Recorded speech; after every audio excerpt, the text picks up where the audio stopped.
City and in the territory on West, there's just one way to handle the killers and the spoilers, and that's with a U.S. Marshal and the smell of Gunsmoke.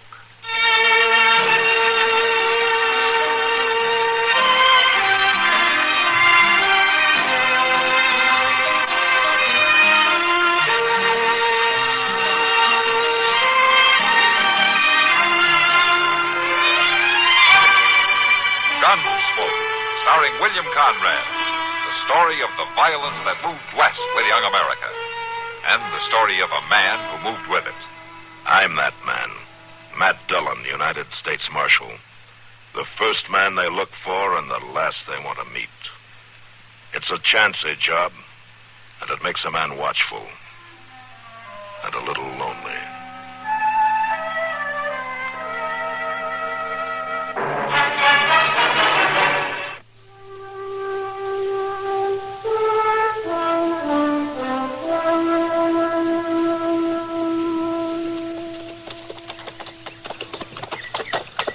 Mr. Dillon? Yeah, what, Chester?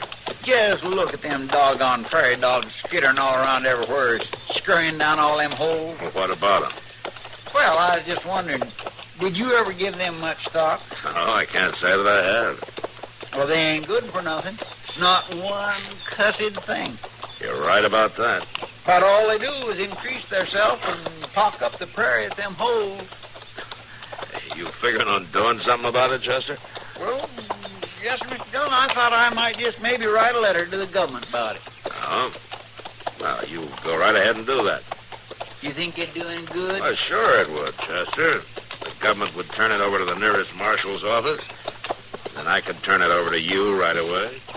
And you can spend your time rounding up prairie dogs. Well, come right down to it. I ain't such a hand to write letters after all. Look yonder, Mr. Dillon. A buggy pulled up to the side of the road there. Yeah. Now, let's see if anything's wrong, huh?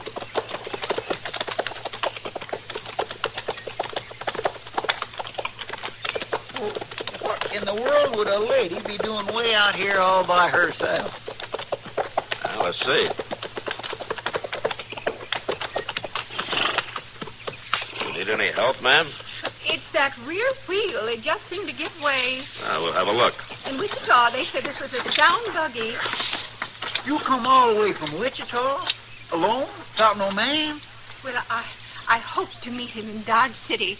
Well, but it just ain't safe for a woman to go driving all over Kingdom Come without no man. Chester. Well, yeah, I know, but it's just plain foolish. Chester, let's have a look at the wheel, huh? Yes, sir. Yeah, let's see here. Yeah, look at there. The pin that holds the wheel on the axle's gone. Uh-huh. Wonder that wheel ain't rolling way across the prairie till yet. Yeah. No, there's not much we can do about it out here. No, sir. That needs some first-rate blacksmithing. Well, ma'am, looks like you're stuck here. Can you ride a horse? Well, I've ridden a horse, certainly, but never on a saddle like that. Well, don't worry about it. We'll lift you up and you can sit sideways. We'll walk the horse in. It's not too far to dodge. Well, I'm not sure. I'm not accustomed to traveling with gentlemen I don't know. Well, I'm the marshal out of Dodge City, ma'am. Marshal, I suppose it's all right then. My name is Sarah Howell. Oh, Mrs. Howell. Is Chester Proudfoot? I do, ma'am. It's Miss Howell, Marshal. I'm not married. Yet. As a matter of fact, you might be able to help me about that. Oh, how's that? I'm coming to Dodge City to find my fiancé, Marshal. And maybe you can help me find him. Maybe you even know him. Well, what's his name, Miss Howell? His name is Guy Porter. He's a tall man and very handsome. Do you know him, Marshal? No, ma'am, I'm afraid I don't. Are you sure he came this way? He told me he was heading west. I have reason to believe he may be in Dodge City. Oh, a lot of people come and go in Dodge, ma'am. You'll help me find him. I know you will. Well, a man can lose himself out here if he wants to, you know. Oh, Guy isn't trying to hide from me, Marshal. He said he was coming back, and I know he meant it. No, I'm afraid something's happened to him. I'm afraid there's trouble. Well, if there's trouble, ma'am, I'd stand a better chance of locating him for you. Yeah, come on. Let's get going. Hello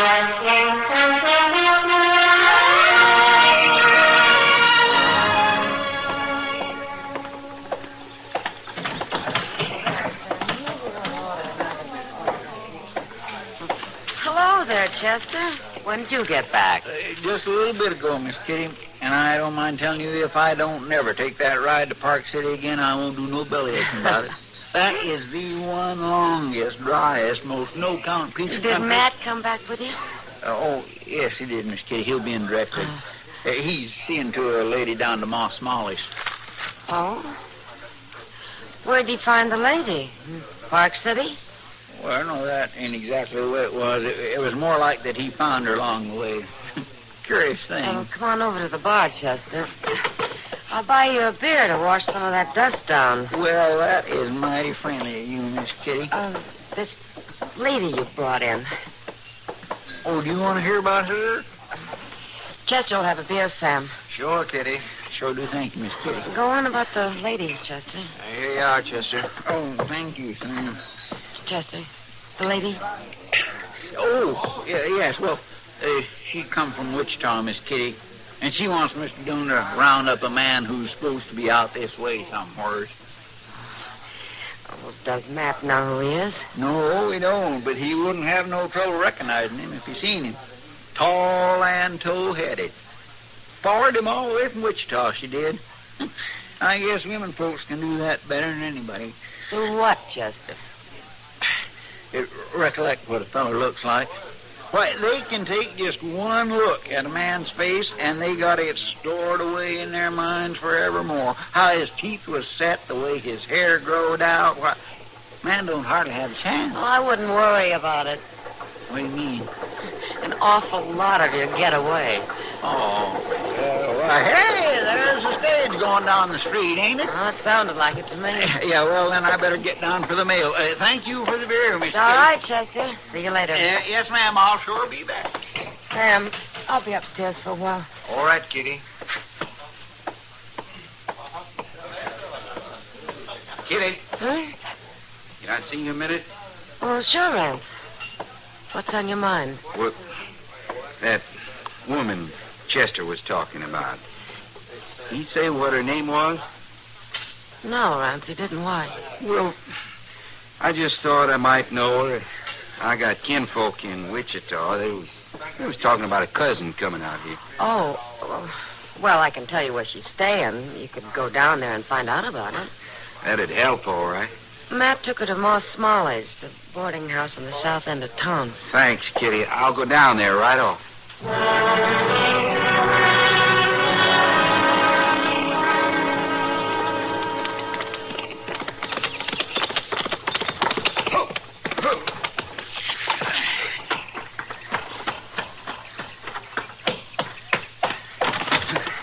What's the matter with you, Rance? You come pounding in here like the devil's on your tail.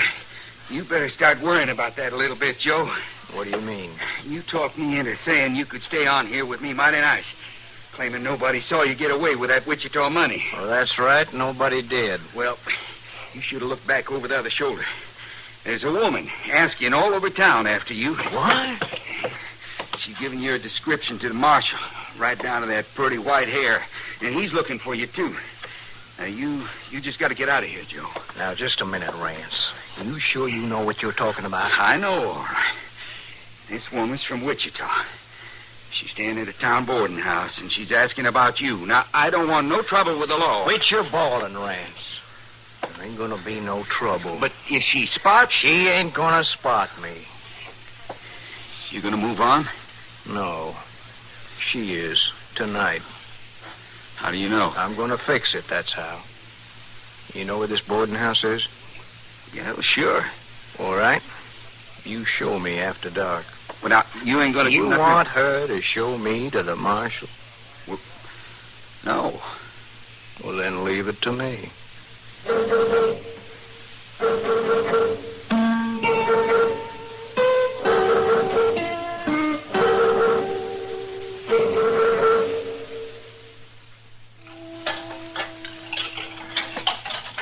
Oh, I tell you too, Miss Howell. 'Tain't often one of my lodgers takes it in mind to help out with the chores. No, I'd sooner not have idle hands, Mrs. Smalley. I am grateful to you. Would you care to come set a spell in the parlor when we finish up? Oh, that's kind of you, but I think I'll just take a little stroll. You're going out walking. Whatever for? Guy, Mr. Porter and I, we used to stroll. We used to take lovely strolls in the summer evenings. Perhaps I might even run into him. Stranger things have happened, haven't they, Mrs. Smalley? Well, it ain't likely. But there's always a chance in this life, Mrs. Smalley. Always a chance. Well, you watch that you're back before it's full dark. Dodge City ain't the safest place in the world for a lady after nightfall. Oh, I don't think you need to worry, Mrs. Smalley. I've never been troubled that way. I'm sure no one would bother me. Mr. Porter used to say a man can always tell a lady. I'm sure that's so, my dear, but in this town they just ain't particular if you're a lady or if you're not.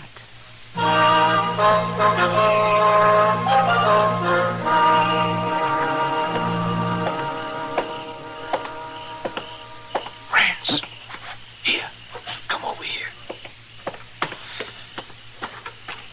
Did you find out who she is? You know where her room is? I know who she is, all right, Joe. Her name's Howell. Come on, then. Let's go. Now, wait a minute. She ain't there. Ain't there? You listen to me, Rance. It won't do you no good to try to trick me away from doing this. Now, that ain't it. I swear it ain't. She went out for a walk. That's what they told me. Out for a walk? Well, why would you... Wait a minute. What's the matter? Quiet. That must be her walking alone. Now, don't you do nothing, Joe. Don't you... You be quiet.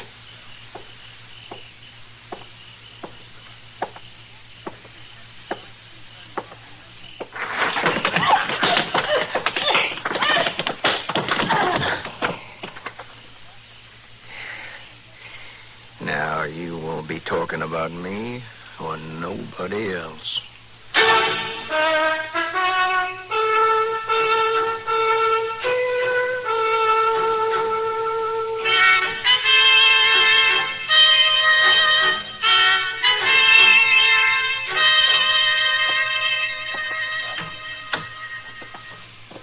Oh, hello, Matt. I was going to send somebody for you. Yeah, I just heard Doc. How is she? Well, man, I don't know. There must be something about this town. I'm continually being called in to take care of somebody who ought to be dead, but isn't. Not quite. Does she have a chance? Well, any doctor in his right mind would say no. She shouldn't be alive, but she is. I don't know. She just may stay that way. Any idea who did it to her? I didn't have time to ask. Could I see her? Oh, no, I wouldn't recommend it. Would it hurt her? Well, no, I guess it won't hurt her, but it won't do you any good. She's delirious, Matt. She just keeps moaning and calling for somebody named Guy. She's not able to tell you anything. Well, I guess that's the way they wanted it.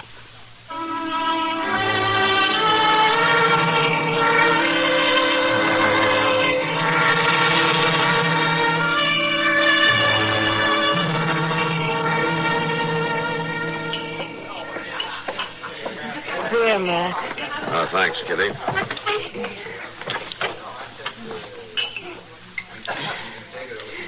Well, it's hard to figure why anybody would do such an awful thing. What could that poor woman have done to anybody? I don't know, Kitty. It's pretty bad, even for Dodge.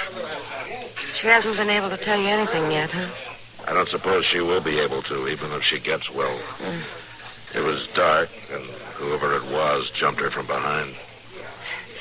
Dodge seems a strange place for a lone, middle-aged woman like her to come to, doesn't it, Matt? Yeah, especially when she said she came to find the man she was engaged to. Do you think he could have done it? I'm not even sure there is such a man, Kitty. Well, Rance Matson couldn't have been the one. He's much too young. Rance Matson? You know, that young farmer lives out of town away. Oh, yeah, I know who he is. Well, what's he got to do with this? Oh, maybe nothing, but He was in here earlier asking about the woman who came from Wichita. Thought she might be one of his kinfolk. Oh, what do you want to know? Her name, where she was staying. Matt, do you think... I don't know, Kitty. But I'm sure going to find out.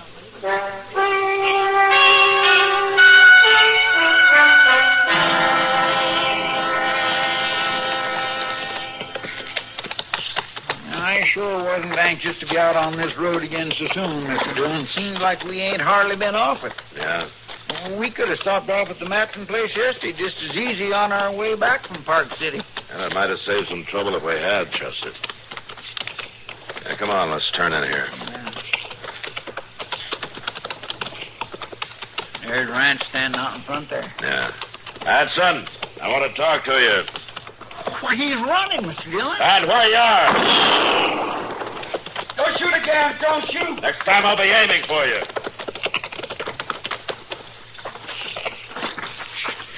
Get his gun, Chester. Yes, sir. Now, look, Marshal, I don't want no more trouble. Chester, keep an eye on him. I'm going up to the house. Yes, sir. There's nothing inside. All right, come on out of there. Come on. There are two of us here. Don't shoot anymore. I'm hit. Then come on out.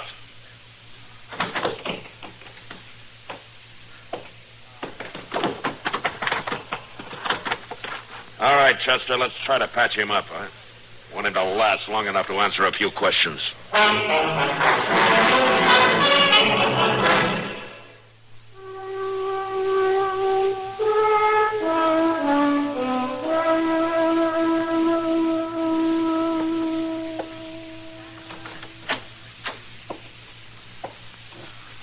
All right, Matt. Come in. But be as gentle about it as you can. She hardly has any strength left. Okay, Doc.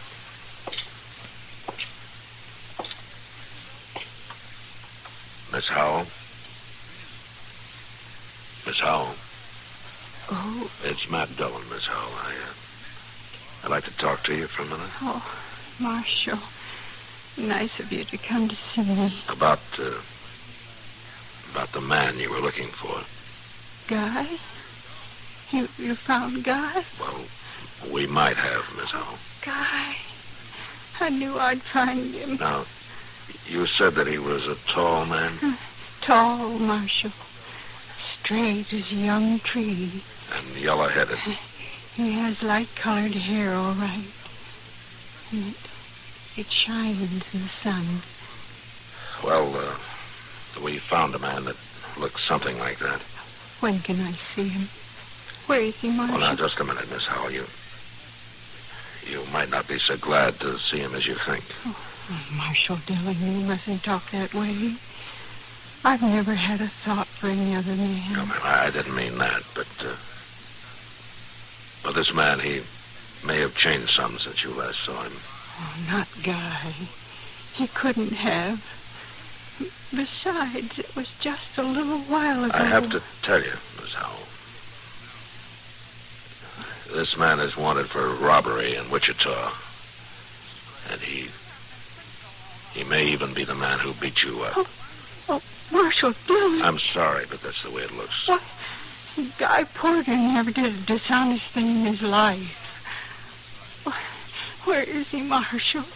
Let me see him.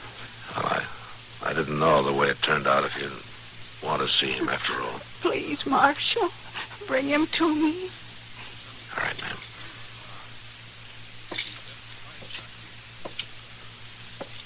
She wants to see him, Doc. All right. Chester? Yes, sir. Bring him in. Yes, sir. Along now, mind you step soft. Take your hat off in a lady's bedroom. Here he is, Miss Howell. Guy? Guy? Come closer. Now, go on, step up there. Tall and slim. But you're old. Old. Oh, no, you're not, Guy. You sure about that, man? Of course I'm sure, Marshal. Why, Guy's young. Young. He's only a couple years older than I am, Marshal. Young? Mr. Dillon. You better take him out here, Chester. All right, Doc. Matt? Yeah, Doc, I'm ready to leave. Just a minute, Marshal, if you please. Yes, ma'am? I don't seem to have made myself clear to you about Mr. Porter, Marshal. Perhaps in the interest of preventing another unfortunate error. You don't have to talk anymore. I prefer to get things straight, Doctor. Guy Porter is a young man, Marshal. We grew up together. That's all right, Miss Howell. No, it certainly is not all right. You clearly don't understand. Bringing in that middle-aged man in those rough clothes. Why, Guy would never let his uniform look so tacky. His uniform? Of course, Marshal Dillon. As long as the war continues, he'll be in uniform. Matt. Even though his regiment was ordered into the western wilderness, he'd never let himself look like that. Well, you better leave, Matt. I'll give her something. Yeah, Doc, you do that. They ordered him west. And I waited and waited. And finally I came to find him. It was all right for me to come, wasn't it, Marshal? It was all right, ma'am. You won't make a mistake and bring me the wrong man again, will you, Marshal? Just Guy. No, ma'am. I won't bring you the wrong man again.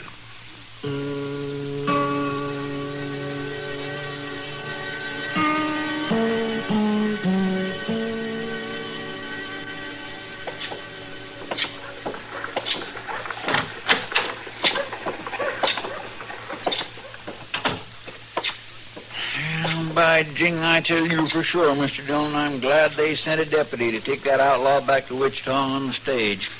I sure wasn't hankering to ride that road again so soon. Yeah. He was an awful mean one, beating up a lady like that. Is Miss Howell going to be all right, Mr. Dillon? I guess she'll get over the beating, Chester. But Doc doesn't think her mind will ever be any better. How could she go on like that all these years, thinking that fellow was coming back to her? I don't know. Yeah, memory can do funny things. Yeah, but Doc says she was carrying around a telegraph the War Department sent her years ago, telling her this Guy Porter had been killed. Yeah, I know. But she didn't want to believe it. No, she didn't. And I guess she never will.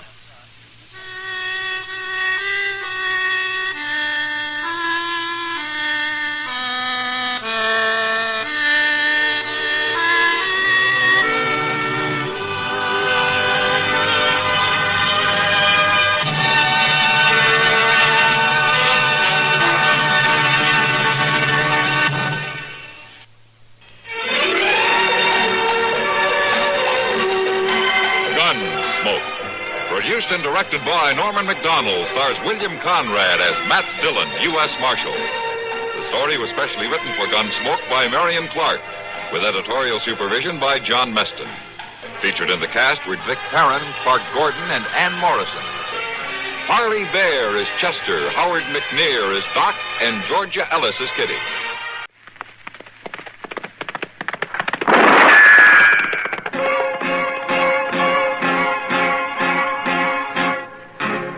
Around Dodge City and in the territory on West, there's just one way to handle the killers and the spoilers, and that's with a U.S. Marshal and the smell of Gunsmoke.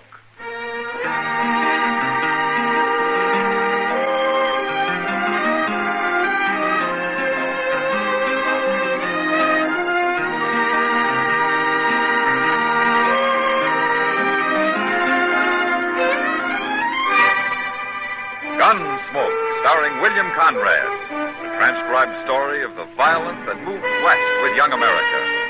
And the story of a man who moved with it. I'm that man, Matt Dillon, United States Marshal. The first man they look for and the last they want to meet. It's a chancy job, and it makes a man watchful and a little lonely.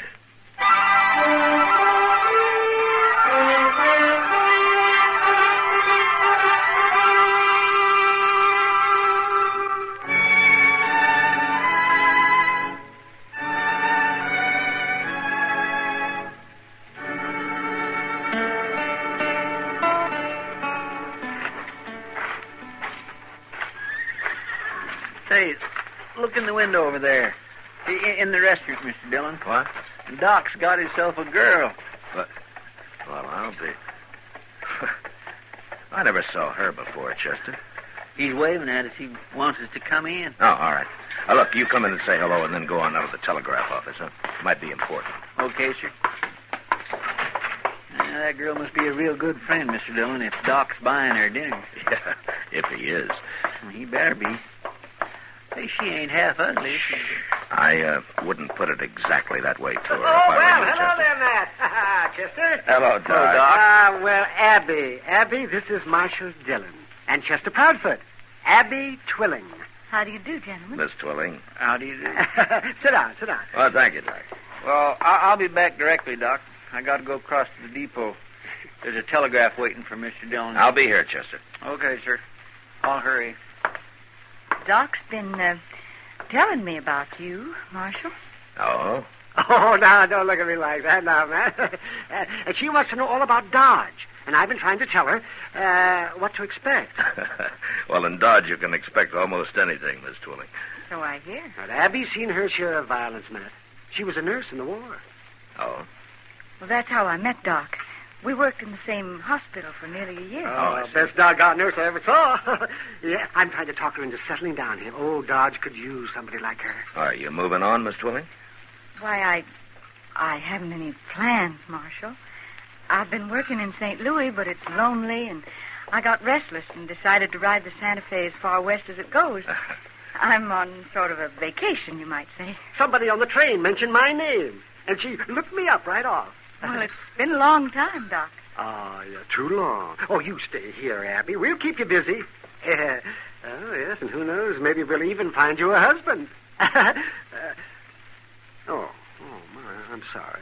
Oh, that's all right, Doc. You see, my husband was killed in the war, Marshal, the first year. That's why I went into nursing. Oh, I see. Well, I think I'd better get back to the hotel. I'll take you, Abby. Yes. You're going to wait here for Chester, Matt? Oh, he's coming now. It is a pleasure to meet you, Miss Twilling. Thank you, Marshal. Good night. Good night. I'll see you later, Doc. Sure, Matt. This way, Abby. Well, Chester. Miss Twilling, Doc. Well, I got it, Mr. Dillon. Here you are. Oh, thanks, Chester. Sit down while I read it. Who's it from? Oh, it's from Wyatt Earp out in Arizona. It is? Is he coming here? No. No, it says, Coney Thorne released from state prison last week. I hear he's looking for you, so you better go on wearing that gun a while longer. Good luck, W. Earp. Who's Coney Thorne, Mr. Dillon? What's he want of you? Well, I expect he wants to kill me, Chester. What? What for? Well, I arrested him out in Arizona a long time ago. He was one of the suspects in the stage holdup. So I had to bring him in, even though I thought he had nothing to do with it. Well, then why'd he go to prison? Well, I wasn't on the jury, Chester. And anyway, I left that part of the country before he was tried. I heard later that he was sent to prison. Well, you didn't have nothing to do with it. Now, I arrested him. And according to this telegram, he thinks I had a lot to do with it. And he's really coming here, huh? Coney Thorne wasn't a bad man, Chester. But prison may have changed him some. Yeah, he'll probably be here next week sometime.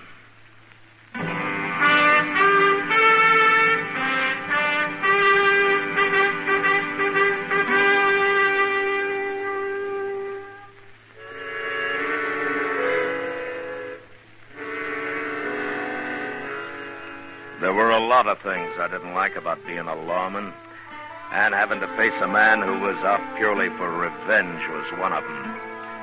It didn't matter what his reasons were. When Coney Thorne arrived, I'd have had to shoot it out with him. A man who'd traveled all the way to Dodge City from Arizona wasn't going to be put off by argument. However, a week passed, and he didn't show up, and I began to hope that maybe he had changed his mind. Until one day when I was sitting with Kitty watching the crowd from the porch of the Dodge house. Well, must be supper time. Here comes the noon stage. The way he's driving those horses, he shouldn't be late. He's never been on time yet unless there was an Indian scare going on. Not many passengers. 3. No, another one getting out. Yeah. All strangers.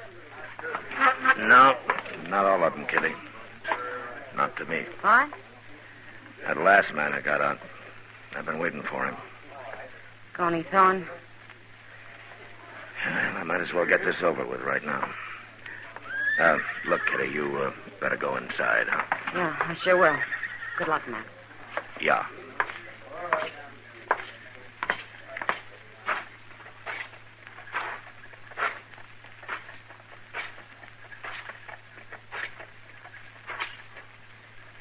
Hello, Coney.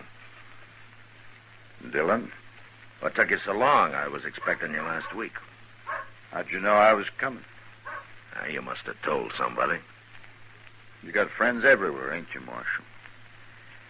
I never thought you had anything to do with that holdup, Coney. I told you at the time I was sorry I had to take you in. I've been 5 years in prison, Marshal, no matter what you thought. I'm not apologizing. But you're free now, Coney. Why do you want to die? What makes you think I'm going to die? Well, a man in prison doesn't get much chance to handle a gun. You must be pretty rusty by now. A lot of ways to kill a man, Marshal. In the back? Think about it. Now, you've changed, Coney. You were a man once. 5 years in prison, Marshal, wasn't any good. Nearly went crazy. I would have till I got to thinking about who put me there.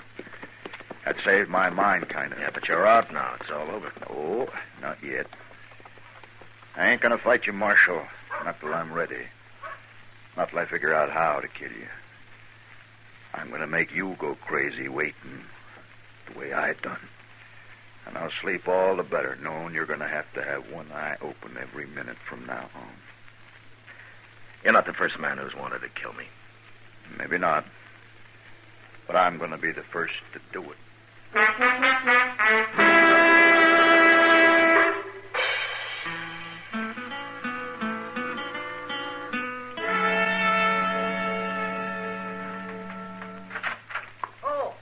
Good morning, man. Hello, Doc. Well, how come you're up so early? Well, I got a call last night, Matt, about 3 o'clock. A fellow over at the Dodge house was keeping everybody awake. Huh? Well, it sounds more like they should have called me. No, he wasn't drunk, man. He was delirious. It was brain fever, most people call it. Oh? Well, I couldn't leave him there alone, so I got Abby Twilling to take a room next to his. The first chance you got, you put her to work, huh? Well, a man that sick has to have care, Matt. You talk like he's going to die. Not with Abby working on him. No, he isn't. Well, that's fine. Yeah, the man's name is Coney Thorne, Matt. What? Yeah, he won't be up and about for another week, though. Yeah, I thought he looked sick when he got off the stage yesterday. Well, he was. Now, maybe it was the fever that made him talk like he was planning to shoot me in the back. What's that? Yeah, that wasn't like Coney. He was never that kind of a man. Good morning, Mr. Dillon. Doc? Oh, good morning, Chester. Oh, where'd you get that mail at this hour? It ain't mail, Doc. It's a telegraph here, Mr. Dillon. Sometimes I wish they'd never invented the telegraph. But maybe it's Washington, Matt, offering you a raise. If they'd send me last month's check by mail, I'd be satisfied.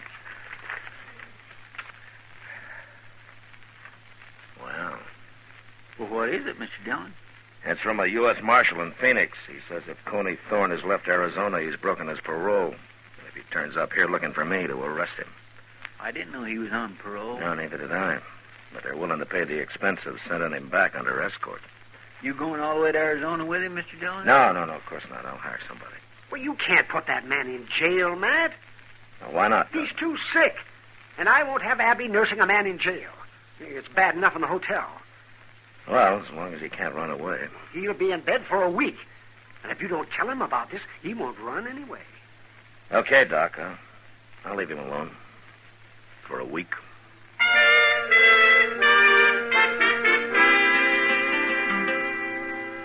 I kept track of Coney's progress through Doc. And the rest of Dodge did, too. Everybody in town knew he'd come there to shoot me, and it seemed like they were all waiting for him to get well and try it. And there were a number of men who would have been right happy if he'd done it. I waited for over a week, and he was still in bed. So finally, I went over to the hotel to have a talk with him.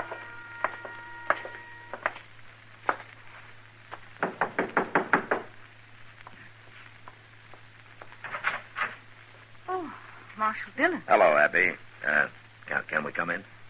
Why, of course. Come in. Thank you. Hello, Chester. Hello, Miss Dilling. Oh, where's your patient? Oh, this is my room, Marshal. He's right through there. I have it arranged this way so he won't be disturbed. Now, is he still sick, Abby? He's better. Well, Doc says that he could get up. Please, Marshal, give him a little more time, a couple of days. It's very important. It is? I know what he came here for. It doesn't matter to you if he stays in bed a while longer, does it? No, but if he's well, why are you keeping him in bed? It's good for him. Coney needs a rest like this. You've no idea how much he needs it. Please, Marshal. Abby. Yes? You got to know Coney pretty well, haven't you? Yes, I have. What kind of a man would you say he is? He's a good man, Marshal. But he's suffered a lot being in prison the way he was, and, well, it's like soldiers I've seen who've been through too much. They change for a while, anyway. But if they're given a chance, the right kind of a chance, they find their way back sometimes. That's what you're doing, giving him a chance, huh? I'm trying, Marshal. Well, how does he feel about it? I'm not sure yet. Chester. Yes, sir? I changed my mind about talking to Coney. Come on. Okay. Thank you, Marshal. I guess I'll know how you make out, Abby. One way or the other. I swear I don't understand what you was talking about, Mr. Dillon. Well, I don't understand it either, Chester, but my guess is that Abby's fallen in love with him. What? that don't make sense. It seldom does. That doesn't keep it from happening. No, sir. My, kind of scary, ain't it? Well, Abby's a little scared. She's not sure about Coney. But anyway, he trusts her enough to have told her about being out on parole. That's why she figured I'd heard about it and had come to arrest him. What you gonna do? Well, Abby asked for a couple of more days, Chester. I think she deserves them.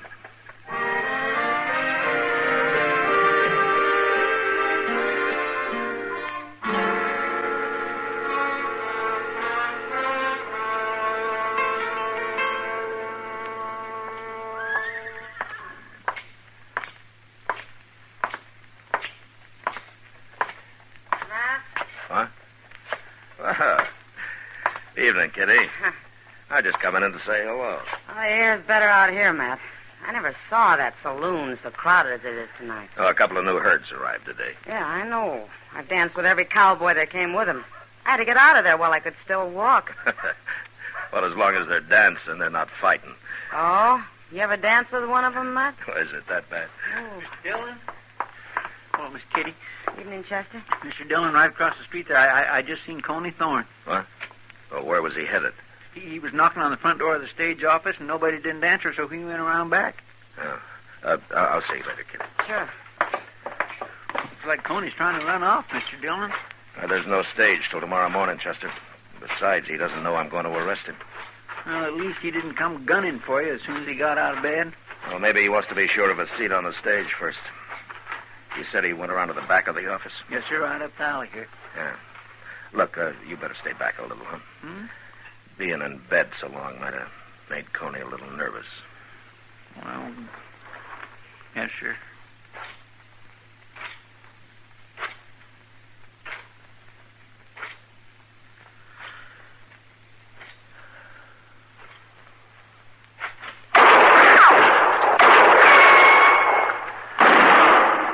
Chester! You all right, Mr. Dillon? No, he didn't hit me. But I didn't hit him either. He had a horse waiting out there. Come on, if we hurry, we can still follow him.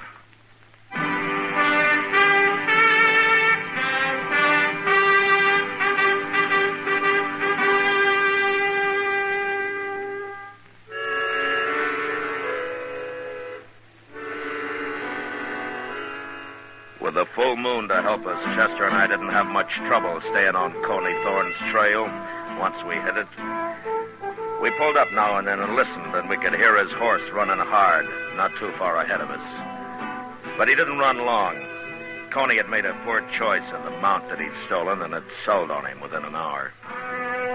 We found the horse standing riderless with his head down, his legs weak and quivering. That poor horse is plumb bedrock, Mr. Dillon. He ought to be shot. Now, never mind the horse, Chester. Let's find Coney. He can't be very far. There's no place to hide out here. There's something over there, Chester. Off to the left there. It ain't moving. Yeah, well, let's take a look. Look, you ride straight from here, and I'll come in on an angle. Okay, sir.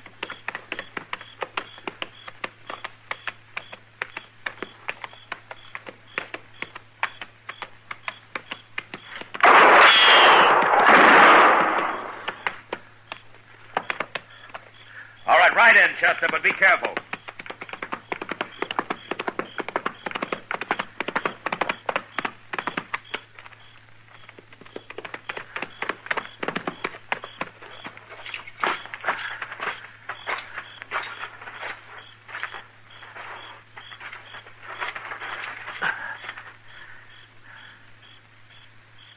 Is he dead, Mr. Dillon? I don't know, Chester, but he's all through shooting. Here, Chester. Yes, sir. Bend down here, take a look. Why, that ain't Coney Thorne. No. You ever seen this man before? No, sir, I don't know who it is. He ain't dead. No, but he's bleeding pretty bad. I'm afraid he soon will be. Who are you, fella? Hey, what's your name? Marshal? Yeah, that's right. I'm the marshal. Now, why did you try to shoot me back in Dodge tonight? Can't do nothing to me now. No harm in talking. Heard that fellow was going to shoot you. That Coney Thorne? I don't know his name. I don't know nothing about him. Well, then what's he got to do with your trying to shoot me? Nothing. Only I figured I could do it, and they'd blame him. Well, why? I never saw you before. Why did you want to shoot me? Kill a marshal? That'd be pretty good, wouldn't it? Kill a marshal? Yeah. Yeah, that'd be pretty good. Didn't work. You killed me.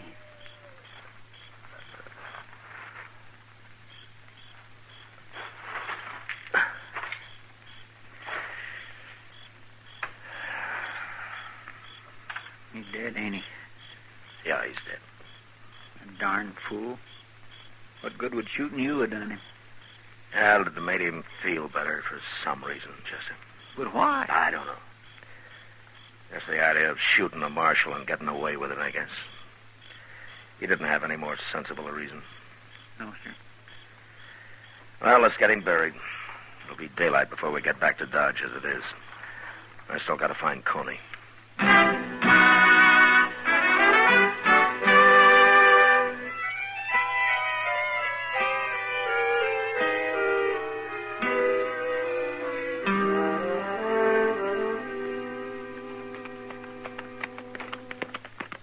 There's the stage. Mr. Dillon is just about to leave. We got back just in time. Now, why would Coney be taking the stage? He hasn't finished his business here yet. No, but he was trying to get into the office when I seen him last night. By heaven, there he is. Yes, sir, and Abby, too. Now, what are they up to? Now, let's ask him.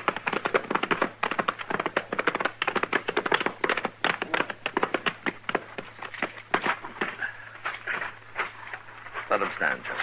Yes, sir.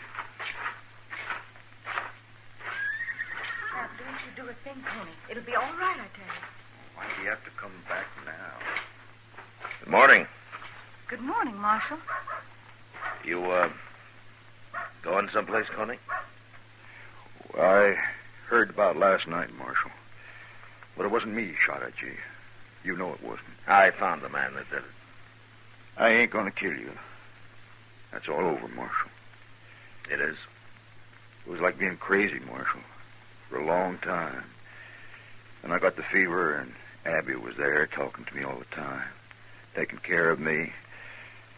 Now, somehow, I ain't mad at nobody. Well, I'm glad to hear that, Coney. Being in prison so long when I was innocent, it was bad, Marshal. Yeah. Look, Coney, you shouldn't have left Arizona. You broke your parole. I'm going to have to send you back. He's going back, Marshal. Right now. With me. What? We're going to be married. And then he's going to turn himself in. Is that true, Coney? I'll get another year, but Abby says it's the only way. You're going to get married, huh? We'll make out, Marshal.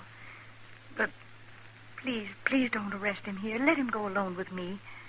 It isn't much. You can give him that. Chester.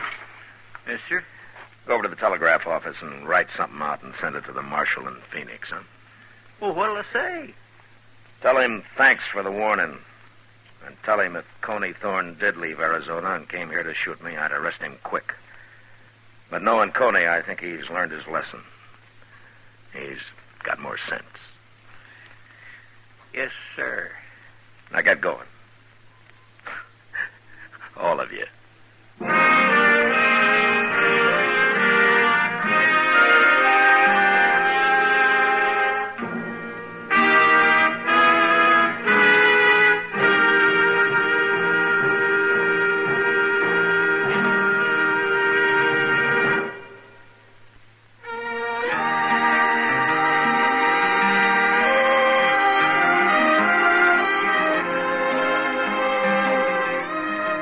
Gunsmoke, transcribed under the direction of Norman MacDonald, stars William Conrad as Matt Dillon, U.S. Marshal.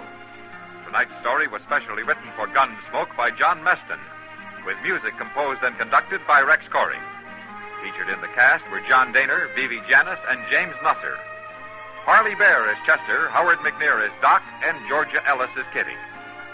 Join us again next week as Matt Dillon, U.S. Marshal, fights to bring law and order out of the wild violence of the West in Gunsmoke.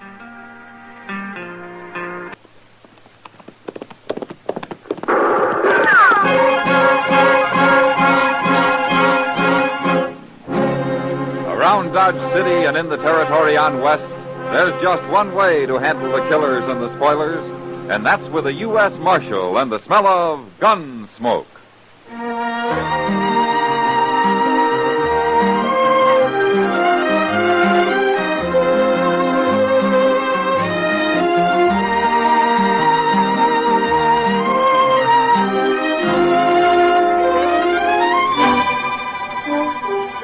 Gunsmoke, starring William Conrad, the transcribed story of the violence that moved west with young America.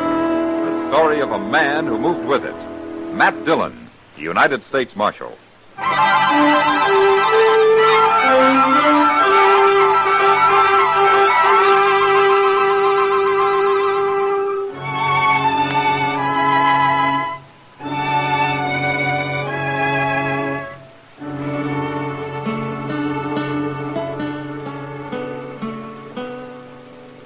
Turned them all loose, Mr. Dillon, like you said.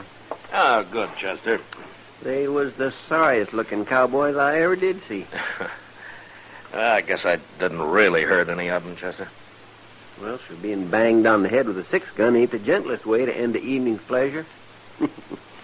Yeah, they'll live. Yeah, they've been taking their pleasure too seriously. Yes, sir, but things quieted down a little last night after you locked up them 5. There might have been real trouble otherwise. I just don't know what's got into everybody lately, Mr. Dillon. Well, it goes like that, Chester. Things will be peaceful enough for a while till some wild outfit like this drag our herd hits town. Then you gotta come down on them hard and fast before they really get the bit in their teeth. You sure did last night. Well, it isn't over yet. You Marshal Dillon? Yeah, I am. My name's Rance. Well, I'm glad to know you, Rance. I boss the drag our herd up here from down around Matagorda. That's in Texas, Marshal. Yeah, I've been there. You have? Well, you better not go back. Oh? We might give you the kind of welcome you're giving us. What's your complaint, Rance? Buffalo and my men. 5 of them come into camp this morning with blood in their hair. They said you'd done it. Yeah, I did. And if I hadn't, they might have been shot. Or shot somebody else. It's a good thing for you took them on one at a time. I'd have taken them anyway. Look, Rance, this town was on the edge of a riot last night. I stopped it. And I stopped it without any killing. It's a man's own business. He wants to pull out his gun. Not around here, it isn't. Marshal, I can't ask men to come up the trail the way they do and take to drinking soda water and talking in whispers. What kind of a town is this, anyway? It's a good town. Now, you and your men can drink and gamble all they want in it. But they can't shoot the mirror off the wall at the Ala Fraganza, and they can't grab town women on the street. They can't break the bartender's arm in the Oasis, and they can't offer to shoot anyone that tries to stop them. It isn't that kind of a town. Well, sure, they get a little frisky, but there's no harm in it, I can see. Now, sooner or later, it'd lead to killing. You know, I gotta draw the line somewhere. So do I, Marshal. Oh? What do you mean? I mean I won't drive cattle to Dodge no more. And I'll spread the word it's a no-good town. And you people can live off sodbusters and buffalo hunters. This place will starve to death. I'm hired to keep the peace, Rance. Any way I can. Keep it, then. We won't bother Dodge no more. Goodbye, Marshal.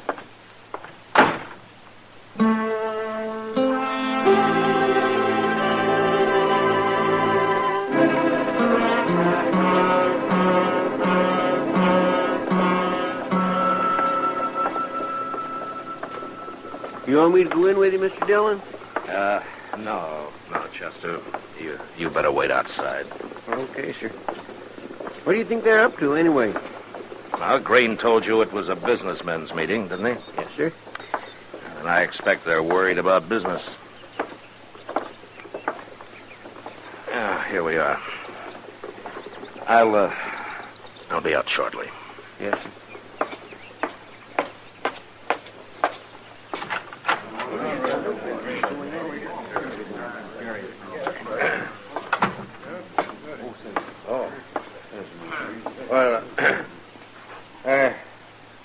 Hello, Marshal. Mr. Green. Hello, Marshal. Gentlemen. Hello, Marshal. Well, Mr. Green, you asked me to come here. Yes, we all did, Marshal. Mr. Pepper and Mr. Howe and well, all of us. Practically every man who does business in Dodge is here. Uh-huh. I don't see Rance. He says he does business here, too. He sure does. That's what we want to talk about. Well, go ahead. Well, we've had a meeting, Marshal, and we've decided you got to go easier on these cowboys. Oh? Why, gentlemen? We can't afford to lose all that business. That's why. That's right. Well, there's always some trouble the first day or so after a herd reaches Dodge. All I do is buffalo a few of the wildest, and gradually the rest of the cowboys calm down a little bit. But they won't stand for your slugging men and throwing them in jail. That's right. Nobody got killed last night, did they? But that isn't the point. Well, according to the law, it's a pretty good point, Mr. Green. The law's a fine thing, Marshal. But we're also interested in business. That's right. You're scared because one hard-headed trail boss has threatened you, Hal. They're not all like Rance, you know. Well, there's no use to argue, Marshal. We got our minds made up. You're just too rough with those men. Uh-huh. Tell me something, Mr. Green. Would you like to run this town? Why, no, of course not. No, not me, but, well, we thought maybe if you'd kind of leave Dodge alone and do your work in the country, then we'd hire somebody the cowboys here'd take to a little better. You know what I mean. Yeah, I do. It's a good thing for me I'm employed by the government, isn't it? No, Marshal, we're just making a suggestion, sort of. Oh, yeah, sure. You know what, Mr. Green? You men are all acting like fools. You're the one. Yeah, it's true. But there's only one way you're going to learn. Well, gentlemen, I won't make any more arrests in Dodge until you come and ask me to. It's your town, and you can blow it right off the map if you want to. Good day.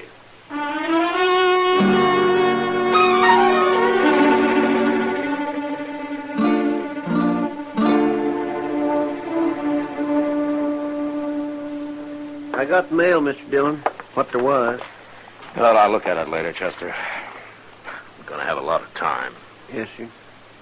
But you just wait till the word gets out that Dodge is wide open. There's going to be nothing but trouble. Yeah, maybe. But this is the only way I can handle it. They won't listen to me otherwise. Excuse me, Marshal. Well, what for? Well, I don't want to bother you none, but I thought I'd better come and see you. Well, you're not bothering me. I sure hope not. Well, what can I do for you? Marshal, you don't know me, but I've heard about you. Yeah, it seems like a lot of people have lately.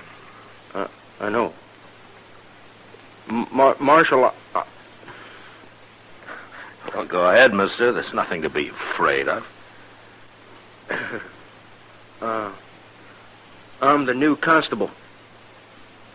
What? The new constable. They picked me. I had to take it, Marshal. I'm so broken all. You sound like you're apologizing. Well, I guess I am. Well, I didn't want you to be mad at me. I needed the money, and that's why I'm doing it. That's all right. Somebody had to take the job. I just didn't know they were going to call it constable. Well, they want it to sound as peaceful as possible, I guess. Yeah, sure. Well, what's your name, mister? Willard. Willard? Yes, sir. Willard Band. Ah. Well, where are you from, Willard? Well, sir, I used to be a cowboy, but then I got so fat and all. I just sort of work around wherever I can. I've been awful broke. Yeah, Marshal. you mentioned that. Yes, sir. How come you're not wearing a gun? Well, shucks, Marshal, I don't never wear no gun. I don't even know how to use one very good. Well, then you're a whole lot better off without one.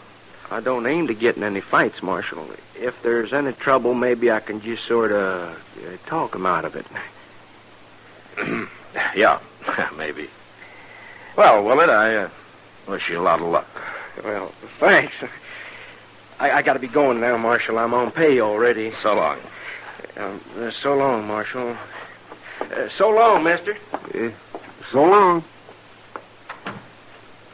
Oh, my goodness, Mr. Dillon. Yeah, I agree, Chester. They will ruin that poor fellow if he tries to stop him. He won't even raise his voice against him. But they sure might ruin Dodge.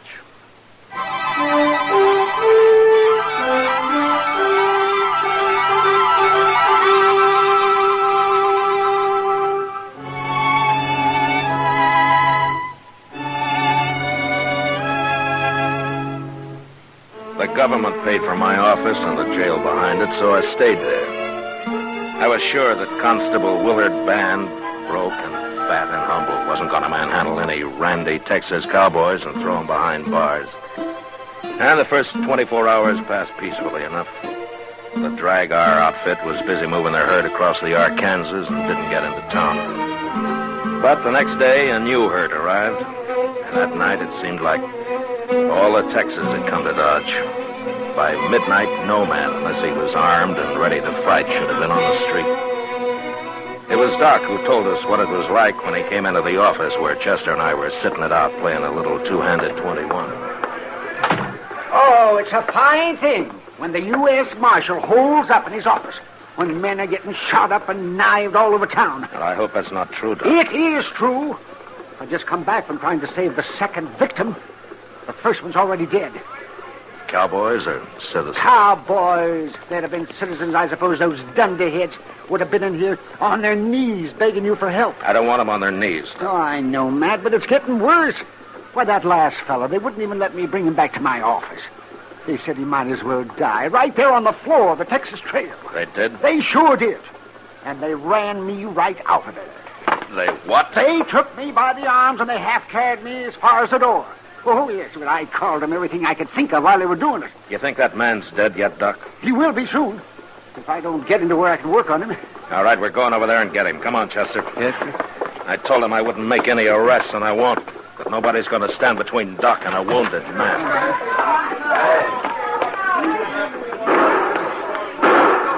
You get in the middle, Doc. Yeah, I wish there was a tunnel under the street. I don't see word anywhere. He ought to be out here talking his head off if that's his plan. He's lucky if he doesnn't get hung tonight. Watch your gun, Chester. Don't let anybody grab it. Knows where I'm carrying my hand on it, Mr. Dillon.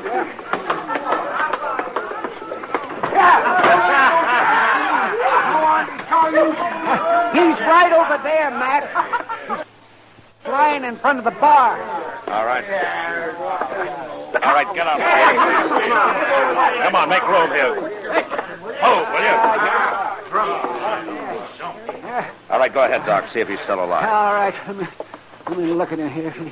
Oh, he doesn't look very good. I thought you'd quit, Marshal. I haven't quit, Rance.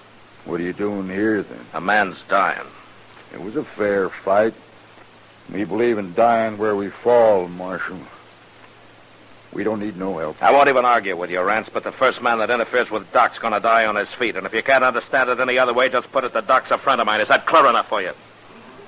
Now, men, let's don't have no trouble in here. Let's talk it over and settle this thing peacefully. Yeah. Oh, it's you, huh, Marshal? Hello, Willard. Well, I'm having a terrible time, Marshal. Yeah, I can see that. Matt. How is he, Doc? He's bad, but I just might save him. Okay, Doc. Willard? Yes, sir. Help Chester carry the man over to Doc's office. Huh? Sure, Marshal, sure. Leave him be, Constable. That's enough, Rance. Let him die in peace, I say. Rance, I'd throw you in jail, but I said I wouldn't make any arrests. And why don't you get out of here while you still can? Now get up! All right. Now I'll shoot the first man that touches a gun. All right, Chester, Willard, get moving. Yes, sir, we got him. Come on, Willard. You lead the way, Doc. That's just all I got. Let's hurry. That man won't live long if we don't.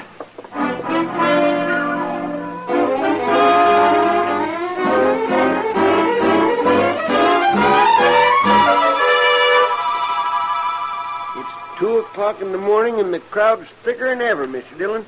Come over here and take a look. Yeah. Another hour and they'll really be out of hand. Yeah. Hey, look yonder, Mr. Dillon. There's Miss Kitty coming across the street. What? Wait here, Chester.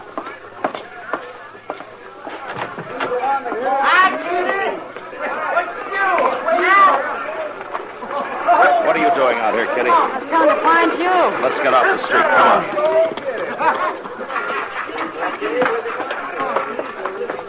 Oh, phew. Getting worse. Hello, Chester. Hello, Miss Kitty. You shouldn't have gone out in the street, Kitty. Oh, it's no worse than the Texas Trail. Then you ought to go home. I am. I'm all through till somebody put the lid on this town. That Rance is over there right now, Matt, getting drunk and calling for blood. There's been enough blood around here already. How is he, the one you got out of there? Well, Doc was down a while ago. Said he took the bullet out and he thinks he has a chance now. Oh, good. You say Rance is working up trouble? Yeah, he's trying. Guess he didn't take to your bashing him on the head. Well, it quieted things down for a little while, anyway. They sure got that poor constable treed. Willard, what's his name? He's a nice fella. I hope they don't hurt him none. When I left, they had him dancing on the bar. He looked about to cry. Well, that's harder on the bar than 'tis on Willard. He's about the one fattest peace officer I ever did see. He's going to be fatter than ever after tonight. Every time he opens his mouth to talk, somebody pours a glass of beer down him. It's sort of pitiful, Matt. Yeah, it's worse than that, Kitty. I know. That's why I got out of there. You can kind of feel when a crowd like that starts to get real mean. Gracious, listen to him out there. I'm not even staying in town tonight. I'm going out to Ma Snyder's. That's a good idea, Kitty. Chester, you go along with her, huh? All right, sir. I better stick around. All right, now. What's Mr. Green and Mr. Pepper and... Look at Willie. Fella beat me up. He beat me up bad. He certainly did. And Marshal, we come here to ask you... Wait a minute, Mr. Green. Chester, take Willard up to Doc's, huh? Yes, sir, I sure will. Come on, Willie. Thank you. And then come back here for Kitty. Yes, sir. All right, Mr. Green. You wanted to ask me something. You got to stop, Marshal. Another man's been killed. Mr. Howe's brother. He caught a stray bullet out back of the Longhorn. I'm sorry to hear that. I wondered why Mr. Howe wasn't here. He told me to tell you that he'll trust your judgment from now on. We shouldn't have interfered, Marshal. But we're all behind you now, ain't we, gentlemen? You'll do something, won't you, Marshal? All right. It's pretty late, but I'll try. Thank you, Marshal. And I'll start with Rance. He's the worst of the lot. I'll go get him and throw him in jail. But before I go, I want every saloon keeper in Dodge to put out his lights and close up. Now, you gentlemen will have to pass the word for that. I don't want to be seen till I go for Rance. Oh, we'll do it, Marshal. We'll do it right now. All right, then get going before it's too late.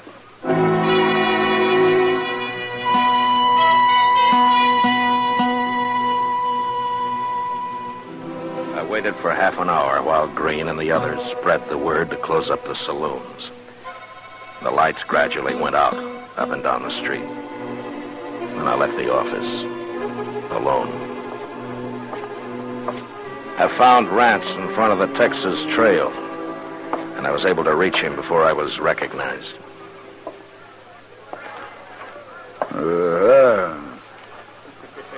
Marshal's back.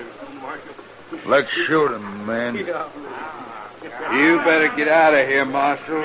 We ain't in no mood to fool. Neither am I. The street's closed, Rance. Now go on back to your camp. He ain't going nowhere. It'll open up again tomorrow night. Now, you're welcome to come back then. There won't be no town by tomorrow. Yeah. Let's set it afire, men. Rance, shut up. I won't shut up. You're going to jail. I'm what? Leave him be, Marshal. You want to fight, mister? Rance here's too drunk. He wouldn't have a chance, but you might. He's right, Pete. I'd never make it. You draw on him. Go on, shoot him. Well, I'm waiting, cowboy. I ain't no gunfighter. Go on, you coward. No. Why should I die? This ain't my business anyway. Somebody do it then. I'll fight any man here. And I'll fight him fair. Not me. No, I don't mean me. Then I'll have to try it myself. Don't do it, Rance. He'll kill you. Get out of my way. No, you don't. No, give me that gun, Pete. I'll keep your gun. Give me it. Cut it out, Rance, or I'll slug you. Now, that was smart of you, mister. But he's still going to jail. You got a lot of nerve, Marshal, bucking a crowd like this. I'm not bucking a crowd. I'm one man against any other one man here.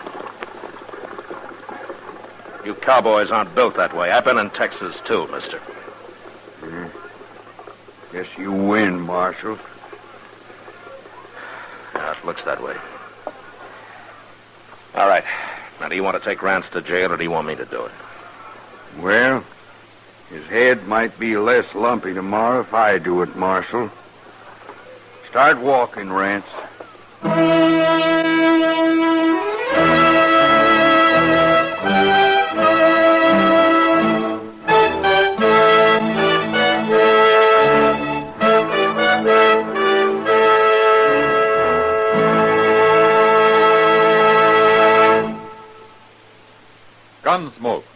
transcribed under the direction of Norman Macdonald, stars William Conrad as Matt Dillon, U.S. Marshal. Tonight's story was specially written for Gunsmoke by John Meston, with music composed and conducted by Rex Corey. Featured in the cast were Jack Crucian, John Daner, Joseph Kearns, Fred Mackay, and Vic Perrin. Harley Bear as Chester, Howard McNear as Doc, and Georgia Ellis as Kitty. Gunsmoke has been selected by the Armed Forces Radio Service to be heard by our troops overseas. Join us again next week as Matt Dillon, U.S. Marshal, fights to bring law and order out of the wild violence of the West in Gunsmoke.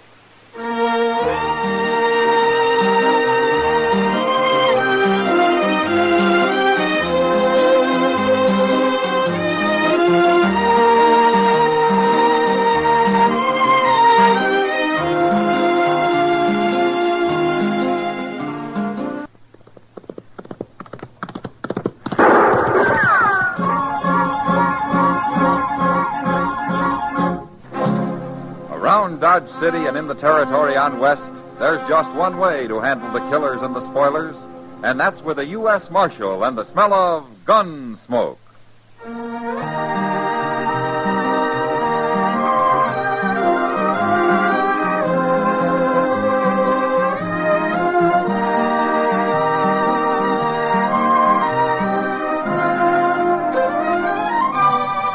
Gunsmoke, starring William Conrad. The story of the violence that moved west with young America. The story of a man who moved with it. Matt Dillon, United States Marshal.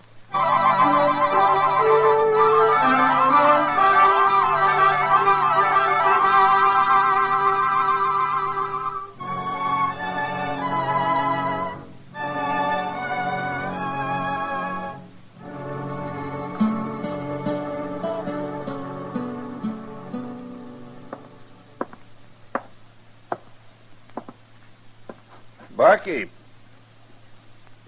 Well, what'll it be, stranger? Nothing. What? I don't drink.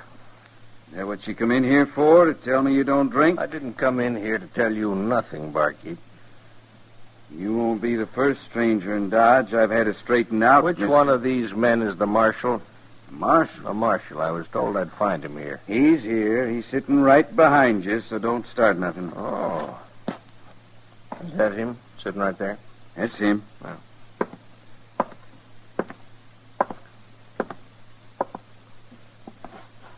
Marshal Dillon. Yeah. I want to talk to you, Marshal. Well, go ahead. Do you mind if I sit down? No. Huh. Now, my name is Ben Corder, Marshal. Ben Corder. This is my first time in Dodge. I know. And I want to be friends, Marshal. Why not? Now, I figure we can do each other a lot of good. A lot of good. Oh? Is that so? That sure is. That's why I came to talk to you. See, whenever I come to a new town, I always get to know the man that's running the place. That way I figure there won't be no misunderstandings later on. Misunderstanding about what? Well, I'm a gambler, Marshal. Dodge is an open town, Mr. Corder. Oh, sure. You see, I make money gambling. Sometimes a lot of money. You must be pretty lucky. I'm lucky, all right. But now, you know how sometimes a player will go broke and start a fuss over it, maybe even run to the law about it? Yeah, I know. And when he does, he's usually been cheated. Oh, some losers always got to complain about something. Is that what you came to tell me, Mr. Corder? Oh, Marshal, you know what I'm talking about. Now, you take care of the troublemakers, and I'll take care of you. Say a quarter of the profits, huh? Let me explain something to you, Mr. Corder. If a man loses his money gambling, I figure that's his lookout. But I still don't allow any crooked games in Dodge because sooner or later they lead to killing. So you run your game straight, or out you go. That's not friendly, Marshal. Now, you've made one mistake, Mr. Corder, trying to bribe me. You make another and you're through here. For good. Oh, you're one of the hard-nosed lawmen, eh? You'll find out soon enough, mister. Will I? Now, I've got an idea that I can persuade you yet, Marshal.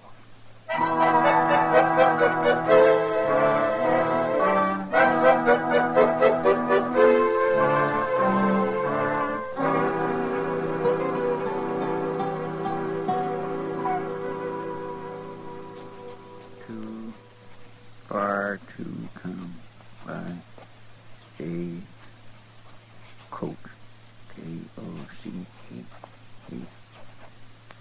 D-E-N-I. Mr. Dillon, Yeah, what is it, Chester? did you ever hear of a place called Deming? Deming? Well, that's in New Mexico. Well, it's a nice place. Well, sure. Why? Oh, this girl I know is going to move there. Oh? Is she a nice girl, Chester? She was. What do you mean she was? Well, I haven't seen her since she was about 10, and that was over 20 years ago. Well, what are you writing to the girl for, Chester? Oh, I don't write to her. I write to her brother, Welby. He tells me about everything. Well, I better get out before you explain it to me. He wants me to marry up with her, Mr. Dillon. Oh, he does, huh? Yes, sir, but once a year, regular, I write and tell him I won't do it. Yeah. She's getting too danged old. That's what's the matter with her. Well, don't forget to put the lamp out before you leave the office tonight, Chester. No, sir, I won't. Get out! You see anybody?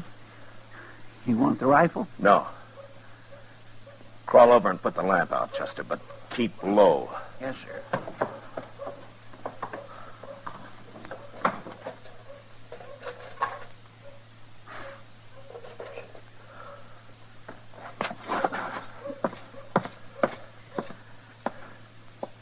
All right, we'll wait here a minute. He'll get away. Well, he had a rifle, Chester, and he was in the alley right across the street. It was mighty poor shooting. That's all he wanted to do was scare me. Oh, then it was that gambler you told me about. Corder, huh? Yeah, maybe. But I can't prove it. Well, you sure ought to do something about it. I am. Gonna get something to eat. What?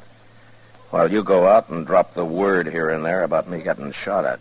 But why? Just do it, Chester. Yes, sir. I'll be around later.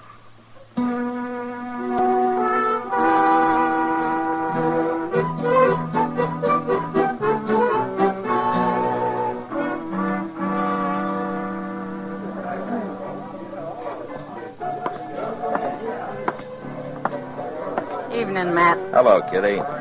You, busy? No? Sit down. Ah, thank you. I heard about you getting shot at tonight. Well, I've been shot before, Kitty. Oh. And I suppose I shouldn't worry about it. Now, Kitty, don't start that. It's just luck you weren't killed years ago, Matt. It stopped being luck, Kitty, when I learned how to handle a gun myself. Sure. And anyway, somebody has to enforce the law, don't they? Well, that's the way I look at it. I'm sorry, Matt. Good evening, Marshal.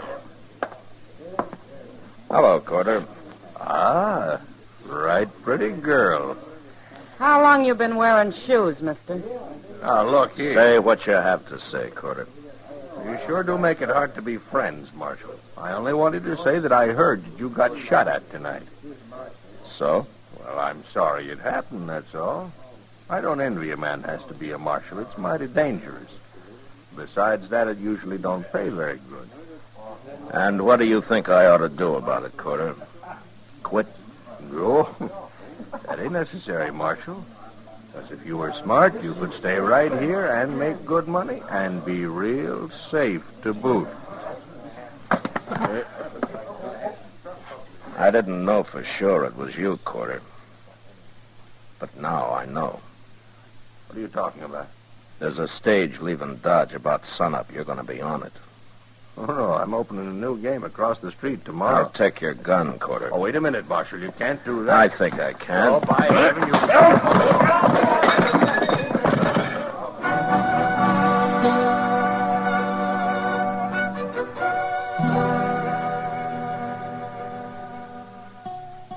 Corder went to bed early that night in jail.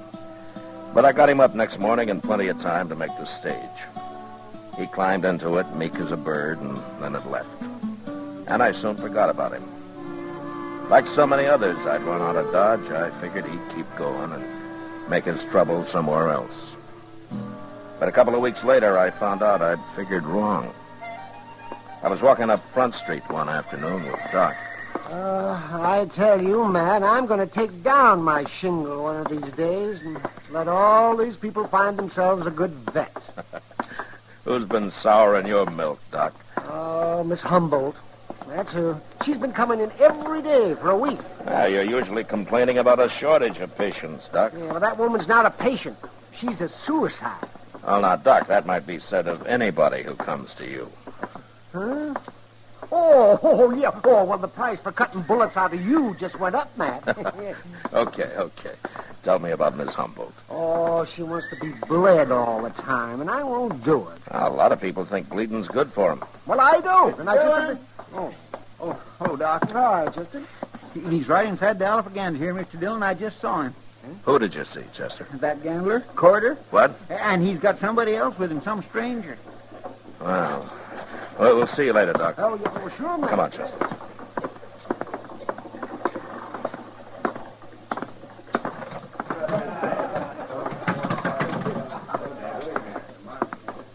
There they are.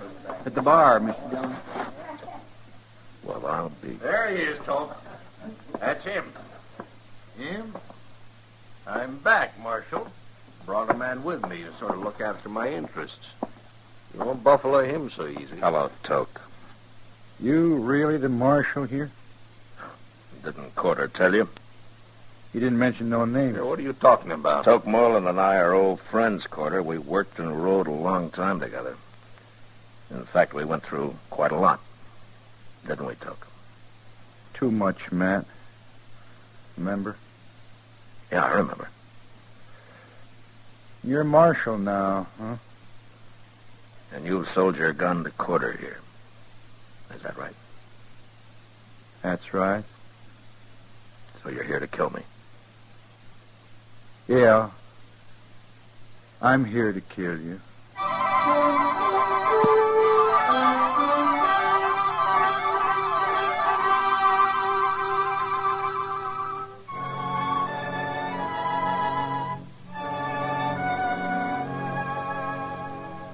It was a bad feeling to meet Toke Moreland again after some 15 years, and to have him standing at the bar of the Alafraganza, hired by a crooked gambler to kill me. Toke and I had run horses together over in Colorado, until the night we rode into La Junta and got taken by a drunken mob and beaten half to death. And the next day, when they found out we weren't the men they wanted, it was too late. By then, something had gone wrong inside Toke. And as soon as he could climb on a horse, he'd ridden off without a word. And I never saw him again. Until now. How long you been a marshal? Quite a while, Toke. I never figured a lawman for much. A lot of people don't. Like Corder here. Go ahead, Toke. Shoot him. I'll back you up. I handle my own gunfighting, Corder. I want to talk to you, Toke. Come on over to the table. No, you don't, Marshal. You stay Shut right up, here. Corder. Come on, Toke.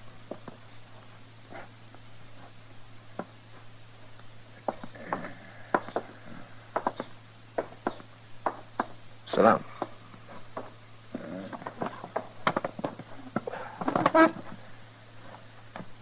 Well, Toke, is this your profession now? Shooting people? I gamble a little. Why do you do it, Toke? I don't like people much. Not after what happened at La Junta. Oh, you got over that beating? We both did. Anyway, that was a long time ago. Maybe my memory is better than yours. No, it isn't. We both changed after that, Toke.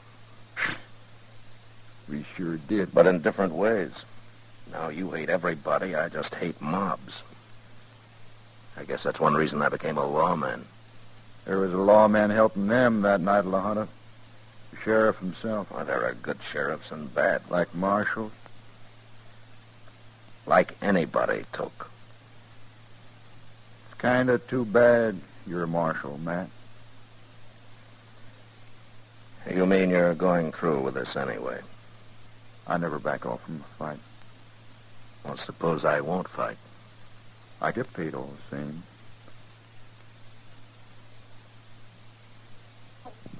But you'll have to get out of Dodge.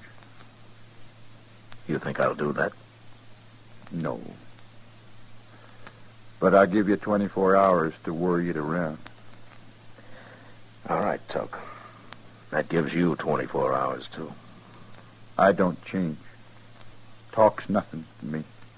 But money is. It adds to the pleasure. Tell me something, Tuck. Huh? You'd, enjoy shooting me? You ain't Matt Dillon no more. You're a lawman. Same as the one who helped him half kill me. And you too, at La Junta. Oh, you're a fool, Tuck. Maybe. But I'm a pretty good gunman. Sure. You can let Corder run his game here, or you can quit. It's a crooked game. There'd be fights. Men would die. 24 hours, Marshal Dillon. Okay. 24 hours.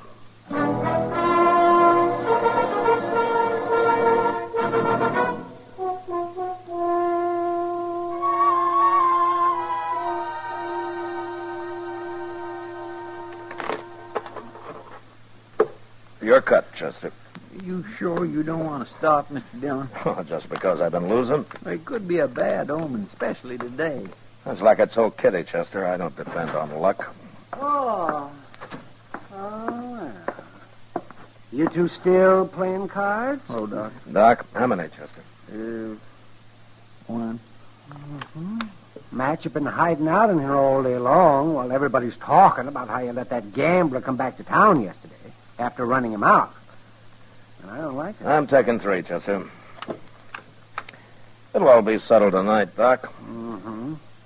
Well, they're saying you're afraid of that gunman he's got with him, that toque something. It's your bet, Chester. Doc, don't get drunk too early today, huh? We might need you. No, I quit. I can't even think to that, Mr. Dillon. Okay, Chester. If there's anything I hate, it's a paid gunman. A paid gunman?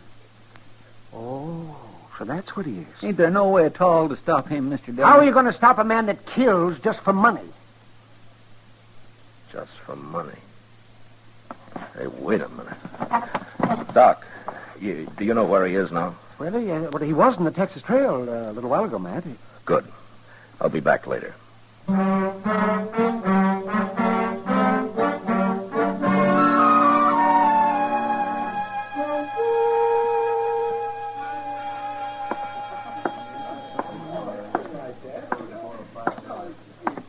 Hello, Toke.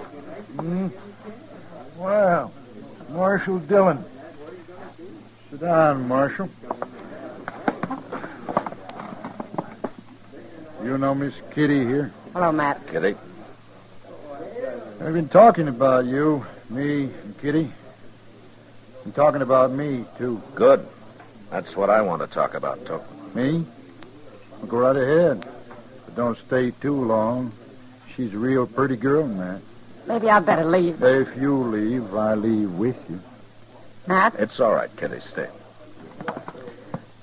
Toke, how much is Corder paying you to get rid of me? $300. Yeah. Well, what if I give you $300? To shoot him. You don't care who you kill, do you? It don't matter much.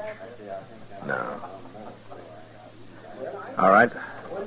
I'll give you $300 to clear out of here and forget this whole business. Why? Well, we were good friends once, Toke, till you got mad and started hating everybody. You've changed too, Matt. You sure never were a coward in the old days. Is that what you think I am? Well, so does Kitty. Don't you, Kitty? Don't tell me what I think, mister. He's full of vinegar, Matt. A girl like that deserves a real man. Yeah, I think I'll get my money from Corder so as I can hang around Dodge and get a little better acquainted with her. No, I am leaving. Well, Guess there's nothing more to say, Toke. Nothing I know of. See you in about an hour, Marshal. Unless you go hide.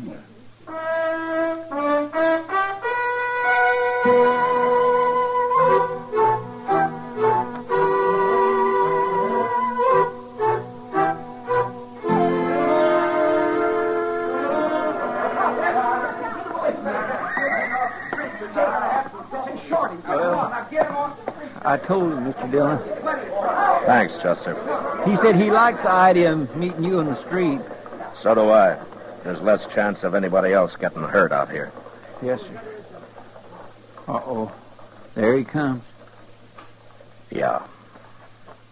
Mr. Dillon, I wish you'd... Get out of the street, Chester. Yes, sir.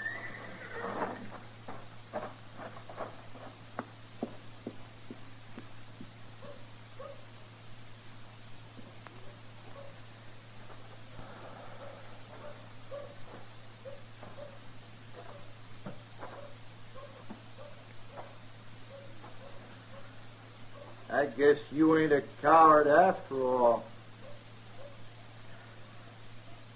Then get out of Dodge, Toke. And take Corder with you. Corder don't mean nothing to me. Does anything?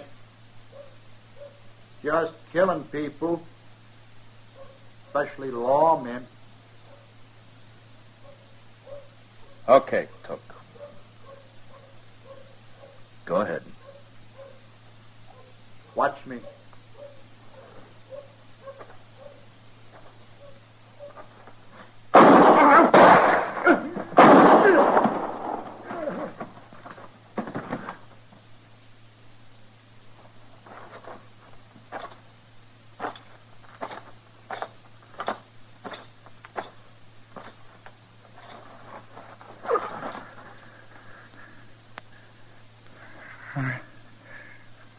I'm hurt, Matt. Bad. Yeah. You hit me. Both times. I had to. Funny thing, Matt. What? I'm lying here, flooding inside, dying. But I ain't mad no more. I don't hate nobody. Toke, It's too late to do anything about it. Yeah. It's too late, Toke. Sure.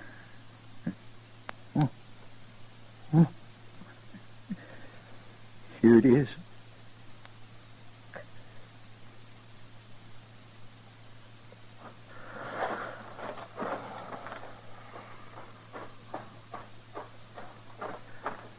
Chester. Yes, sir. Take care of him, will you? You going after Corder? Corder isn't the kind of man who'll stay around after this. No, I'm going for a ride. Alone.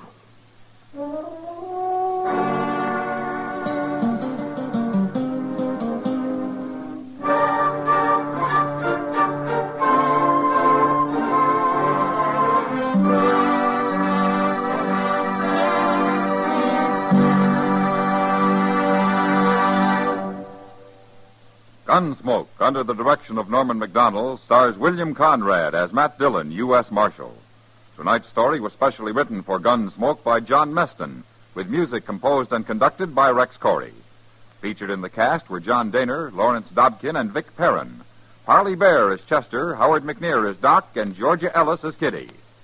Join us again next week as Matt Dillon, U.S. Marshal, fights to bring law and order out of the wild violence of the West in Gunsmoke.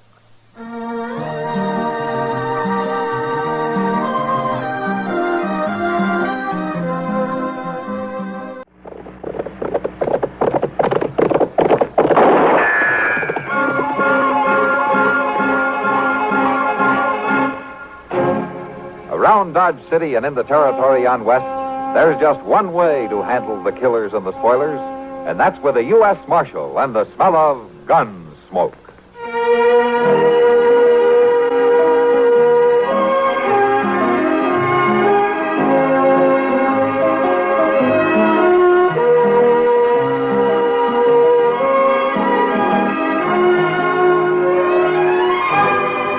Gunsmoke, starring William Conrad. The story of the violence that moved west with young America. And the story of a man who moved with it. I'm that man. Matt Dillon, United States Marshal. The first man they look for and the last they want to meet. It's a chancy job, and it makes a man watchful. And a little lonely.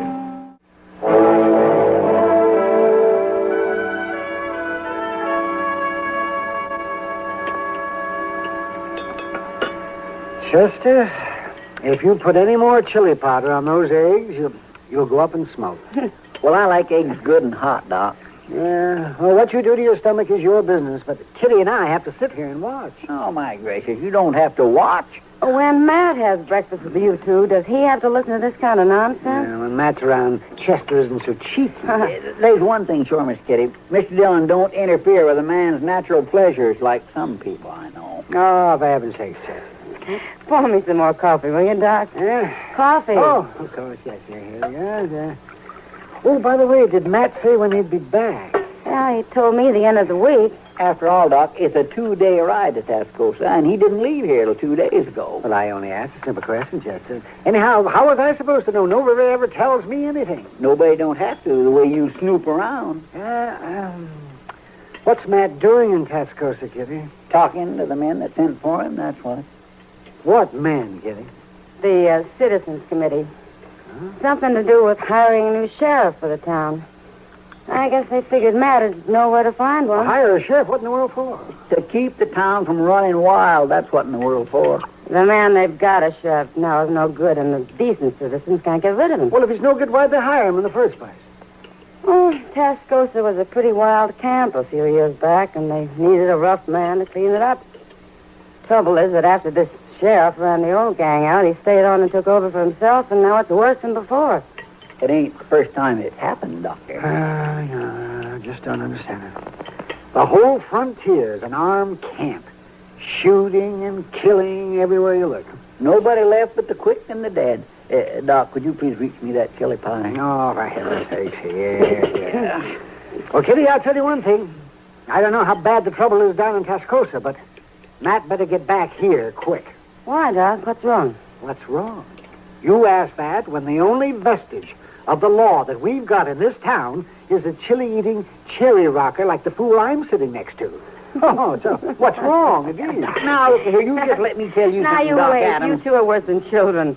Settle back now, both of you, and have some more coffee. Well, maybe just a dab, but that's all. I swear it's a caution what happens to some people when they get out in polite society. Drink your coffee, both of you.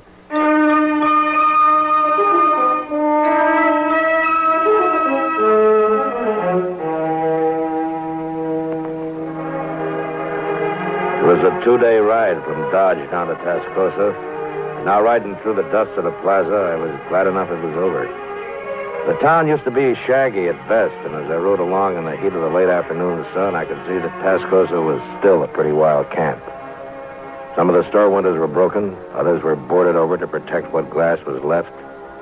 The busiest building in the plaza, and the one showing the least damage, was the Oasis Saloon. I tied up out in front and went in. What'll it be? I'll have a beer. You new in town? Uh-huh. You just traveling through, or are you going to stay? I don't know how long I'll be here. That'll be 25 cents, mister. 25? For a glass of beer? Pay to go thirsty, mister. Maybe I'll try another saloon. You hear that, boys? He don't like the prices we charge. He gives you any trouble, we'll shoot him in the foot. Might just shoot him twice. Make sure. Are these friends of yours, bartender? We all work together here, mister. I see. And just who is it you work for? Clegg Rawlins. Sheriff Clegg Rawlins. Sheriff, huh? Well, that's a pretty good title to hide behind, isn't it? You never been in Tascosa before, have you? No, not since Clegg Rollins took over. You act like kind of a troublemaker, mister. I got a feeling he don't like the way this town is run. Where are you from, stranger? Dodge City. What are you doing down here? I don't think that's any of your business.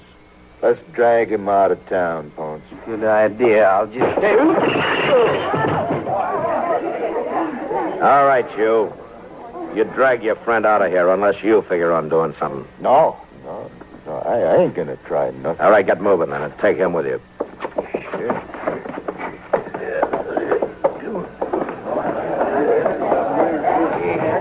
You're kind of rough, mister.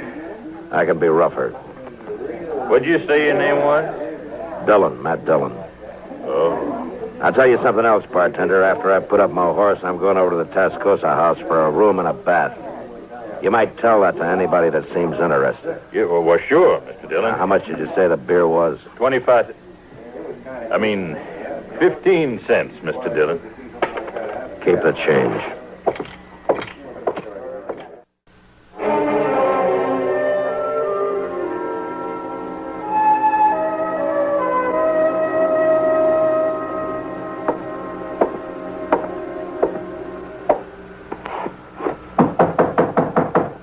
Yeah, come in. Your name, Dillon? That's right. Well, you're that U.S. Marshal from Dodge. Uh-huh. Well, I'm Clegg Rawlins, Marshal, the man the Citizens Committee wants to be rid of. Yeah, I know. I talked to several of them earlier this evening. You've been busy since you got to town. Was here 5 minutes, you knocked the gold teeth up in Gil Ponce's mouth. Maybe he won't be so free with his talk for a while. Yeah, I like a man like you, Dillon. A man that acts. Ain't all just talk. Why don't you come to the point? All right. I came up here to your room to tell you how wrong they are. Mr. Parks and Mr. Sykes and Mr. Stiles and all those men on that Citizens Committee. Oh? No, I know they paint a black picture. I want you to know I'm a reasonable man. Oh, is that so? Oh, sure is. In fact, people can do business with me. Real easy. Even you, for instance. Well, what's on your mind, Mr. Rollins? No, a while back, they brought me here to Tascosa to kind of clean it up some. Now, I did that for them. Now, all of a sudden, they want me out. I call that downright ungrateful, Marshal. Yeah. Go on. I suppose they give you the money at the meeting? Money to hire a new sheriff here? Yeah, that's right. Yeah. Well, Marshal, it kind of forces me into talking business. What I had in mind was, I'm a rich man. And a marshal don't make all the money in the world, now does he? I wondered how long it'd take to get around to it. Now, just wait a minute, Marshal. Wait a minute. You might be missing a good thing. The only thing I'm interested in is hiring a peace officer to come down here. You're through in Tascosa, Rollins. Now, you might as well make up your mind. Oh, a man don't always give up that easy, Marshal. You better, Rollins. You've got as much time left as it takes for the man I hire to get back here from Dodge. As short as that? As short as that. You know, Marshal, there's a lot of prairie between here and Dodge. I sure hate to see anything happen to you on your way back. Get out, Rollins. Oh, sure. But like I say, it's a long ride. There's just a few people around Tascosa might be real pleased to hear that you was dead. And it always seems kind of too bad when a man dies for something that ain't even his concern.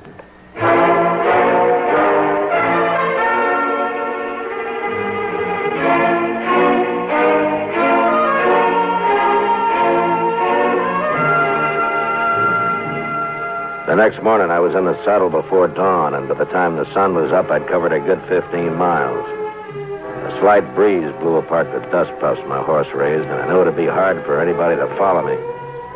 And for the same reason, I knew that someone could track me without being seen. About noon, I stopped in the shade of a grove of cottonwood to rest the horse. I was easing his cinch a little when I saw a rider coming up fast. I pulled my rifle from the saddle boot, and I waited. And then I put the rifle back.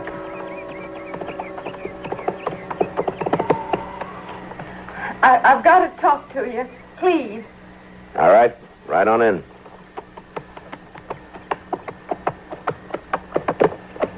Here, let me help you down. Thanks. It's a long way on the prairie for a lone woman, isn't it?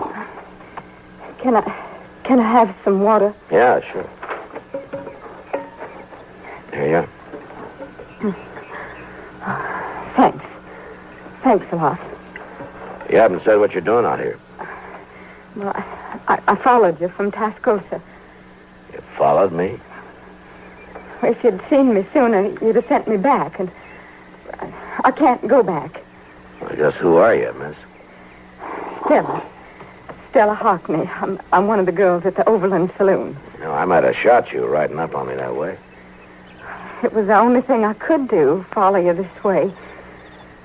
Besides, I didn't think you'd ride out so early. That's just why I did. I know all about you, Marshal. And I know why they sent for you to come to Tascosa. Is that so? Huh. I'm Clegg Rawlins' girl. Rawlins' girl? That's right. Now, look, Stella, you better turn around and head back right now. I can't go back. It's too late. Clegg would kill me if he found out I'd tried to run away. How do I know you're not still his girl, setting a trap of some kind? Well, look. Here, look. My shoulder. He put these marks there. Now, do you think I'd stay with a man like that? All I'm asking is to ride on to Dodge with you, Marshal. Look, I've got a rifle, and 2 rifles are better than 1. Clegg will come after you. You can be sure of that. Seems to me you're awful anxious to help kill the man you belong to. Oh, well, I belong to him right enough. He brought me down here from Hay City. Going to marry me, he said. I found out different. Just wanted me to work in his saloon. He already has a wife down by Willow Springs. Didn't exactly like that. I told him so. That's when he beat me. Let me ride with you, please. I don't know. I'm not going back, Marshal. All right, I guess it doesn't matter now that you come this far. Thanks. You may be telling the truth, but you better ride a little bit ahead of me anyhow. What for? Just be easier to keep an eye on you. Like you said, you got a rifle. Okay, let's get started.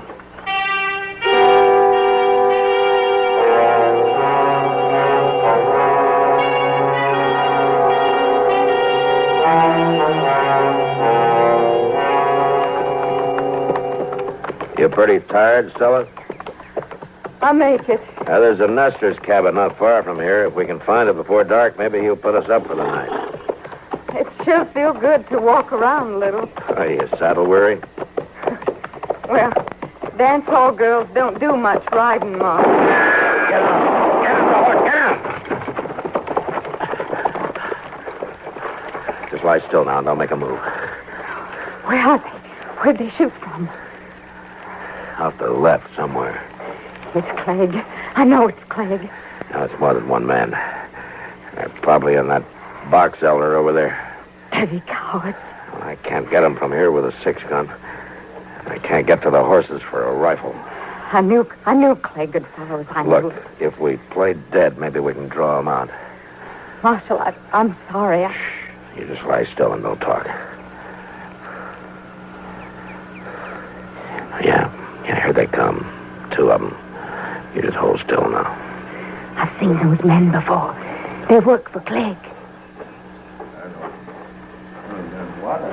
When I give the word, you yell as loud as you can. Scream, it'll throw them off. You ready? All right, now.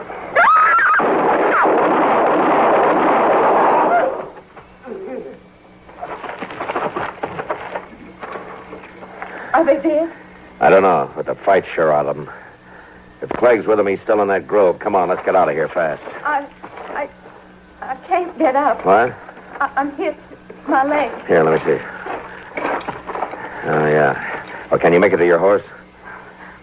I'm afraid I can't ride. I'll have to put you up on my horse. We'll ride double. Marshal, Are you blaming me for this? No, Stella, but we better get out of here before whoever's in those trees gets a little braver. Come on now, let's get you to that cabin.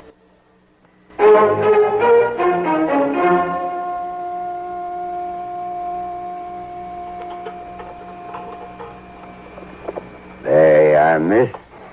You just lie back now. The morning will be fit as a fiddle. Thanks, mister, but that coal oil you poured on my leg like to set me on fire. Yeah, it's the best way to clean a wound there is, Stella. Less than it's whiskey, of course. Yeah. But that'd be pure waste, wouldn't it? You two can afford to make light of it. It's me who's got the bullet. Now, like they say, Stella, a bullet hole in your leg's not serious. It's too far from your heart. Well, I'm going out to feed my pigs. Having company like this has thrown me clean off schedule. I'll be back directly. Right. Having me along has caused you a lot of trouble. Slowed you down. Craig's probably going to ride into Dodge ahead of you. He'll be waiting there. Maybe. And he won't go back to Tascosa without trying to kill you, for sure. Well, maybe he won't try again, Stella. After all, there are other towns for him to take over. Oh, it's more than that, Marshal. A lot more now that he knows I'm with you. He's a jealous man. He's crazy jealous. Now he'll think there's something between us. Between you and me, I mean. Well, let's not worry about that now. You just get some rest. It's foolish to think you might have any feelings about me, isn't it? Not knowing me any longer than you have. Stella... I don't suppose any man could take to a woman he'd known for only one day. Could he? Look, Stella, why don't you get some sleep? We still got a long ride to Dodge. Yeah. I'm sorry, Marshal. Good night, Stella. Good night.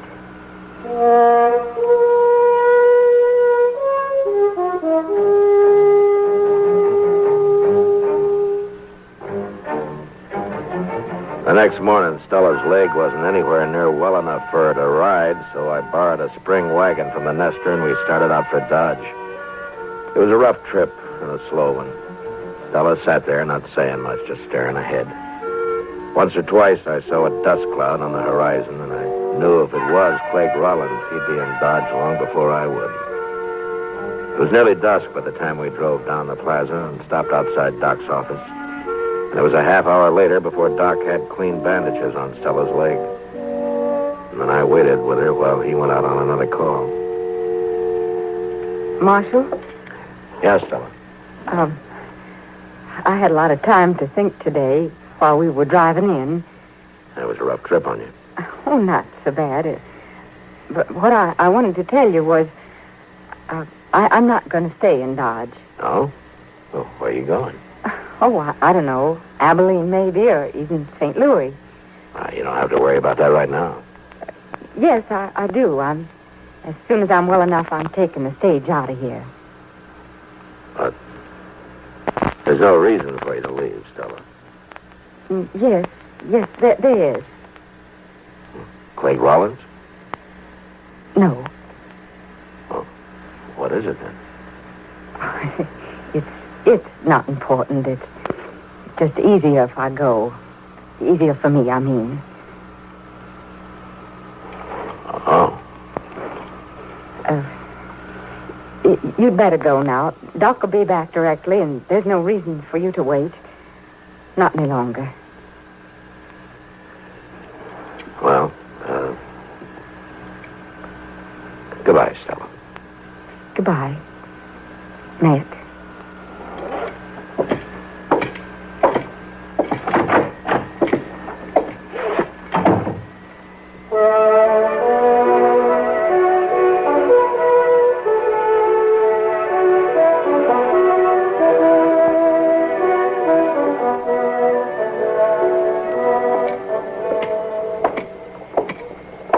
Marshal. Hello, Rollins. I've been waiting for you, Marshal. Last time you sent a couple of your men to do the talking. I don't know what you're saying. Your two riders who tried to dry gulch me. I hope you buried them, Rollins, because I didn't have time. You don't know that they was my men, Marshal, and you can't prove nothing about me being there neither. Not hiding in that grove like you were, no. I come here to tell you, you and I can still work things out, Marshal. You didn't get me killed, so you still want to buy me off, huh? Any man can use money. The government pays me. Not as much as I could. Listen, Rollins, so far I got nothing personal on you, nothing I can prove anyway. Now, if you're smart, you'll saddle up and you'll ride out of here. And you'll keep away from Tascosa, too. We'll see. And in the meantime, how is Stella? I'm telling you, Rollins, you get out while you can. Oh, sure. Oh, sure.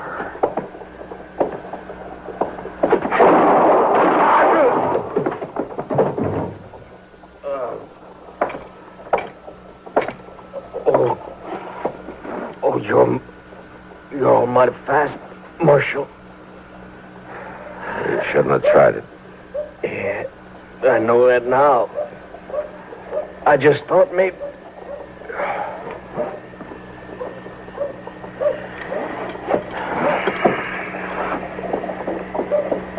Miss Dillon? Miss Dillon, I seen it. I seen the whole thing. What happened? Who was he? A man named Rollins. Oh, what'd he do? He didn't want me to send a new peace officer to Tascosa. Well, my land, that ain't much of a reason to die, is it? He figured it was. Look, you go tell Doc about this, huh? I got some business at Delmonico's. You gonna eat now? No, there's a man over there I want to talk to. Who? An ex-buffalo hunter I'm going to ask to take the job of peace officer in Tascosa. Who is it? Slim Trent? No, it's somebody who just got into town a while back. He's quite a ladies' man. Kind of hot-headed. That he could get the job done. Ladies' man. He's got an offer to go up to Abilene, but I think he might take this job first. Well, who in the world is it, Mr. Dillon? Now, you don't know him, Chester. It's a fellow by the name of Hickok, Bill Hickok. You want to come meet him after you get Doc? No, I don't care about no Bill Hickok. I was hoping Slim Trent would get the job. Well, I'll see you later, Mr. Dillon. Yeah, sure.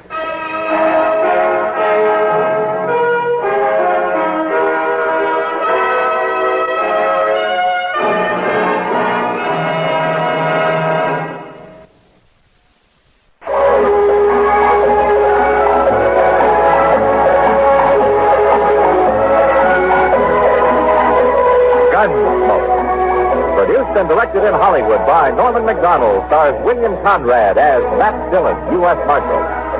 The story was specially written for Gunsmoke by Norman Macdonald, with editorial supervision by John Meston. Featured in the cast were Virginia Christine, Lawrence Dobkin, Barney Phillips, James Musser, and Vic Perrin. Harley Bear is Chester, Howard McNear is Doc, and Georgia Ellis is Kitty.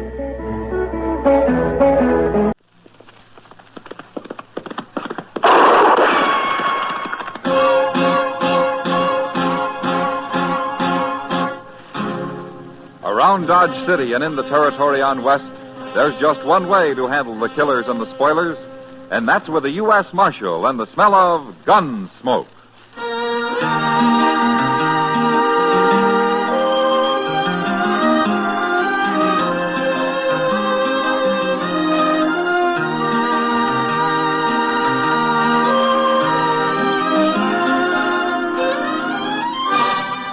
Gunsmoke, starring William Conrad, the transcribed story of the violence that moved west with young America, and the story of a man who moved with it.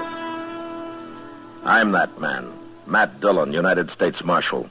The first man they look for and the last they want to meet. It's a chancy job, and it makes a man watchful and a little lonely.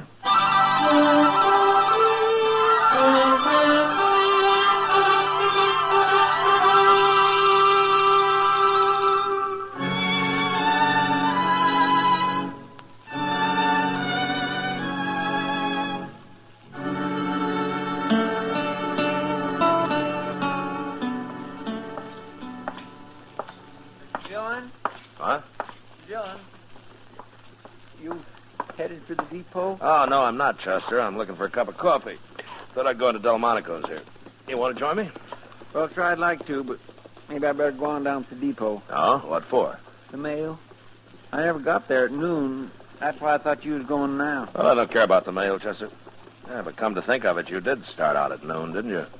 What happened? I got robbed. Got robbed? Yes, sir. Over at the Alfraganza. Oh, you've been gambling all afternoon, huh? Not all afternoon, Mr. Dillon. I watched the game for about an hour before I set in. Oh, you should have gone on watching it. Oh, yes, sir, you're right. Absolutely right. Cost me my last $10. But I thought sure I'd win this time. Oh, why? Because it was my last $10 for the month. I had to. Well, that's about as good a reason for winning as any, I guess. Yes, sir. You know, there's just too much month for my pay, Mr. Dillon. Anyway, I might have won if I hadn't got cheated. Oh, it's a crooked game? The fellow dealing was crooked. I know he was. But I sure didn't want to start no argument with him. No, sir, not him. Well, why? Who was he? I don't know. Some stranger. Calls himself Sam Kircher. What? Sam Kircher. You know him? Oh, but I've heard of him. Who is he? He's a gunman, Chester. Oh, I recognize that. That's why I didn't make no fuss about his crooked dealing. Well, you were smart. Kircher's the kind of man who enjoys killing. He's got a big reputation for it out in Arizona. Well, what's he doing here, I wonder? I don't know, Chester. But let's go find out.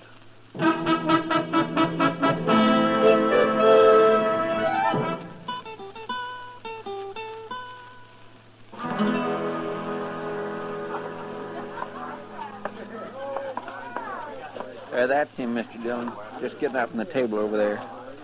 I guess the game's finished. Funny you'd tell you his name, Chester. A man like that usually doesn't talk so much. No, sir, but I didn't think nothing about it at the time. He's coming over here at the bar, Mr. Dillon. Yeah. Pass a whiskey, bartender. Hello, Kircher. Where you been, Dillon? What? Took you long enough to get here. It's been a half hour since I cheated your friend here out of his money. Cheated me, you see? I told you he did. But how do you know I was a friend of Mr. Dillon? I asked. Smart of me, wasn't it? What'd you ask for? What difference it make? Never mind, Chester. What are you doing in Dodge, Kircher? I got tired of Arizona. Why? Nobody left worth bothering about there. You mean there's nobody left worth your killing, is that it? Man can get rusty facing down bums and greenhorns, Dillon. What's the matter with Tombstone? Wyatt Earp wrote me it's a lively town these days. Oh, too many of them Earps. And they got Doc Halliday with them, too. Man, be a fool to ride into that camp. Well, you draw a line somewhere, don't you? One man at a time's good enough for me, Dillon. I ain't greedy. Now, you're kind of greedy about money. What do you mean? You admitted cheating Chester out of his $10. I had a reason for that, Dillon. Now, did you? Yeah. He was hanging around watching the game, and I found out who he was. So when he sat down, I took him. I can deal faster than that. I wanted him to know and run tell you about it. Why? I wanted to meet you, Dillon. Always like to get to know the leading citizens of a place. You got your own way of going about it. Are you objecting? Ordinarily, I object to cheating at cards, yeah.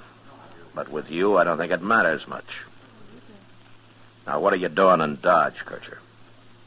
I was nearby, up in Colorado.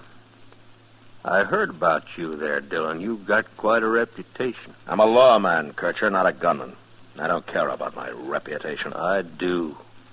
Now, you came here to kill me, huh? That's what I came for, Dillon. Kircher, I'm going to tell you something. What? Men like you are as useless as wolves. I hate every one of your kind. And that'll make it easier for you to fight me, Dillon. I'll meet you out in the plaza, sundown tomorrow.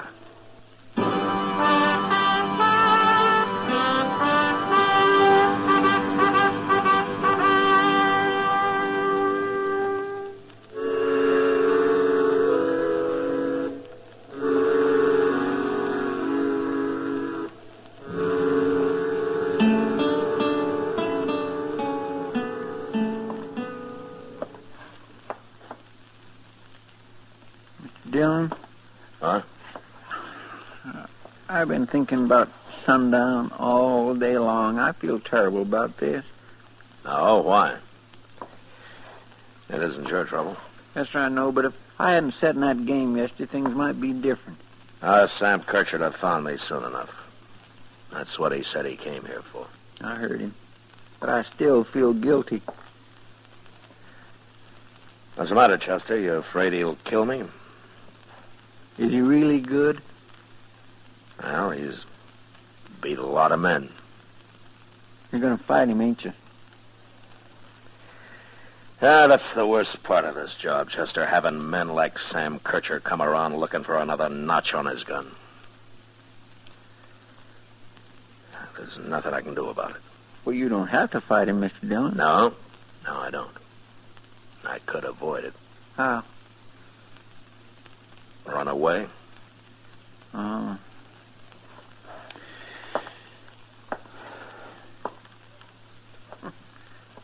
Look out the window here, Mr. Dillon. The plaza's plumb deserted. Sure. Guess the word's got around. Mr. Dillon? Yeah, what? He's coming. Sam Kirchard. Walking across the plaza.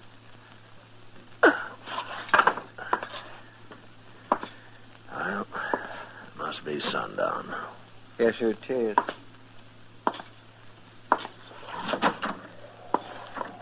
Don't come out the door, Chester, or you'll be behind me. I'm only going as far as the boardwalk. I won't. I'll stay right here. But if anything happens, then I'm coming out, by golly. Don't be a fool.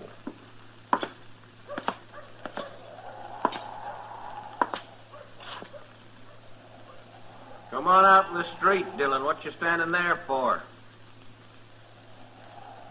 What's the matter with you? You scared?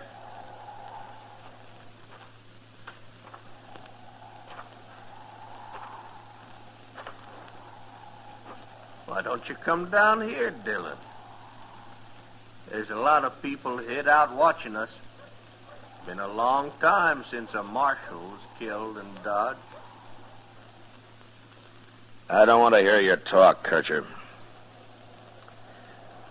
Let's get this over with.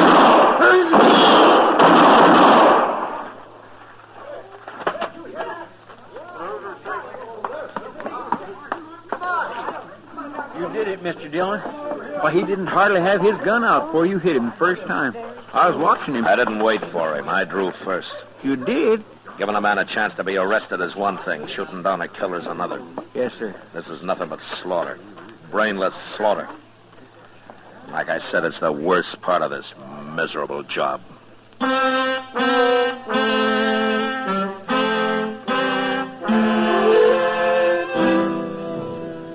I guess it helped, ridding the country of a man like Sam Kirchard, shooting him down, killing him. But the trouble was that it made you feel like a part of his own senselessness when you did it. And everybody congratulating you afterwards and looking up to you. That didn't help any. That's one thing that got men like Kirchard started off wrong in the first place. All the talk, all the admiration for gunfighters. Like with a kid I met at the Texas Trail one night a couple of months later. He was sitting with Kitty when I came in. Evening, Matt. Tom. Ah, thanks, Kitty. This is Marshal Dillon, Pate. I know. I've seen him. Pate, huh? Well, I never saw you around before, Pate. He rode in yesterday, Matt. His first time. Good thing, too. He's only 16. Yeah, that's young, especially for a town like Dodge. Where you from, Pate? On west of here. Cowboy? I was. That's what I've been arguing with him about, Matt. He says he's through being a cowboy. Oh, is that so? Why? I got other things to do. Like what? I'm going to buy me a gun, Marshal. A gun? Sure. And I'm going to learn to use it, too. A man's no good without a gun. Oh? Pate, you start carrying a gun and you get handy with it and you'll grow up to be a U.S. Marshal or something. Ah, Kitty. I mean it. I never saw a man start using a gun yet that he didn't have to go on using it. The rest of his life. However long that is. Tell me something, Pete. What gave you this idea? What's wrong with it? Everybody carries a gun. Of course, everybody can't use them real good, but I'll learn. I'll get good. Good as you are, Marshal. Oh? Sure. Maybe even better. Who knows? That's what I mean. It all leads to nothing but getting killed. Who cares how good you are with a gun? There's always somebody better. She's right, Pete. Why don't you forget about this and go find yourself a job out in the country somewhere and go to work, huh? I'm gonna have to, Marshal. I'm plumb broke right now. Oh, good. That's fine. You know anybody around here? Nope. Well, look, I'll tell you. Emmett Bowers is due in town tomorrow. He runs a big outfit, and he can always use an extra hand. You meet me in the lobby of the Dodge House tomorrow morning, and, well, we'll have a talk with him. Okay. I better be going now. I gotta find me a place to sleep. Oh, Pete. Here's $1.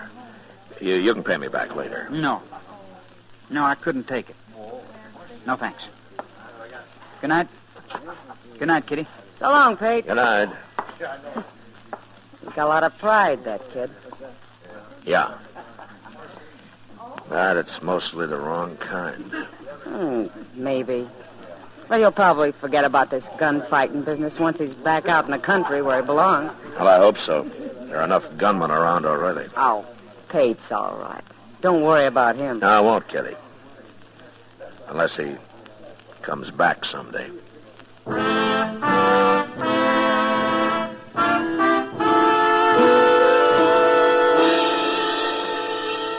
Pete was at the Dodge House next morning, and we found Emmett Bowers there and got him a job right off. They rode out of town together that evening, and I watched him go, hoping that a lot of hard work would give Pete something to think about besides becoming a gunfighter. Anyway, I'd done what I could, and I forgot about it. Till a couple of months later, when I happened to go into Jonah's General Store.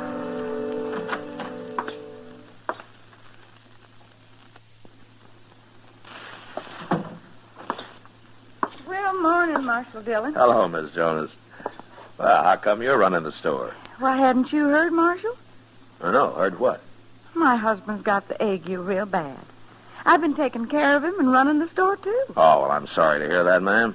But how do you manage to do both? Well, I moved his bed into the storeroom out back. Matter of fact, Doc Adams is in there with him now. Huh? Oh, that poor man, Marshal. He's had chills one day and fever the next for nigh on to a week. Well, Doc will fix him up. Doc can cure almost anything. I can cure anything but a liar, Matt. What? Oh, hello, Doc. I didn't know you were listening. I was listening and I heard what you said. And it was a long way from what you told me the other day. Why, what do you mean, Doc? Mrs. Jonas, he told me the only thing croakers were good for was performing autopsies and signing death certificates. That's exactly what he said. Death certificates? Now, don't let him scare you, ma'am. Nobody ever died of ague yet, doctor or no doctor. Oh, Matt, why aren't you out patrolling Front Street or keeping the peace somewhere like you're paid to do? Man can't work all the time, Doc. Oh, he can. Yes, well, I'll just remember that the next time you come hounding me out of bed in the middle of the night to patch up some bad man that you've just torn apart. When you're through here, I'll buy you a glass of beer, Doc. It's awful hot today. Yeah, I don't mind the heat. I'll take you up on it, though. Just say, Mrs. Jonas, if your husband complains about his ears roaring, it's the quinine I gave him. So just you don't worry about it. Oh, all right. Marshal. Well, hello, Pete. How are you? I'm okay. Oh, Pete, you know Miss Jonas here? Ma'am? Hello, Pete. And Doc Adams. Howdy do. Doc? Pete's been riding for Emmett Bowers the last couple of months. Oh, that's fine. Emmett's a good boss, I've always heard. He's all right. They treating you okay out there? It's like any other job punching cows, Marshal. Short grub and long hours. Yeah, sure. Oh, what you doing in town? Did you come in with Emmett? No. I come in alone. Oh? You, didn't quit, did you? I quit. I drew my time last night. Yeah, I was afraid so. Ma'am? Mm-hmm. I want me a 6-gun and a holster and a belt. And all the ammunition the rest of my money will buy. Well, now, son, ain't you a little young to be carrying a gun? I'm 16. And if I'm old enough to do a man's work, I guess I'm old enough to live like a man. Live like a man? You mean die like one, don't you, young fella? I ain't afraid to die. I don't know. I've dug bullets out of all kinds of men, young and old. And no matter how they talk, every one of them's been afraid. I get good enough, I'll do the killing. If I'm given a decent chance. Pate, tell me something. How'd you get started on all this in the first place? I don't mind telling you, Marshal. Now I got money for a gun, and I can start practicing. Oh, wait a minute. Is there some particular man you're after? Is that it? Yeah. That's it, Marshal.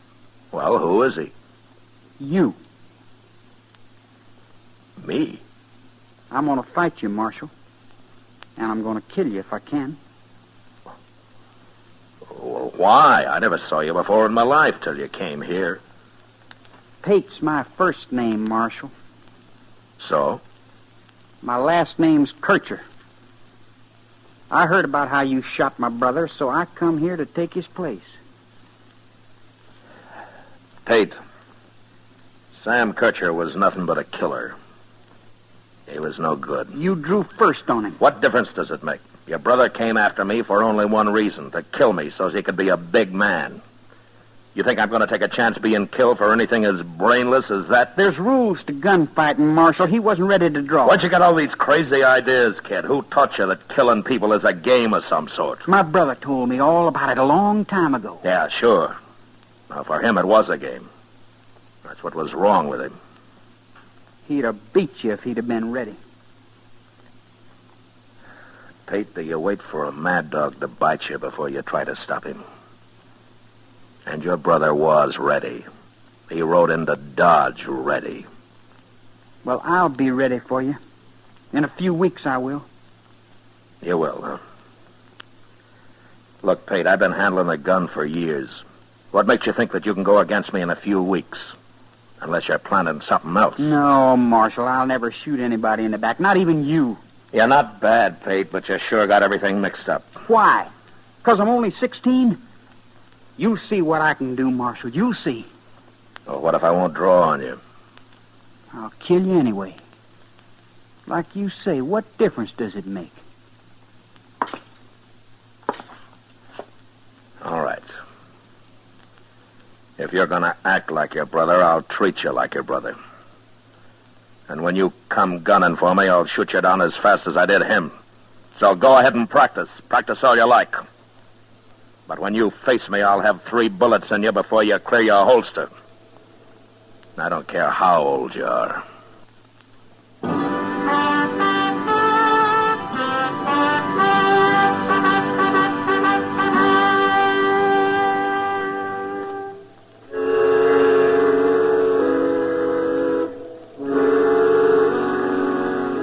If I thought getting mad would scare some sense into Pate Kircher, I was wrong.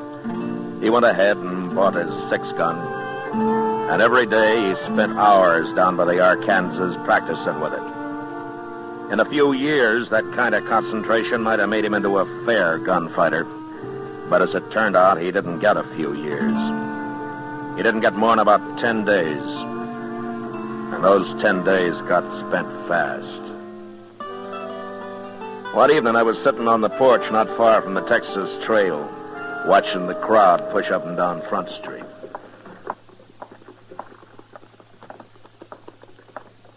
Oh, hello, Marshal. Hello, John.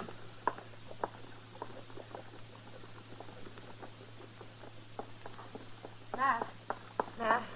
Oh, hello, Kitty. Matt, Chester's in the trail there, and he asked me to come find you. Well, why? What's the trouble? You know Jack Grining? Yeah, I know him. Well, he's at the bar in there, and he's making fun of young Pate. Chester isn't sure how much Pate's going to take from him. Oh, Ryan's more than just a bully, Kitty. He's dangerous. Well, Chester tried to make him stop, but it didn't do any good, Matt. I hope Pate isn't fool enough to try to take him.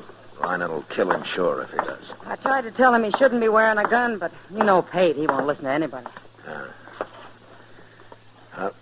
You better wait out here. I aim to. Leave the kid alone, Riding. He ain't bothering you none. Get out of the way, Chester. Everybody else, get out of the way, too. I'm giving you one more chance, Faith. You throw that gun away or you start using it. Go ahead and draw, Ryan. I ain't afraid of you. Okay. I will. No, don't do it, Riding. No. Ah!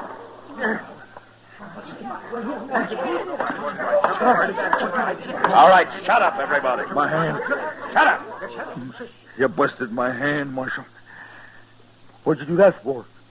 This ain't your fight. It's like shooting a man in the back. You ruined my hand. You were about to murder this boy, Ryan, and I should have shot you in the head. Now go on over to Doc's if your hand bothers you. It bothers me. It's smashed. Good. I wonder how many lives that's going to save. Now go on, get out of here. I'm going. You ruined me. That's what you've done. We'll see about this. Well, he'd have killed him, sure, Mr. Dillon. Pate never even got his gun out. That's true, I didn't. I kind of froze. I don't know why. Pate, Jack Ryan's the same kind of man your brother was, always looking to kill somebody. And if you still think it's a game of some kind, go on wearing that gun. And when the time comes, I'll see you buried with it. But that's all I'll do for you. All right, come on, Chester, let's get out of here. Yes, sir. Marshal. Marshal, wait a minute.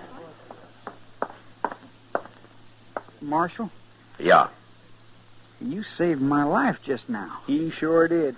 One more second, you'd have had a bullet clean through you. I know that. But I don't understand. What don't you understand? Well, you could have let him kill me, and then I wouldn't be after you no more, would I?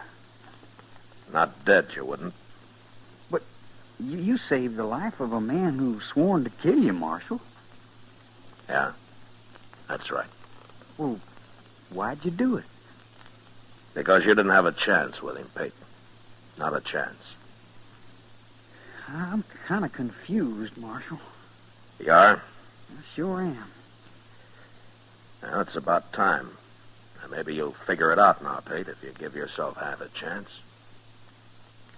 Marshal, I always could think better when I'm riding a horse.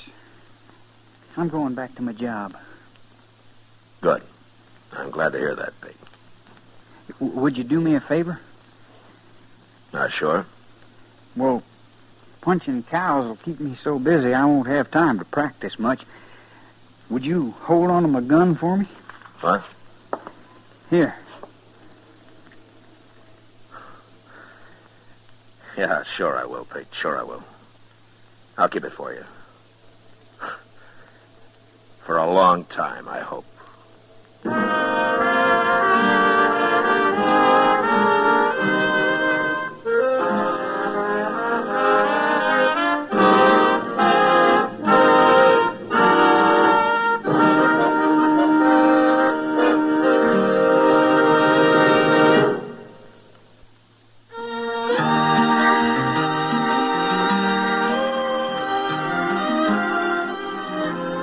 Gunsmoke, produced and directed by Norman Macdonald, stars William Conrad as Matt Dillon, U.S. Marshal. Tonight's story was specially written for Gunsmoke by John Meston, with music composed and conducted by Rex Corey. Featured in the cast were Sam Edwards, Lawrence Dobkin, Vivi Janis, and John Daner. Harley Bear is Chester, Howard McNear is Doc, and Georgia Ellis is Kitty. Join us again next week as Matt Dillon, U.S. Marshal, fights to bring law and order out of the wild violence of the West in Gunsmoke.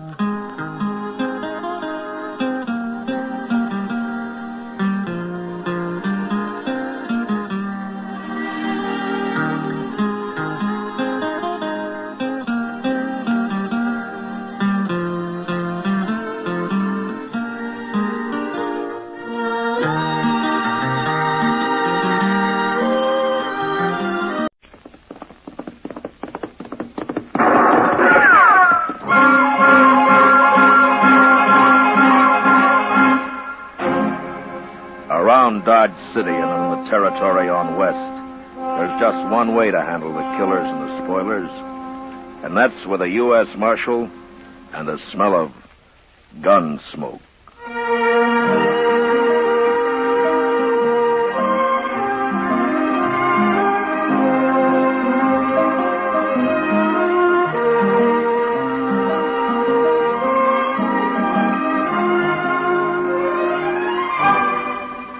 Gunsmoke, the story of the violence that moved west with young America. The story of a man who moved with it.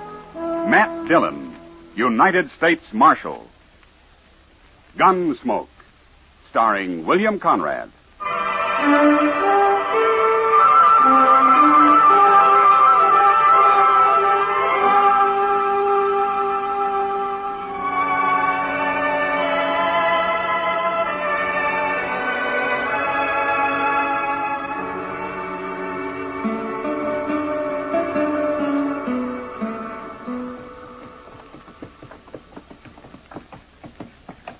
Hand me that bottle, Zach. It's been a long, dusty trail up from Texas.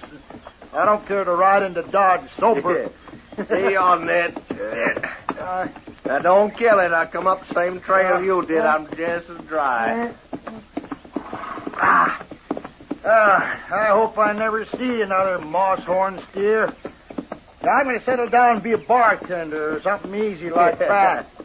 Tomorrow you'll wish you was back trailing cattle. You wish you never seen dogs. Hey, come on, my turn on that bottle. So by tomorrow, maybe there won't be no Dodge. Maybe we'll have torn it plumb apart. Oh. Yeah. Hey, hear the cougar howl tonight. Yeah. Hey, then look yonder. What? That there's Alafragansett. Let's start with it. Hey, tell them we're here, Zach. Show them how we live in Texas.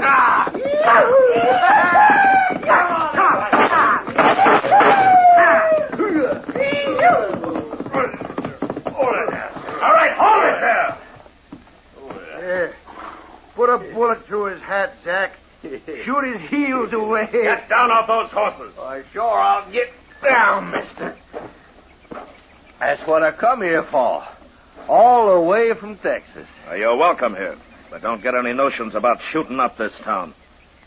Who are you, anyway? I'm a U.S. Marshal, and I'll take your gun till you're sober enough to carry it again. Nobody takes my gun. All right, then ride back to camp. Don't let him buffalo you, Zach. He won't. Mister, I'm staying. Me and my gun. And there'll be a marshal for breakfast if you try to stop me. All right, I won't. I'm going to kill you for doing that.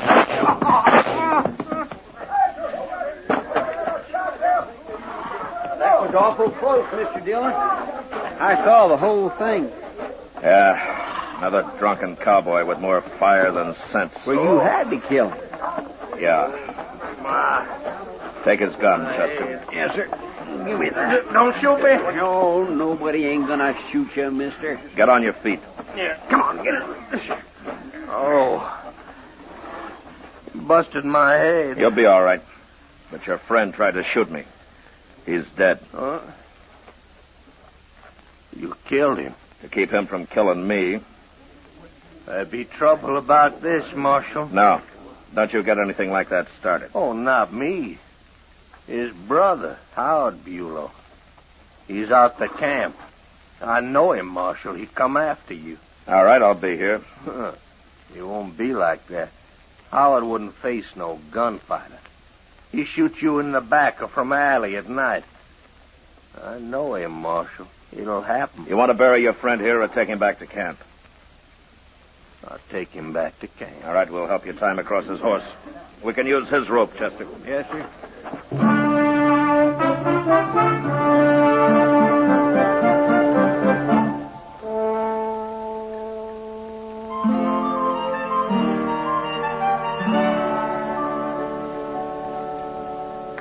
There's more coffee here, Matt. No, thanks, Kitty. Can't say I blame you. You'd think a restaurant like Delmonico's could at least make good coffee. I never saw a woman yet who didn't find fault with everybody's cooking but her own. Women have more taste than men. That's all. Sure. More arguments, too. Matt. Yeah. That man you had to shoot today, his brother, is that what's on your mind? Yeah, I suppose. I've been thinking. You never seen him. If he does ride into town, you won't be able to recognize him, will you? Well, let's say he'll probably be the first man who tries to shoot me in the back. Oh, Matt. No, don't worry about it. It's been tried before. I'm still around. Come on. Let's get out of here. Okay. Sure.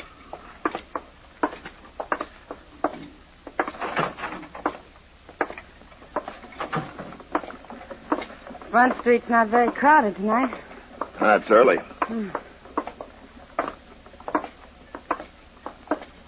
Now, wait a minute. Huh? What is it? That man leaning up against the post up there. Wait till he turns his head. I want to get a look at him.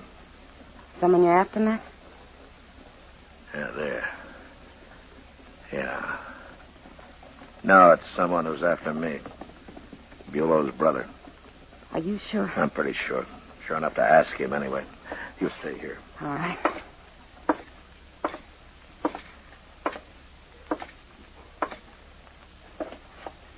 You looking for me, Bulow? What? Your name is Bulow, isn't it? Oh. I'll bet you're him. I'll bet you're the marshal. I am. I'll take your gun now. Well, take it. All right. That won't stop me. You'll get another gun and shoot me in the back. Is that it? Any way I can, Marshal. Look, Bulow, your brother tried to kill me, and he'd have done it if I hadn't stopped him. Ain't nobody kills a Bulow and gets by with it. I don't care what he done.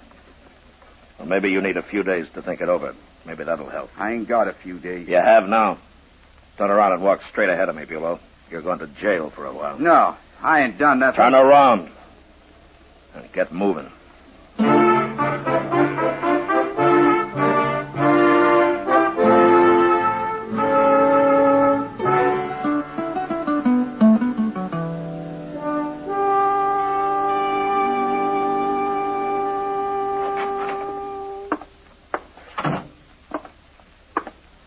You the marshal? What can I do for you? My name's Will Jacklin. I'm boss of the drag our herd. We're holding up river. I come for Howard Bulow. Oh? I see. Well, turn him loose. No, I can't turn him loose. He didn't do a thing last night. He was just standing on the street the way I heard it. He threatened to shoot me in the back, and he says he's still going to do it. You killed his brother, didn't you? In self-defense. Don't matter. You'll have to look out for yourself. But none of my men's gonna lay in a Kansas jail when he ain't done nothing. None of your men's gonna walk free waiting to put a bullet in my back, either. I got 8 men outside, Marshal. I got 10 more with the cattle. We come a long way. We had a hard drive. We're all Texans, and no Dodge City marshal's gonna rub our nose in dirt. Nobody's trying to, Jacqueline. Fine thing they hire men like you to kill cowboys on a little spree. You call shooting me a little spree? You could have crippled him up. I wish that were true, but I couldn't take the chance. Another shot and he'd have killed me. Talking's a waste of time. I want Bulow out of here. I'll do this. I'll turn him over to you when you've sold your herd and are headed back to Texas, if you promise to keep him with you. I want him now. No, not as long as he's set on killing me. 18 men I got, Marshal. Not counting myself. 14 of us will be back tonight, and we'll get him. Jacqueline, don't try it. And after we get him, we'll really shoot your town up. You people have mistreated the last Texas cowboy. You're going to. Tonight, Marshal.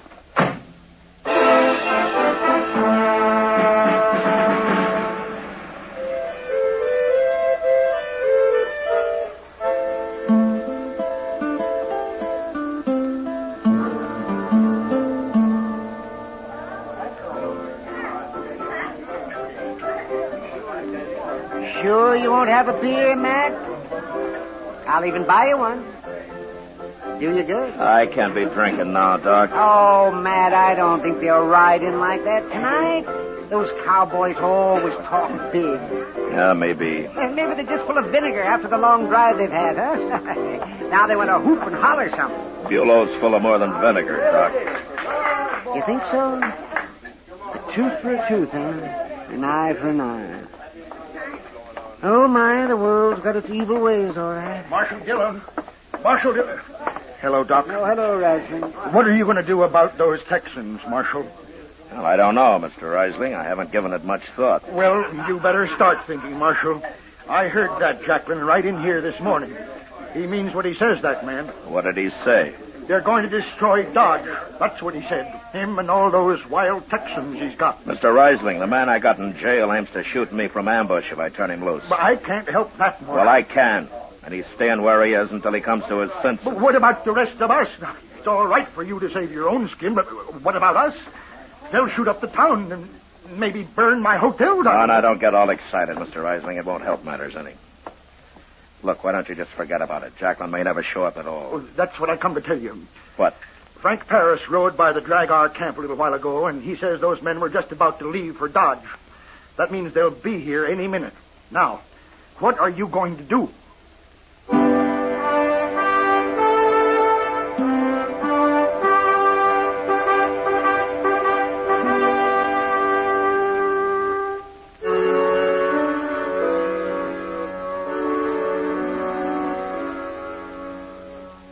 I left the Yellow Braganza and walked over to the jail to wait for Jacqueline and his mob of cowboys.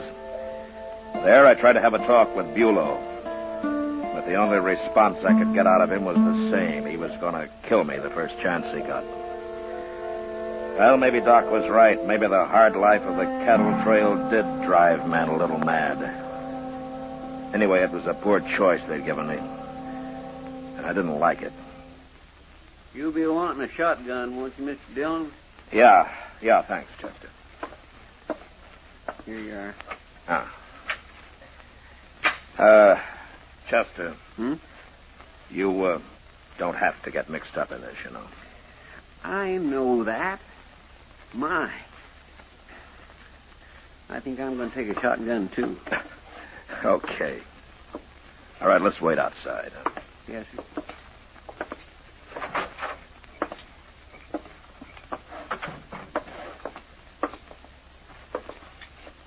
About 10 feet apart, huh? All right, sir.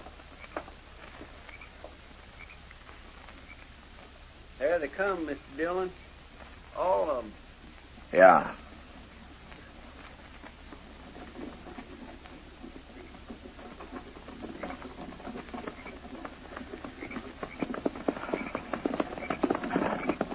Yeah, it is, man. Hello, Marshal. You're acting like a fool, Jacqueline. We'll see about that. You make trouble here, and the law will be after you wherever you go. I don't worry none about no law. I was raised plumb free. We all were. Yeah, sure you were. But that doesn't leave you free to form a mob, raid a jail, shoot up a town. What's the matter with you men? What's the matter with you? You put an innocent man in jail. Any man who wants to kill somebody isn't very innocent, Jacqueline. Do you have to wait till he does it? I don't have to wait for nothing. Marshal, we've come for Bulow. Let them have him, Marshal. Turn him loose. Hurry. You keep out of this, Reisling. He's right, Marshal. You let him go peaceable and we'll leave town. But if you make us fight, we'll go right on fighting. Now, you heard him. He means it. Now, you do it. Shut up, Reisling. Jacqueline, this is a shotgun I'm holding.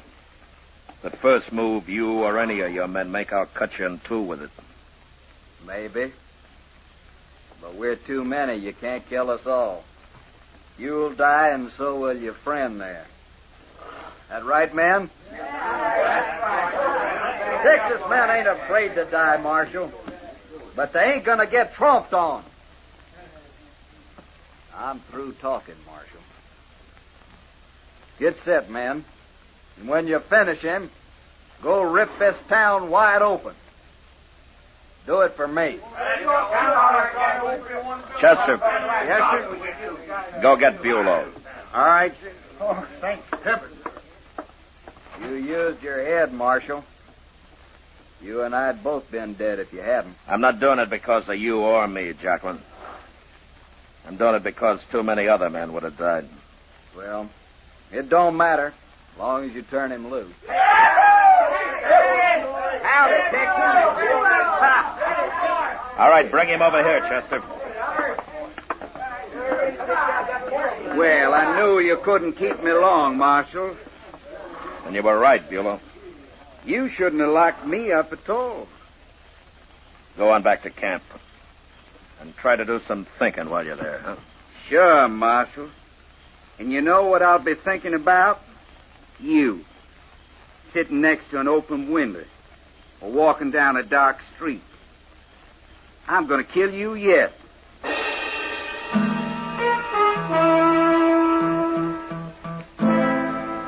Wherever he was from, whatever kind of life he'd led, Bulow was a primitive man. Somewhere he'd heard about revenge. It's a simple idea, an eye for an eye. And he took it to heart. I realize now that there was no dealing with him. The man was incapable of change. And Jacqueline wasn't much better. But I forgot about Jacqueline. It was Bulow who'd be back. Still, 2 days went by, and there was no sign of him. There's a couple of chairs, Mr. Dillon. Let's sit there. All right, Chester. Well, nobody can't shoot you from here, not unless it comes up in front. Well, it's unlikely with Bulow. What's the matter with men like him? I don't know, Chester. Too rough a life, maybe. The war. A lot of things. Well, he's plumb crazy if you ask me. Say, ain't that Miss Kitty coming up the street? Hmm? What's she walking so fast for?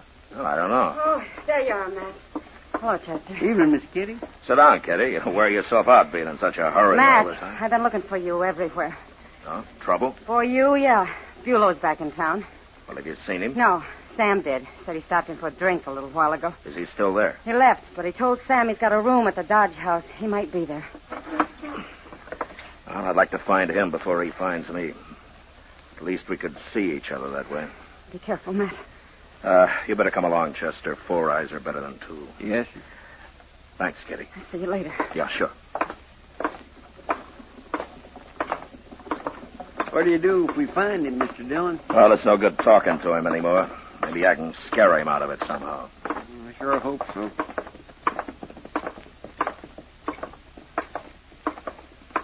The hotel looks pretty empty from here.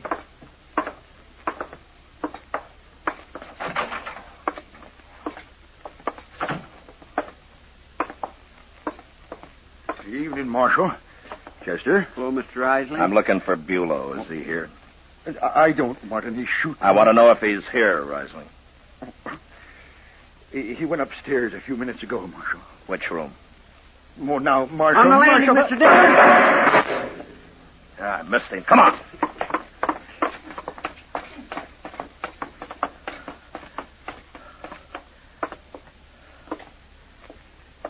He's in one of those rooms. Here we've got him now. Yeah, but I don't know which one. You stay here, Chester. I'm going down the hall. He might come out of any one of those doors. All right, sir.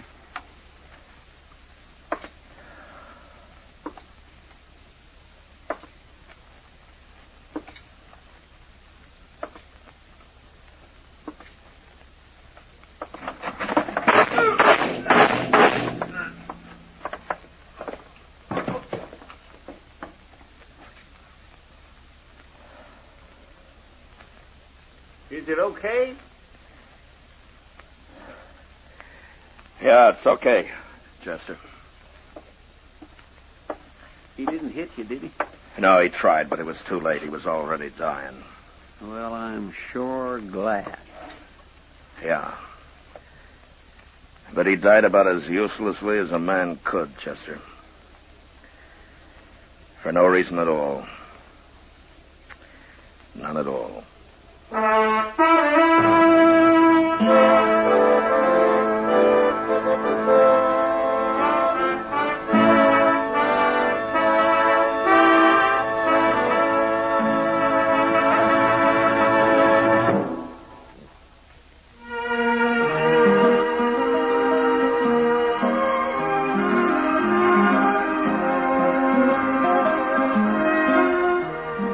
Gunsmoke, under the direction of Norman MacDonald, stars William Conrad as Matt Dillon, U.S. Marshal. Tonight's story was especially written for Gunsmoke by John Meston, with music composed and conducted by Rex Corey. Featured in the cast were Dick Perrin, Lawrence Dobkin, Harry Bartell, and John Dana. Parley Bear is Chester, Howard McNear is Doc, and Georgia Ellis is Kitty. Ken Peters speaking. You know, you get more out of life yourself when you help others. So don't miss your greatest opportunity. Help the poor, the sick, the troubled in your community. Pledge enough to the one campaign that helps them all. Give generously to your community chest. Join us again next week as Matt Dillon, U.S. Marshal, meets Yorkie Kelly during his fight to bring law and order out of the wild violence of the West in Gunsmoke.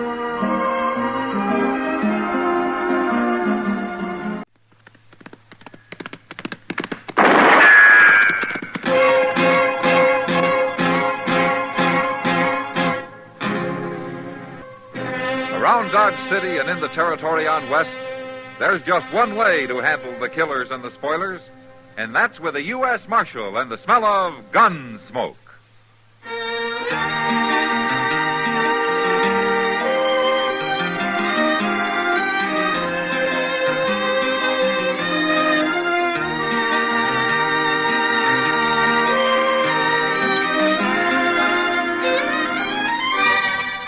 Gunsmoke, starring William Conrad.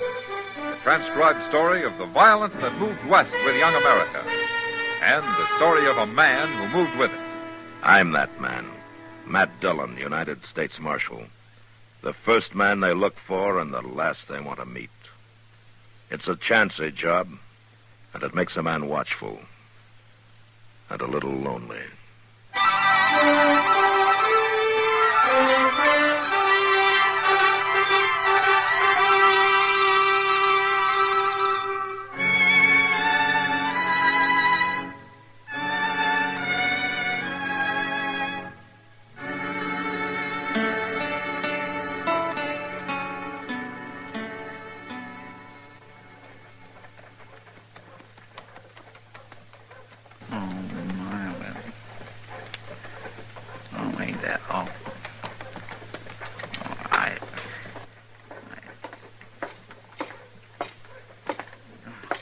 Howdy, Mr. Dillon. Chester. Oh, it's a sad thing.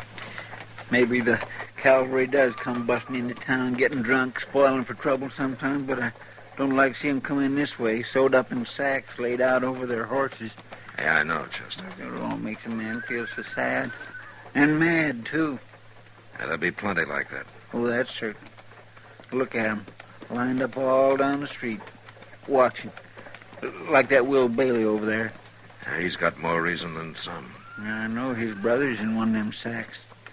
Imagine him standing there watching, wondering which one. Oh, it's an awful sad thing. Yeah, let's just hope there'll be no more brought in like this.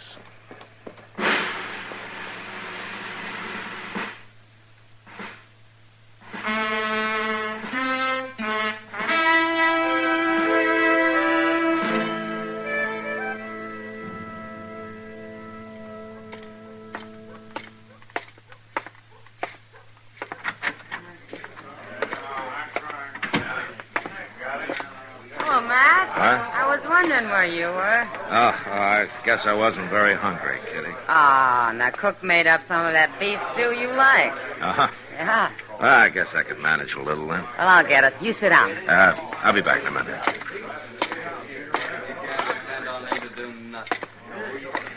Hello, Bailey. Oh, hello, Marshal. I'm sorry about your brother. Yeah. We all are. A lot of good it does. Yeah, I know how you feel. But the cavalry will get the ones that did it. The cavalry.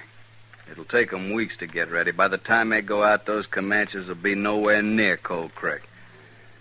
Oh, Marshal, we're going out on our own. You better think that over, Bailey. We thought it over. And we won't bother about which Indians did it, either. That'd do a lot of good, wouldn't it? Starting an Indian war all over I again. ain't gonna argue with you, Marshal. But I'll tell you one thing. There's one man right here in town who's going to die first. You mean Amos Cartwright? That's right. The one who led those boys into ambush at Cold Creek. Bailey, that's only a wild idea. Amos Cartwright's always been a good, reliable scout. He came back, didn't he?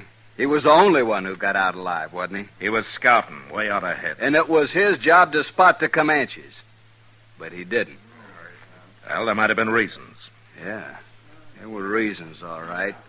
He's a Comanche himself. Lived with them, married one, rode on war parties with them. And he led that patrol into ambush for him. Killing Cartwright's not going to help your brother. And it could get you into trouble with the law. I'll take my chances on that. All right, Bailey. Maybe in a couple of days you'll cool down and see some reason. Here it is. Getting cold. Oh, thanks, Kitty. That Bailey's pretty hot, isn't he? Can't say I blame him too much. No, I can't either. Too much. You think what he says about Amos is true, Matt? I think you ought to have proof before you condemn a man, Kitty. But Amos is a queer sort. So are a lot of others out here. Now, that's no reason to kill him. No, of course not. Well, how is it? What? How is it? Oh, I guess I was hungrier than I thought. Or the cook's getting better. I guess there's still room for improvement. Bailey? Amos Cartwright. All right, don't touch your gun, Bailey. You just stay like that. Amos, you better find someplace else to eat today. I come to see Bailey. All right, you've seen him. Now go on. Mister, I don't allow nobody to say things about me. I said 'em, and I'll say 'em again. You're no better than a Comanche yourself. You're a lying, sneaking, murdering savage with your buckskin shirt and your Comanche leggings and your braided hair. And you're the same as kill those men in Cold Creek. All right, that's enough. Shut up! Come on, Amos. Mister, I'll see you later.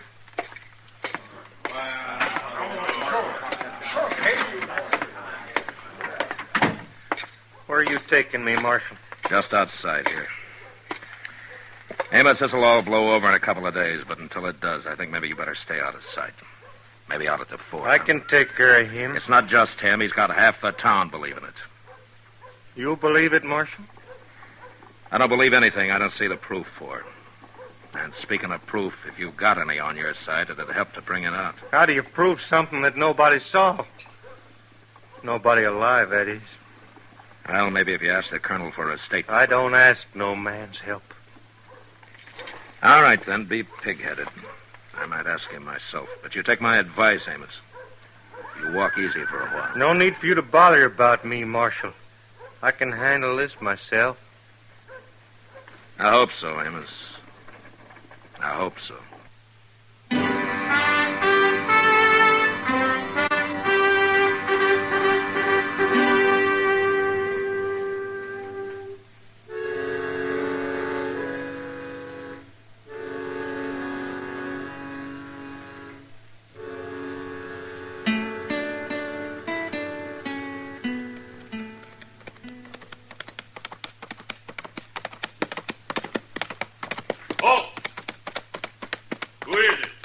Afternoon, Corporal. Oh, howdy, Marshal. The colonel here? Yes, sir. Right there on the parade ground. Yeah. Which one's in the Hooska this time? Nobody at the moment, Corporal. Well, ain't that a wonder. Pass. Thank you.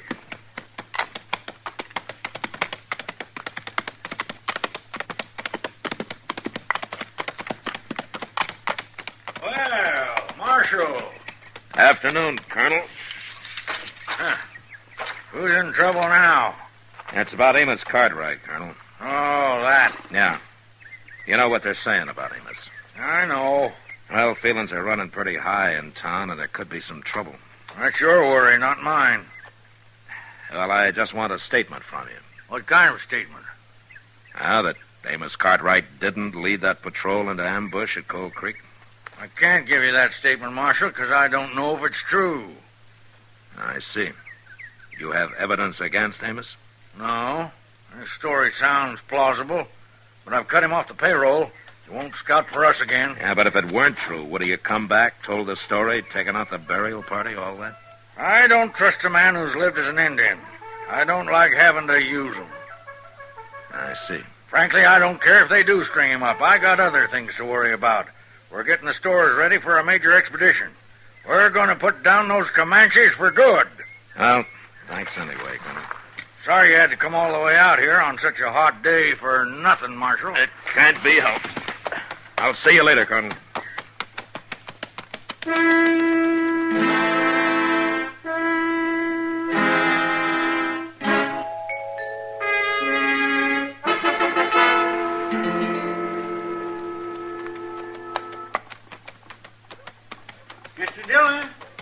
Mr. Dillon? Yeah? What is it, Chester? Oh, my gracious, I'm glad you're back. Oh, what's happened? Just what you was afraid of. Bailey and Amos. What? Bailey's dead. Bailey? We got him right up there at Doc's. That's why I called you. All right, let's go. Oh, he didn't give him a chance, no chance to talk. Took him by surprise, come up behind with a knife, and slit his throat. Oh, my gracious. Where was this? Over there by the liver stable. Must have been waiting for him to come for his horse. Got clean away, too, before anybody knew what happened. Oh, hello, Matt. Doc? In here.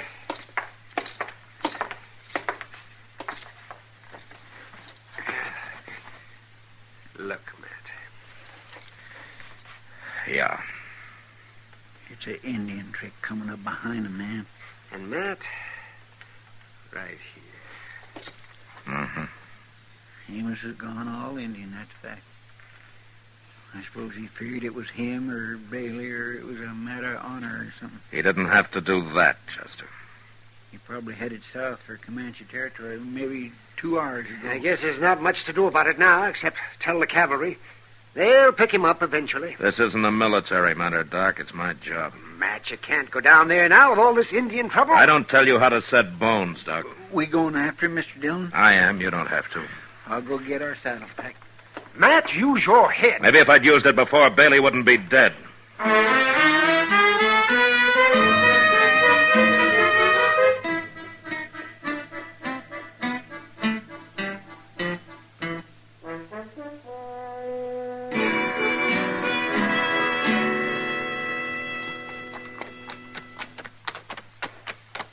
You think we're gaining on him at all, Mr. Dillon? Yeah, we should be, Chester. We can't find him none too soon for me. Oh, we sure picked the day to come out here. Yeah, it's hot, all right. Yes, sir. There's somebody following Amos, Chester. What? Yeah, pull up. Let's take a look.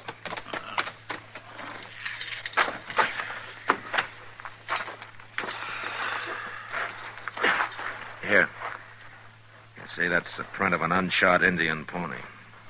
Well, now, why would an Indian be trailing Amos? I don't know. And why is Amos wandering like he can't make up his mind where to go? For a while, I thought he was heading for the Washita. Now he's veered west. Maybe throw us off, huh? He's leaving too plain a trail for that. He doesn't expect anybody to come after him down here. Man, you beat me. Why, this is quite a view from up here, Mr. Dillon. See for a long way. You see Amos? Nope. I don't see no Indian, neither. Oh, hey, here's something, Mr. Dillon. What? That Indian pony stopped here and stood. Yeah, probably looking out there, watching Amos. And then turned off and went that way. Yeah, but running. See how the prints dig in and stretch out? What do you think that means, Mr. Dillon? Probably means trouble, Chester. We better find Amos quick.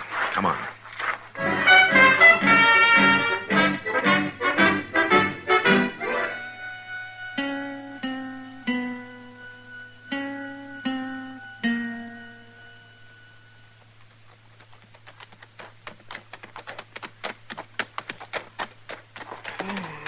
I'll be glad when the sun goes down. Careful, Chester. Come up easy on top of this hill. Yes, sir. Reckon we might be getting close. Maybe.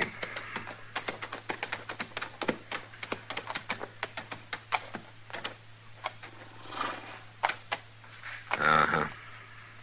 I don't see a thing, Mr. Dillon. He's down there, Chester, making camp. You see that movement in the willows there? Hmm? That'll be his horse. He'll be over by the water.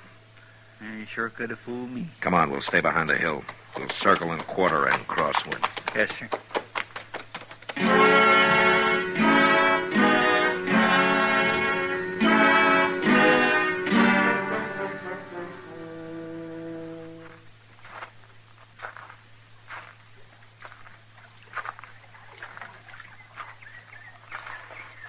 All right, Amos. Sir? No, drop it. Now, you just stand there.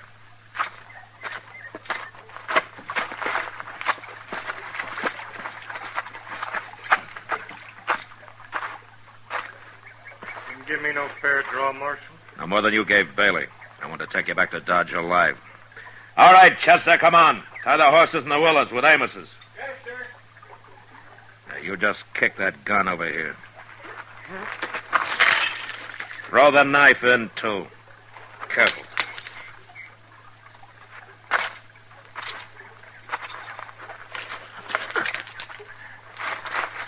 All right, you can relax now. Figuring to ride tonight? Later, after the horses are rested a couple of hours. Think you can get me back to Dodge, Marshal? I think so. It's Comanche country, you remember. Maybe you're banking too much on that, Amos. Maybe.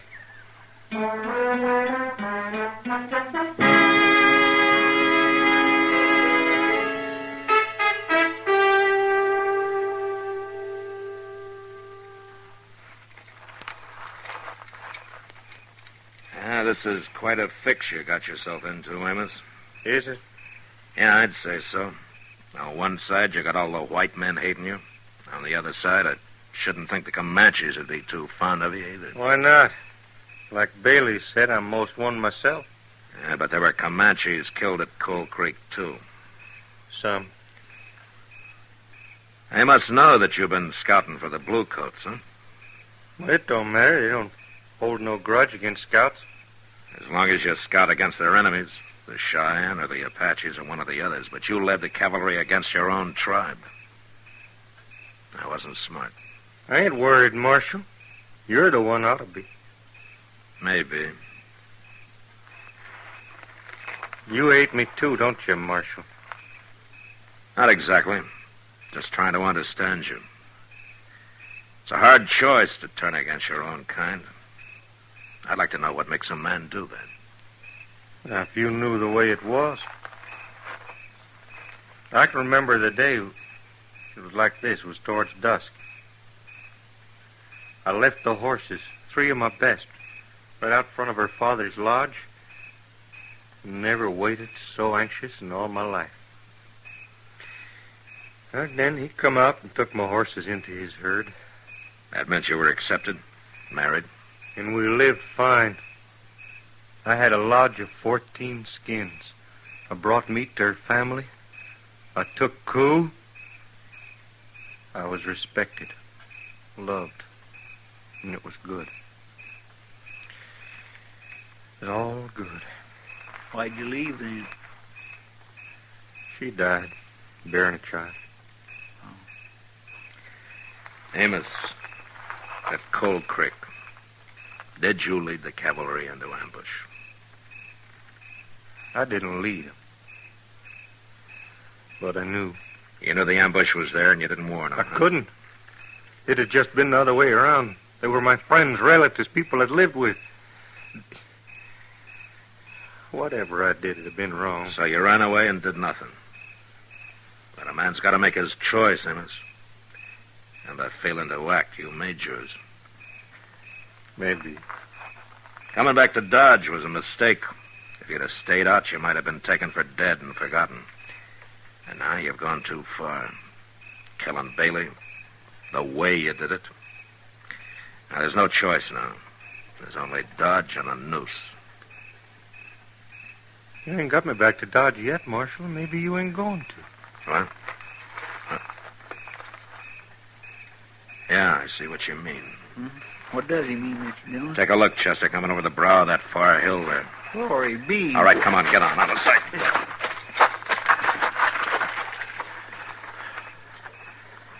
It's a war party. Yeah, a big one. I say must be 50 or more. Amos?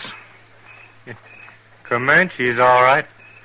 You lose, Marshal. Maybe we all do.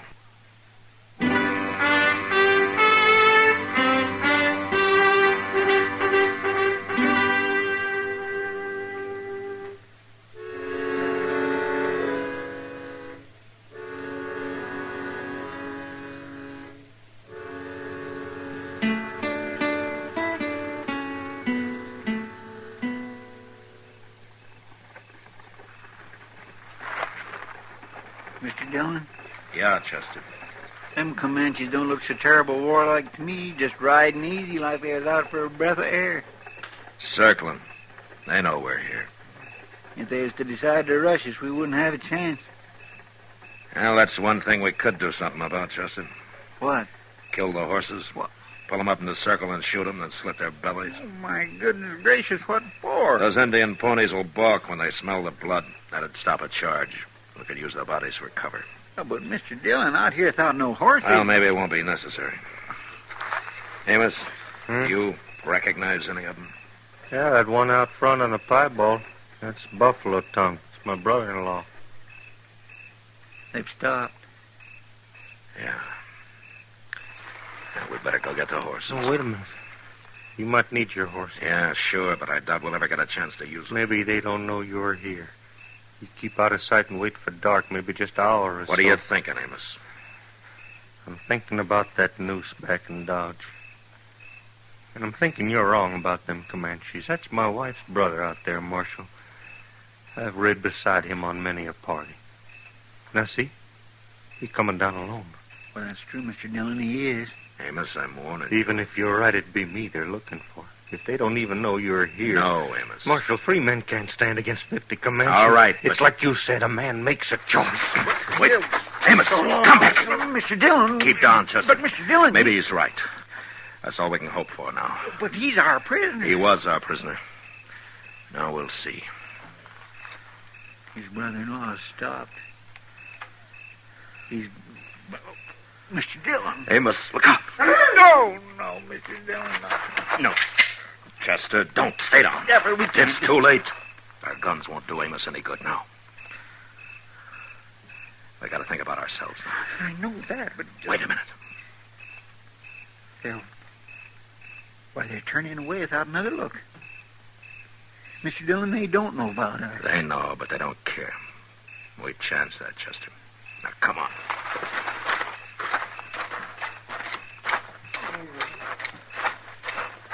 Oh, my goodness. Amos? No, don't, Marshal. Not yet. It's got to come out, Amos. Here, I'll cut the shaft. No. After. In a minute or so. It won't matter. Marshal. It didn't even bother. It didn't even bother to take cool. It just...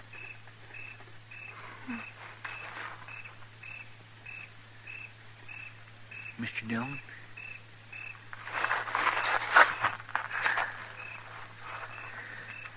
There went most clean through it. They're going away. Didn't even seem to notice us. There wasn't a battle, Chester. There was an execution.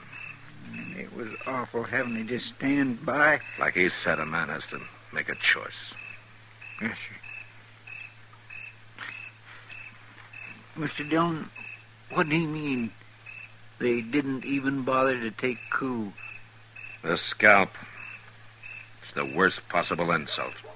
When an Indian won't even claim his coup or touch the body. Oh. You reckon he knew what might happen? Yeah, I think so, Chester.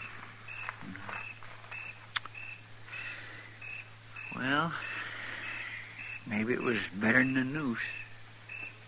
Yeah. Maybe it was. All right, come on, Chester. We got things to do.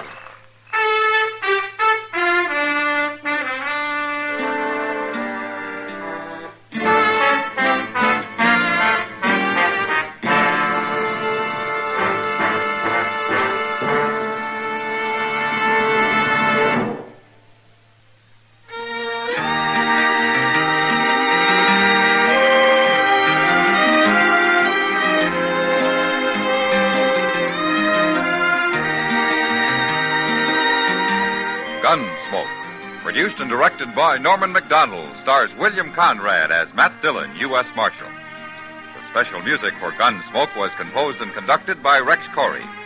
Sound patterns by Ray Kemper and Bill James.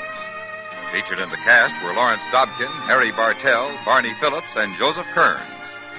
Harley Bear is Chester, Howard McNear is Doc, and Georgia Ellis is Kitty.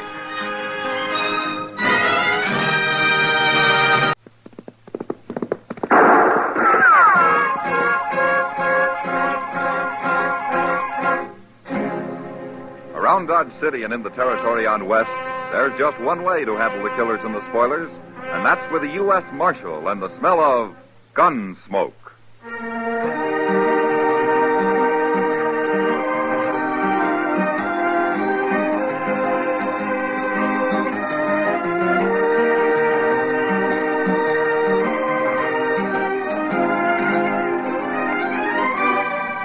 Gunsmoke, starring William Conrad.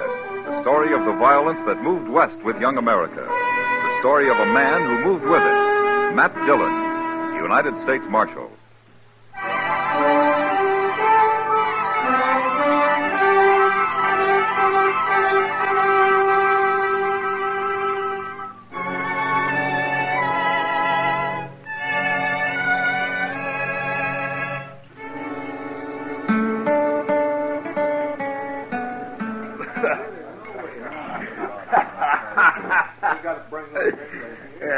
What'd you say your name is, soldier? Gallagher. That's my name. All right, Gallagher. Now, don't you think you've had enough? It isn't even night yet. I'll never have enough. You plan to show up at the fort this drunk? Lady, maybe I won't show up at the fort at all. Now, what do you think of that? Gallagher, you better start worrying about what Captain Shaw's going to think, not her. Hey, what are you doing here, Spear? I've been an hour looking for you all over Dodge. How'd you get that drunk in an hour, anyways? Drinking! Are you responsible for this? Oh, sure. The Indians pay me to keep you soldiers drunk. That ain't funny. He's a grown man, isn't he? That's not the point. What's the point? You shut up, Gallagher. We'll be an hour late now, and that's all Captain Shaw needs to fix us. Captain Shaw can go hang. You wasn't so drunk I'd leave you and just ride out alone. Yeah, that'd be just like you, Spear. Just like you. Come on, get up out of that chair. I'll drag you out. Oh, leave me be. Come on. I ain't have started here yet. Cut your peaches, gal. Thunder ain't rain. Shut up, Gallagher. Why don't you listen to your friend? You're just going to get into trouble here. Who's kissing your hand anyway? That's no way to talk. I'll kill you for that. Beat your drunk.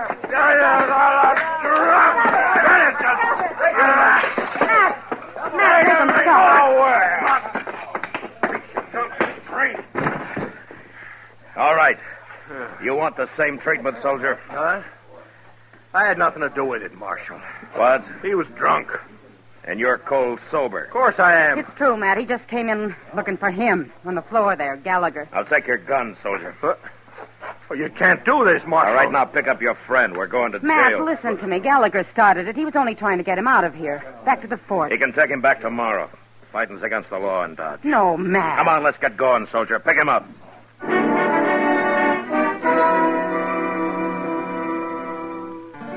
The past week, we'd had nothing but trouble in Dodge. Men had fought and gouged and knifed and shot each other that I began to wonder if they gave a thought to anything else in the world. It had set my temper on edge, and I suppose I'd become as bull-headed as they were. Anyway, I threw the soldiers in jail and went off to supper and forgot about them. For some reason, the town was reasonably peaceful that night. The change sort of took the edge off of me. Next morning, I felt half human for the first time in days. I turned that cowboy loose early, Mr. Dillon. He seemed tolerably repentant. Well, he should be, Chester. But those two soldiers look pretty glum. What are you going to do with them, sir? Oh, yeah. Well, you better go back and let him out, huh, Chester? We'll have the Army in here looking for him if we don't. Yes, sir.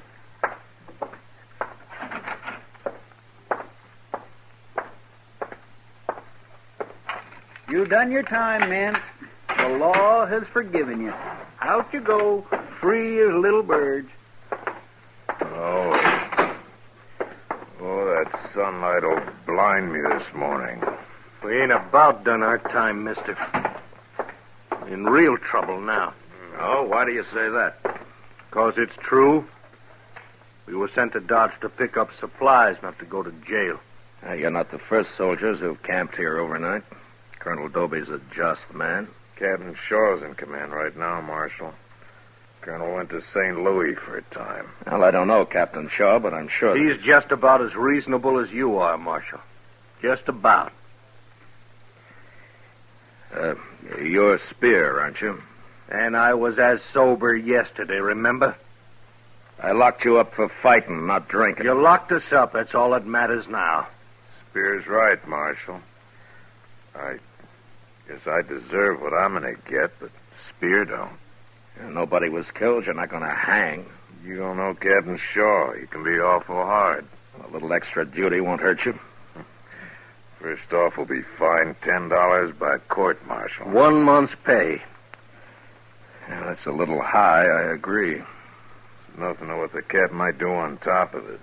He's old Army. They say one time he gave a man 10 days' provisions and had him drummed out of camp with a straw halter around his neck and his coat turned inside out. And that was Indian country, Marshal, not around here. Well, the man's a scoundrel, that's what he is. Say, how'd the fellow make out, anyway? You'll have to ask Captain Shaw about that, if he knows. Well, the man must have done more than get drunk and fight. You won't get that kind of punishment. No, but close to it. Captain's dead set against liquor. Not a man in the company's been allowed to drop since Colonel Dopey left. Is that so? Sure is. Look, Marshal, I got it coming, but Spear here, all he done was try to get me back to the fort. You got to try to do something about it. Never mind, Gallagher. He won't do nothing. Spear, I guess I was a little hasty locking you up. I'm sorry about it. So am I. All right. What can I do? Ride out and explain it to Captain Shaw. I don't like interfering in Army matters. But, all right, I'll do it. You will? Yeah, but I can't today. Well, tomorrow won't be too late. I'll be out there tomorrow afternoon. I don't know whether to trust you or not, Marshal. Then you'll have to find out if you can, Mr. Spear. Yeah. You can't blame him much, Marshal, but I sure hope you do it. All right, boys, you're late enough now. You better get going. Come on, Spear.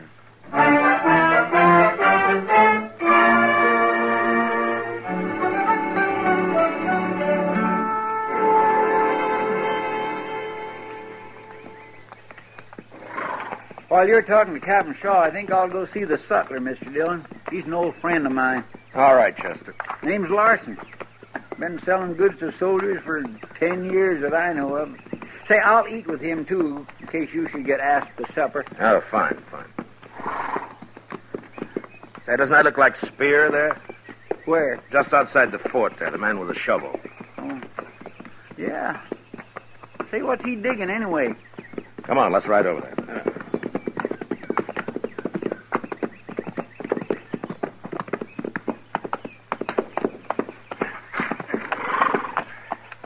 Hello, Spear. You're too late, Marshal. Why? What's happened? We've already been tried, that's what. Well, what'd they give you? 2 months' pay and a month's punishment. What punishment? I don't know, Marshal. The captain will work on that from day to day. He's got lots of ideas. Is this one of them? Digging that hole out here? It isn't exactly a hole, mister. It's a grave. A grave? Whose grave? Mine. Oh, now, wait a minute, Spear. Well, it's for me or somebody like me. That's what he said. Ask him about. There comes the guard. I gotta keep busy. All right, I'll talk to you later, Spear. I won't be hard to find.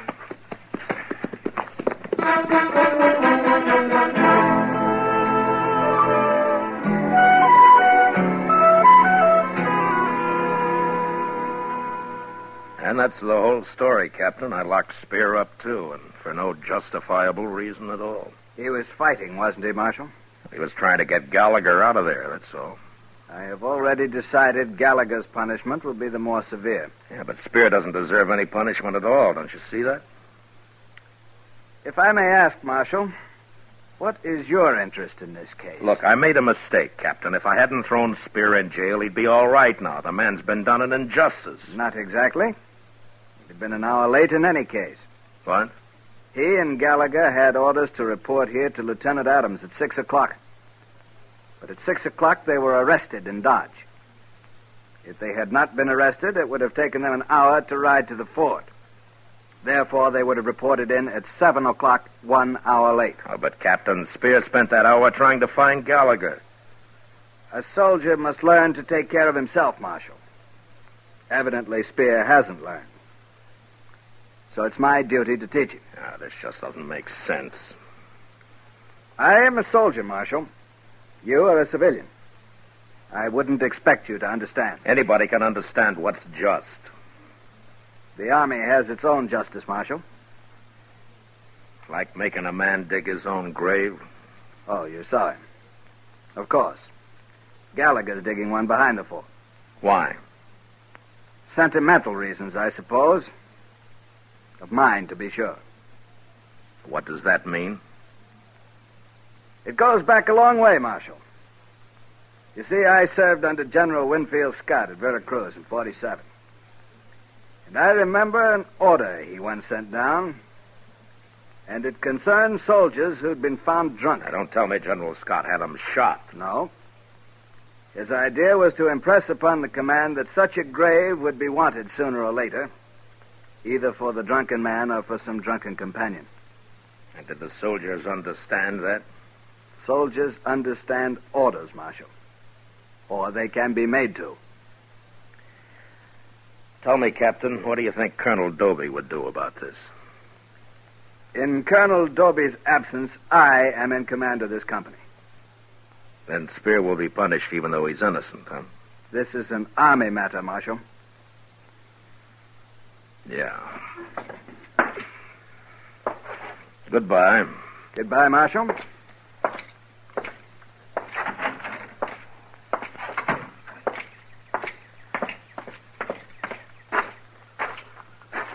Marshal Dillon. Huh? Yeah. I'm Lieutenant Adams. Oh, how do you do, Lieutenant? I'm the officer Spear and Gallagher were to report to night before last. Oh, yeah, the captain mentioned that. Tell me, how'd you make out in there?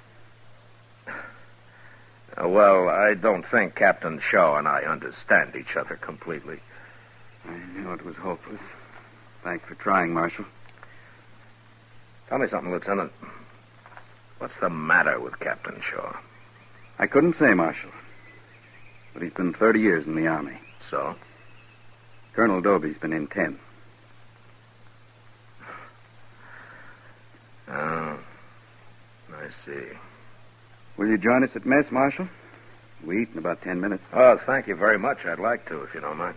Sorry I can't offer you a drink. Captain's orders. Yeah, I know. Lieutenant, when does Colonel Doby get back from St. Louis? We haven't heard. Soon, I hope. Yeah. You see, Gallagher can take it. He knows he's guilty, for one thing. Spear, I'm worried about. Already, he's not the same man he was. Yeah, I suppose he's lost faith in people. He was always a fine soldier. I just hope he can hang on long enough. No? Long enough for what? Oh, let's say long enough for Colonel Doby to get back before Captain Shaw drives Spear to something like... Come along, Marshal. We'll wash up.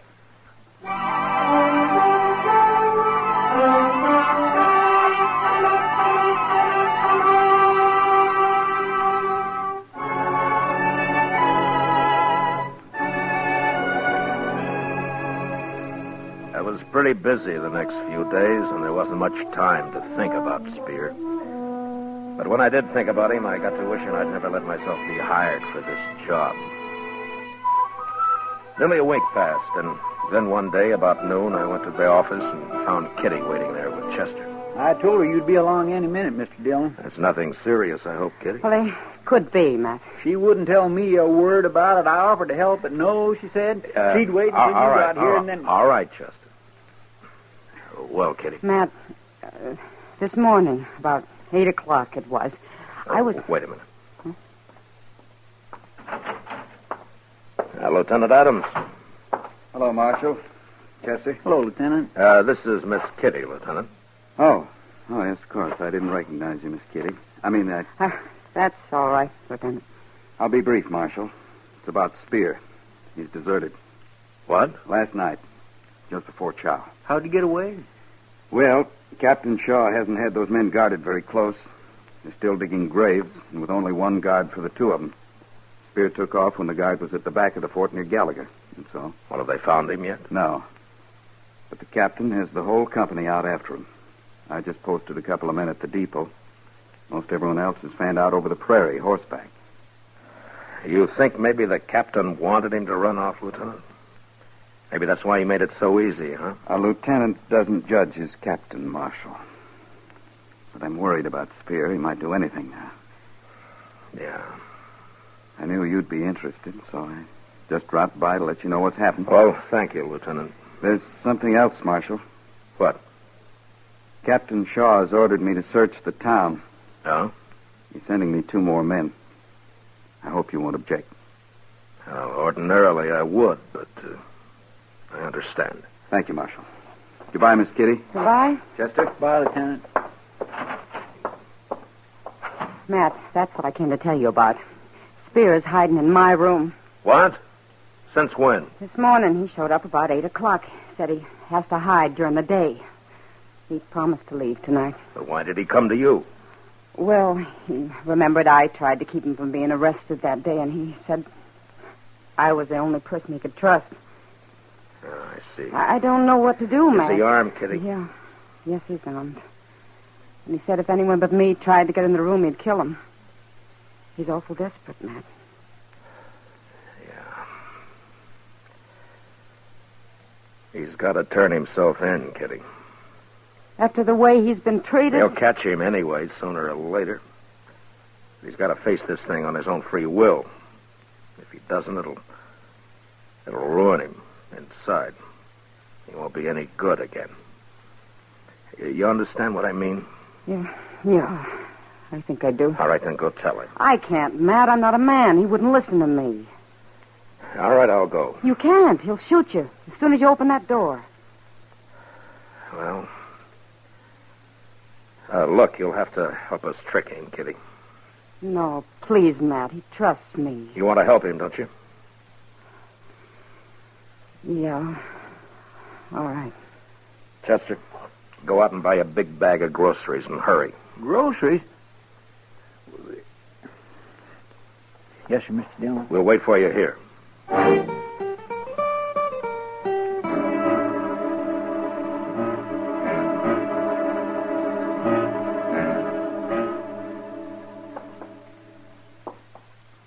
Stay off of your heels, Chester. Quiet. All right, you go ahead, Kitty. We'll be there when he opens the door. All right, Matt.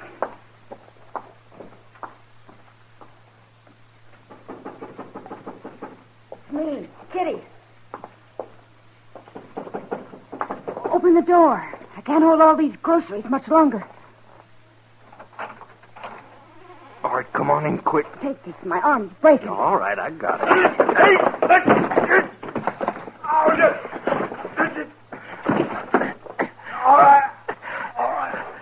All right, close the door, Chester. Yes, sir.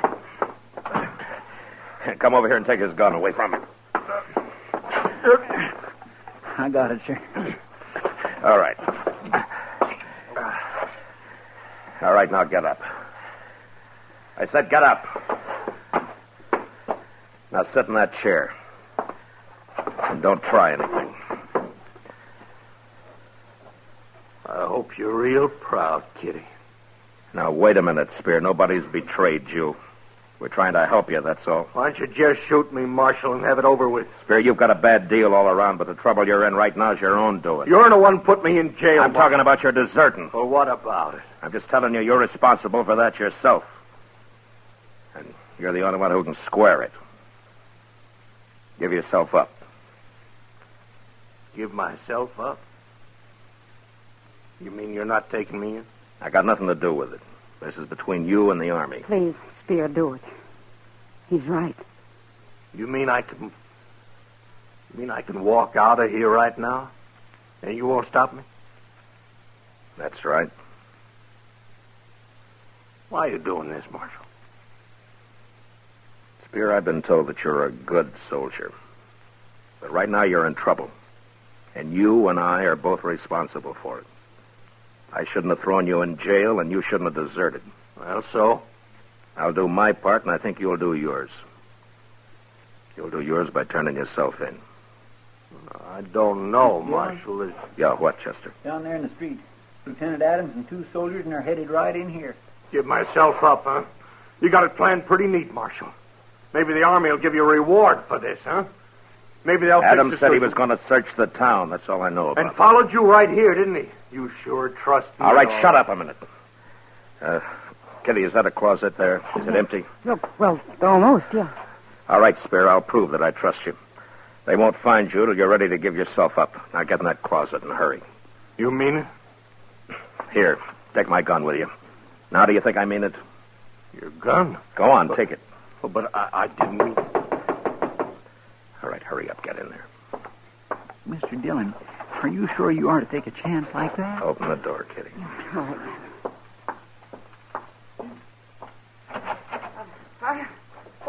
Come in, Lieutenant. Wait here, man. Yes. Well, hello, Marshal. How are you, Lieutenant? Chester. Hello. Sorry to bother you this way, Miss Kitty. We're searching the town for Spear, like I told you. Yeah, well, I know, but how'd you get here so fast, Lieutenant? Just a hunch. Guess it was a bad one. It sure was. Miss Kitty'd never hide a fugitive of any kind in this world, no matter Chester. what he might have done. Chester. Yes, sir. I hope you'll excuse me for bothering you, Miss Kitty. Oh, that's all right, Lieutenant. Well, goodbye. Bye. Bye. So long. All right, Spear, they've gone. You can come out now.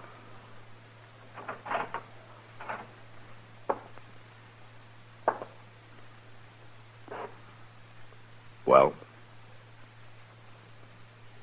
Here's your gun, Marshal. Thank you. We'll leave you here, and I'll send Lieutenant Adams back alone. That is, if you've decided. Okay, Marshal. Oh, that's fine. You're doing the right thing, Spear. Chester, give him his gun. Yes, sir. Here you are. Thanks. Come on, Kitty. Chester. So, Marshal, Yeah? I'll be all right now, Marshal. No matter what that captain thinks of. Sure you will, Spear. Good luck to you. Thanks, Marshal. I thank you.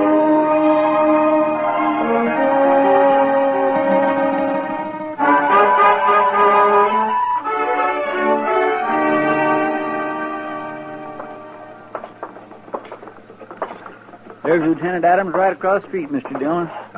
You and Kitty go on into the Texas Trail, huh? I'll join you later. All right, sir. Hurry back, Matt.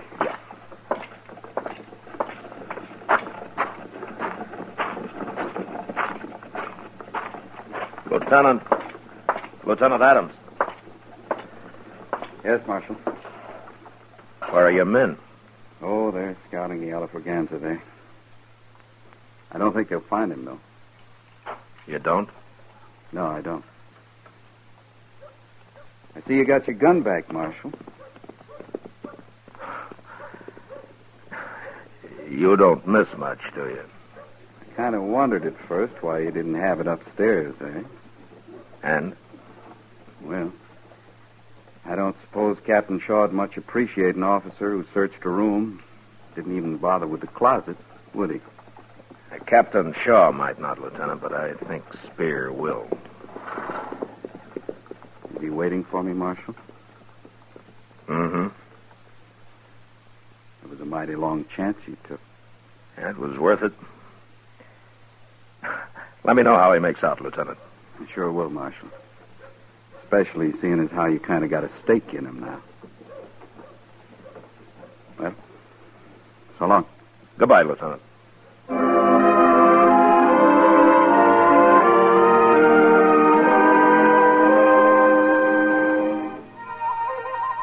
I heard later that Spear was treated rough for the next few days, but that he took it fine. And then Colonel Doby returned to his command, and he decided that Spear had been punished enough. 2 weeks later, Lieutenant Adams, accompanied only by Spear, was ordered on a scouting mission down toward the Cimarron. It may have been Indians, or it may have been the river, but neither man was seen or heard of again.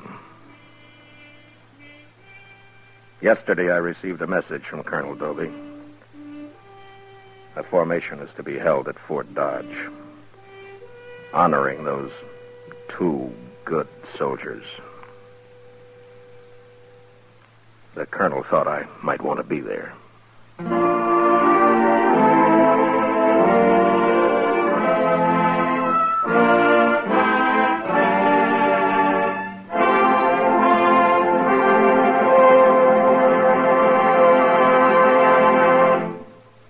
Gunsmoke, under the direction of Norman Macdonald, stars William Conrad as Matt Dillon, U.S. Marshal. Tonight's story was specially written for Gunsmoke by John Meston, with music composed and conducted by Rex Corey. Featured in the cast were Lawrence Dobkin, Harry Bartell, Paul Frees, and Vic Perrin. Parley Bear is Chester, and Georgia Ellis is Kitty. Gunsmoke is heard by our troops overseas through the facilities of the Armed Forces Radio Service. Join us again next week as Matt Dillon, U.S. Marshal, fights to bring law and order out of the wild violence of the West in Gunsmoke.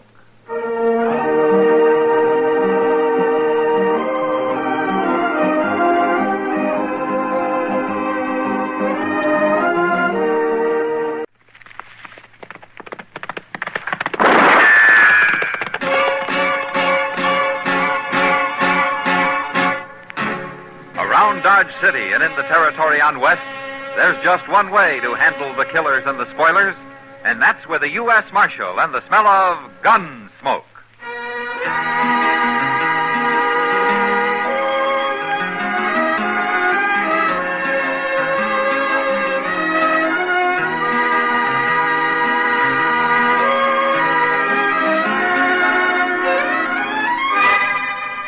Gunsmoke, starring William Conrad. A transcribed story of the violence that moved west with young America.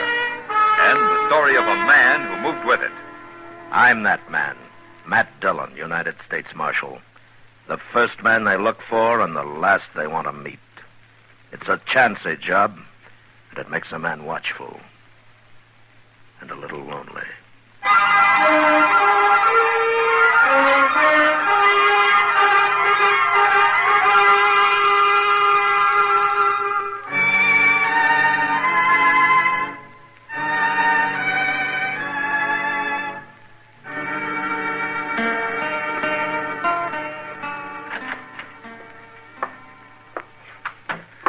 Sorry I'm so late, Mr. Dillon. You know, it's 5 miles to Fort Dodge and 5 miles back, Chester. Figuring the time you were gone, you traveled about 2 miles an hour. Well, Major Honeyman kept me waiting almost 3 hours, Mr. Dillon. Well, why didn't you leave the papers with the first sergeant? You told me to deliver them to the Major. Well, I should have explained, I guess. Well, that's all right. Me and the first sergeant enjoyed a couple of beers at the Sutler's. Oh. Well, I trust Major Honeyman didn't mind waiting. Him? Oh, no, sir. It was me, Mr. Dillon. You see, when I got there... It's all right. It doesn't matter. It's all right, Chester. It's all right. Wait. After all, it's a pretty hot day. Oh, hot ain't nothing like it. You know, sir, I was wondering all the way back, do you think maybe someday they'll invent a way to kind of cover up the sun a little? What? Who's they, Chester? Well, I don't know. The people that works on stuff like that. Them fellows that goes to school and all. You think they will? Well, I think any man that went to school very long ought to have more sense than to try to cover up the sun.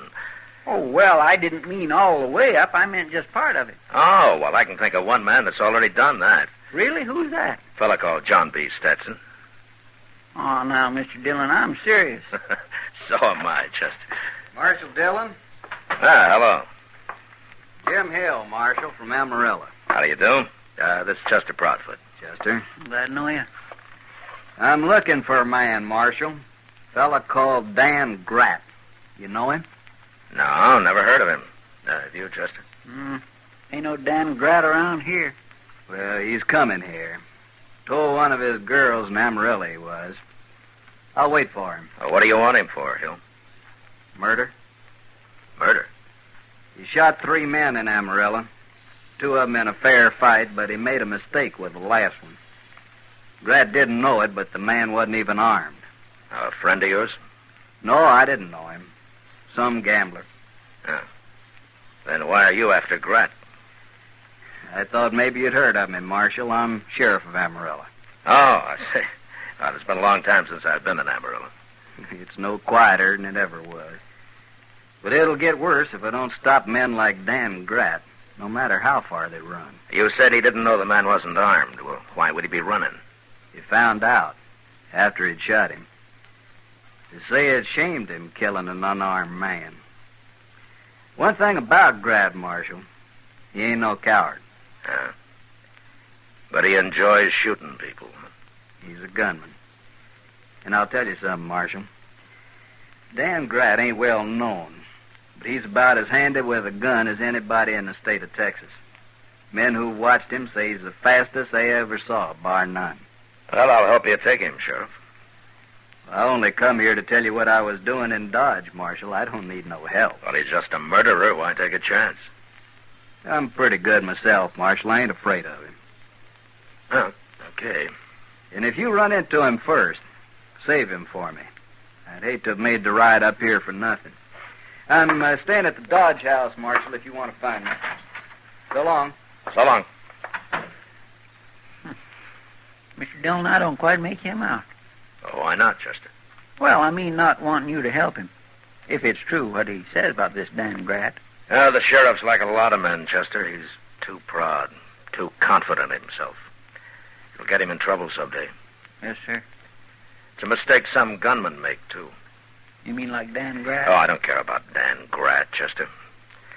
It's Sheriff Hill I'm worried for.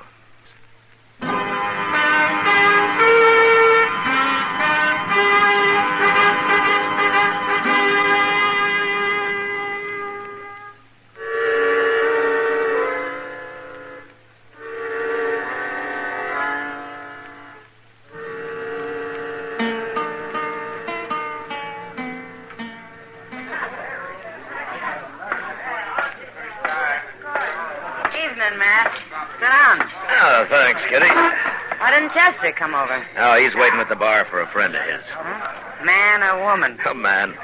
He owes Chester some money, he said. Then they won't be friends for long. That's only $2. I lost friends for less money than that. You must have lived among mighty poor people. Any camp I've been in, most of the citizens went from rich to poor a couple of times every month. Well, that beats working for a living. You believe that? Why don't you take up gambling, Matt? You know, sometimes I think that might be a good idea. Well, it's safer than what you're doing now. Out of being safe, all I wanted, I'd take up raising hogs and potatoes, Kitty. That's about what I figured. They told me at the bar you was Marshal Dillon. Yeah, that's right. I just rode into town, Marshal. You're the first man I wanted to see. Now, what about? Like this, Marshal. I'm kind of free and easy in my ways. Sometimes people don't understand. Understand what? That they shouldn't try to stop me. Well, nobody's stopping you, stranger. You do whatever you want. Short of breaking the law. It's the law I'm talking about, Marshal.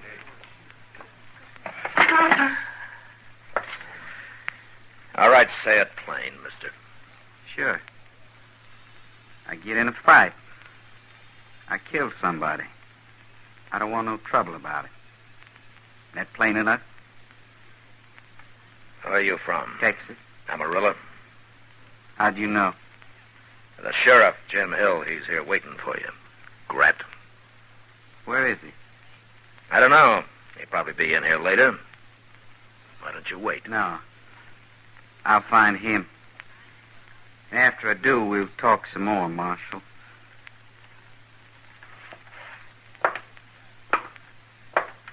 Grant. What? About breaking the law here. That includes resisting arrest. You explain it to me later, Marshal.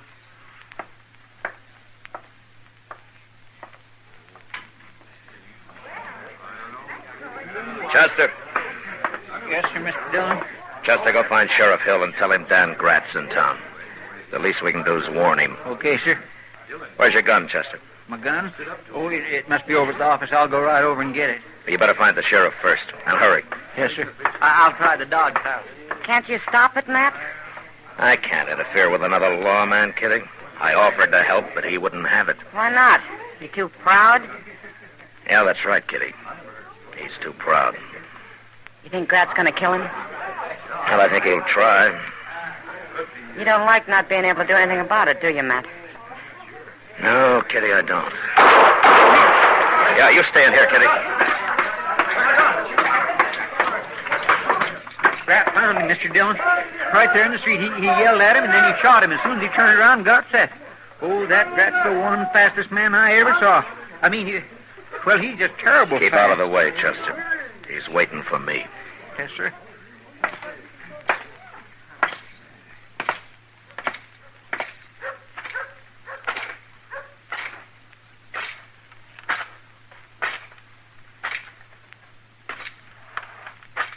What's the matter, Marshal?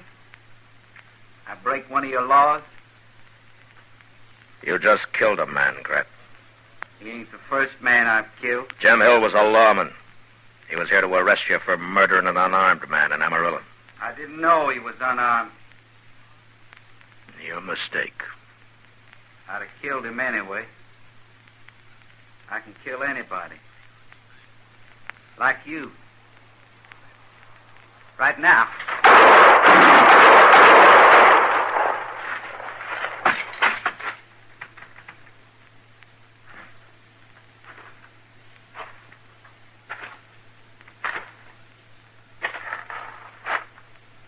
See, Marshal, how easy it is?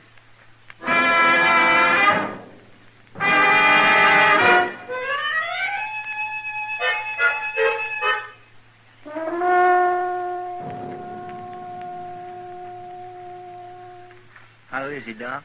Well, I can't tell yet, Chester. Oh, Doc.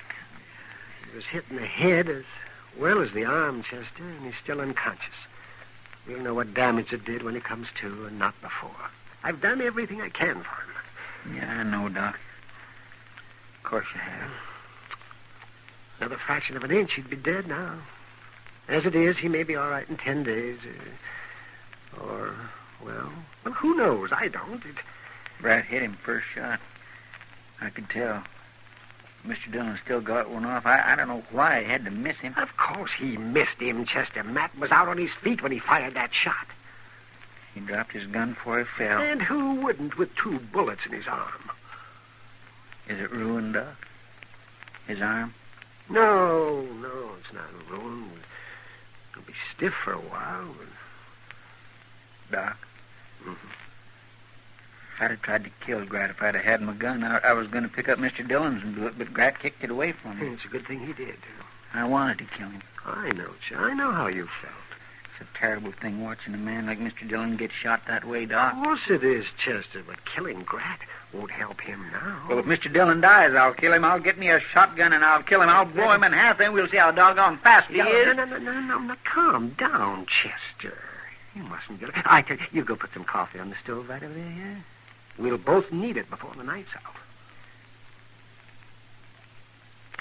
Okay, Doc. But I sure hate to think of Grat standing around at some bar bragging how he shot down Mr. Dillon.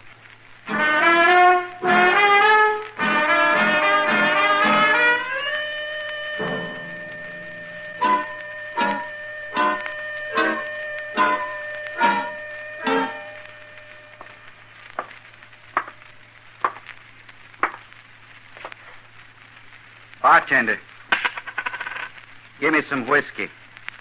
Coming up. You're Dan Grat, huh? I don't know you, mister. No offense. I heard your name, Grat. Everybody's talking about you. What are they saying? How you shot the marshal and all. You're pretty fast, Grat. The man that beat me ain't found a father yet. How come you didn't kill the marshal? He's still alive? They say he is. Whiskey. What's this, bartender? Shot of whiskey. I said I wanted some whiskey.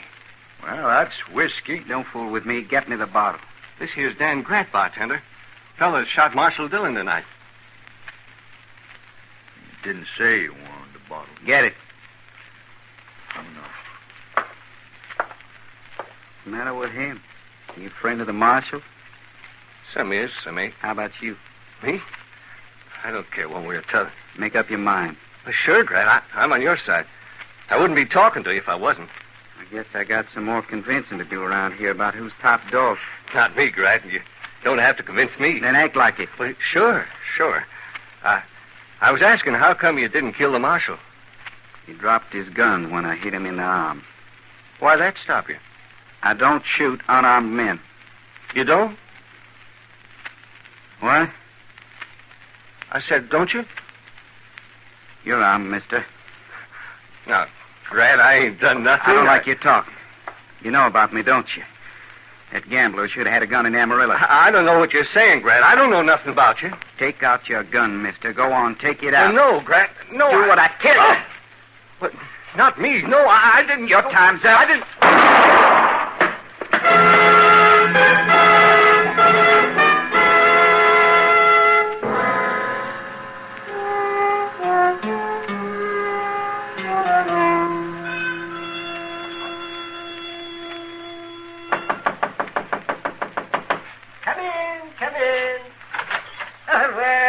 Kitty. Hello, Doc. Oh, Matt'll be glad to see you, Kitty. Is conscious? Oh, sure, he has been all morning, since about dawn. Of course, he's slept some since then. Is he going to be all right, Doc? Kitty? Uh-oh, there's your answer. Let's go back and see him.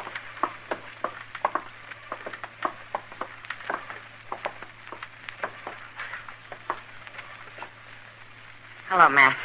That's nice of you to come by, Kitty. I was going to make you some soup or something, but I thought I'd see what you wanted first. Well, good.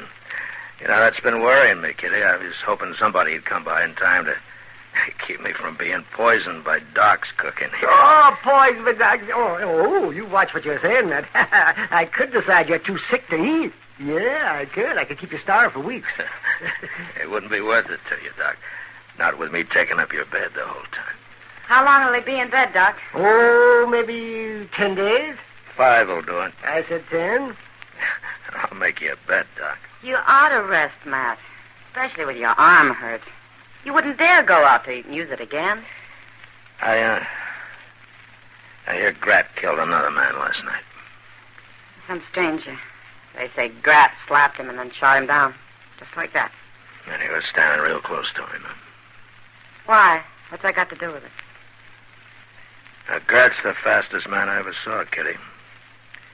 And that's his weakness. What do you mean? It makes him overconfident. He draws and shoots so fast, most men haven't got a chance. Like Sheriff Hill. He didn't even shoot back. Well, how's that a weakness? Well, Grat was lucky with Hill. But with me, a fraction of an inch, and he'd have missed entirely. And if he had, I'd have killed him. No, it's simple, Kitty. He doesn't take time to shoot straight. He doesn't think he has to. And he'll die for that someday. Matt. Yeah? You're not going to face him again. As soon as I'm able to. You can't. With that arm? Grat's so sure of himself he might not even notice my arm. What do you mean? He already knows about it. He does? What? You'll see, Kitty. When the time comes.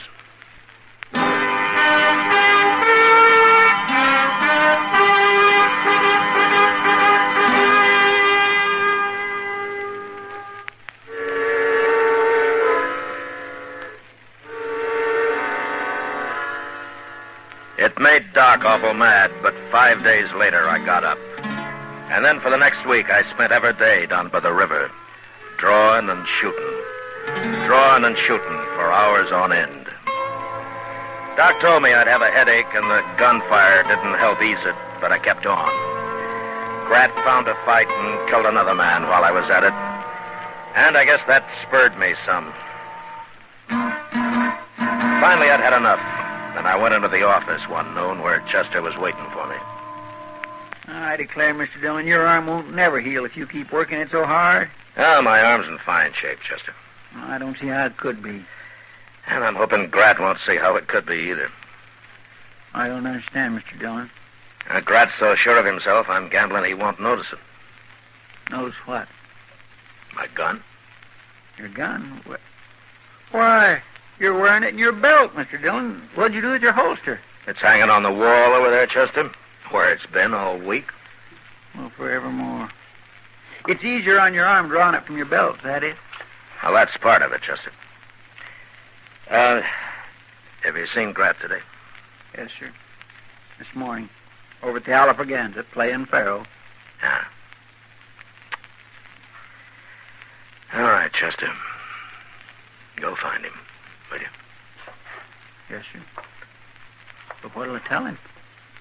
Tell him that, I'm going to arrest him about sundown.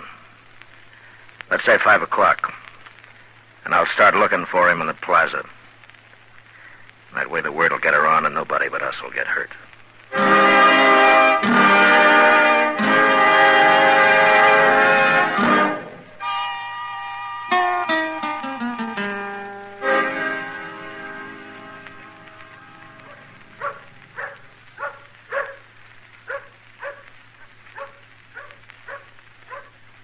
I swear, Mr. Dillon, it just gives me the jumps for us to be sitting out here all alone. Ain't hardly 5 o'clock yet, and Dodge already looks like a ghost town. Ain't one person here in the plaza. I can see a few heads peeking out here and there, Chester. Vultures, that's what they are, waiting for somebody to die. I'm sorry, Mr. Dillon. I didn't... Well, somebody usually does die in a gunfight, Chester. It ain't fair. You with a bad arm? Can't you wait a while, Mr. Dillon? No. Grat's killed too many men already. No, I've waited long enough. Well, I'll fight him. By golly, I will. I'll fight him. You would, wouldn't you, Chester? Yes, sir. Thank you.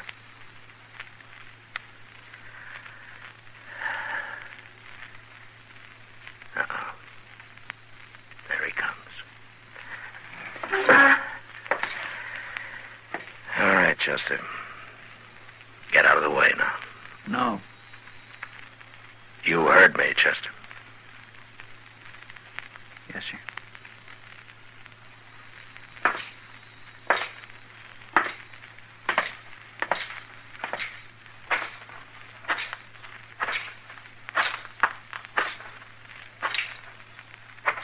All right. That's far enough, Grat. I was just going to shake hands with you, Marshal. What? Before I kill you. You're a brave man, Marshal. I shot you down once and you're back even before you're well. You're either brave or you're crazy. Doesn't matter, does it? No. I'll kill you anyway. You're pretty sure of that, aren't you, Grat? Why shouldn't I be? I already know I can outdraw you, even without your arm being bad. Yeah. Yeah, that's right. You can. Never saw a man wanted to die so much as you do. What's the matter with you, Marshal? Wait a minute. You ain't wearing a gun. It's stuck in my belt. Oh, yeah. Well, that'll make it even easier, won't it? Let's find out, Grat.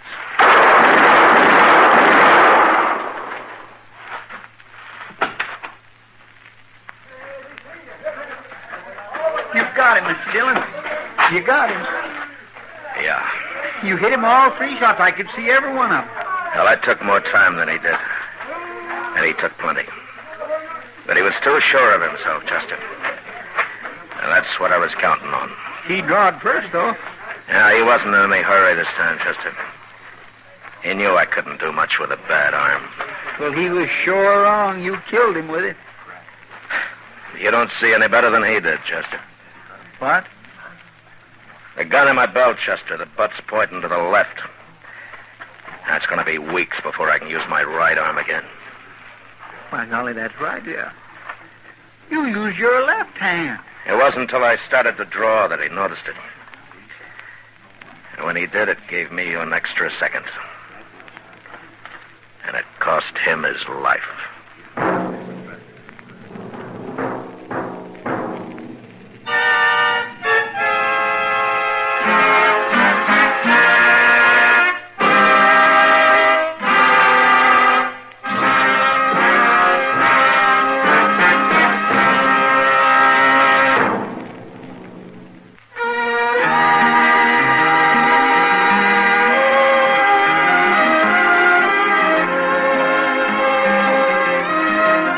Gunsmoke, transcribed under the direction of Norman Macdonald, stars William Conrad as Matt Dillon, U.S. Marshal.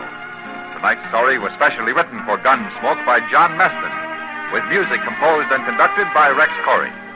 Featured in the cast were Vic Perrin, Paul Dubov, Harry Bartell, and John Daner. Marley Bear as Chester, Howard McNear as Doc, and Georgia Ellis as Kitty. Join us again next week as Matt Dillon, U.S. Marshal, fights to bring law and order out of the wild violence of the West in Gunsmoke.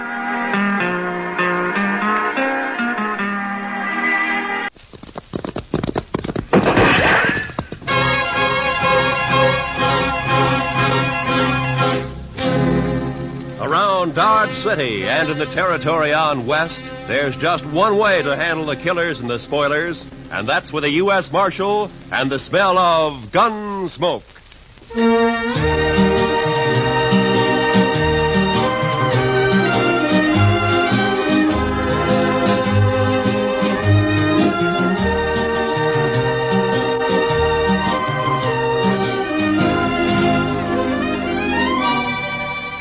Gunsmoke, starring William Conrad. The story of the violence that moved west with young America. The story of a man who moved with it. Matt Dillon, United States Marshal.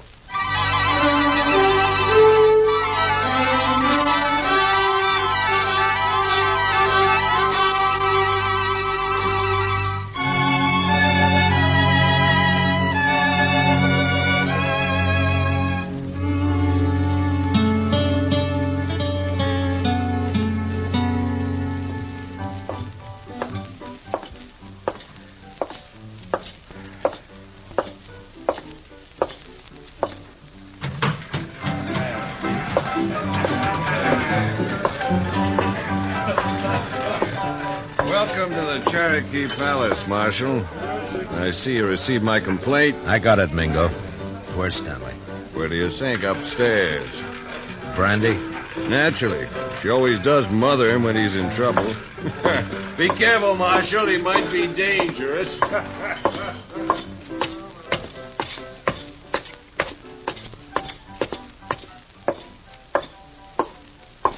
Well, Marshal, you got a sweet word for Dixie? Yeah. Move. Oh, it's not very sweet. It was to the point. Say hello to Jim for me, huh?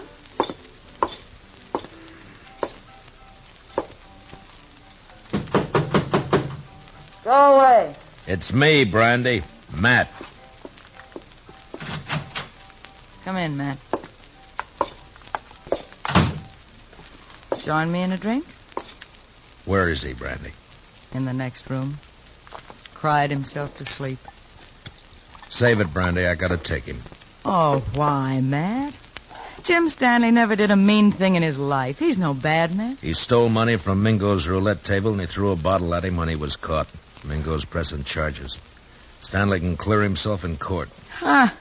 Against Mingo's witnesses? Do you bring Stanley out, or do I go get him? Go get him. But I wouldn't be proud, Matt.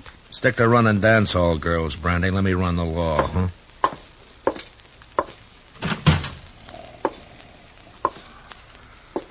Stanley?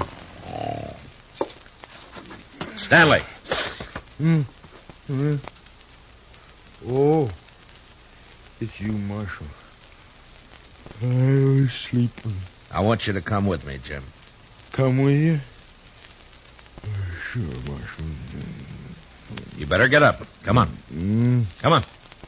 Oh, yeah.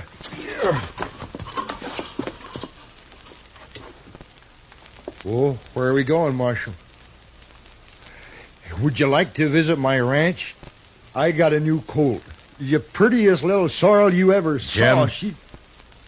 What? We're going to jail. Jail? Me, Marshal? Do I have to? Yes, Jim. I've never been in a jail. I'm sorry, Jim. No. I can't go in there. No, Marshal, I ain't never been locked up before. Please, don't make me. I have to. I didn't mean to do it. Honest. I just lost my head when I realized my money was gone. I wouldn't have kept those chips. I know that. I just grabbed them. I don't know why.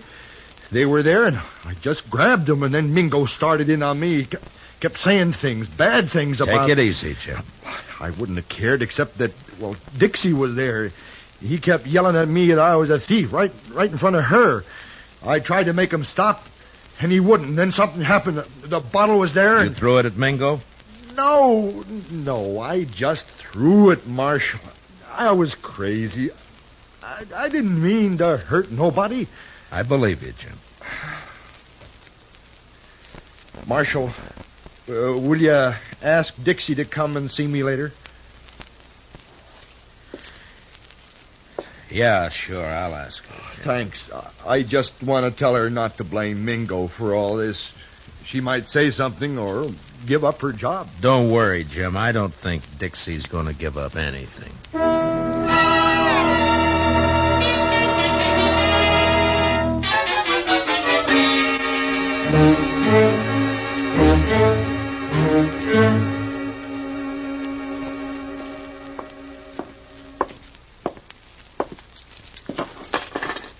He won't eat his dinner, Mr. Dillon. He just sits there staring. Yeah, poor devil.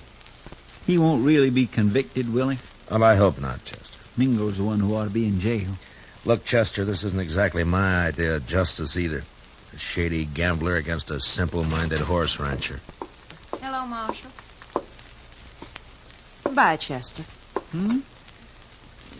Oh, goodbye. I'll run along. You stay put, Chester. Oh, now, Marshal, I want to be alone with you. I sent for you to come and visit Jim Stanley, and you better be nice to him. Most fellas are tickled pink if I like them. They say I'm pretty. You're pretty enough. That's better. I knew you liked me. I said you were pretty. I didn't say I liked you. Oh, now that's nasty. Would you like to hear what I really think of you? No, don't bother. I get the idea. You're Mingo's girl. When I feel like it. Then why do you have to tease a man like Stanley, drive him to drinking and gambling and trouble like he's in now? He's sweet. He thinks I'm beautiful. Yeah. But even men like him wake up. Stick to Mingo.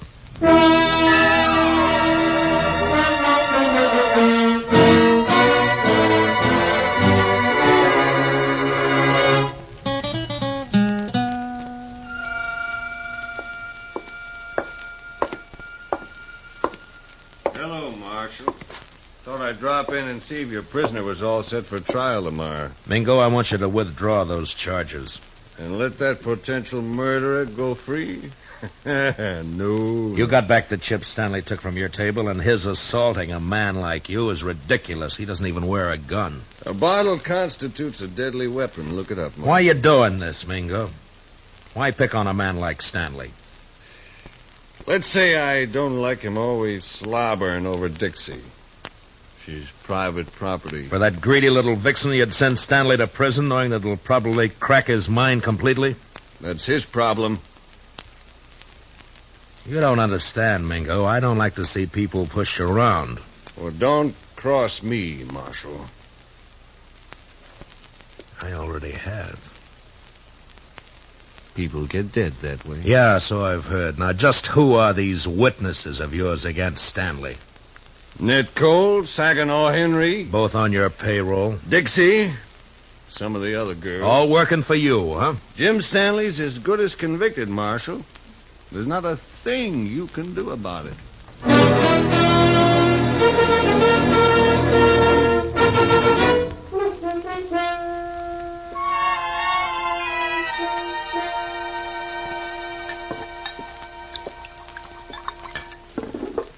Here, man. Drink this. Thanks, Brandy. You know, all you need to do is stop fighting yourself, Matt. You're mixed up. Yeah, that's sure true, Brandy. You know, it's funny when it's something you can fight with your fists and your guns, it's easy, but how do you fight a deal like this? You gotta clear Jim somehow. Yeah, with those witnesses against him, Jim can't win in court. Technically, he's a criminal. Oh, criminal, my foot. He admits the crimes. The judge will have to sentence him to at least a minimum jail term. We know there are witnesses who can prove he's innocent. Now, a smart man would find a way to make him talk. I've been thinking about it. Well, I'll tell Jim you were asking after him. I think he'd like that. He's Dixie's. I had me a man once, Matt. I traded him for a bottle of brandy. I paid a stiff price for my name. You're not through yet, Brandy. Oh, sure. I play mother to everybody. Take everybody's troubles on my shoulders. Help salve my conscience. Don't ever hurt a person, Matt. You never get through paying for it. Well, I better be going. Where? To try to get some of those witnesses to talk.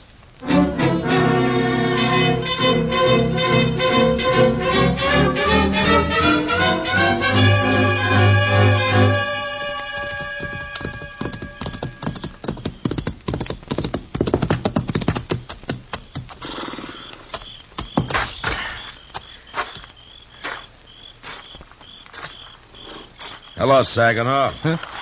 Oh, it's you. I've been looking for you. Then you've been looking for trouble. Well, you're beginning to sound like your boss, Mingo. It's late. What do you want? I want to read you something from this book. What book? This law book. Oh, so? First law I see says that anyone giving a drink to an Indian is liable to fine up to $500. I saw you buy an Indian Pete a drink only last week. Pete's a stable boy. He ain't no savage. Law doesn't say savage, says Indian. Pete's an Indian, so technically you broke the law. You can't make Next one says any man that disrobes in a public place is guilty of committing a public nuisance. Carries a fine of $100. Look, what the devil is all this? I saw you breaking a horse down in Harrison's Corral a little while back. You took your shirt off, and that's disrobing in a public place. Technically. You can't get away with this, Dillon. How much you make a month, Saginaw? 50, 75. Uh-huh. Well, the way it looks, I can get you fined on enough of these laws to keep you broke for about 5 years. 5 years? Then we can start all over again. You're bluffing. I never even heard of these laws. Well, look for yourself here. If you witnesses are going to send Jim Stanley to jail on a technicality, then a lot of you are going to jail the same way.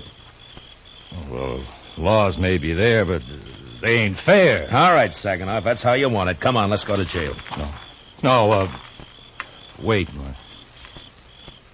Well, then start talking. Well, Dixie shilled Stanley into losing his money, and me and Ned Cole egged him into grabbing a couple of chips when the wheelman wasn't looking. On Mingo's orders? Sure. Stanley looked down at the chips we swiped, and he reached out to hand them back when Mingo jumped him. What was Dixie doing? Trying to keep from laughing. Yeah, I'll bet. And then what? Mingo rode Stanley hard to make him break down in front of Dixie. And finally, the poor lunkhead seemed to go crazy. He yelled and tossed a bottle at the bar. Not at Mingo? No, missed him by 10 feet. Stanley was just working off his mad by busting the bottle. Paid for it. I guess he had the right. Yeah, I guess he had. First, I think Mingo was just deviling Stanley, and then he got the idea to press charges and send him to jail. We got orders out to testify. Uh-huh. Well, thanks, Saginaw. Marshal, I'd like you to know something. Yeah? I'm glad I told you about Stanley, because framing him into prison isn't my idea of something to be proud of. It shouldn't be.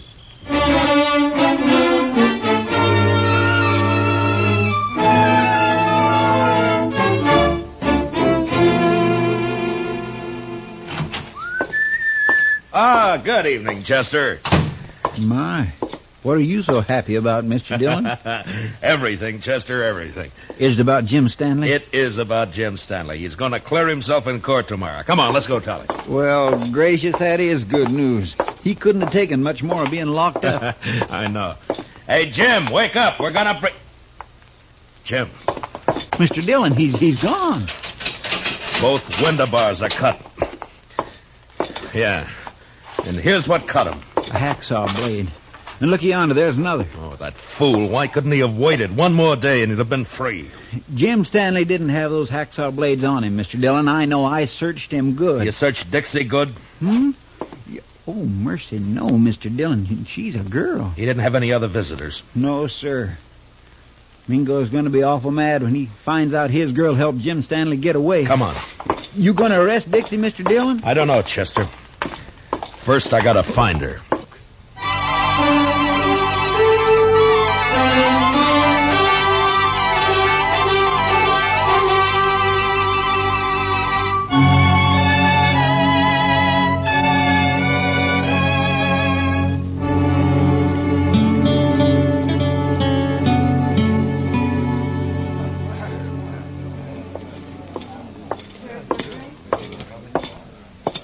Kind of late, aren't you, Marshal? Where's Dixie, Mingo?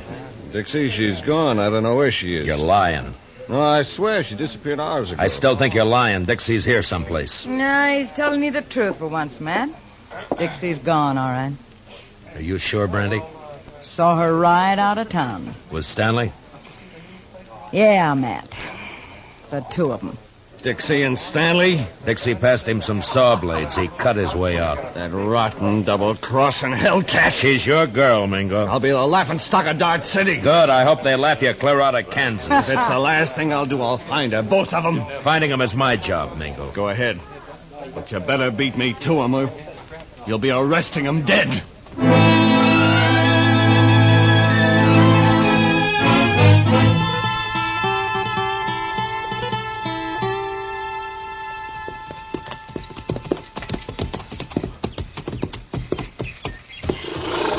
Yeah, they stopped here, all right. Probably changed horses and got some supplies. That wasn't why Stanley came home. Look, Chester. What? Water in the stock trough is right up to the top. And the barn's open. Feed pulled out where the stock can reach it. Even scared to death, Jim thought about his animals first. Mr. Dillon, you think Mingo's trailing Stanley and Dixie, too? Perhaps. It's one good reason why we better catch him quick. Come on.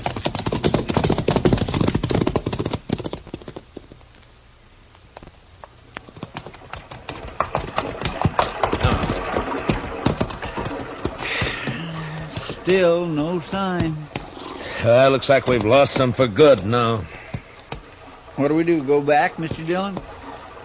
Well, we can't let Mingo find them. Sure, but the way they've been zigzagging back and forth for the last 4 days, we don't have a chance in 1,000. I'm not so sure, Chester. Hmm? You know, there's a certain pattern about the way Stanley and Dixie have been moving. I don't think they're trying to leave this section at all. Yeah, we have been getting closer and closer to Dodge with every circle lately. And not only to Dodge. Mr. Dillon, you got an idea? Yeah, maybe. Come on, we'll ride back to Stanley's ranch.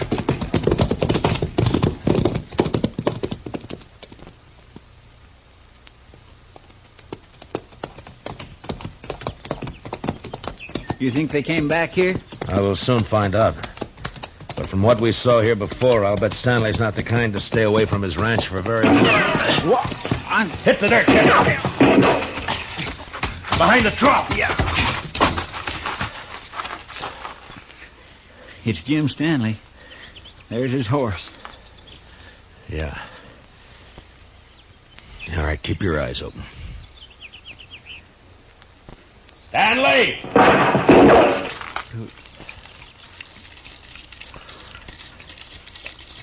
Jim, it's Matt Dillon. Let me talk to you. You go away, Marshal. I don't want to hurt you, but I ain't going back to that jail. You go away now. I'll kill you. Jim, listen to me. I've got a witness. You better leave quick now. Please, Marshal. Mr. Dillon, I'm getting wet. That's better than getting shot. Keep your head down. Yes, sir. Sure is wet. Stanley's in a good position. Closest cover for us is the barn. That's across 50 yards of clearing. That's a long run. He could pick us off before we made 10 feet. Yeah. Jim, I'm not leaving until I've talked to you. Leave me alone, Marshal. Can't you leave me alone? I'm coming to talk to you, Jim. No! No, stay back! I warn you! Mr. Dillon, don't do it. That's a crazy man. That's a frightened man, Chester. I'm coming unarmed, Jim. I don't think you're a murderer, but if you are, this is your chance.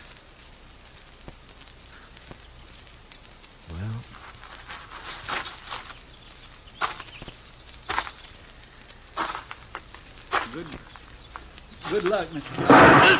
Mr. Dillon! Stanley's shot slashed across my side like a branding iron. It was all I could do to ignore my fear and keep going. But somehow I reached the ranch house alive. And I opened the door.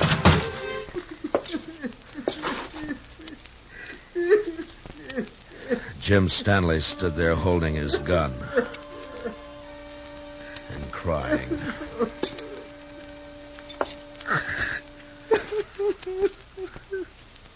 Jim? I didn't mean it. I didn't mean it. I was only trying to scare you. I'm not a killer. I never shot anybody in my life. Honest, Marshal, I can't even shoot a rabbit. I know that, Jim. I'm afraid. I've always been afraid of things. I try to be like other people. It only seems to bring trouble. You can stop being afraid of the law and jail right now. That's all over with. You mean that, Marshal?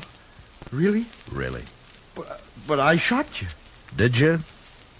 No, I don't recall. Oh, but Mr. Dillon, shot hit your side. Right there. You see it? It's bleeding. Now, Jim, listen to me. You didn't shoot me. Oh? Well, all right, if you say so, Mr. Dillon. I say so. Here, I'll take that rifle. Now, let's go back to town and get this business settled, huh? You've been good to me, Marshal. Forget it, Jim. There is one thing, though. Dixie. Oh, she brought me hacksaw blades. I know that. She said you were going to hang me and that I had to escape. She kept saying it. Uh-huh. She was riding with you. Well, where is she now? Oh, she left me last night. I was glad. I was nearly wild listening to her talk about you and prison. I even swore I'd kill myself before I'd go back to jail. I'm glad you didn't mean it. Oh, I meant it at the time. Oh, I was sure scared. You feel better now? Oh, yeah. Yes, I know. Everything's just going to be fine.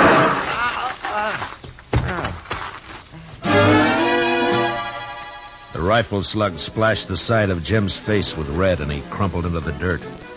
From the water trough, Chester opened up and drew the fire of whoever was hiding in the hayloft of the barn. I could see a gun barrel poking out from the side of the hayloft. And I picked up Stanley's rifle.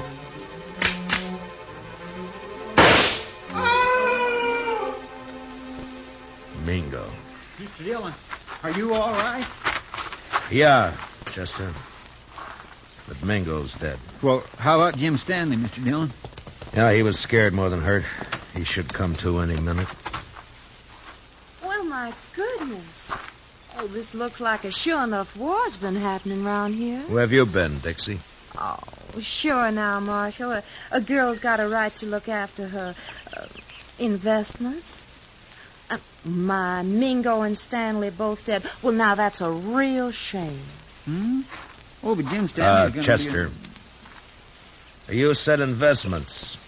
The only investment you've made is prison time for helping Jim escape. Me? Well, how you going to prove anything, Marshal? With Jim dead. But he's the Chester, why don't you go look after the horses? But Mr. Dillon... Yes, sir. It's a right good thing because I'm going to be terribly busy, you know, taking care of poor Jim's ranch and money and of course, the funeral and everything. Why should all that concern you, Dixie? Because I'm Jim Stanley's widow. What? I married him 3 days ago in this city. It was such a sweet wedding. Yeah, I'm sure it was. And now all I have left are some memories. And, of course, this little old ranch and Jim's money. Dixie, there's something you should know. Hmm? You also got a husband. Have you heard enough, Jim? Enough. Jim! When I saw you fall... You're pure bad, Dixie. Oh, Jim, you mustn't pay no mind to what I said. I was upset. Didn't I come back just to be with you? No good, Dixie. Jim's onto you now. Jim, are you going to let him talk to me like that? He's my friend. And I don't like you now, Dixie. Oh, it's too bad. I'm still your wife. Marshal, can she make that stick? Well, by law, you have to support her, Jim. Of course, it don't say how. Marshal, you stop putting ideas And, of course, she has to take care of your house for you, Jim. Clean it, do the chores, cook for you. Cook? Me? Cook for him? He can make you, Dixie. It's his right. All right, or not. I'd like to see him try. He can do it, Dixie. Yeah? Well, they can't if I'm not here. And I'm leaving right now.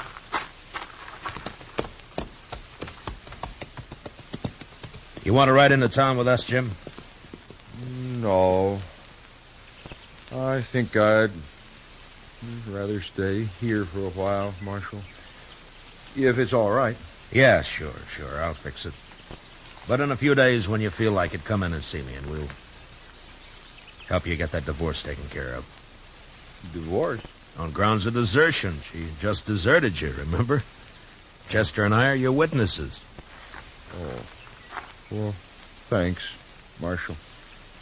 I sure do thank you. So long, Jim.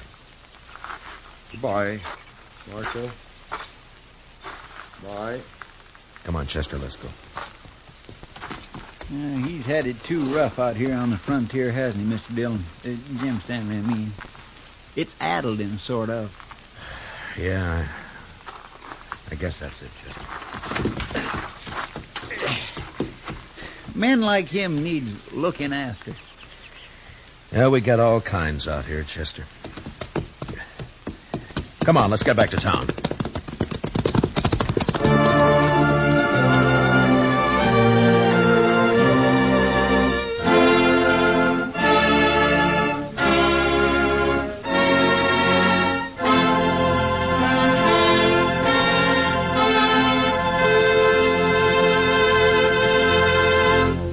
Gunsmoke, under the direction of Norman MacDonald, stars William Conrad as Matt Dillon, U.S. Marshal. Tonight's story was specially written for Gunsmoke by Herb Purdom, with music composed and conducted by Rex Corey.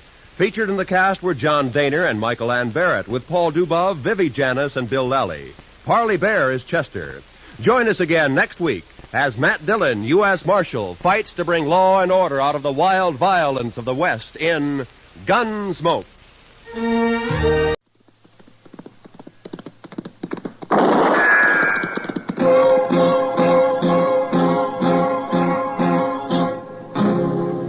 Around Dodge City and in the territory on West, there's just one way to handle the killers and the spoilers, and that's with a U.S. Marshal and the smell of gun smoke.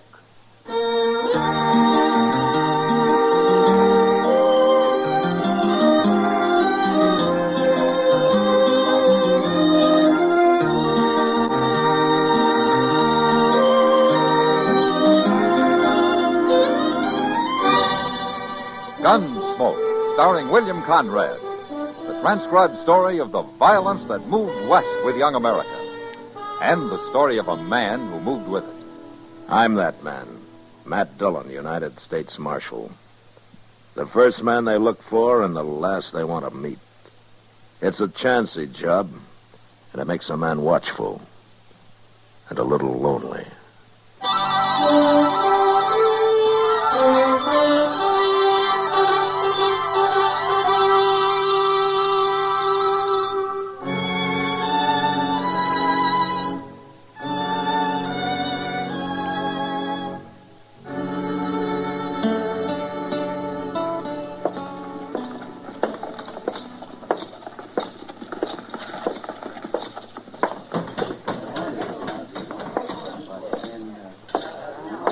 Marshal Dillon. Hello, Bowers. How's the cattle business? I shipped 1,000 head out into Santa Fe this morning. Guess I can afford to buy you a drink? Well, thanks, Bowers, but I hear Doc Adams has been looking all over for me. I better go find him. I was in here a while ago talking to Kitty. No? Oh, here she comes. Maybe she knows where he went. Matt? Oh, Kitty. Hello, Mr. Bowers. Hello, Kitty. Doc had to leave, Matt. They called him out to the Smith place on an emergency. But he asked me to give you a message. Oh? You know Ed Thorpe and his wife? Well, sure, I know. Yeah, they got a little piece of land right on the south edge of my ranch. They're not doing very good, though. Well, they sure aren't, according to Doc. He was out there last night, and he'd planned to go back for him today. To go back for him? They have to be brought into town, Matt. They've got spotted fever, both of them. Hey, they got a little baby out there, too. Well, that's why Doc says somebody's got to fetch all three of them into Dodge where they can be taken care of. Well, I'll find a wagon and go after him tomorrow. We couldn't get him back tonight anyway. You want some help, Marshal? I got a pack of cowboys who ain't earning their feed. Well, thanks, Bars, but Chester and I can manage. You might need some help. Oh, what do you mean? Ed Thorpe. Sick as he may be, he'll get a gun and fight before he lets you carry him off that place.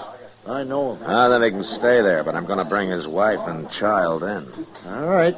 But you keep an eye on him. He can be a bad one.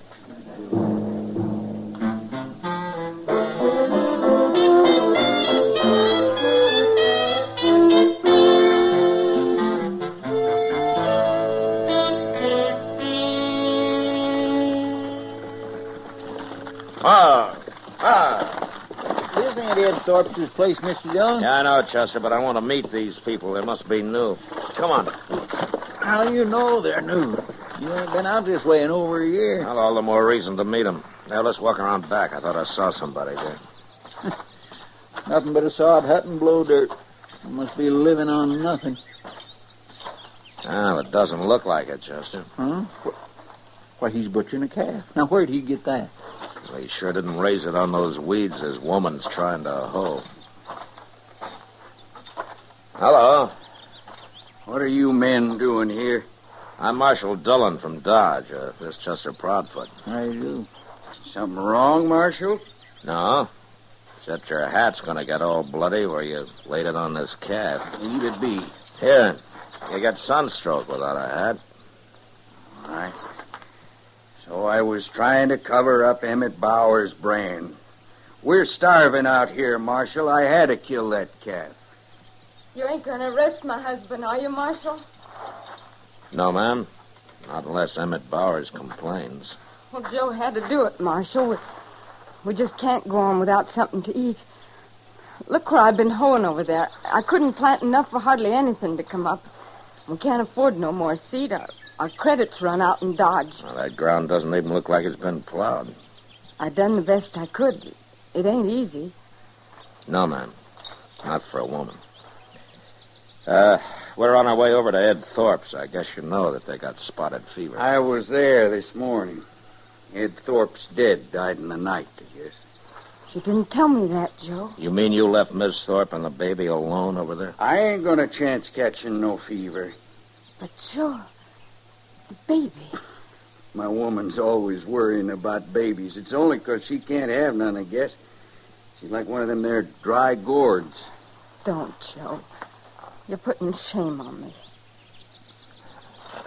Chester. Yes, sir? Let's get out of here. Oh, Miss Nader, Yes, Marshal? next time you're in Dodge, come see me, huh? I'll get you some seed to plant.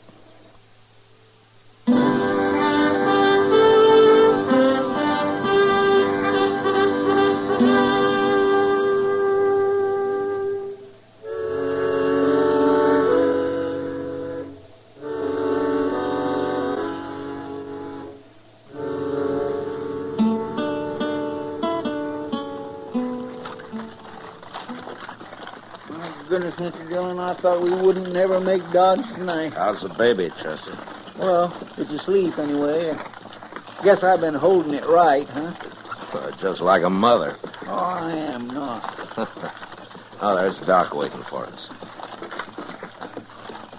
Oh, there.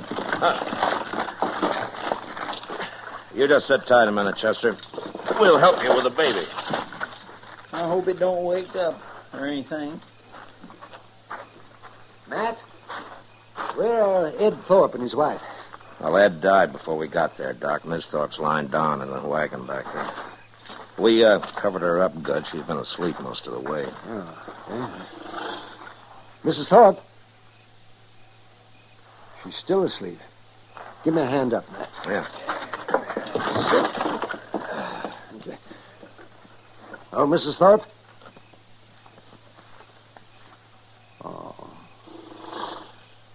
Oh, my.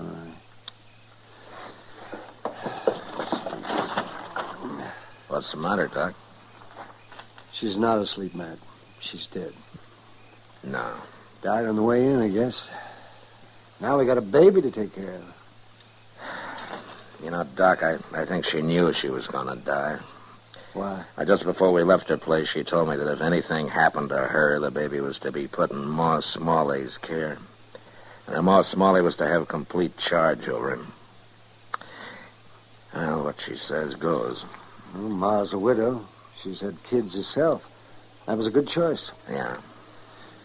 But she's too old to raise them herself, man. Well, we'll worry about that later, Doc. Let's get busy.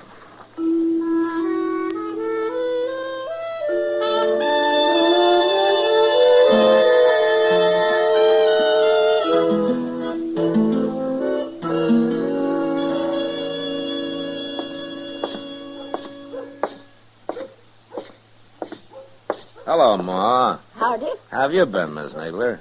Pretty good, Marshal. Marshal, Mrs. Nadler wants to adopt the Thorpe baby. Oh? Well, Miss Thorpe left the baby in your charge, Ma. It's all up to you. Well, I've had him over a week, Marshal, and I'm going to keep him a while longer so he'll be near Doc just in case. But Mrs. Nadler here seems like a mighty fine woman to me. And I'd let her take that baby, only I'm worried about one thing. I told her, Marshal, and the truth, and she's afraid maybe Joe and I can't make a go of it out there. You remember what you said when you was leaving that day? I said to come to see me. I'd help you get some seed to plant. Well, now, that's all I need. I get a little corn up there. I might even raise a few hogs. I'll work awful hard, Marshal. I promise I will. She gets started. She can have the baby, Marshal. Miss Nadler, why don't you come by my office before you leave town? I'm going to the store here and have a talk with Mr. Jonas now. Oh, Marshal, I do thank you. Come on back to the house, Mrs. Nadler. All right. You can look at him.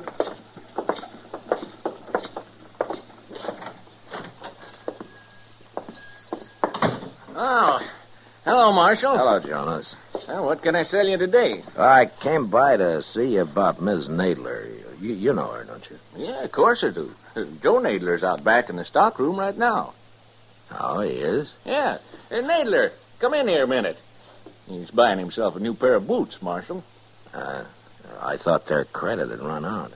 Oh, well, Nadler's doing better now. He started bringing meat into Delmonico's and a couple other eating places and paid up part of his bill already, ain't you, Nadler? I don't know as I like you talking about my private affairs, Jonas. Oh, no harm. It's only Marshal Dillon. Come on, Nadler.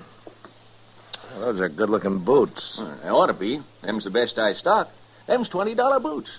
$20, huh? I'd buy a whole wagon load of seed, Nadler. You telling me how to spend my money? Does your wife know you've been doing better lately? Family matters ain't no concern of the law. Yours are. And if it wasn't for your wife, I wouldn't bother just warning you. But because of her, I'm telling you to take off those boots and buy some seed and whatever else you need to grow corn with. Now, you look here, You Marshal. shut up! I'm giving you a chance, Nadler. In 3 days from now, I'm riding out to see what you've done with it. It's up to you whether or not you'll be riding back with me.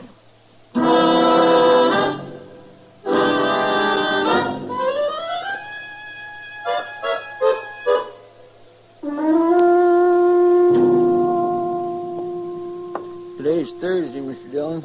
Ain't we riding out the Nadlers? Well, we can wait another day, Chester. You know what?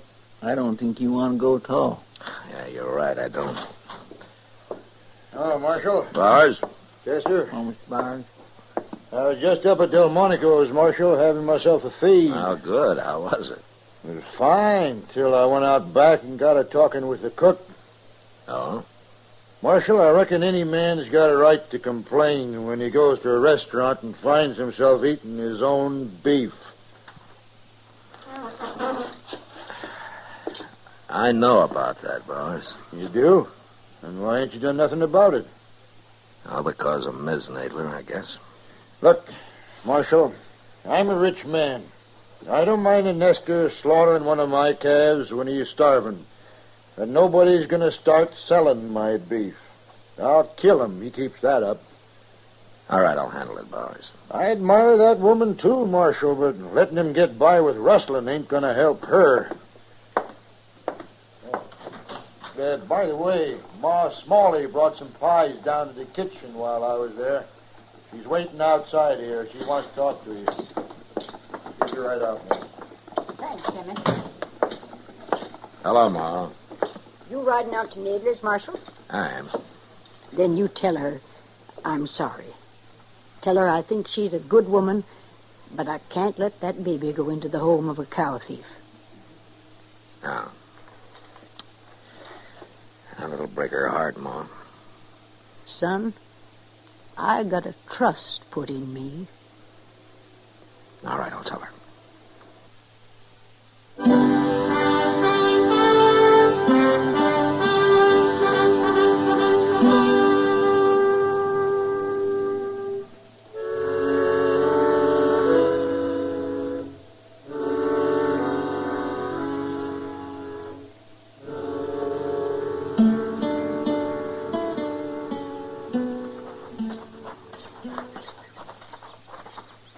Hello, Miss Nadler. Oh, Marshal. Hello, Chester. Hi, ma'am. What brings you out here, Marshal? Is your husband home? No, he's been gone since morning. Oh. Miss Nadler, do you know that he's been slaughtering Emmett Bauer's beef? Oh. Mr. Bowers complained about it. About that calf? Oh, it's more than that one calf, Miss Nadler. He's been selling meat around Dodge lately. So that's what he had in the wagon. Now, I know you had nothing to do with it, Miss Nadler, but I hate to tell you this, but Ma Smalley isn't going to let you have the baby. Oh. Well, she's right, Marshal. It wouldn't be fitting. Mr. Dillon, look. Huh? Over yonder.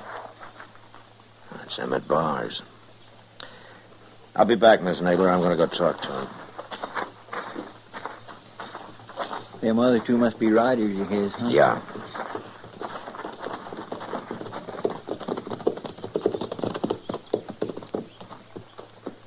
Thought I might find you here, Marshal. There's something wrong, Bars? One of my men's been murdered. We found him out yonder about 5 miles. He'd been left for dead, but he talked a little. Well, what happened? He's gone now, Marshal, so you'll have to take our word for what he told us. All right. You run across Joe Nadler, slaughtering another steer. Nadler shot him? That's right. Anything else? Only that Nadler got on his horse and headed for Dodge. I guess he figures he'll get caught, and he might as well get drunk one more time. He'll get caught. I promise you that, Bowers.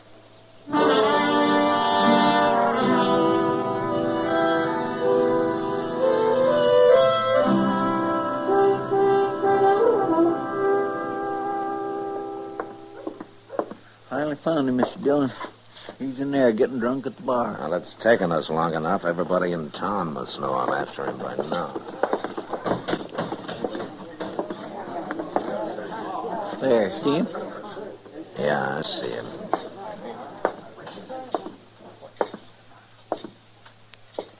Stop there, Marshal. Don't you come no closer. Put that gun away, Nadler. I saw Chester. I knew you'd be in here next. Why, Nadler? You don't fool me. You know all about it. You admit killing that rider? I knew when I shot him I couldn't get by with it. My horse's tracks was all over the place. Well, don't make it any worse than it is. I told you not to come no closer. Put your gun on the bar, Nadler. You watch what I'm going to do with it. No, Nadler, don't. Why not? Hit you, didn't I? Now I'm going to kill you. You hurt bad, Mr. Dillon? He hit me in the arm, Chester, but I'll be all right. You killed him? Yeah. Do something with him, will you? I'm going over to Doc's. Yes, sir, I will. Alvin.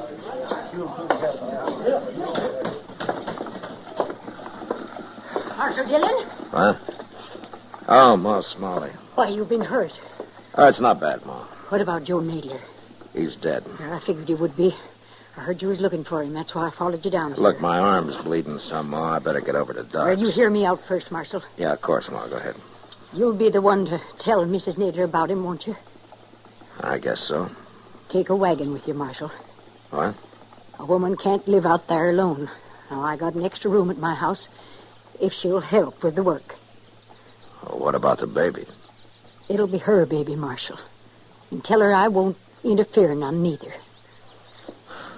Yeah, I sure will, Ma. I'll tell her all that. I'll go out first thing in the morning. Well, you won't go nowhere. You just stand here gabbing all night. That arm's bleeding, Marshal. You ought to go get it fixed, you hear? Yeah, you're right, Ma.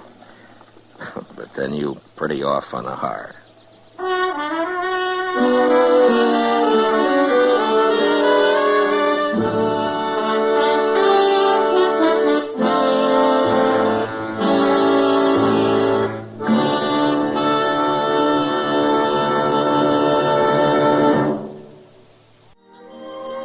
Gunsmoke, produced and directed by Norman McDonald, stars William Conrad as Matt Dillon, U.S. Marshal.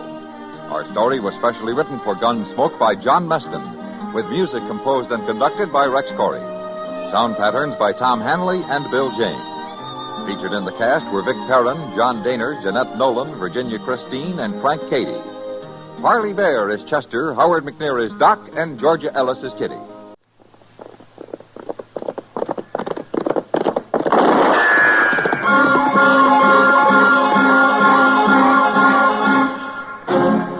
Around Dodge City and in the territory on West, there's just one way to handle the killers and the spoilers, and that's with a U.S. Marshal and the smell of Gunsmoke.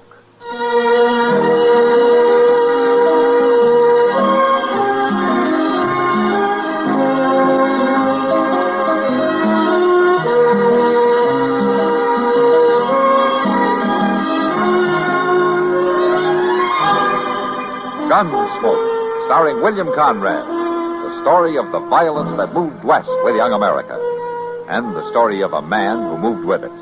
I'm that man, Matt Dillon, United States Marshal. The first man they look for and the last they want to meet. It's a chancy job, and it makes a man watchful and a little lonely.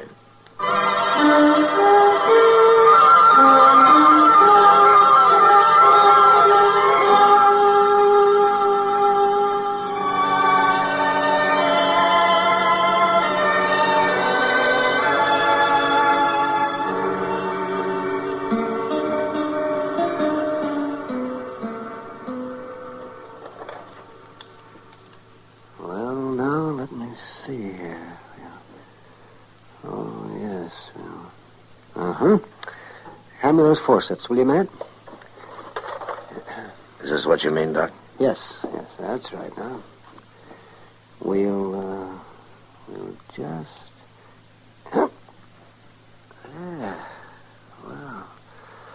at least we got the bullet out. What do you think, Doc?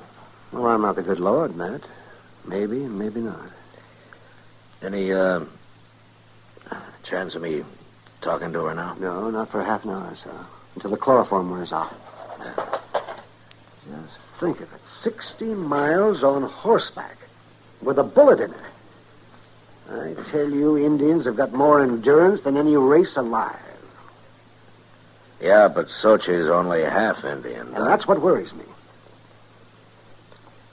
She couldn't give you any description at all, huh? Now, Matt, you know that all white men look alike to an Indian. She said she'd know him if she saw him, though. And she kept saying it until she passed out. Yeah, I'll bet she'd know him. He shot her husband down right in front of her and then tried to kill her when she ran. Well, there can't be too many white men in the Choctaw Basin this time of year. Well, whoever did it, you get him, Matt. A little slip of a girl. Pretty as a fawn. 60 miles and bleeding all the way. Mr. Dillon? Yeah, what is it, Chester? We got to answer that telegraph, Mr. Dillon. No? The garrison commander at Fort Cougar Pass says only 3 men gone into the basin from the west since the thaws. 3, huh? Mm-hmm. Does he know any of them? Well, he didn't say so. More than likely they're trappers shortcutting down from the hills. Well, if they haven't come out this end, it's one of those 3. Nobody winters in that basin except a few Indian families like Sochi and her husband. Well, we could find out from Ben Taylor there at Laurel Grove Trading Post. That's where they'd have to come out at. Doc, I'll be at the jail if she comes to. All right, man. Doc, Miss Kitty's out in the other room. She wants to know maybe can she help. She sure as the dickens can. You send her in, Chester. All right. Come on, Chester. I'll go out with you. How is she, Matt? Oh, I don't know, Kitty. Doc had to put her under chloroform to take the bullet out. She's very weak. It's Sochi, isn't it? The half-breed girl who married Walking Deer last spring? Yeah, that's the girl. Yeah, I remember seeing her around Dodge. She's a lovely little thing. Just beautiful. I guess maybe that's what caused it, Kitty. What do you mean, Matt? What happened? Well, all I know is what she managed to tell Doc when she stumbled into his office. Seems that some white man rode into their winter camp up in the Choctaw Basin and asked her and her husband for something to eat.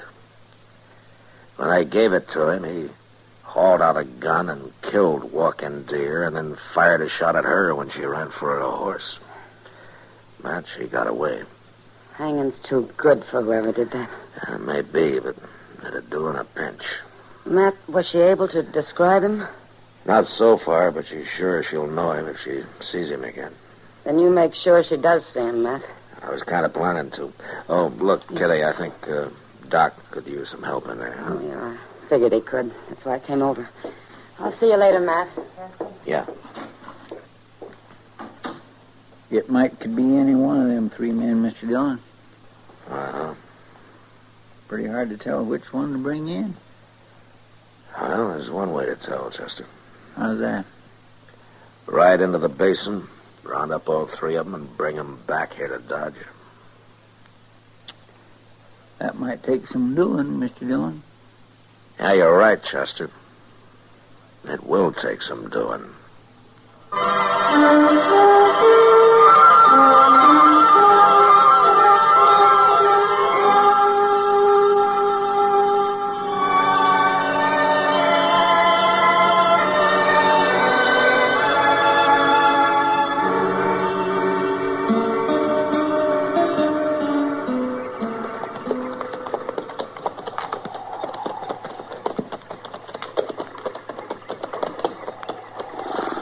Let's water the horses here, Chester. We may have to leave the creek pretty soon to take a look up some of those ravines. All right, sir, Mr. Dillon. Oh. By jing, it's just going to come to 1 of 2 things sooner or later. Either that saddle's going to have to change to fit me, or I'm going to have to change to fit it. Take a look at yourself from the rear sometime. Well, now, that ain't too easy to do. Well, I guess you'll have to take my word for it. The saddle's not changing any. That's about what I figured. Here, now, horse, quit sucking wind in there when you drink. We've got a lot of ground to cover. No, not too much more, maybe. The basin's not over 12 or 14 miles across. Yeah, but they might have rode right on through, Mr. Dillon. One or two of them, anyway. Now, Ben Taylor says no. He might have missed seeing them. Yeah, well, Ben knows when a rabbit passes his place. Yeah, he sure enough seen Sochi come riding out, hell-bent for leather. Chester. The horses. Well, maybe we're in luck, Mr. Dillon. Yeah, I think we are. There they come. 3 of them. All together. By golly, we won't have to round them up after all. No. Just get them to Dodge. That's all.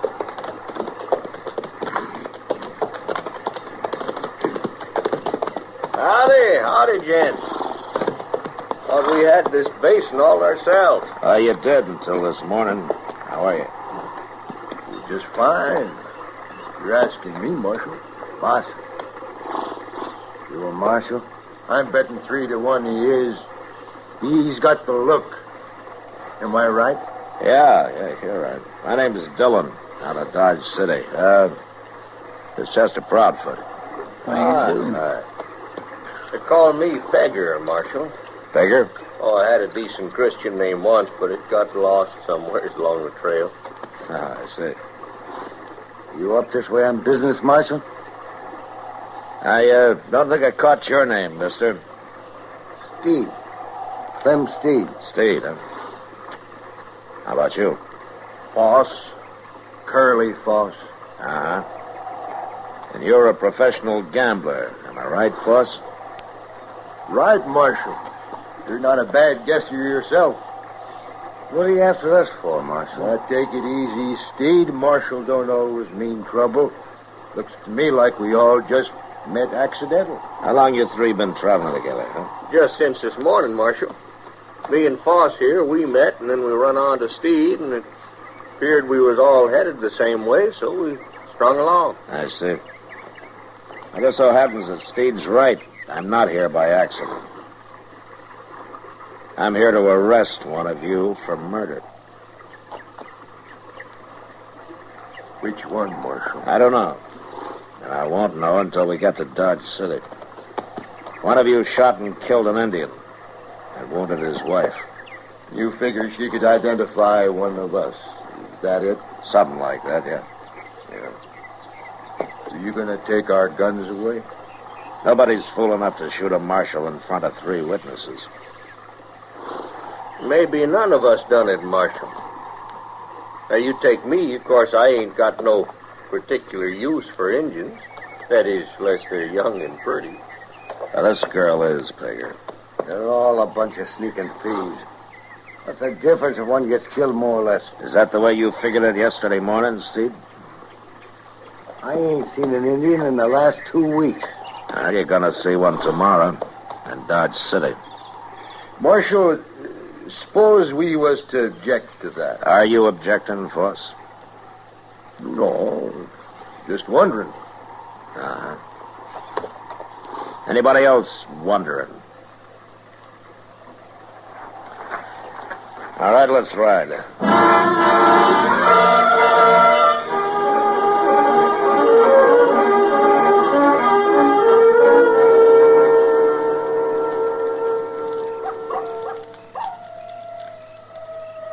How's the coffee coming, Chester? Oh, I reckon it's boiled about long enough, Mr. Dillon. Give it another half minute, though, just to make sure. Coffee's no good if it ain't strong. Well, then, by golly, it must be strong, Steed. Because it smells good. It smells mighty good to me. Oh, Pegger, I make the best coffee in Dodge City, bar none. Yeah. Anything tastes better on the trail.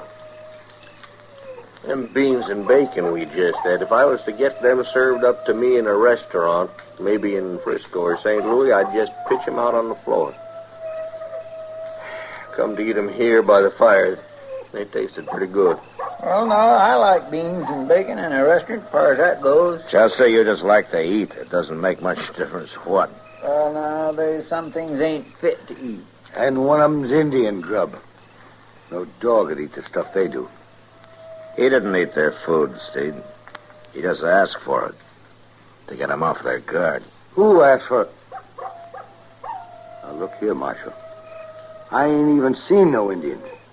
I didn't say you had. Well, anyway, good food and good drink now. Man can't ask for much more than that in life. Oh, I know. The river boats is where you find the best. I used to run a faro bank on the Delta Queen between New Orleans and Memphis. Mr. Dillon, you notice them coyotes is shut up? Yeah. There's an animal of some kind prowling off there in the brush. I've been listening to it. Only one or two animals would cause coyotes to shut up. Hey, what the devil's that? It's a cougar. That's what it is, a dang cougar. I'll fix that. Hey, you're wasting bullets, Steve. You can't see anything out there in the dark. Rifle's what you got to use on a cougar. You just let me get one good look. Pegger, drop that rifle. Well, sure, Marshal. Drop it. All I did was stumble. That's all. You don't think I went to shoot that close to you, did you? From now on, there'll be no more shooting unless I give the word. That includes you, Steve. I hate cougars. I'll kill them on sight. Feel the same way about Indians, do you? You saying I'm a murderer? I'm saying one of you is. It ain't me. Now, we'll see when we get to Dodge City.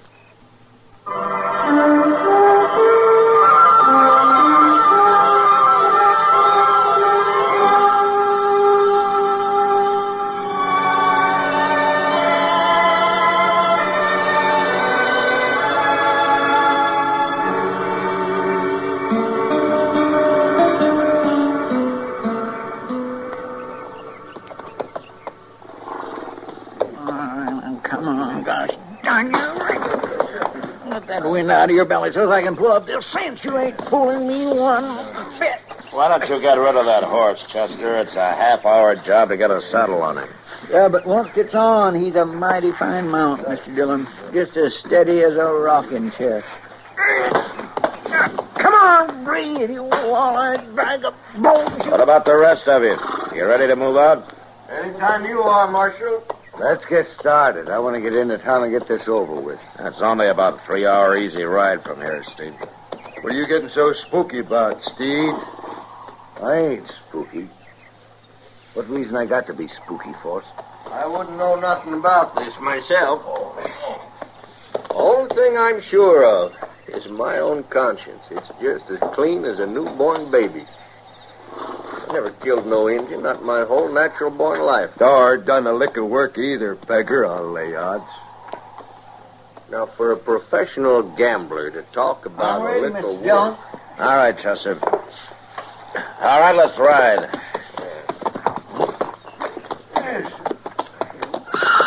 Hey, hold on to that brute of yours, Steve. He tried to savage me. Got him trained that way, Force. He always goes for card shots. You wouldn't be asking for a bullet in your guts, would you? Anytime you think you're fast enough. All right, hold it, both of you. It's all right, Marshal. Steed's just mouthy. We'll see about that. The marshal won't always be around. Well, he's around right now, gents. I suggest you better take it easy. Steed, I told you to keep that animal away. Hey, his horse bolted on him. Or else he's trying to get away. Steed, you and Pegger stick close together and ride easy. Keep that rifle on him, Chester. Yes, sir. All right, now you two just sit there easy like, and we won't have no...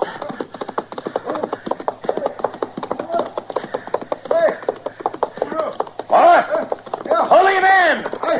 I can't. One bridle rein broke. He's got the bit.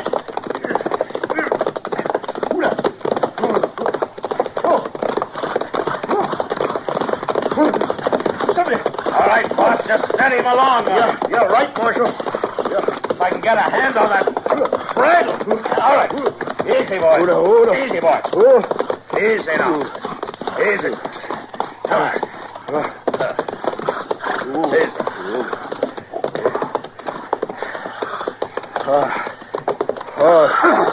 Thanks.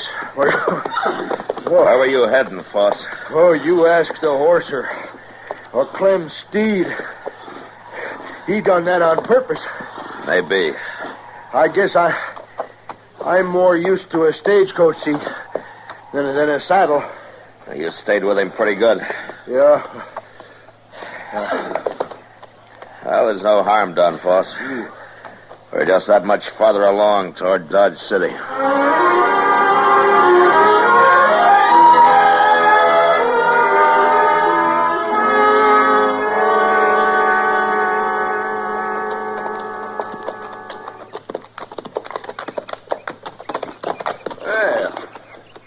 There's that famous Boot Hill, huh? Yeah, that's it. I reckon you put a few men there yourself, Marshal. A few, yeah.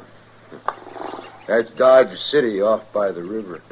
20-minute ride, looks like. It's about that. Down there, one of them shacks, there's an Indian girl waiting for us. Waiting to help you plant one of us there on that hill. All on account of some savage. And you see a white man hung just for that. Murder's murder, Steve. There's some that'd disagree with you, Marshal. They can disagree if they want to, Foss, but they still don't have the right to kill. Now, Marshal, that's not the way I figure it. Hey, put your hands, Marshal. Get him up. Now, the rest of you. You're thinking of dealing in to help him. Just don't. It ain't my fight. Nor mine. All right. And you know, Marshal, I just hate to miss getting another look at that little Indian filly. Prettiest I ever saw. You admit killing her husband, Pegger? And shooting her? I wouldn't have hurt her if she didn't run.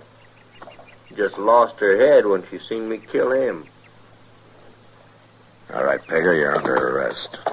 What? That's kind of funny, seeing as how you're under my... Stay back there, Marshal. I'll blast you Give short. me that gun. All right, if that's the way you want it. You... Hey, no. What the... It's no use, Pegger. You can lay a man's head open pistol whipping him like that. That's right, Foss. All right, Chester, get him back on his horse and tie his hands behind him. Yes, sir. It's lucky for you his gun misfired that way, Marshal. It wasn't luck, Foss. I pulled the loads on his cartridges during the night. You knew it was him? No. Chester and I pulled the loads out of all three guns. And you deliberately turned your back on us here, hoping that one of us would jump you and give yourself away. It was the only chance I had of tagging the killer. But what about the Indian girl? She could have told you.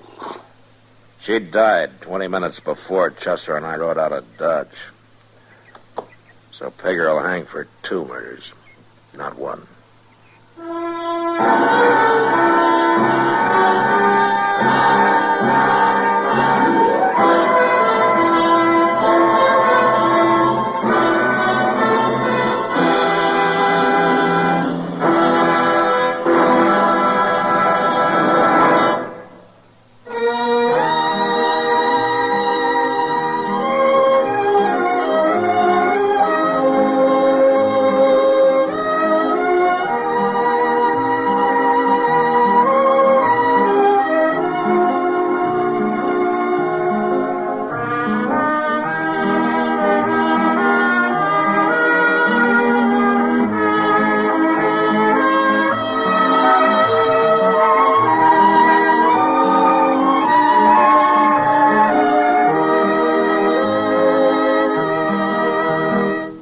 Gunsmoke, produced and directed by Norman McDonald, stars William Conrad as Matt Dillon, U.S. Marshal. Featured in the cast were Parley Bear as Chester, Howard McNear as Doc, and Georgia Ellis as Kitty.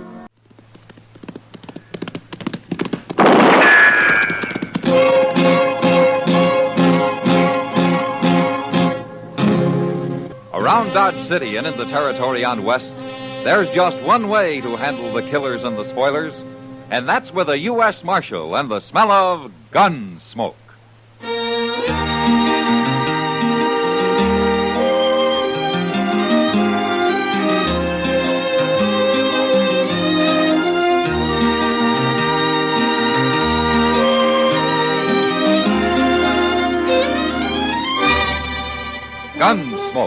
starring William Conrad. The transcribed story of the violence that moved west with young America. And the story of a man who moved with it. I'm that man, Matt Dillon, United States Marshal. The first man they look for and the last they want to meet. It's a chancy job, and it makes a man watchful and a little lonely.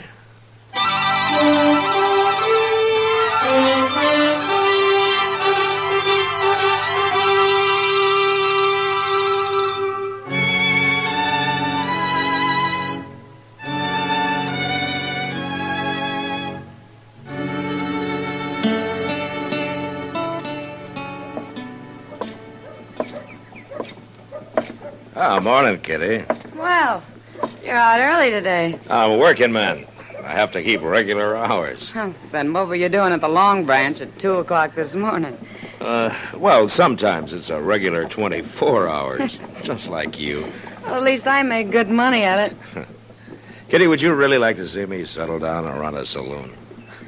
You might get to like it. All right, I'll do it. When? But I'm about 50.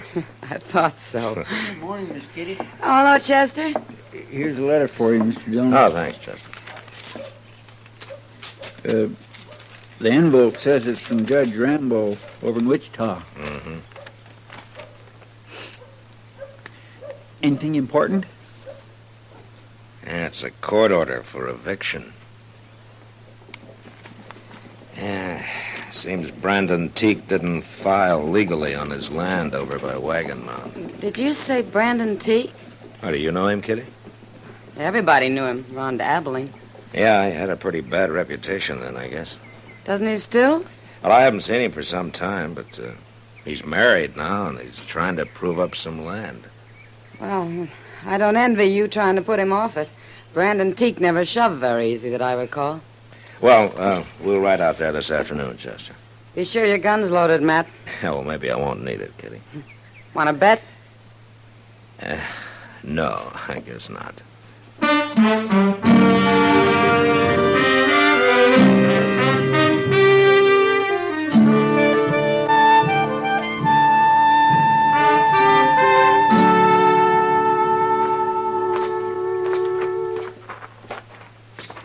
You ask me, Teague's gone and built himself a mighty nice place out here, Mr. Dillon. Yeah, he's doing fine.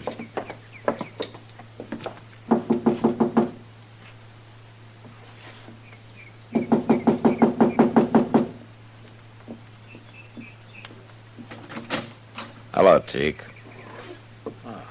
Hello, Marshal. Chester? All right, Teague. What brings you out this way? Well, here, you might as well read it yourself. What's this? Court order. Immediate eviction. What's this all about, Marshal? I got my deed to this place. Yeah, but you failed to register it at the land office, Teague. Nobody told me about that. I'm sorry. You'll be a whole lot sorry you try to put me off this land, Marshal. Brandon, who are you talking to? You stay inside, Sarah. It ain't nothing. Well, then it won't hurt if I come out. This is my wife, Marshal Dillon and Chester Proudfoot. How do you do, mister? Ma'am? Is there trouble, Brandon? They say we got no legal right to this place, Sarah. I didn't register the deed or some fool thing. Oh, no. Now, don't you worry. Ain't nobody gonna move us off, law or no law. It's a court order, Teague. I ain't wore a gun since I got married, Marshal, but I can sure go put one on. We're going to have a child, Marshal. Most any day now. And we ain't moving. We ain't starting over again. Oh, if we have to, we can do it. I'd rather die and see you go to fighting again, Brandon. Now you think on it. It's a hard thing for a man to swallow, but I can't go again her. I ain't putting on my gun. Now, why don't you go in and tell her that?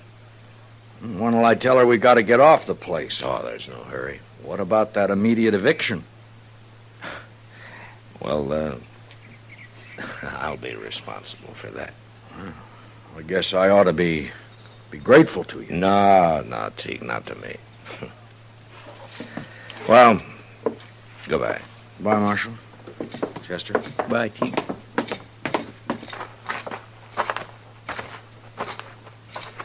When are you going to put him off, Mr. Dillon? I'm going over to Wichita, Chester. I'll find out there.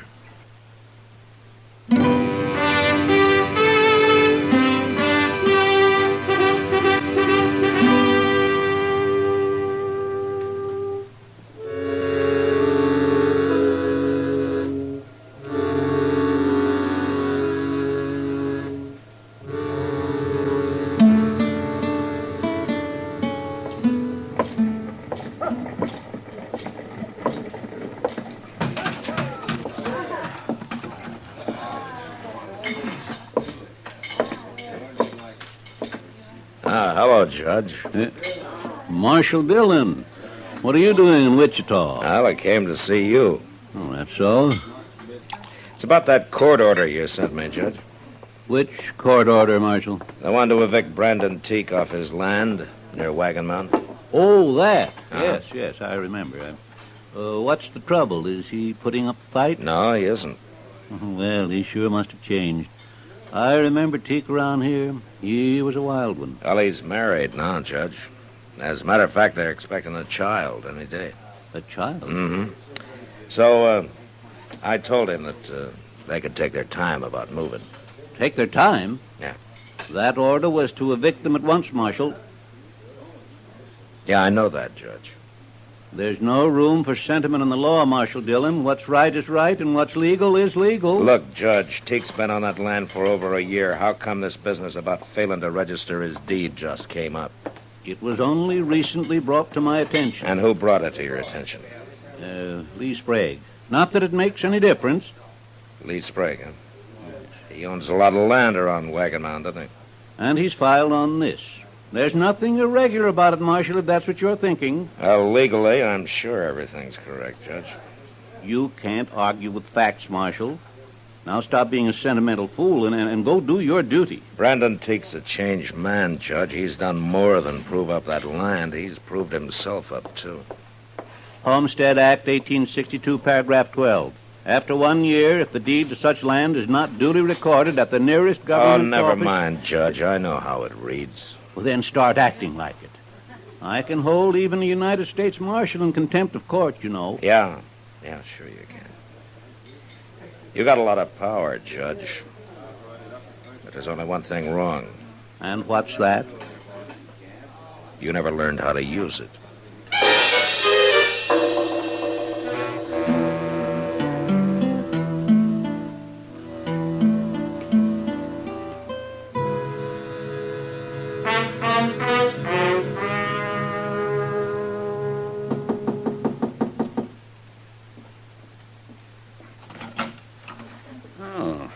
Marshal Dillon. I want to talk to you, Sprague.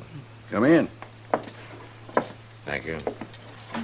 How'd you know I was in Dodge today? I found out. It's about Brandon Teak, Sprague. Something wrong? No, not legally. Judge Rambo made that pretty clear. Want to tell me what's bothering you, Marshal? Yeah, sure. I think Brandon Teak deserves that land more than you do. Marshal, I'm in the land and cattle business, and I'm making out mighty well. No man can accuse me of ever doing anything illegal or dishonest. But everybody knows I practice sharp, and I'll go on practicing sharp, too. Even against a man like Teak, who's hung up his gun and settled down and tried to make a life for him and his family? What do you mean, his family? There's a child coming any day now. Then he's better off in town, Marshal. What? My wife stayed in the country. That's why I lost her. Looks to me I'm doing Teak a favor. You got an awful easy conscience, Sprague. No use arguing, Marshal. You got your order. Now go put him off. No, Sprague, I'm not going to do it. What? I couldn't hold my head up if I had any part of the kind of law you and Judge Rambo want. You mean that? I do. I ain't going to let you stand in my way, Marshal. You're in for trouble.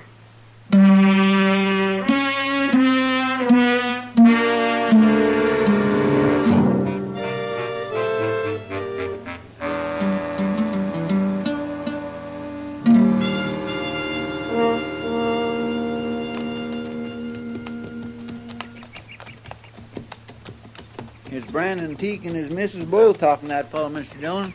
You recognize him, Chester? No, sir, I don't. He's a stranger to me. Ah.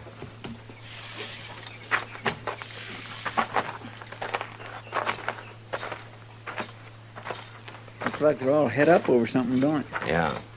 Miss Teak hadn't ought to be standing out in the heat of the day this We'll way. let Marshal Dillon settle this, Haley. He's got nothing to do with it no more. Man, How to do, Marshal? what's the trouble here, Teak? You told me there was no hurry about our leaving, Marshal. Wait a minute. Where'd you get that badge, mister? Who are you? I'm Jim Haley, Marshal. Deputy Sheriff from Wichita. Wichita? Well, how'd you get here? I took the Santa Fe to Dodge, then I rented me a horse. Answer me, Haley. Judge Rambo sent me. I guess he felt the law needed a little enforcing down this way. He's got a court order, Marshal, just like the one you had. It's plumb legal. And I want you people to pack up and be out of here by tomorrow. Just a minute, Haley. I can take care of him, Marshal. No, Brandon, there'll be no fighting. Now, Sarah, You ain't gonna do nothing except move, Teak, and right now. No. Woman, you let go my arm! Sarah!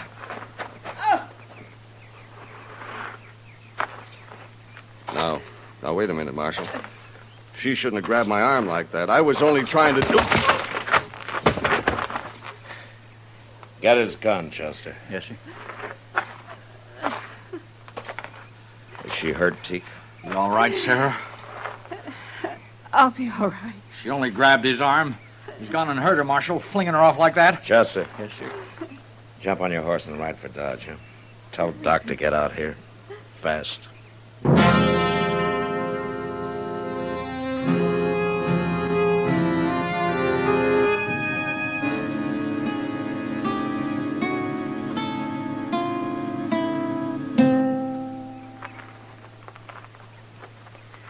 Ain't Doc never coming out of that house?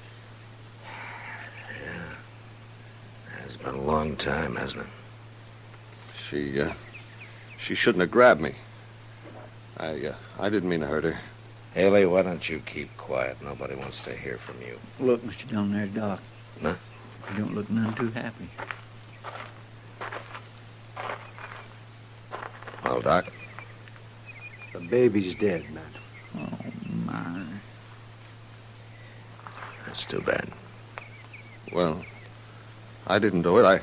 I only pushed her a little. I told you to shut up, Haley. There wasn't a chance of saving the baby. It's her I've been working on. And she's going to be all right now, Matt. Yeah.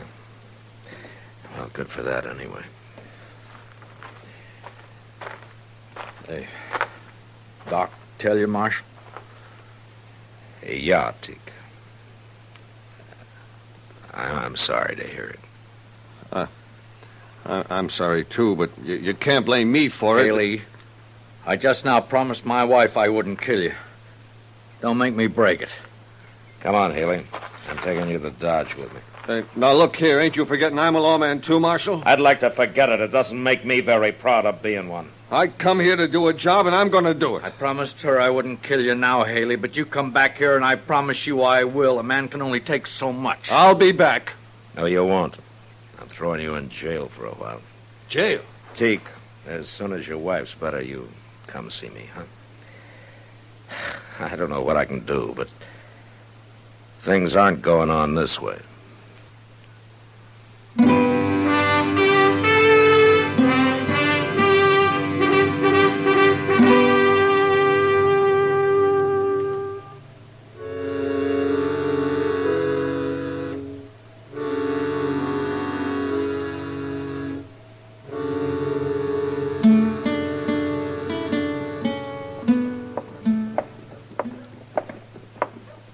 Hello, Chester. Hello, Doc.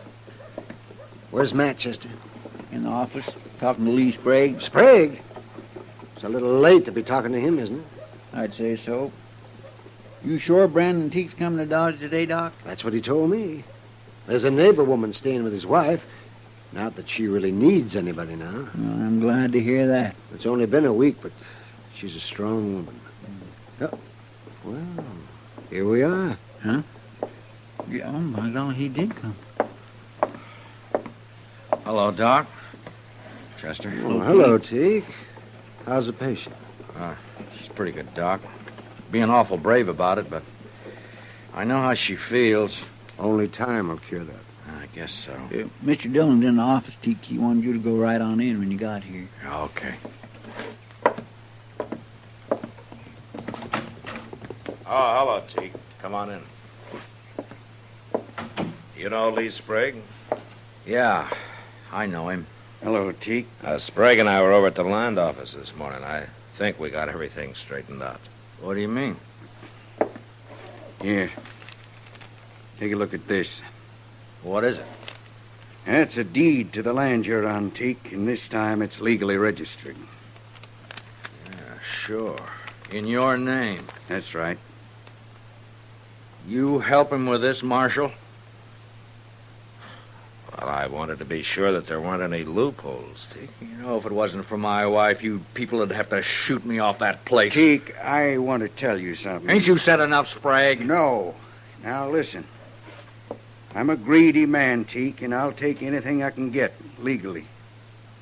But Marshal Dillon here has been talking pretty hard to me lately. Sure, and I've been listening to him, too. I guess I'd have gone right on, and I could have, till I heard about your baby. Why should that matter to you? I lost my son, Teak. But I lost my wife, too. Taking my land gonna help you? You tell him, Marshal. He's not taking your land, Teak. That deed's in his name, ain't it?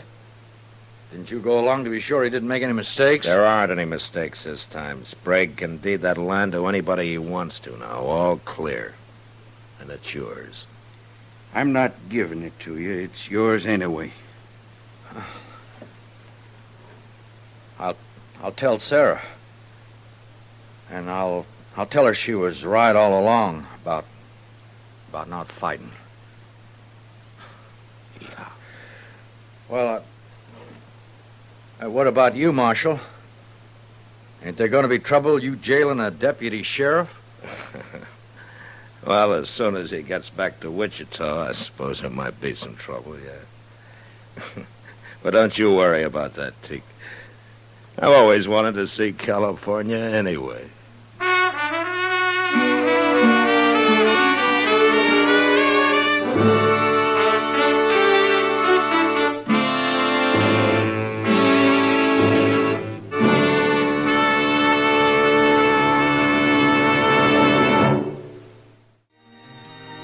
Gunsmoke. Produced and directed by Norman Macdonald, stars William Conrad as Matt Dillon, U.S. Marshal. Our story was specially written for Gunsmoke by John Meston, with music composed and conducted by Rex Corey. Sound patterns by Tom Hanley and Bill James. Featured in the cast were Joseph Kearns, Vic Perrin, Helen Cleve, Paul Dubov, and Will Wright. Harley Bear is Chester, Howard McNear is Doc, and Georgia Ellis is Kitty.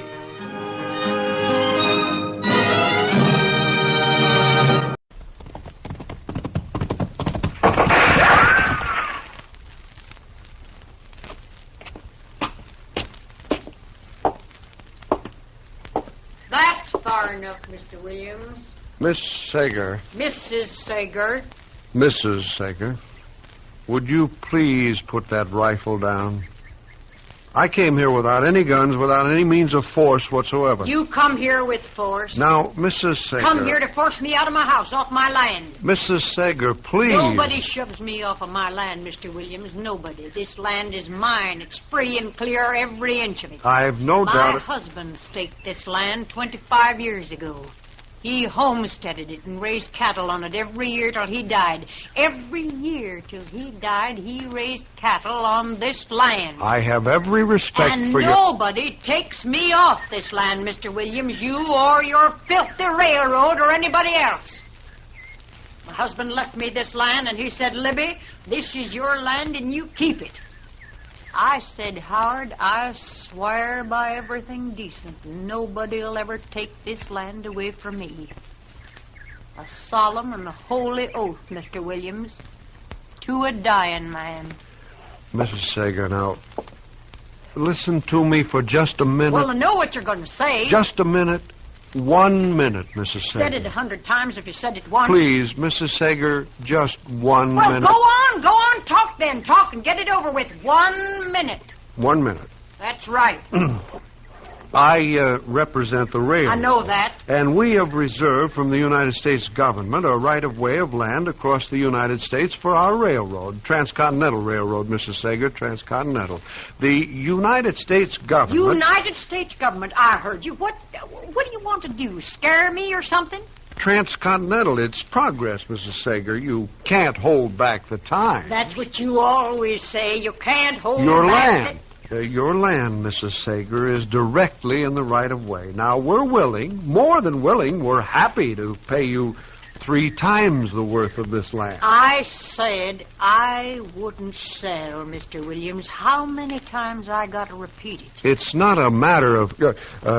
Mrs. Sager, please, I wish you'd lower that carbine. It's making me nervous. I noticed you shaking.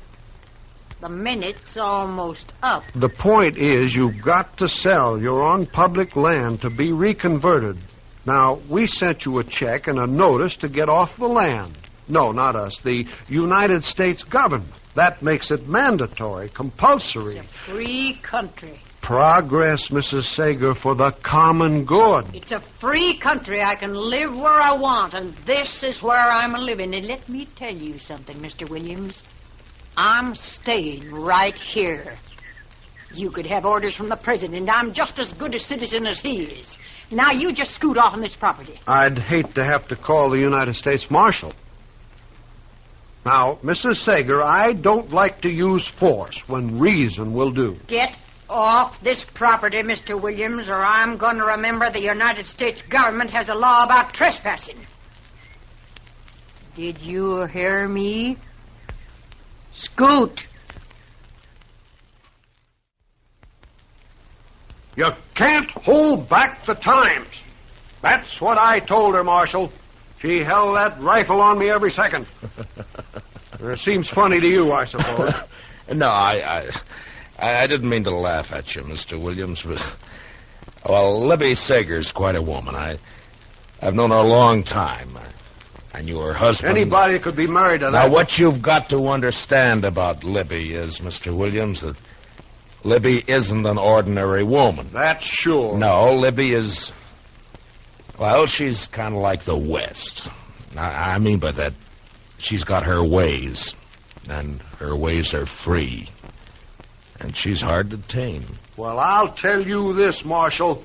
In the railroad business, when we come to a mountain, if we can't go around it, we blast right through it. Yeah, well, I'm not so sure I'd try that with Libby if I were... Marshal, I've tried talking to her. I've sent her letters. I've tried everything.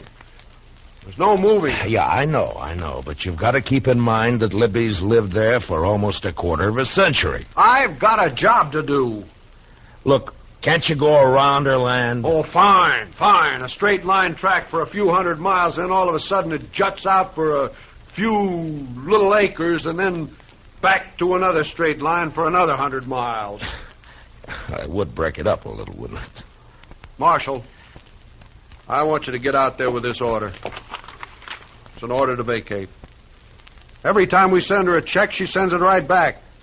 So here's a check to go with the order. Look, Mr. Williams, she's not going to move. I know that woman, and she's not going to move. That's a United States government order, and you're the United States Marshal. Oh, please, Mr. Williams, don't remind me of my duties.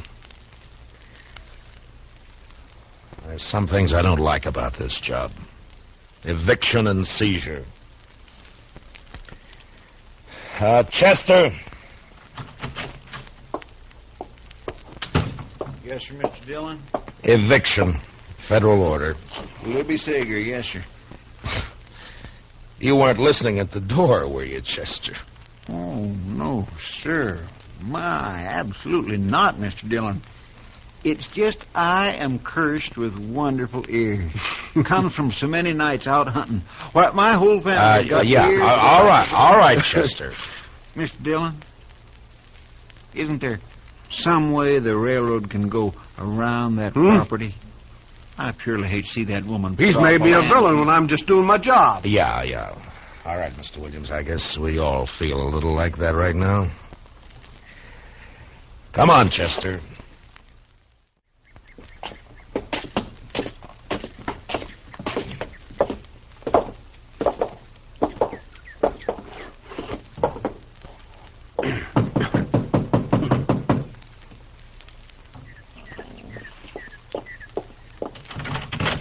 Listen, this here... Now, hold it, Libby. Saw you through the curtains. Well, I saw you peeking. Coward little railroad has to bring the marshal. Mr. Williams I asked had me to, Mrs. Sager. I told you before that... Hot-bellied little railroad had to get the marshal. Now, Libby... Libby, I want you to put that carbine down, and I want you to act like a human being. Huh? Don't you start anything with me, that kind of talk. Now, Matt Dillon, I knew you too long for that kind of talk. Libby, what would Howard have said if he could see you standing there holding a carbine on me? You can say what you got to say right here and right now. Just leave my poor dead husband out of this. You think he'd stand in the way of progress the way you are? Progress? That big, loud, steaming, dirty thing a-howling by, black smoke bringing in the trash from back east? You call that progress? I'll make a deal with you, Libby. You put down your gun, and I'll send Mr. Williams and Chester back to town, huh? I got nothing to say to you, Marshal. Chester? Yes, sir, Mr. Dillon. Here, take my gun, Chester. And this. What are you doing, Mr. Dillon? You took off your star. I'll take it back to the office with you and take Mr. Williams with you, too. Libby and I are going to talk. Yes, sir. Come on, Mr. Williams. You can't hold back the times, Mrs. Sager. Get him off here, You better go, Mr. Williams. I'll see you back in town, Marshal.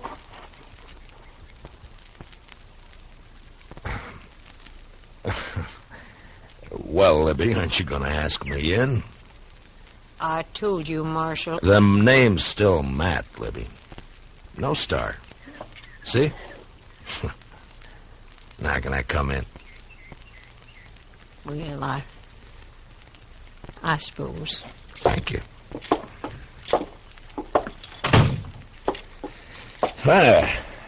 Looks just about the same. Yeah, it's going to stay that way. Nothing's going to come steaming through this sitting room. Sit down, man. Libby, I'd give anything not to have to give you this order, but... Here. Well, Howard took me out here to this piece of land. He staked it out here because it had a creek for the cattle and some good grassland. We just got married. Took me out here and stood me right about where you're standing now. And he said, Libby, this is ours. Yours and mine. Uh-huh. He built this place, Matt. Every board he split with his own hands. Every board of it, every nail in it. Yeah, I know. You don't know. 3 days and 3 nights, just the two of us, behind that upsot wagon, caught out there in the attack. Oh, they'd have burned the house down. But we held them off. All of them Indians, a-hooping and a-hollering. Wasn't until the second day they got him. Yeah. Oh, that arrow must have been terrible inside him. It was like something in my own chest, man. I swear. It couldn't have hurt no more. I held him in my arms. I was crying. I couldn't help it. And he looked like a little boy. I swear it seemed like he wasn't a man anymore. It's just a little boy in my arms there. He said, Libby, you gotta hang on to the land, Libby. It's all there is. I said, I know it, Howard. He said, don't let nobody drive you off here. I said, Howard, I won't. And I didn't. I stayed there, no food, no water. 2 days more. Still waiting. But they'd gone. And the place was still mine. Libby. Now, do you think I'm going to get off of this land now just because of a little piece of paper? Matt, you go on back. Tell that railroad I'm here for good. Dead or alive. Next time, you better keep your guns.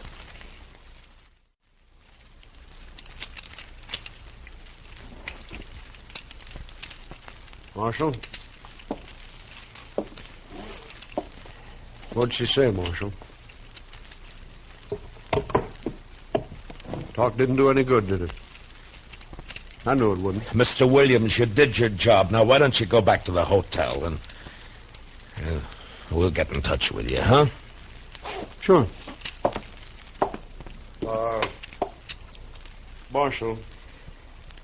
Yeah? You sure you don't need me for anything? I'm sure. Okay. Well, hello, Mr. Williams. Hello, Chester. Where's he going, Mr. Dillon? I sent him back to the hotel, Chester. Hand me that chamois there, will you? Yes, sir. Here. Oh, thank you. Mr. Dillon? What? If she don't leave peaceable, you gonna carry her out? Well, we'll see what happens, Chester. I mean, if she don't come out peaceable. Look, Chester, that railroad's going to be here for a long time. A long time. Now, there are going to be a lot of people dependent on it for beef and for everything else. And Libby's just one person. Just one person. One person, yes, sir. That's right. That's right, Mr. Dillon.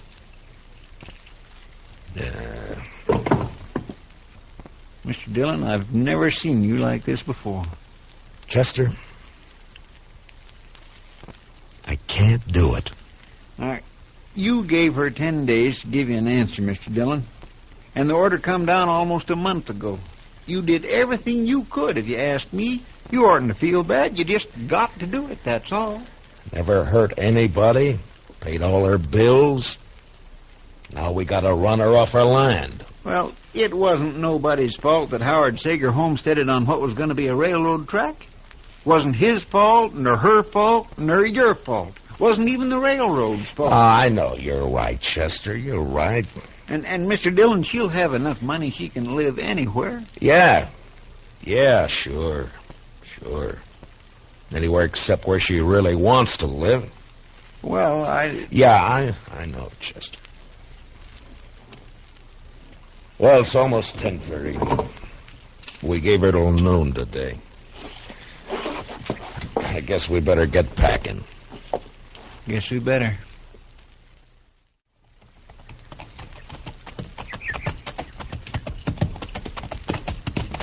Oh, well up, bro. Oh. Well, sir. Here's the gate. Go ahead, Chester. After you, Mr. Dillon.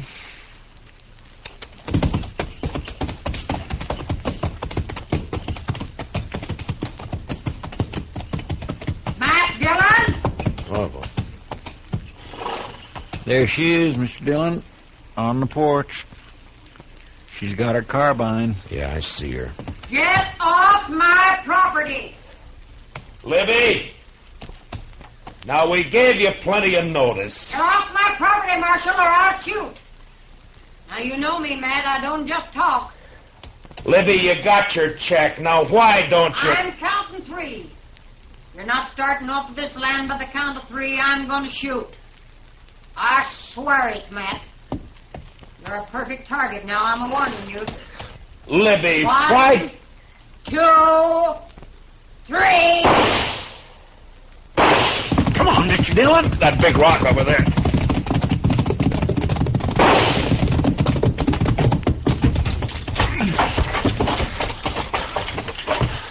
Way over our heads.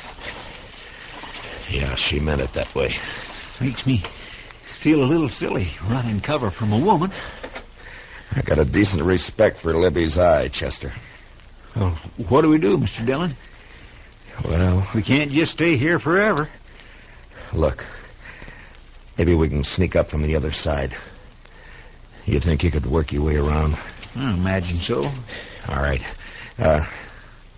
And Chester. Now, don't worry, Mr. Dillon. I'm not going to use no gun.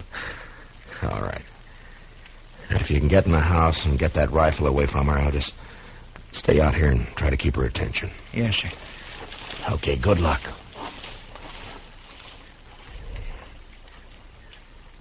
Libby!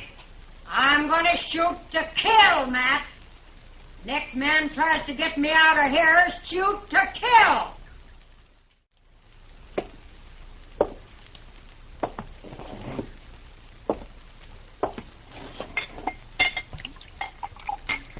Hot. That's right, Sam. Here's to you, Williams. Sure. I must be getting drunk. Even this stuff tastes good. Sam?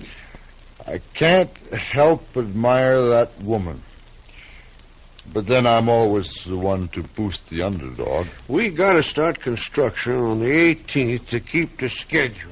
You haven't even had a chance to start surveying. One woman standing alone against a whole mess of us. Spikes, crew, rails. It's inspiring. Ties all creosoted. I'll get bounced, sure. Let me tell you, Williams, she's 1 out of 1,000,000. Quite a woman. Quite a woman. Yeah. I said then, and I say right now, nobody takes that woman off her land alive. Nobody. She's got more real stuff in her than you and me put together. You're drunk. Hanging on to the last breath. Why, it's wonderful. Woman like that can't hold back the progress of a whole nation. Absolutely not. Nobody can hold back the time. Time and tide wait for no man. If everybody felt like her, there wouldn't be any railroads. There wouldn't be any progress whatsoever. You need a drink. Maybe I do. Sam? I don't think that marshal's doing a thing out there. Minion of the law. Strikes me as sentimental, that marshal. Oh, I don't know. Point is, there's a job to do. I think we ought to go out there and prod him. Well, you said he told you to stay in the hotel room. I know. No, that's what you said. Well, if you want to go down there, it's fine with me, but that's what you told me he said. Well, how does it look, the railroad representative taking the afternoon off at a time like this, huh? Hand me my holster. Huh? Well, what do you want guns for? I'll tell you what I think. I think the woman's a little demented holding herself up that way. Her husband's death, years alone in that house. She's crazy. Fanatic? Yeah. Here. Thanks. Fully loaded. She's a wonderful woman, though. Dead shot with that rifle of hers. I'm not going out there unprotected. I don't blame you a bit. I think I'll take my holster, too. Mm-hmm. Hey. What? One for the road, huh? No more. One for Libby? Oh, what do you say? All right. One for Libby. To Libby Sager. The spirit of the Old West. Right. Hey, you know they'll write a song about her? How the track was built over her soul? And they'll write a song about us, too. Oh, stop it. You're drunk. How's it going, Marshal? Didn't I tell you to stay back at the hotel? I brought Sam with me. Thought maybe you could use some help. Sam, huh? Hello, Marshal. You don't mind if we just stick around, do you? Well, stay back and keep quiet. Where's your friend? Trying to sneak in the back. Only trouble is... Marshal? Right here, Libby. I got my eye on that sidekick of yours. You either call him back or I'm going to have to shoot him. Chester! Oh, coming, Mr. Dillon.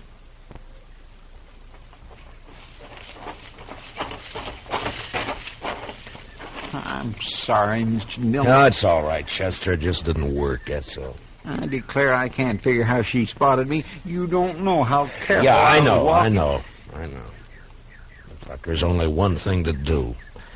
Let's go in after her. Now you're talking. Fine. Now, you two just stay right where you are, and no guns, you understand? Sure. Libby! Libby, we're coming in! Now put your carbine up, Libby. Come on, Marshal. Just come on. I'm ready. Now, let's go, Chester, and stay close to the ground.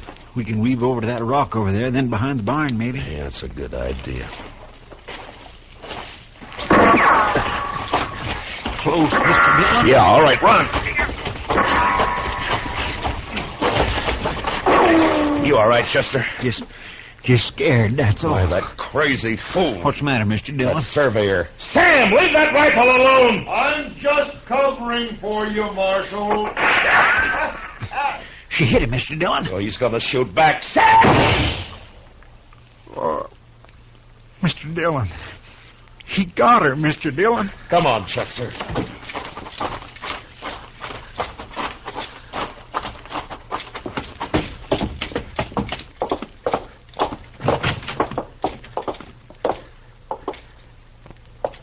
Libby?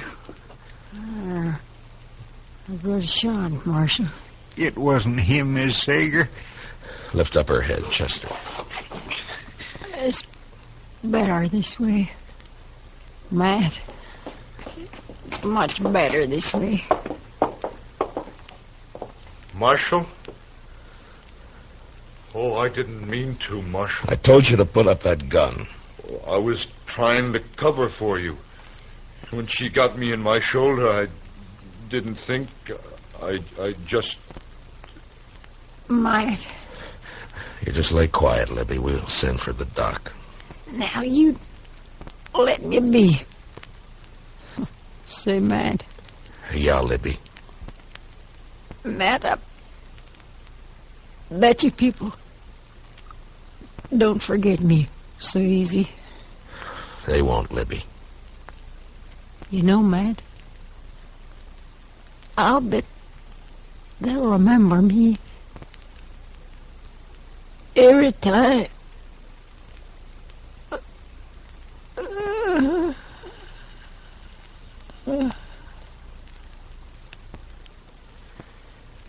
Yeah. Every time that train whistle blows. My gracious.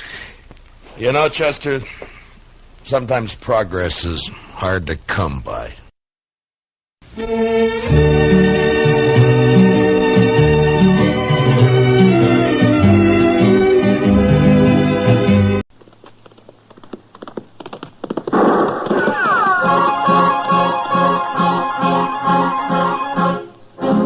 Around Dodge City and in the territory on west, there's just one way to handle the killers and the spoilers, and that's with a U.S. Marshal and the smell of Gunsmoke.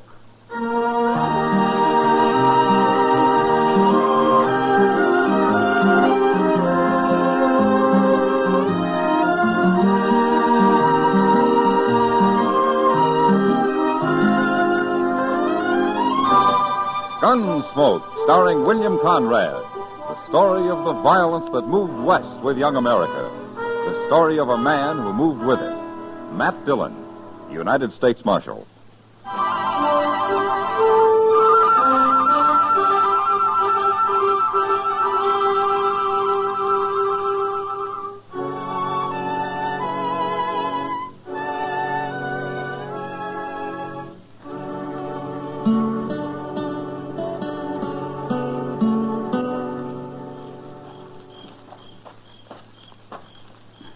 What are you building up the fire this time of night for?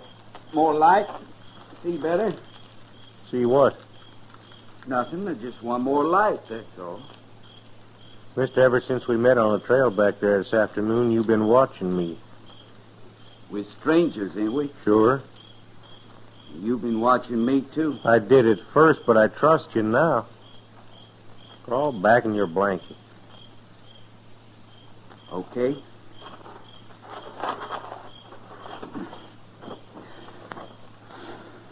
Well, that's better. Now go to sleep, will you? You going to sleep? I'd like to watch the stars a little while first. Ain't no stars by me. I can see 'em over your shoulder there. Laying on my back gives me the ache. Gives me the ache, too. We got a lot in common, mister. Yeah? You never told me what name you go by. You never told me neither. Doggone if you ain't the most suspicious man I ever run into. I'm still alive. You ought to quit worrying so much. You get old before your time. My pa taught me to worry. Who's your pa? He's dead. Died worrying, probably. No, he died of the milk sickness. He was a good man, though. Ain't any good man. He was. Why? What he believed in. What did he believe in? Well, he always said he believed in foot washing, saving your seed potatoes, and paying your honest debt. Your pa was crazy. I'm going crazy if I don't get the bugs out of this blanket. Shake 'em out. I'm going to.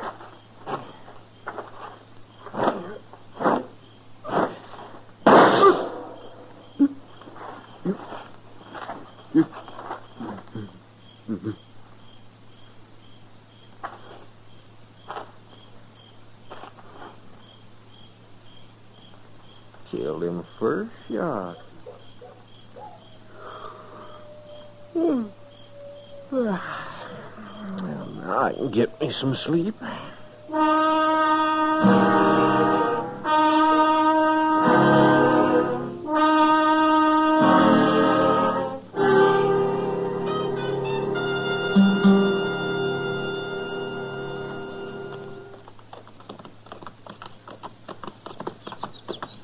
It beats me how you know which way to go, Mr. Dillon. That's easy, Chester. Yeah, but all the fella said was he'd found a man's body some 20 miles east of Dodge. You've been riding like you knew right where it was laying. Well, he was a teamster, Chester. I just been following his wagon tracks, that's all. Oh. I don't know, Mr. Dillon. Maybe I shouldn't never leave Dodge. Chester, there he is, straight ahead there. Do you see? Yes, sir. That must be it, all right. Come on. Oh.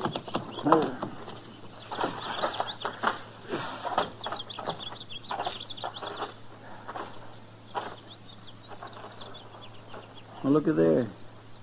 He's still in his blanket. Yeah.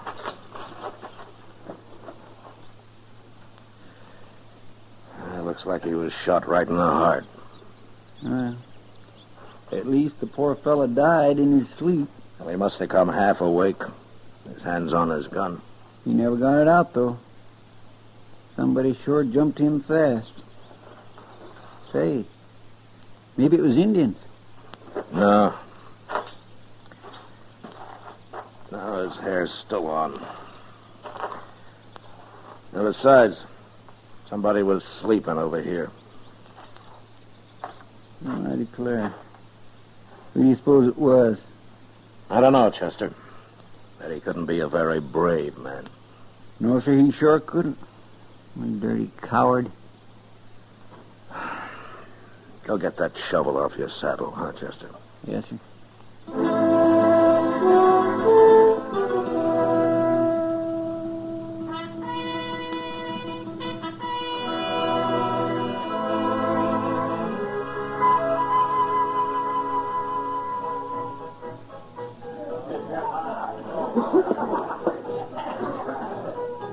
Well, Mr. Dillon, it's worth a long ride like that, if only to work up a good thirst.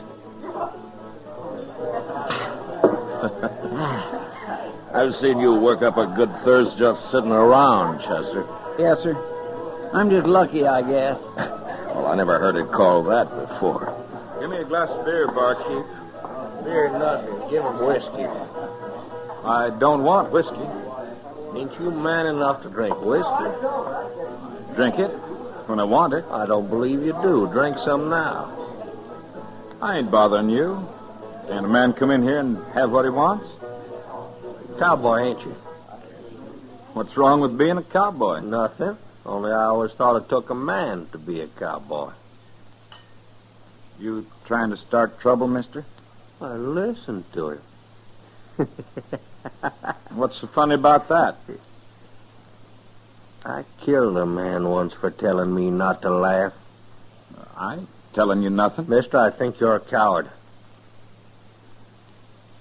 You got a gun in your belt. Go ahead, use it. What for? So you can kill me and call it self-defense? All right, that's enough. Leave him alone. What are you mentioning this for? I don't like gunfighting around here. You don't like it. I'm a U.S. Marshal. Oh, Marshal. Now, what's your name, stranger? I'm called Kriego. All right, Kriego, move down the bar. Go on, move. I'll see you later, cowboy.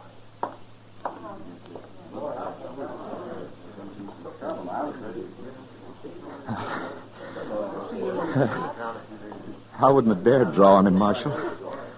I ain't no gunman. He'd have killed me, sure. Yeah, he probably would have. My name's Jesse Hill, Marshal. I'm proud to know you. Well, Jesse, you keep that gun in your belt, huh? And stay away from Kriego. I ain't no troublemaker. Yeah, I know. But sometimes a man can't avoid it. Not around somebody like him. Well, I think I'll do my drinking across the street. See you later, Jesse. Yeah, so long. That Kriego's an awful mean man, Mr. Dillon. Yeah, he's mean, all right. Especially when he's sure the other man hasn't got a chance. Wonder where he came from. I never saw him around here before. Now, he's new in Dodge, Chester. Let me tell you something. It had to be that kind of a man who killed that cowboy we buried today. Well, you think it was him? Well, he could have done it. He's enough of a coward. But if he did, no one could ever prove it. No, sir, I guess not. But he'll make a mistake yet, Chester. His kind always do.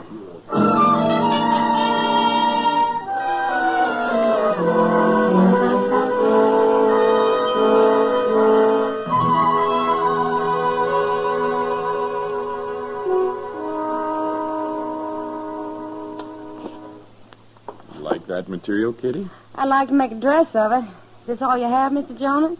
I'm afraid so. But I'll order more if you want it. How long will it take? A few weeks is all. Okay. I'll need about 7 yards. You'll have it, Kitty. And say, look here. These new parasols. Ah. They just come on the Santa Fe today. From St. Louis. Hello, Matt. Hello, Kitty. Mr. Jonas. Your coat's out back, Marshal. Oh? You can go try it on if you want. Oh, new coat, huh? I'd like to see it, Matt. Well, you wait here, Kitty, and I'll just go put it on. Sure hope it fits. I had a parcel of trouble talking him into ordering that coat. Well, he's needed it ever since I've known it. Men just don't like new things, Kitty. Yeah. Now, is there anything else? No. That's all for today. How much do I owe you? Let's see here. I'll have to add it up. Well, now, there's a right pretty girl. Go on back to your hogs, mister. Salty, too. I like that. Oh, now look here, stranger. Don't pay any attention to him, Mr. Jonas. You got it figured? Well, it comes to about $2.40, Kitty. I'll pay it. What? I says I'll pay it. You'll do nothing of the kind. Put it on my bill, Mr. Jonas. There you are. I like to buy things for pretty girls, providing they let me carry the package home for them. Now get out of here and leave me alone, or I'll hit you again. Maybe you're a little too salty. Maybe what you need is Go ahead, Kriego. Finish what you were going to say. It's no business of yours. I want to hear what you were going to say. She slapped me. You saw her. Get out of the way, Kitty. Gladly. Now, let's not fight. Be quiet, Mr. Jonas. Yes, sir. Krigo, I think you're a coward. I'm going to prove it. What are you up to? That cowboy Jesse wouldn't draw on you. But I will. Are you ready? No. There, I got my gun out and you didn't do a thing, did you? I ain't drawing on you.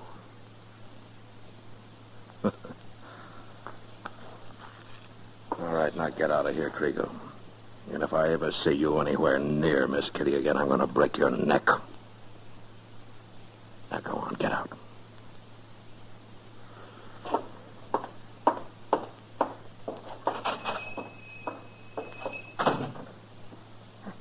He sure showed his colors, Matt. Yeah. You know, I think that's the first time I ever saw you draw first on a man. Well, I figured he wouldn't draw, Kitty. How'd you know? Krigo doesn't take any chances. And right now, I'm wondering how many more men he's going to kill before he's through.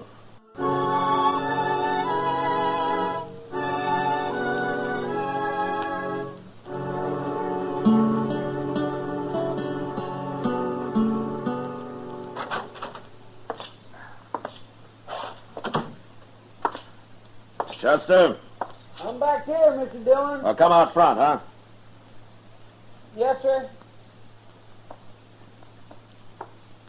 You picked a mighty poor time to ride out to Fort Dodge, if you don't mind me saying so. Tell me what happened, Chester. I hear that you witnessed it.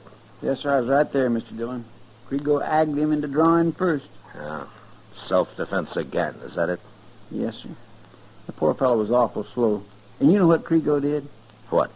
Well, he shot him in the gun arm first, then through both knees. And finally, he shot him in the belly and killed him. There was nothing I could do once they'd started. Yeah. Who was he, Chester? A fellow named Lidacker that told me. Some stranger. Huh? Why don't you run Krigo out of town? Running him out of Dodge would just mean he'd go murder somebody someplace else, Chester. Well, at least he wouldn't be doing it here. Yeah, I know. But somehow I'd feel responsible for letting him get away. Varmints like that oughtn't be allowed to live. They wouldn't be alive if he wasn't so careful about picking the man he shoots. No, sir. Oh, say, Doc was down a little while ago. Huh? He's through with autopsy and wants to know who's going to bury that fellow.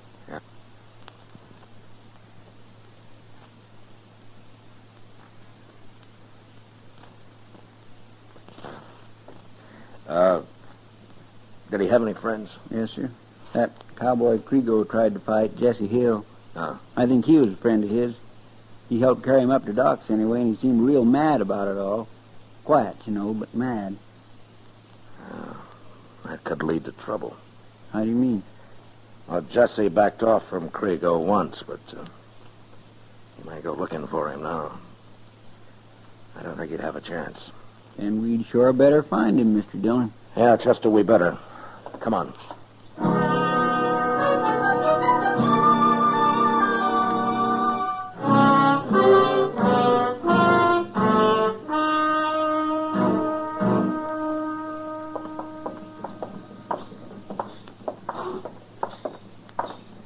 Maybe Jesse left town, Mr. Dillon.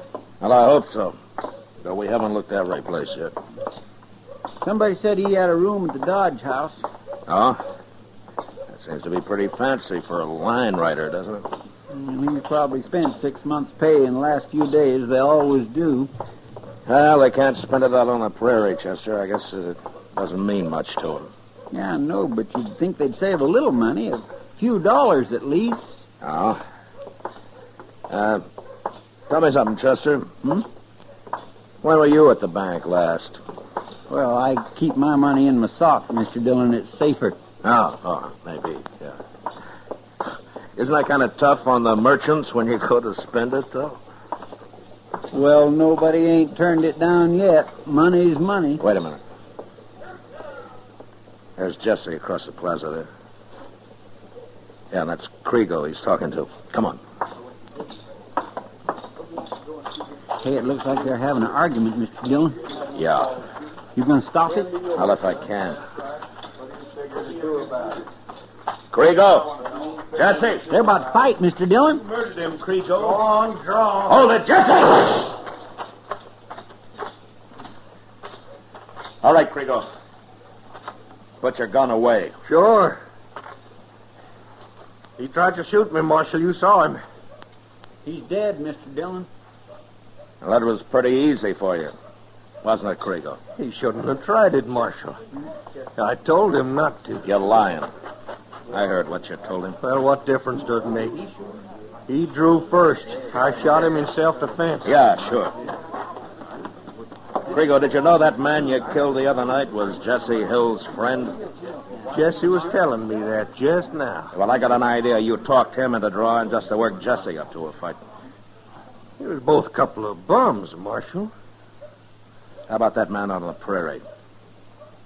Was he a bum? What man? The one that was lying wrapped in his blanket. I don't know what you're talking about, Marshal. Creego, how long you been killing people? Marshal, I killed my first man when I was 18. Fellow tried to knife me, so I shot him. I'll tell you something else. I ain't wanted by the law nowheres. Nowheres at all. Did you ever fight a man who could handle a gun? What do you mean? You will someday, Creego. You'll make a mistake and pick on the wrong man. Will I, Marshal? Oh, I'm going to go and get me a drink. Ain't there nothing you can do about him, Mr. Dillon? Now, there's one thing I can do, Chester. At first, we'll get Jesse and his friend buried.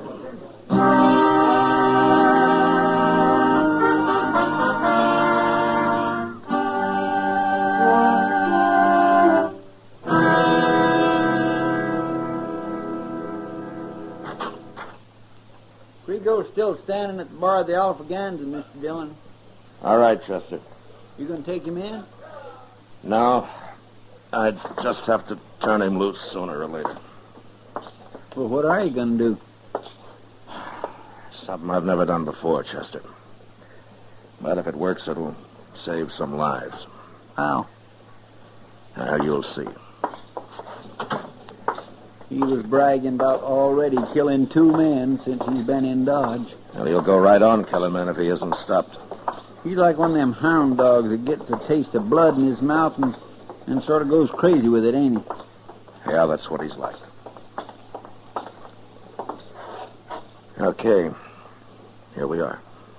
Is there anything you want me to do, Mr. Dillon? Yes, there is, Chester. What? Well, you'll know when the time comes. But stay out of the way. Yes, sir.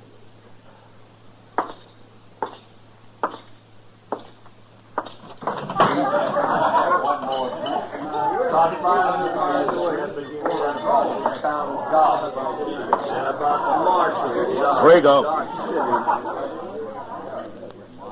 What do you want now, Marshal? I've been thinking about you, Creego. And I've decided that you're not fit to live.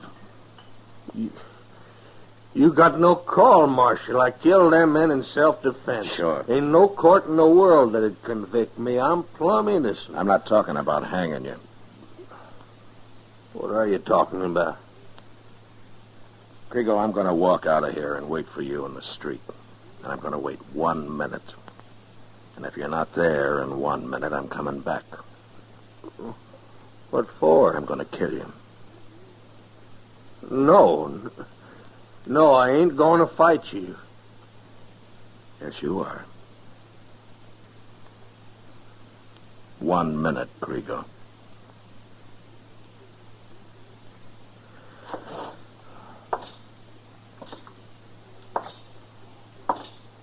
Mr. Dillon!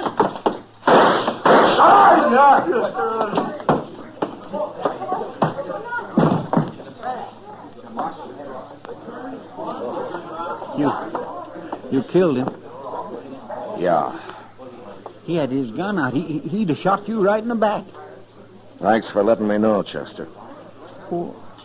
Oh, my goodness. Is that what you wanted me to do? Yeah, that was it. Well, suppose I hadn't saw him. Then Krieger would have killed another man. I feel kind of sick. You did fine, Chester. Now remember, Chester, it was more than one life you just saved.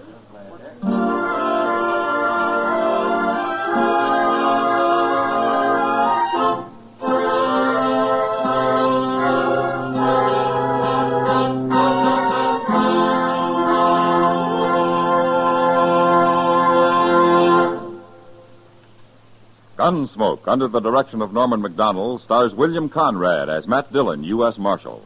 Tonight's story was specially written for Gunsmoke by John Meston, with music composed and conducted by Rex Corey. Featured in the cast were Lawrence Dobkin, Vic Perrin, Howard Culver, and Richard Deacon. Parley Bear as Chester, and Georgia Ellis as Kitty. Gunsmoke has been selected by the Armed Forces Radio Service to be heard by our troops overseas. Join us again next week as Matt Dillon, U.S. Marshal, fights to bring law and order out of the wild violence of the West in Gunsmoke.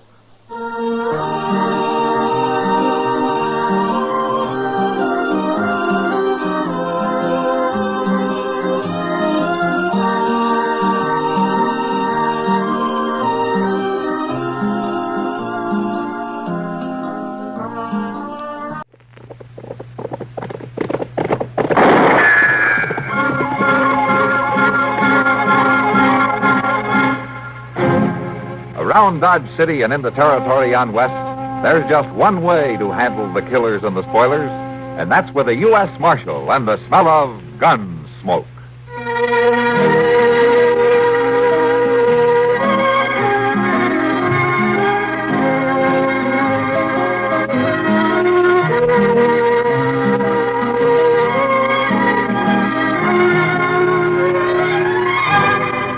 Gunsmoke, starring William Conrad. The story of the violence that moved west with young America.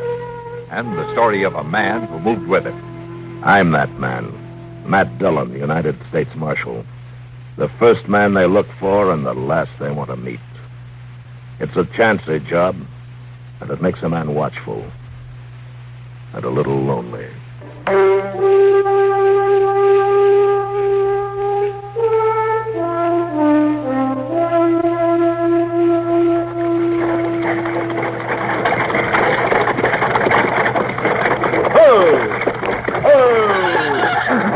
Dodge City!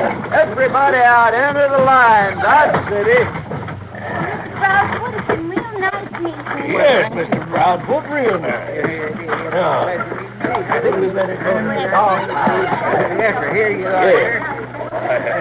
And it sure has been a pleasure riding with you folks, too, and that's a fact.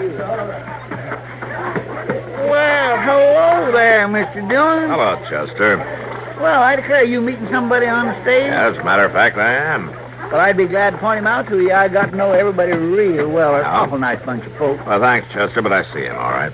Well, maybe I could introduce you. Which one is he? Fellow by the name of Chester Proudfoot. Did you get to know him fairly well? Well, Mr. Dillon, you mean you come down here just to meet me? Well, any law against it? Well, no, sir. But, well, say, now, that's awful nice of you, Mr. Dillon. That's awful nice. Did you have a nice trip, Chester? Yes, sir, I sure did, Mr. Good. Dillon. Just as nice as can be. Why, they couldn't have treated me no better if I'd have been a friend. Well, that's good. Did you find your family all right? Well, sure. They was right there where I was looking for them.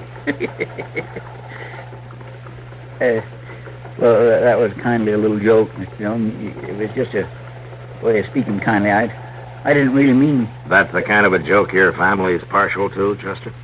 Well, sir, we did do a lot of joshing, I'll say that. Uncle Wesley, he's mighty comical when he's a mind to be. And Magnus was home, and, well, he was just cutting up all the time. Must be dangerous around there.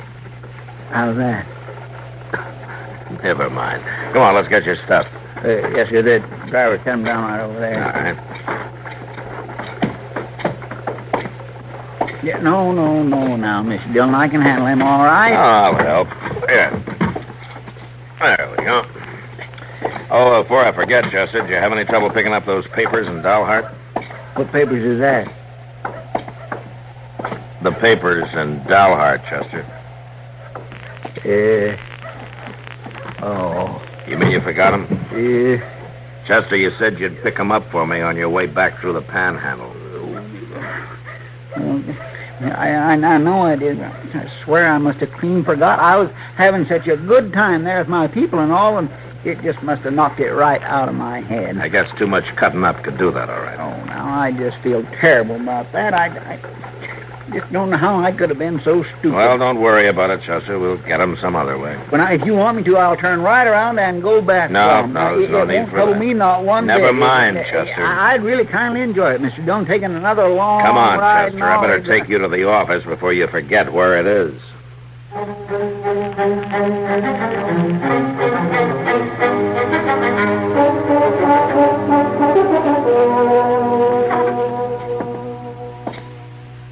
You sure it won't be taking you out of your way, Joe? Oh, I tell you, Marshal, I'm riding out that way tomorrow. I can swing back by Dalhart just as easy as not. I'll pick up your papers for you. I'd sure appreciate it, Joe. I don't know how Chester could have forgotten them, but you know how he is. He managed to. There's just no telling about Chester. Excuse me, Joe. I didn't see you coming out. Well, it don't hurt to keep your eyes open, Chester. You ever think of that? Well, they was open. It was just that I never seen them. I'll see you later, Marshal. So long, Joe. Thanks. Mr. Dillon? Will you close the door, Chester? The wind's blowing these papers I'm trying to get signed. Yes, sir.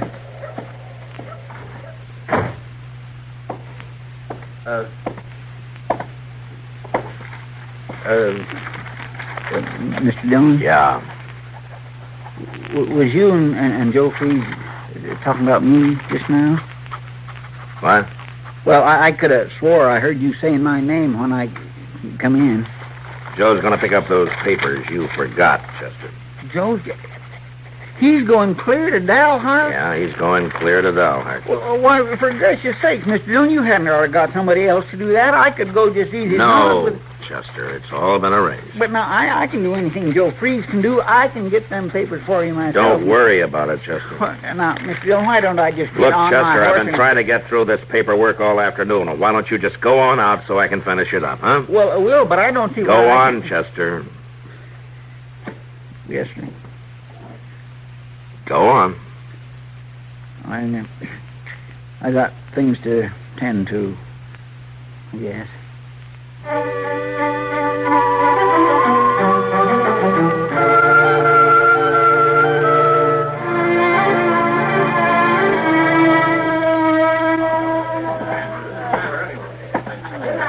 What'll you have, Chester? Beer? Whiskey? Well, thank you, Sam, but to tell the truth, I don't think I want a thing.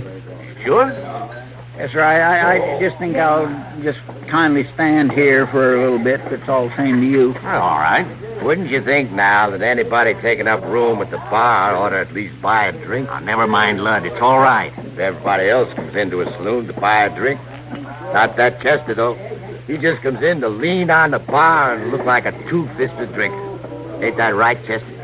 Well, yeah, I guess that's what it looks like. All right. Wouldn't you think now that the marshal would get himself a real man for a helper? Somebody that could do a decent job for him. Well, now, Lud, I'd do a lot of things for Mr. Dillon. Well, I'd like to hear about that. Come on, boys. Chester's about to tell us how he runs the marshal's office. Now, I ain't saying I run the office. I ain't saying that at all. Well, go on, then. Tell us what you do. Yeah. Well, there's a lot of things that I do. I go for the mail, and I see that the horses get took good care of, and I go along with Mr. Dillon on a good many of his trips. Go on, Chester. Tell us what else you do for the marshal.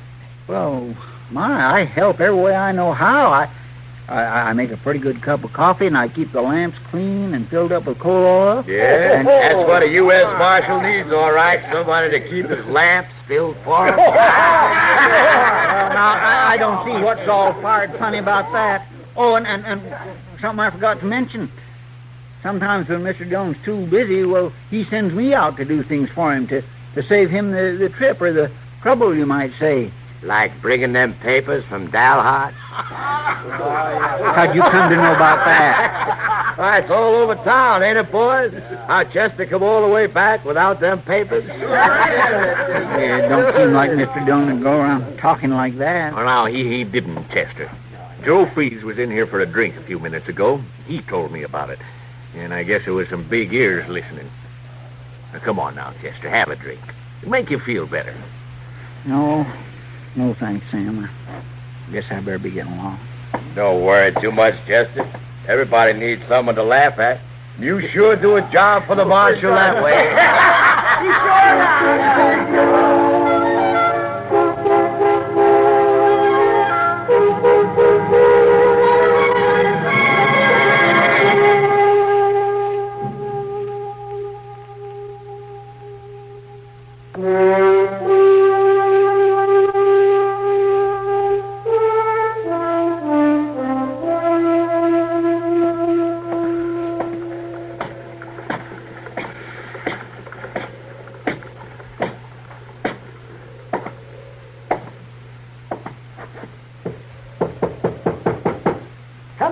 Come in. Oh, it's you, Chester. Well, come on in. Shut the door.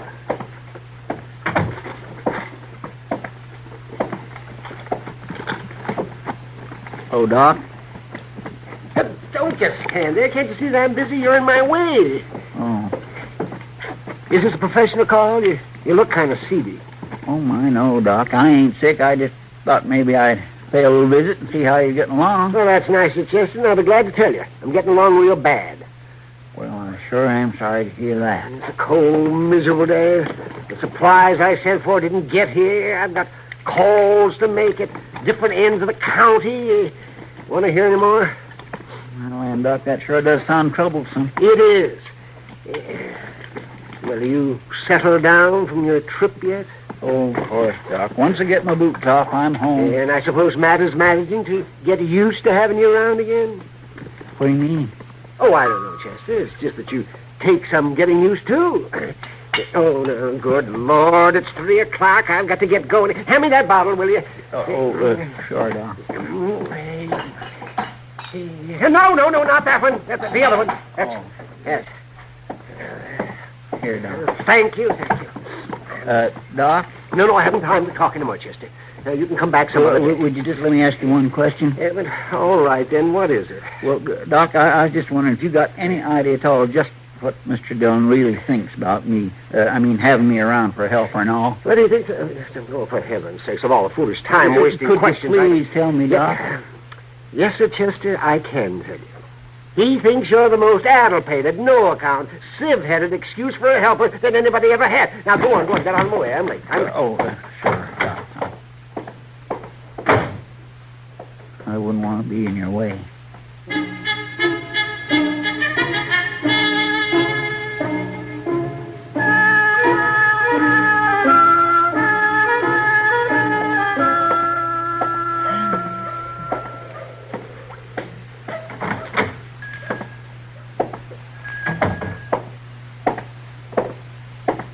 Hello there, Chester.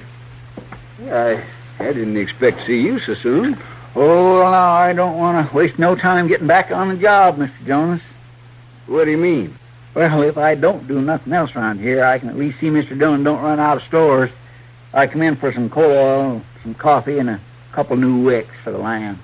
That's what I was telling you. What? You're too late. Marshal was in here, I expect about half hour ago. He was? Was he looking for me? I just been up to Doc's office there. It wasn't you he was looking for, Chester. It was some supplies. Oil, new lamp chimney, coffee. Well, forevermore, I could have got 'em for him. The marshal was looking at it that way, too. He was saying he sure didn't know why you'd let everything run out at once. I sort of got the impression that he didn't think you were doing your job, Chester. He couldn't have been funning about it, could he? Didn't sound like it to me, Chester. Sounded as though he was real provoked. Guess he ain't even laughing at me no more. How's that? Never mind, Mr. Jonas. I guess ain't no call for me to buy nothing after all.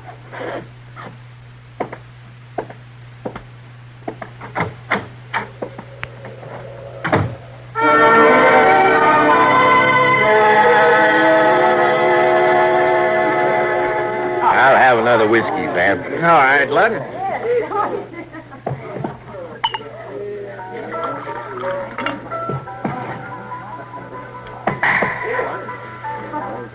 Well, now, look who's just come in. Marshal Dillon's right-hand man. Only he's got two left hands. Why don't you leave him be, Lud? He's not smart enough to know the difference. Hello there, Chester. You been out on some big job for the marshal? I ain't got no time to talk to you, Lud Holt. Sam's Miss Kitty around? Yes, she is, Chester. Sitting at the back table over there. Thank you. I want to see her for a minute. Oh, no, Matt. I can't believe it. That sounds like too much even for Chester. No, it's true, Kitty. Believe me, you're right. Nobody in the world but Chester would do a thing like that. Oh, hello, Chester. Come on over and sit down. No, thank you, Miss Kitty. I got things to tend to. What's the matter, Chester? You trying to make me think you're working? No, sir, Mr. Dillon. I believe I better be moving along. Well, I guess you think you're too important for it. You know, What's the matter, Chester? Didn't you find her? I found her, Sam. I found her all right.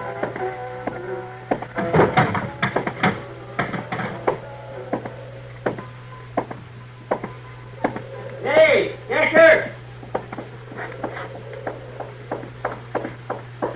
Hello, Jim. Is Matt in the Long Branch there? Yeah, he's in there all right. I got a telegraph message for him. That's so? Well, he's in there, Jim, at the back table with Miss Kitty. Oh, I thought you'd want to take it to him. I got things to tend to. You take it in. Oh, all right, then. It's from Joe Freeze. Joe Freeze? Yeah, he's heading for Arizona. Ain't coming back from Dalhart after all. I don't know why the marshal would care about that, He ain't though. coming back. Well, that's what he said. Give it to me, Jim. I'll take it. But you just said... Ain't nobody got a right to change his mind. You belong back in that office, Jim, watching that telegraph key every minute. Give that message to me.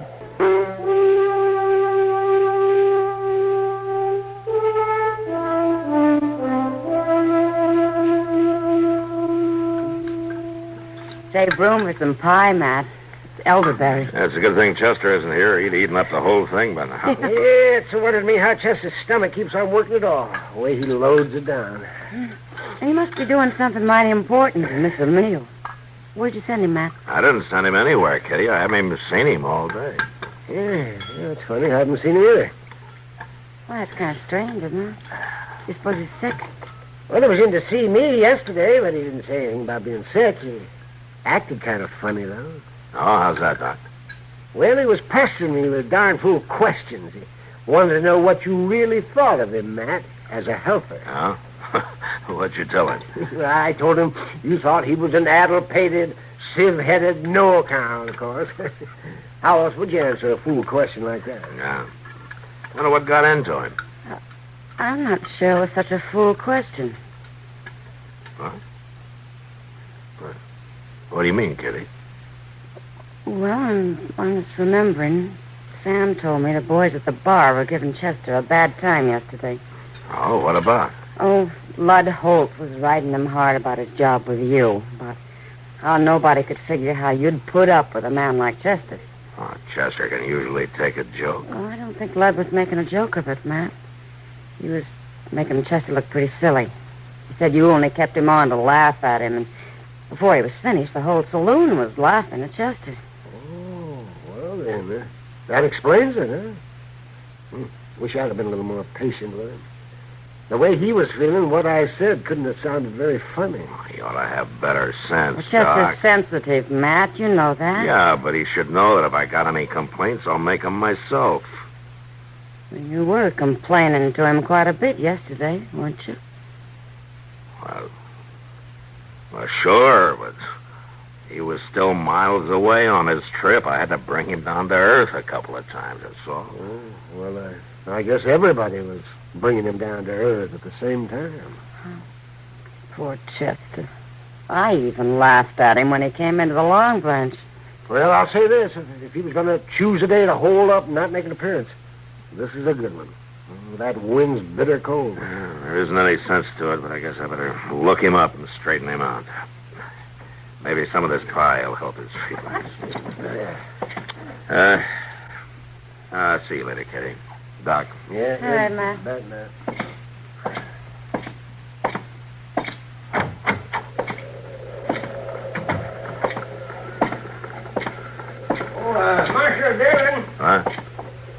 Oh, hello, Jim. Business must be bad at the telegraph office. Oh, I've trained my boy to spell me. I just wondered if you got that wire all right, Marshal. Oh, which wire was that? Why, the one I gave Chester yesterday. The one from Joe Freeze. Joe Freeze? Yeah, you know, saying he wasn't coming back from Dalhart. Yeah. Yeah, sure, Jim. Thanks. Thanks a lot.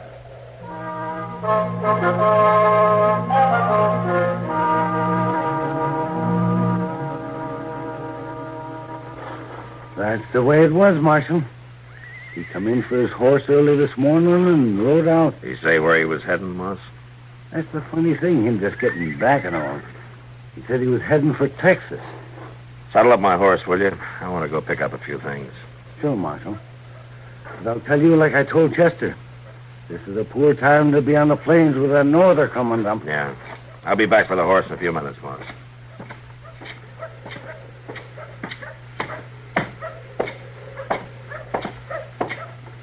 Afternoon, Marshal. I'd like to talk to you. Not now, mister. Just take a minute. My name's Lud Holt. Oh? I've heard of you. I'll walk along to your office with you. Listen, Holt. If you have anything to say to me, you say it fast, huh? Well, sure. Takes a little talking over, though. I was thinking maybe you could use a good man. I mean, a good one. Real man who can handle a gun. I got an assistant. Oh, I know, Marshal. You got Chester, but everybody knows he ain't... I'll say one thing for you, Holt. You got plenty of nerve. Sure I have, Marshal. I could do a lot of good for you. You fill Chester up with ideas that he's no good, and then you come around to me asking for his job. Well, you know, Marshal, everybody knows Chester's only good for laughing at. Well, there's going to be one less person laughing at him. And that's you. Now, look, give up. And from now on, Holt, you stay out of my way.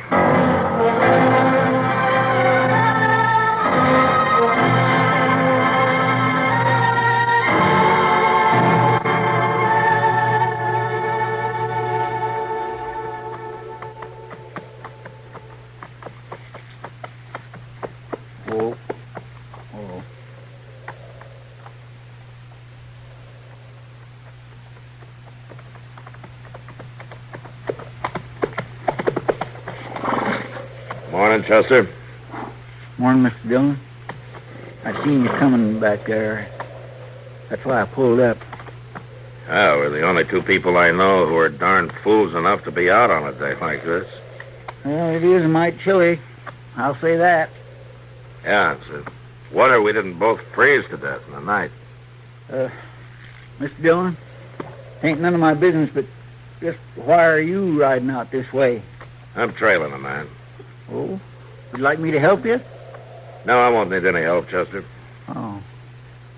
I won't have any trouble finding him. He doesn't have any more sense than you do, heading out into a storm. Doggone it, I'm getting sick and tired of everybody saying how much sense I ain't got. That's so? Yes, sir, that's so. I'd just like to know how you're going to get them papers back from Dalhart if somebody don't go Why get didn't 'em. you bring me that wire from Joe Freeze? Because I knowed you'd give me some shilly-shally about not making the trip, and Mr. Dillon, I just got to make it. I'd like to do something right. After all, I forgot them papers once, and they're important. Chester. Yes. A man's life is important, too. Yes, sir, I expect it is. Even if he is an addle-pated, no-account, sieve-headed so-and-so. Mr. Dillon? Who lets the lamps run dry and runs out of coffee. Mr. Dillon, you... Can't sing a note and even whistles off-key. And everybody laughs at him?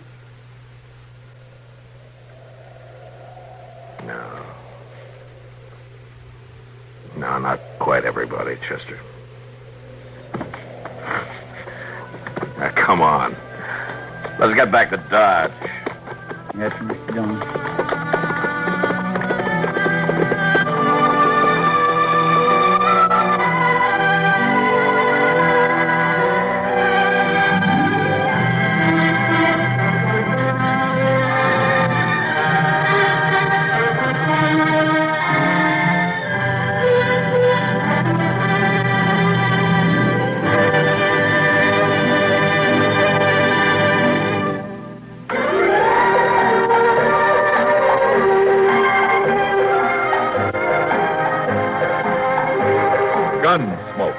Produced and directed by Norman McDonald, stars William Conrad as Matt Dillon, U.S. Marshal. The story was specially written for Gunsmoke by Marion Clark, with editorial supervision by John Meston. Featured in the cast were Ken Lynch, Harry Bartell, Joseph Kearns, Frank Cady, and James Nusser. Marley Bear is Chester, Howard McNear is Doc, and Georgia Ellis is Kitty.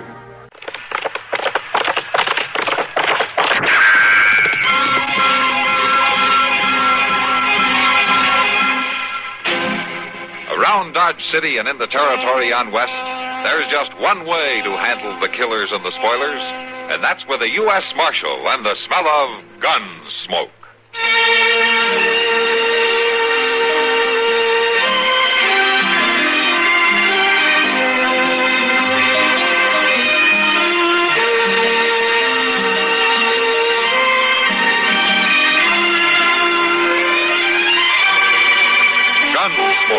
Starring William Conrad, the story of the violence that moved west with young America, and the story of a man who moved with it. I'm that man, Matt Dillon, United States Marshal. The first man they look for and the last they want to meet. It's a chancy job, and it makes a man watchful and a little lonely.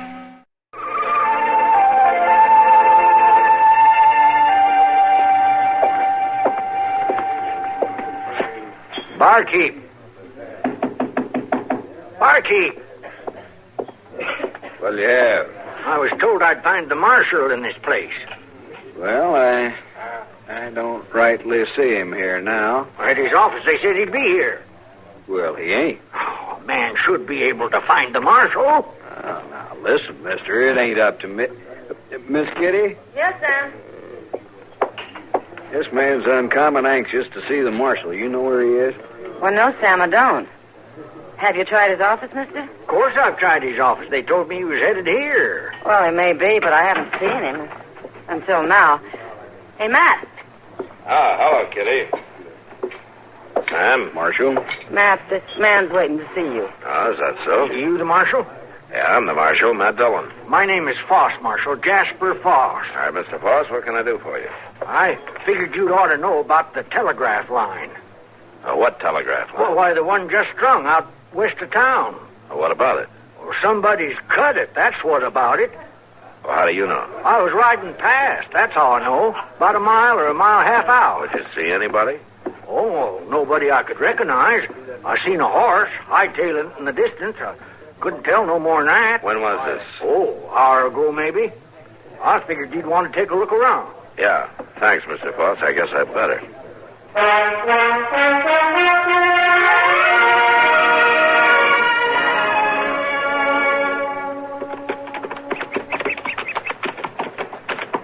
Mr. Dillon, you reckon that fellow knowed what he was talking about? Well, I don't know yet, Chester. I swear we rode most of the mile already. There ain't been no break. I guess we can make it a little farther. Well, sure, we can make it. We can make it all right, but I was just wondering if it was worth all this tracking around in the hot sun. You know, a man's brain can get addled by too much of it. Yeah. Sometimes it doesn't take too much, son. How's that? Never mind, Chester. Look up there, ahead. Well, I do declare. Looks like them army fellows is out riding themselves. So working on the line. All right, come on.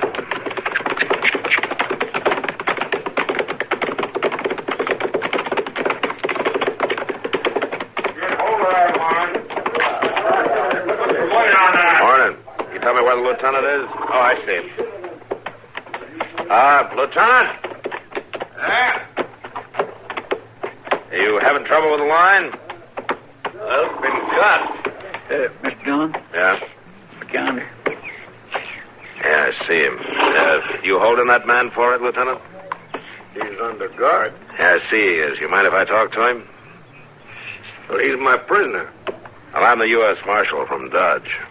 Oh, well, in that case, I suppose it wouldn't do any harm. No, I guess not. All right, Chester. You hold my horse, huh? Yes, sir. Put your back to it,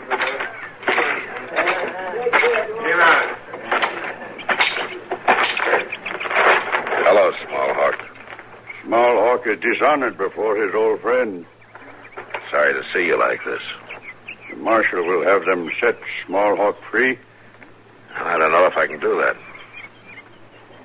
Did you cut the wire? It was cut by my knife. And they have a right to hold you. They have no right to send the wire across the land. Oh, why not? Wire doesn't hurt you. It is bad magic. It carries bad sounds across the land of my people. It can be good magic, too, Smallhawk. The white man makes no good magic for my people. I wouldn't be too sure. The white soldiers will shoot Smallhawk? I don't think you need worry about that. Yeah. Smallhawk not afraid. No, I know that. But just the same, I think I'll ride along when they take you to the fort.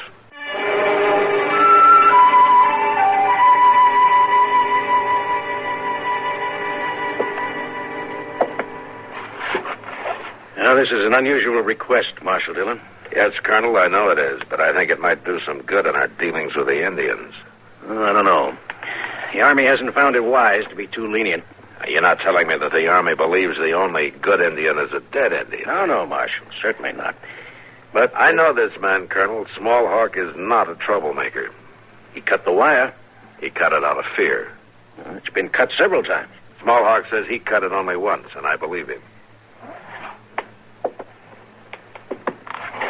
Well, what do you want me to do? I'd like you to release Smallhawk to me, Colonel Hooper. How can I be sure he won't go right out and cut the wire again? Because I'll be responsible for him. You have a lot of confidence in this Indian, Marshal. Yes, I have. Well, what do you base it on? Taking away his fear. How do you propose to do that? I think I can show him that the wire isn't bad magic. And then he'll leave it alone. All right, Marshal Dillon. I'll release him to you. Thank you. But remember this. We're all in for serious trouble if he touches that wire again. Yeah. So is Smallhawk.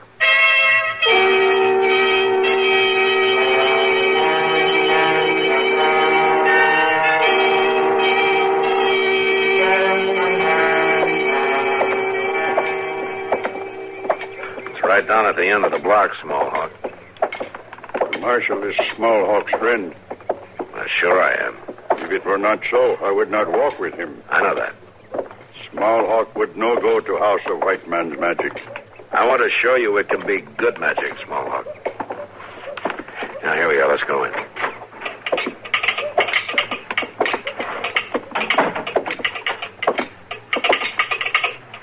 Hank? Howdy, Marshal. Hank, you got a man out at the Western Station to take messages off the new line? Yeah, Marshal, sure we have.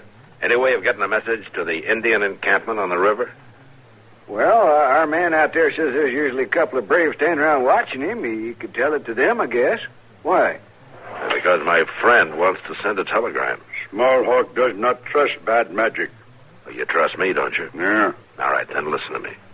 Now, they took your horse at the fort, didn't they? Soldiers took horse, yeah. So you got a long walk home.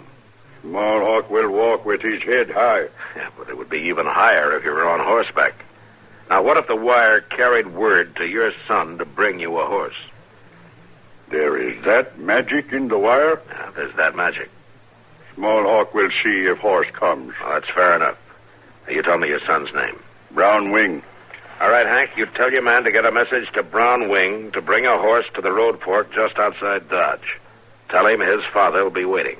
All right, Marshal. There's just one thing. Yeah, what's that? Who's going to pay for it, you or the Indian? Yeah, the government ought to pay for it. Now, Marshal, that kind of money ain't easy to collect. Yeah, I know that better than you. All right, I'll pay for it, Hank. Come on, Smallhawk. We better get you started out to meet your horse.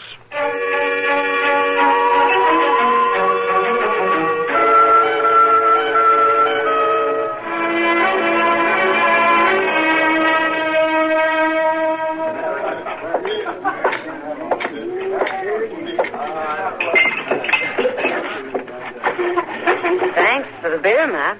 That's all right, Kitty. I think you're worth buying a beer for once in a while. I'm surprised you have to order it like us ordinary people. Oh? Just what does that mean? Why, from what Chester's been telling me, you've been working magic tricks with the telegraph line. Oh. Chester thinks that's pretty funny, does he? No, not exactly funny, Matt. He was really pretty impressed. Yeah. Well, I hope it worked, that's all. I'm surprised you could talk that starchy colonel into letting Small Hawk go. Oh, you know the colonel? Yeah, I met him once. I never figured him to give anybody any kind of chance, much less an Indian. Maybe he wants to be able to say, I told you so. He'd enjoy that. I know that much. Oh, hello, Marshal. How are you, boss? Found I was right about that wire, didn't you? Yeah, you were right. I've been wanting to talk to you about that. I'll see you later. No, there's no need for you to leave, Kitty. I want to see Sam. No, all right. Well, what's on your mind today, Mr. Foss? Well, I just wanted to tell you you'd ought to be keeping an eye on things. Oh? That happens to be my job. Well, sometimes doing a good job ain't enough, Marshal. Sometimes a man can get fooled even so. That so? Yes, sir. Now, I done a good job. All my life I done a good job, but it weren't enough. You got to remember that now. It weren't enough. What happened to you? Why, they let me go, Marshal Dillon. Said I wasn't good enough no more. Said I was too old. Put in some young greenhorn that won't even know as much as I've already forgot. They just turned me out overnight like I was a old broke-down horse. I'm sorry about that, Mr. Foss. Well, they had no right to do a thing like that. I'm a better man than that young feller, Marshal Dillon. And I'm going to show him about it, too. Yeah, you do that, Mr. Foss. Well, I got to be getting back to the office. Oh, yeah, you go tend to your job, Marshal. And watch out for that Indian. Well, you leave that to me, huh? Don't you worry about it. Oh, I ain't worrying about him, Marshal Dillon. No, not at all.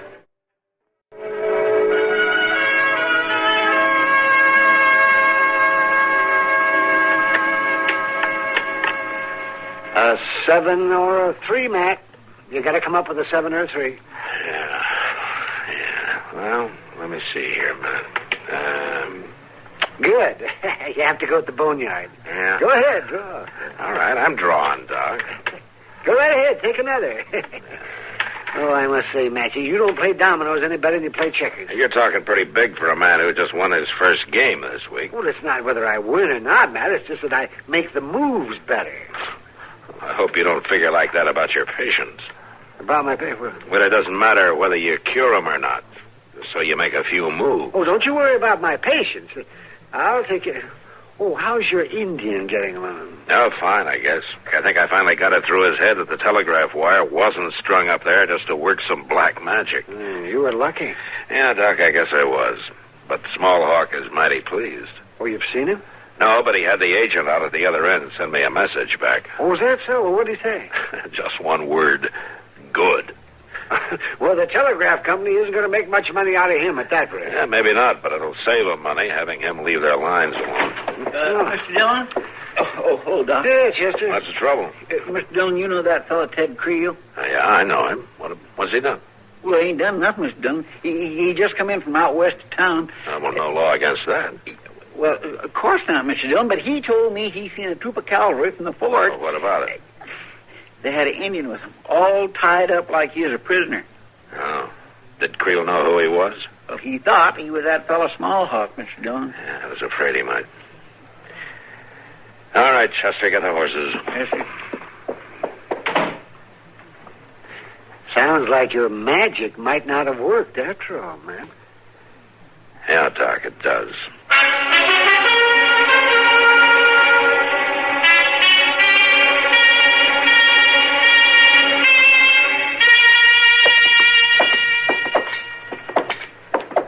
Well, this is very regrettable, Marshal. Yeah. My superiors will want a full explanation. I'd like one, too. Well, you might. You gave me your word you'd be responsible for that Indian. My word still goes, Colonel. A little late now. You're not sure he cut your wire this time? My men picked him up right near the break. I'd still like to know what he has to say. Well, he's right in here. Guard? Yes, sir. The Marshal has permission to see the prisoner. Yes, sir. I'll be in my office when you're finished. Thank you, Colonel.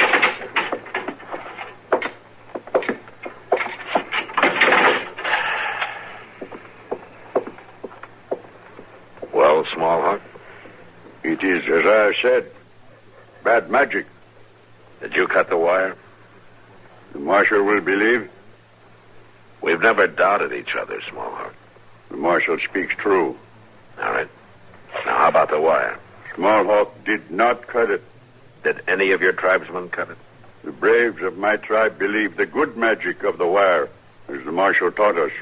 Then you're telling me that no Indian had anything to do with this latest break? That is what Smallhawk says. You believe? Yes, I believe. The marshal will release me? Well, I can't do it this time, Smallhawk. At least not yet. But I'll tell you something. If there's any way of tracking down the man who did cut that wire, you'll be out of here soon.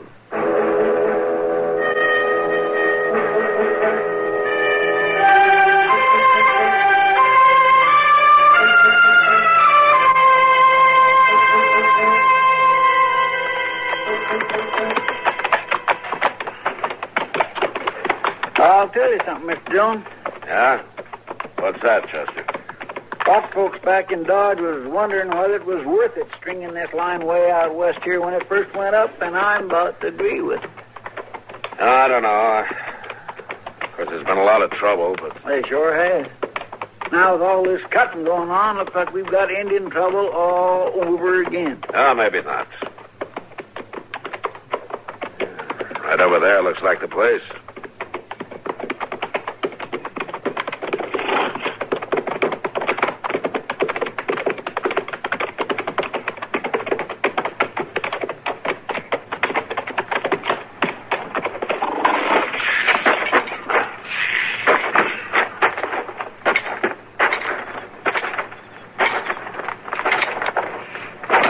Sure has been a lot of horses around here.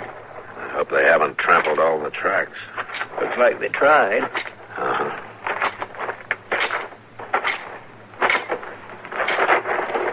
You finding anything, Mr. Dillon? Yeah, I can't be sure yet.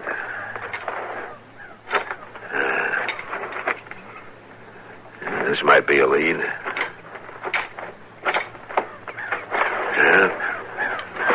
This might be something, Chester. There ain't much to choose from in all them tracks. Yeah, but these seem to lead out by themselves, though.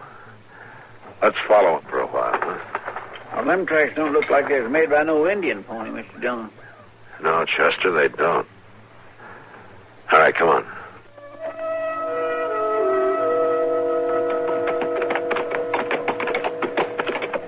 Mr. Dillon? Uh-huh. They're just going across the country aimless-like. No, not quite. How's that? And if you can see, we're a lot closer to Dodge than we were back there at the telegraph line. Well, that's right. I guess you're right. Them tracks didn't start off the Dodge, though, did they? No. Like somebody was laying a false trail on purpose. Yeah, that's the way it looks to me, Chester.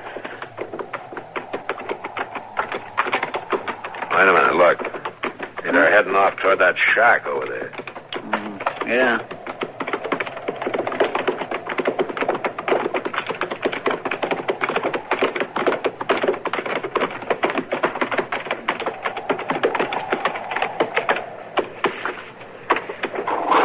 Like much of a place to live, half fallen down that way. Reckon anybody's here, Mr. Jones? I don't know, but we'll find out.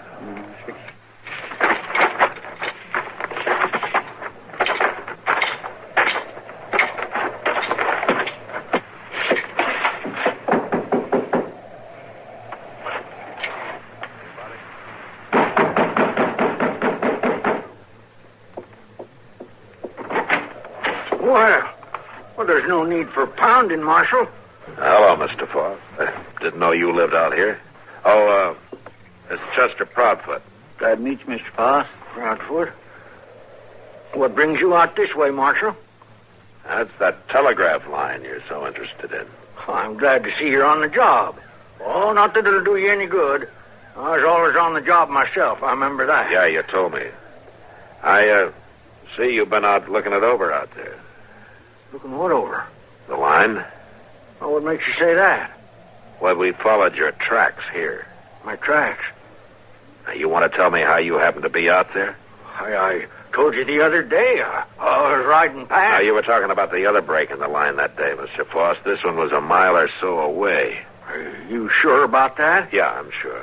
Well, I'll tell you, Marshal, it's only right that I've been keeping track of that line. Oh, how's that? That I was near 25 years sending messages out over lines just like them. I got an interest in them, you might say. That's what your job was, sending messages?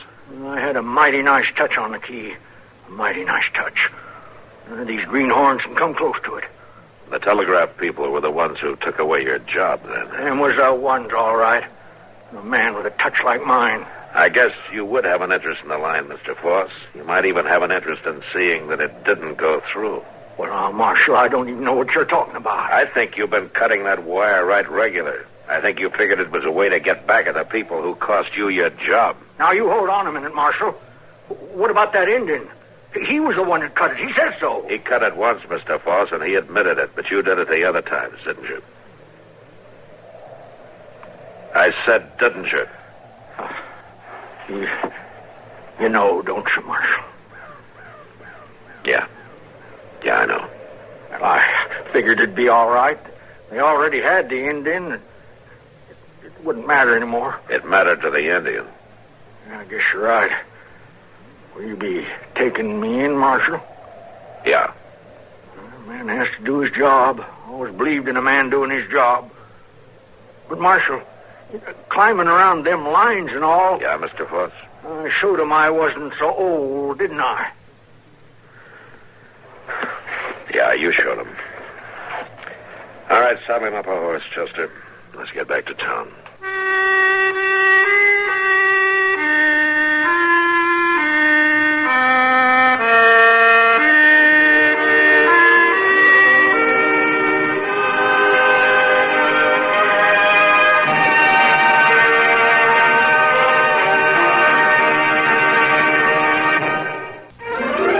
Gunsmoke.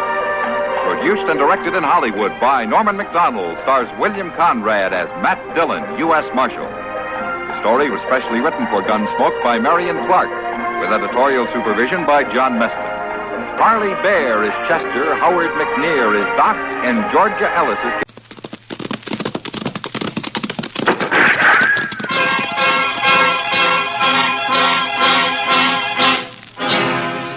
Around Dodge City and in the territory on West, there's just one way to handle the killers and the spoilers, and that's with a U.S. Marshal and the smell of gun smoke.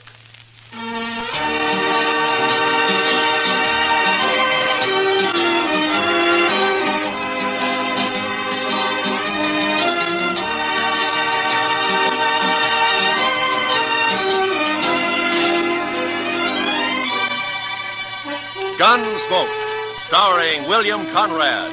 The story of the violence that moved west with young America. The story of a man who moved with it. Matt Dillon, United States Marshal.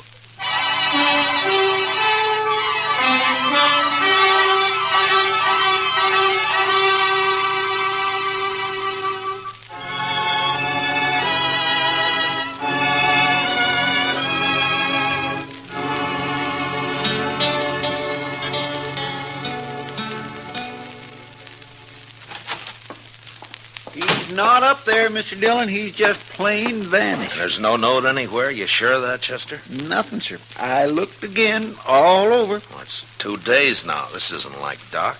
Well, I still think he's just gone off on an emergency. Out in the country somewhere. Maybe, but he's always left word before. Well, what'll we do, Mr. Dillon? I don't know. Might start asking people, Chester. Try the saloons and the store and maybe the depot, huh? All right, Mr. Dillon, I'll go right now. All right. Well, I do declare. What? Riding right up Front Street as big as life.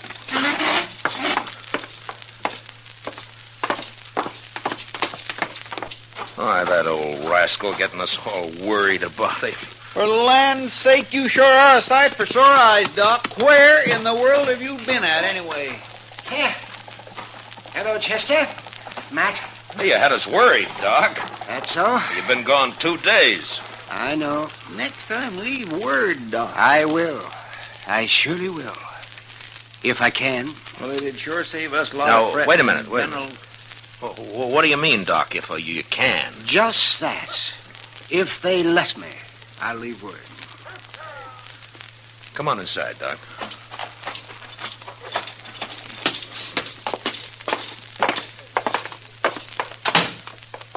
Well, all right, I'm curious, Doc. You want to tell me about it? I can tell you part of it, least important part. I made a promise about the rest. You know how it is, Matt. No, but you tell me. Well, the other night, Wednesday it was, I was peacefully asleep on my couch when a couple of riders tromped right into my office. They said a man was hurt somewhere out past Fort Dodge, so naturally I got up and I went along with them. Well, then why didn't you leave a note and say so? They didn't tell me exactly where we was going, Chester, but they sure told me not to leave any note. They told you what? Let him talk, Chester. Now, of course, I figured then it must have been a shooting, but my job's to take care of everybody, sinner and saved alike. And so, when finally we got to this place the next day... What place? That's part of what I promised not to tell, Chester. But like I was saying, there was a young man there who'd got himself shot in the back.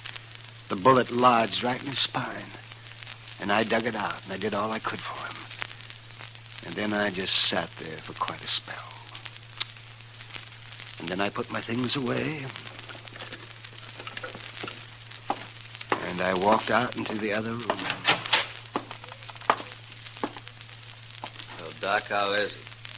I did what I could. What do you mean? He's dead. The shock of extracting that bullet was too much for him. It's a bad place, the spine there. You killed him, huh, Doc? No, I didn't kill him. He's dead, ain't he? Look, mister, doctors don't kill people. Murderers Watch do. your mouth, Doc. That boy wouldn't have lived more than a couple of days with that bullet where it was. And whoever put it there murdered him. You want me to shut him up? Not yet. Doc, tell me something. You know that boy in there? I do. Sure. And the three of us here, you know any of us? Him. I've seen him around somewheres. Dodge, I guess. Well, that settles it. He ain't walking out of here. Shut up. Know his name, Doc? No, I don't. Of course, it might come to me. Let me think now. You don't understand, Doc. He wants to kill you already. Now you're trying to remember his name. That's just going to make it worse. You can't kill a doctor for following his oath? Oh, no? I shot that boy when he tried to get away, and I shoot you just as Don't be a fool. I'm a doctor. Since there's nothing more I can do here, I got to be available to other patients.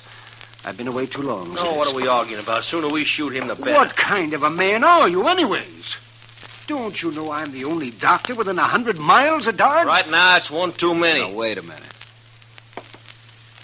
I'm kind of thinking the doc's right. He ain't like an ordinary man. But doctor, well, it's almost like he ain't quite human somehow. He's human enough to tell what he knows that hard-headed marshal they got in Dodge. Then we'll have him on our tail. We'll never get our 20,000. Well, I figure it's us or the doc. I'm not interested in what you figure, mister. Right this minute, there may be some woman having a baby and needing me real bad. There may be several folk needing me for help. He's right. We can't kill him. I can't. You'll do what I say and nothing else, here? Oh. Doc, listen to me. If I let you go, will you promise not to tell about anybody you recognized here? And if I don't? And doctor or no doctor, I'll kill you myself. Yeah, I suppose you would. All right. I'm here as a doctor and nothing else. I promise. Word of honor, Doc? That's my word of honor. Okay, get out. One other thing, Doc. What? You break your word. You tell anybody where this place is or who you saw here, and we'll get to you. We'll kill you no matter where you try to hide. I gave him my word, didn't I? Sure, but don't forget what I said anyway. Don't forget for 1 minute. We'll kill you or die trying.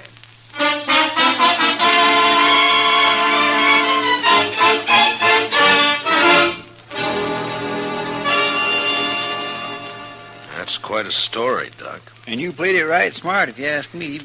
Who were they, Doc?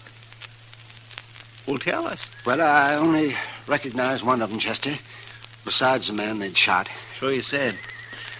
Have you thought of his name No, Chester, you don't understand. I gave my word I wouldn't tell. yet? Yes, but that was just so as you could get away. Well, they'd have shot me for sure otherwise, but still I gave my word. It don't matter how or why. But, Doc, they're just a bunch of killers. I know. Leave him alone, Chester. But, Mr. Dillon... Yes, sir. Matt, Yeah, Doc.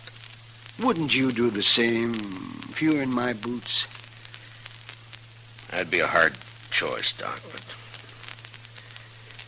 Yeah, I suppose I would. Why, any man would. Leastwise, any man of honor would. I guess I wasn't really thinking about it that way. Yeah, well, I'm going to get some sleep. Matt, that was a good boy they murdered. I hope they hang for it. Oh, Dad blasted him. How are we ever going to find him, Mr. Dillon? I don't know, Chester. We don't even know who they killed. Funny, we haven't heard about it. Maybe nobody's missed him yet. Just think. Doc could lead us straight to him right now. Well, it isn't making the Doc happy, Chester. No, sir, it sure isn't. I'm going over the Texas Trail, Chester. I'll be back later. Yes, sir.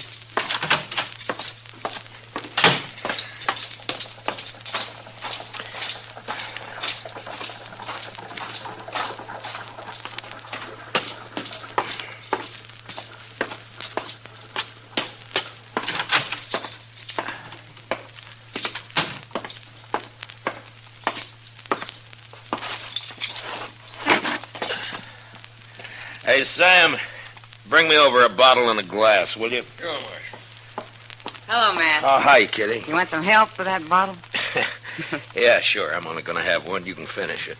Sit down. Oh, my reputation's bad enough without my trying to get around carrying about a bit of whiskey in me. There you be. Oh, thank you, Sam.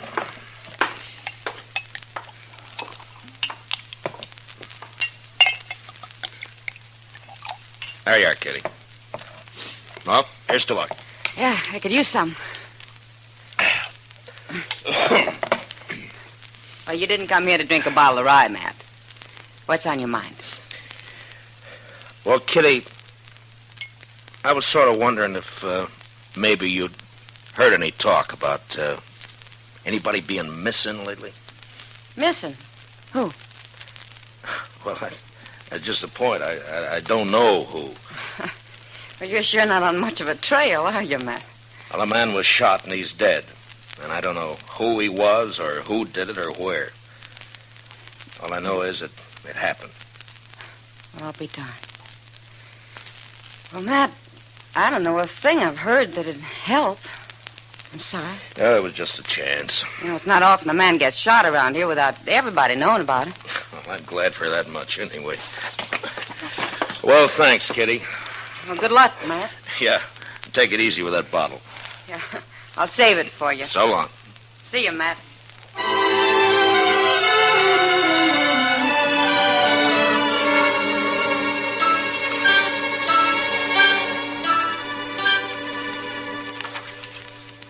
Doc's been asleep for 6 straight hours, Mr. Dillon. He sure must have been tired.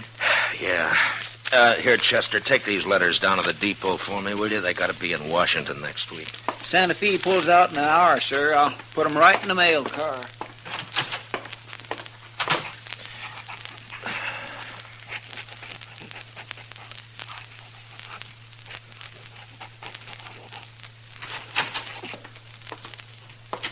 Marshal? Why, Jake Worth, why, you haven't come into Dodge in the last 6 months that I know of. I'm here now, Marshal. Oh? Trouble, Jake? I'd call it that. Well? You know that cottonwood, the big one down at Brandy Bend? Yeah? There's a hole cut down by the roots at the north side of it. I put a sack in that hole this morning. It's got $20,000 in it. It's a lot of money, Jake, even for you. It isn't if Hank gets back all right. Hank? That's your youngest boy, isn't it, Jake? Yeah, 18 last month. Yeah.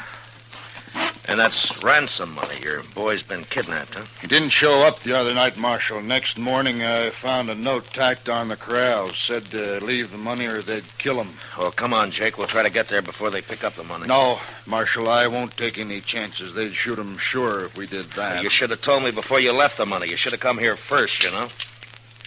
You didn't hear what I said, Marshal. I won't take the chance.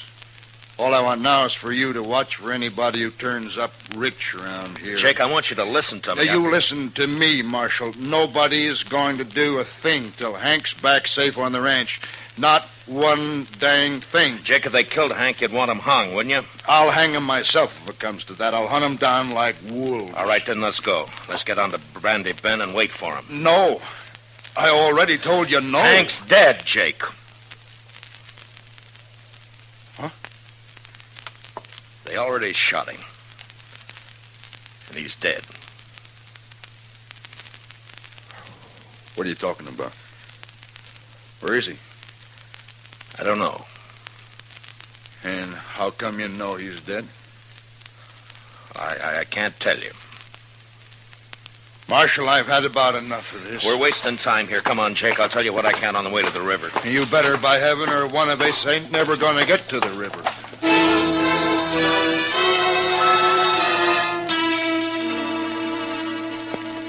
Jake Worth was known as a hard, hot-tempered man, but he was straight as they come. He'd made one fortune in Texas cattle and another in buffalo hides, and now all he wanted was his ranch and his 3 sons to work it with him. The Worths were good men. They didn't cause any trouble, and they worked hard. It was hard to tell Jake, but without mentioning Doc, I said what I could. And when we reached the Arkansas, we hid our horses in a clump of bush and worked our way on foot up to the big cottonwood. Then I stood up and walked out into the open. What are you doing, Marshal? You gone crazy? Come on, Jake. No use to hide now. Oh. That's him there, ain't it? That's Hank? I'm afraid so, Jake.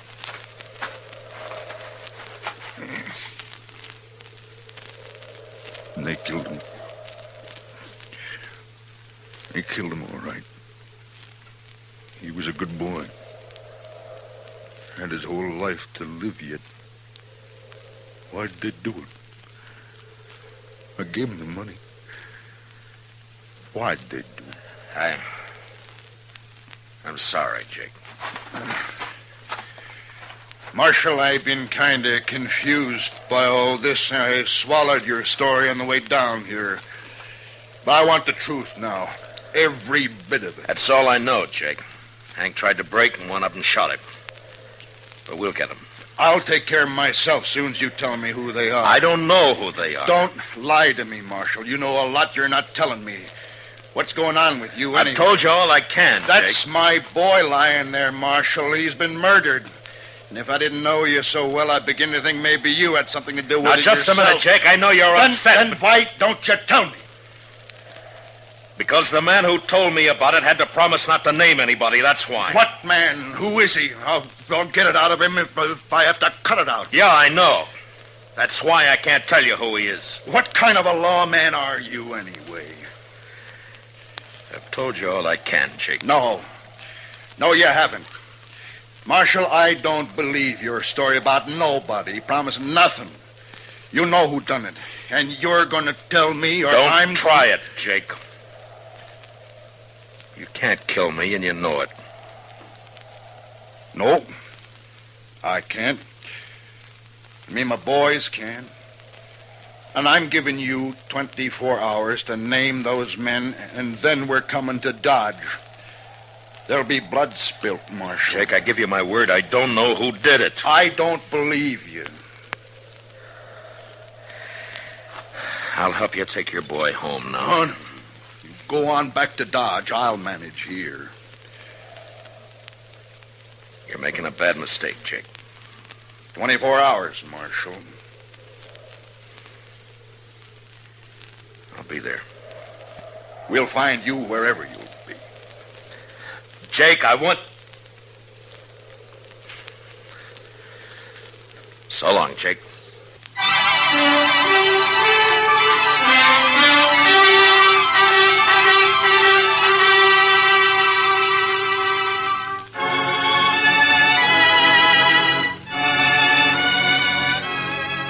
was no use arguing with him. The man's grief had destroyed his reason. And the worst of it was, I knew his sons would do whatever Jake told him to do. Unless I could stop it somehow, I'd have to shoot it out with 3 good and perfectly innocent men. For no reason at all. I thought about it all the way back to Dodge, and by the time I got there, I had an idea. I went up to Doc's and talked it over with him. All right, Matt. I'll do whatever I can. It might not work, Doc, and you'll be exposing yourself to a lot of danger. Have you thought about that? I have. I've also been thinking about the men who killed Hank Worth. Well, we could wait till they start spending their money, or till one of them gets drunk and maybe talks too much somewhere. We could. But meantime, you and the Worths will have a gunfight. Oh, man, it'd be a terrible thing to let happen. All right, then, Doc, let's go. I want to get to the ranch before dark. Yeah, maybe Jake's cooled off by now. Enough not to start shooting on sight anyway. We'll soon find out. Come on.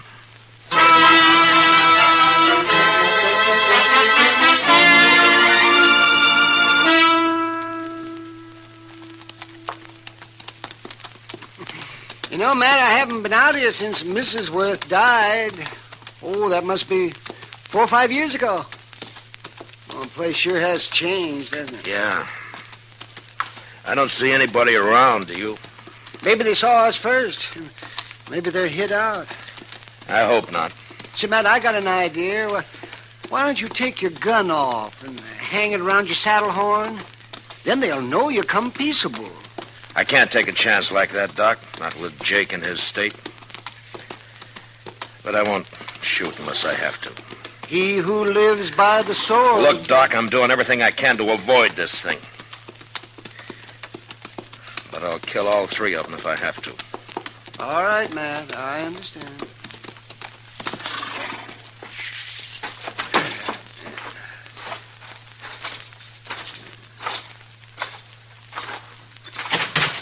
That's far enough, Marshal. Watch him, boys. If he makes a move, shoot. Yes, sir. Jake, I came here to stop a shooting, not to start one. You can stop it, Marshal. Just tell me who killed my son. If I knew, I'd be on his trail, Jake. I'm not sure of that at all. What's Doc doing here? Tell him, Doc. I took the bullet out of Hank. He died soon after. What? That's right, Jake. Now come down here where we can talk like friends, and I'll explain it to you. Stay where you are, boys. Yes.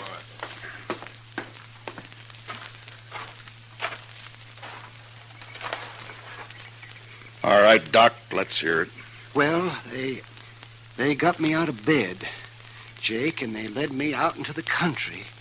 Hank had been shot in the back, and I extracted the bullet, but it was no use. He'd have died anyway. There were 3 men there, and I recognized one of them. Who was he? Well, I had to promise I wouldn't tell, Jake, or they'd have killed me. That don't matter now. Now, think about it a minute, Jake. Doc gave him his word, and you're asking him to break it. Now, think about it for a minute. I'm thinking. Thinking about my boy, too. Hank's dead. You can't help him now. Shot in the back, and the coward who did it's running free. You want to help get him, Jake? Don't ask fool questions, Marshal. Of course I want to get him. Then listen to me. Those men told Doc if he talked, they'd kill him. Yeah, and they meant it, too. All right, so I got an idea now, Jake. We'll spread it around that Doc has identified the killer. The news will reach him soon enough, and meantime, I'm going to lay low. And I'll have Chester tell everybody that I've ridden out after them. Go on. Then we'll just wait. 1 or 2 or maybe all 3 of them will come into Dodge to kill Doc some night soon. They still might get away. And I'll deputize you and your boys right now, and you can wait for them with us. You'll have to stay hidden like me, of course. We won't mind that. Not if we get a chance at them, we won't. All right, good. Yeah. Funny thing, though. What? A man like Doc here, rather than break his word, he'll make himself a target for those killers. Yeah. Look, Jake, Doc and I are going to go back to Dodge now. I'll see that the story gets started, and in a day or 2, you and your boys can ride in. But separately, though. Otherwise, it might cause talk. I understand. and come straight to Doc's. We'll get there. For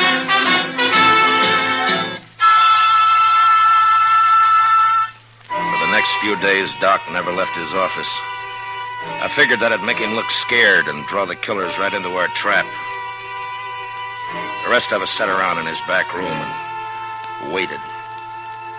Chester kept us supplied with food and coffee, but we began to get pretty restless cooped up like that. And by the fifth night, we were being real careful with one another and over-polite. But on the sixth night, about midnight, we got our game. Mr. Dillon, I think it's them. Where? They just rode up Front Street, 3 of them.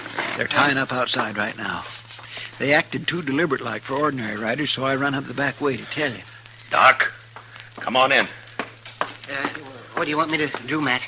Take cover in here and stay out of sight. Yeah, whatever you say, Matt. Let's go downstairs and meet them, Marshal. No, we might just scatter them that way. Now listen. One of them will probably stand guard on the street while the other two come up here to get Doc. Chester, you and the two boys go down the back way. Jake and I'll wait in the Doc's office.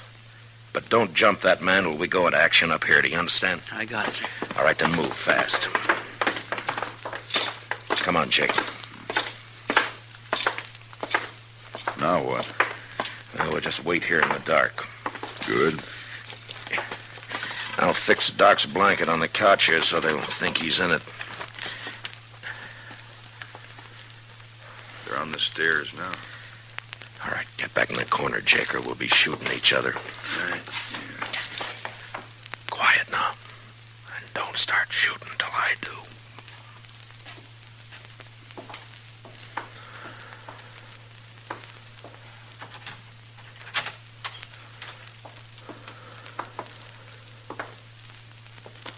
Doc, wake up, you lying dog. Let's just shoot him and get out of here. What? Wait. He ain't here. What? Get your hands up. You're under arrest, both of you. It's a trap.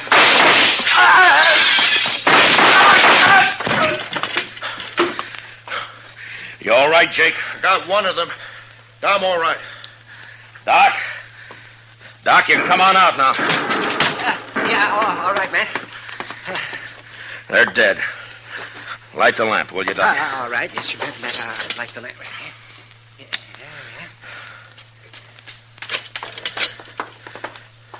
Okay, Mr. Dillon? Yeah, come in, Chester. Well, we got him, Mr. Dillon. He tried to get away when he heard you up here, but he ran smack into one of the Worth boys. He's dead. Yeah. Well, I don't know either one of these men. Doc, you can tell us now. Is one of these the man you recognize? Let me see here. This one here. I remembered later I treated him for a broken nose some time back. I never did know his name, though. He come up on the, up the trail with a herd, I think. It don't matter now, long as they're all dead. Oh, well. Bring the other bodies up, Chester. I'll do the autopsies quick, and I'll get them out of here. It's about time I got something out of all this. Okay, Doc. I'll fetch him. Well, Jake,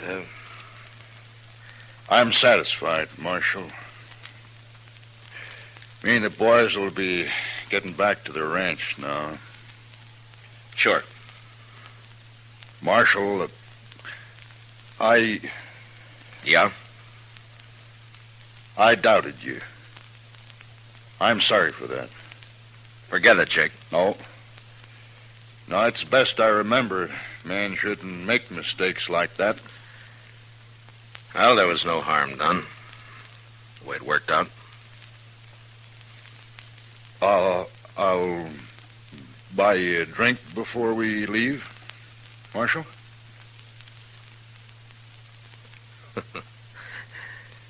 I think I'd like that, Jake. Come on, let's go.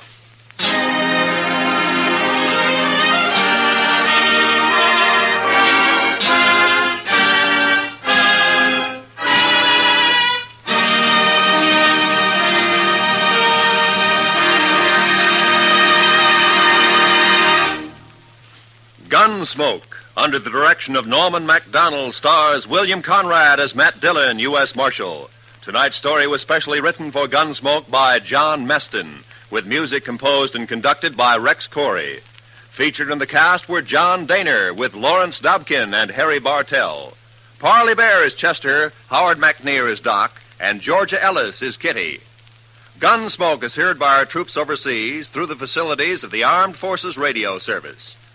Join us again next week as Matt Dillon, U.S. Marshal, fights to bring law and order out of the wild violence of the West in Gunsmoke.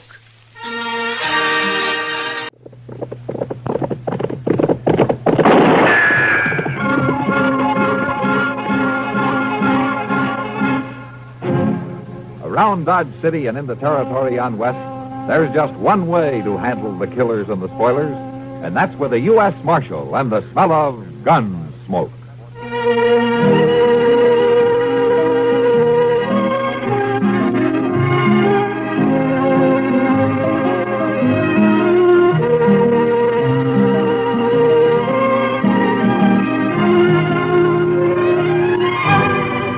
Gunsmoke, starring William Conrad, the story of the violence that moved west with young America, and the story of a man who moved with it.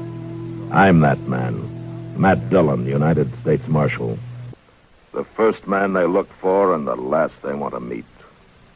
It's a chancy job, and it makes a man watchful and a little lonely.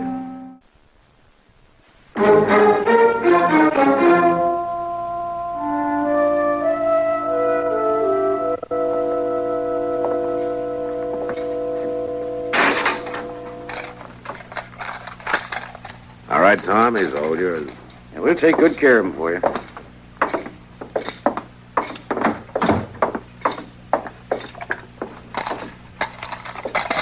My gracious, Mr. Dillon, look at that clutch of keys. He sure does use a lot more than we do back home. Yeah. Well, they always did things up fancy in Wichita. Isn't that right, Tom? Yeah, there are a lot of people who wouldn't agree with him. Hey, can I buy you two a drink? Well, say now, that's mighty nice. No, thanks, Tom. Not right now. I got half the trail dust from here to Dodge on me. What I need's a bath and some sleep. I'm heading for the hotel. Sure, Matt. I'll catch up with you before you head back. Come to think of it, I guess I could stand and take a bath, too. Come to think of it, you could.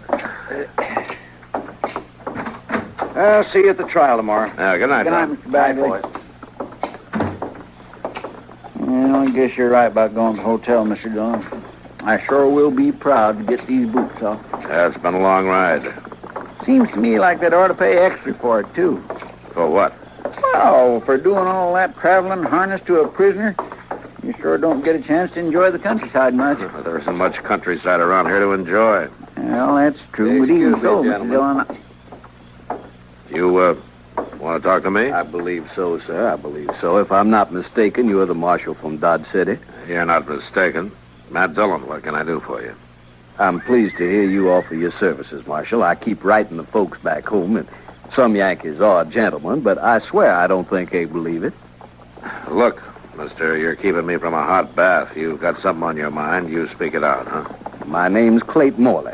At your service. Well, Mr. Dillon, ain't that the... I thought you'd recognize the name. I just brought a man named Reed Morley in from Dodge. Are you related? He's my brother, Marshal, my younger brother. Oh? Well, he's in bad trouble. I'm bound to agree with that. I left him at the jail, Morley, if you want to see him. Oh, I'm not wanting to see him, Marshal, not tonight. I want you to get him released for me. The boy's being held for murder. Brother Reed didn't do that thing. I didn't arrest him without a reason.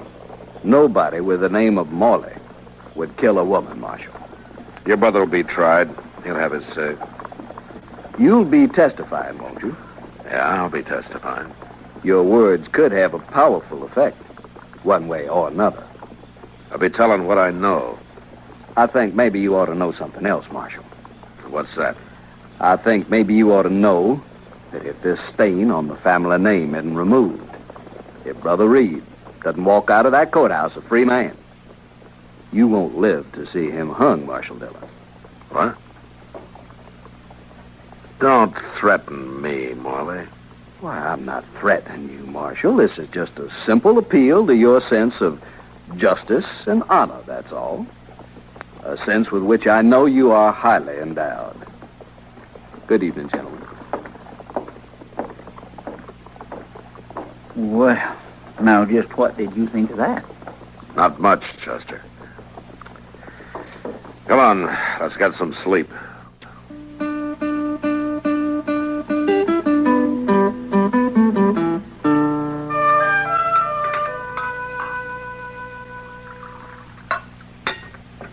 You know, Mr. Dillon, that place we're staying at ain't one bit better than a Dodge house.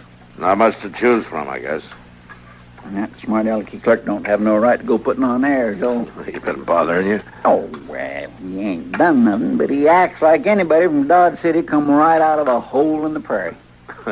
He must have seen us when we came in last night. Well, yes, I know, but I got cleaned up as nice as I could. Never mind, Chester. Just eat your dinner. And that's another thing, Mr. Dillon. This piece of beefsteak just ain't worth the fat to fry it in. Oh? You haven't had much trouble eating it. Well, no, sir, I was hungry. But I'll tell you something.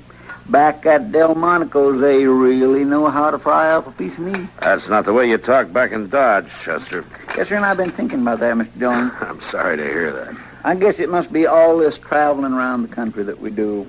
Up to Larned, over to Hays City, all the way here to Wichita. Now, what about it? Well, it just kind of teaches a fella about things in the world. Makes him really appreciate a place like Dodge City. Oh, eat up, Chester, and let's get out of here, huh? I trust you gentlemen are enjoying your dinner. Well, if we was, we ain't now. You, got something else on your mind, Morley? Why, no, Marshal, nothing new, just my continuing interest in your health and welfare. Well, don't worry about it. I'm just hoping that you'll worry about it, Marshal. I told you not to get in my way. Well, now, I wouldn't want to. This is just a friendly reminder, Marshal, that I'm still in town, that I'll be here until after the trial is over tomorrow. You listen to me, Morley. I'll be listening tomorrow at the trial. And I just know that judge is going to set Brother Reed free. I feel it in my bones. He'll set him free if he thinks he's innocent, Morley. That's the only way. Oh, I know that, Marshal. I know it, just like I know that Brother Reed couldn't have done that terrible thing. Just like I know that you want to go on living. Morley, I'm through warning you. Now, you stay out of my sight, starting right now. I'll see you at the trial. Good day, gentlemen.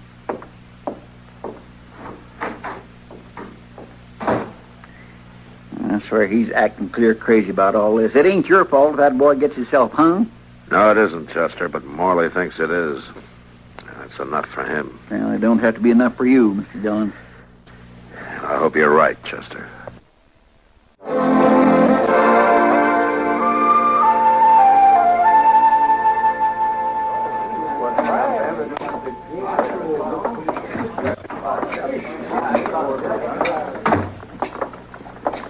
Sorry you made the trip for nothing, Matt. Yeah.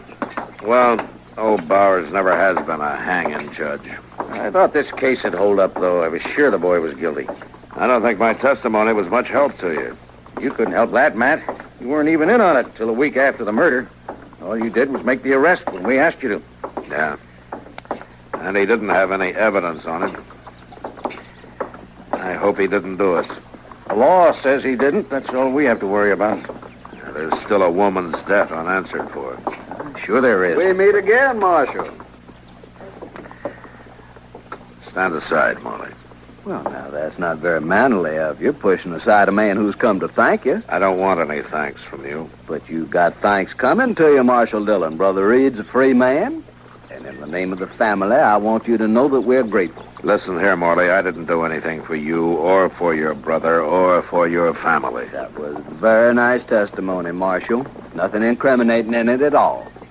Yes, sir, we are all grateful. I want you to get something straight. What I told the court was just exactly what I know about this case, no more, no less. You didn't influence me, and I didn't try to influence the verdict in any way. Of course not, Marshal, of course not. We're just glad to see that you believe in Brother Reed's innocence like we do. I don't. What?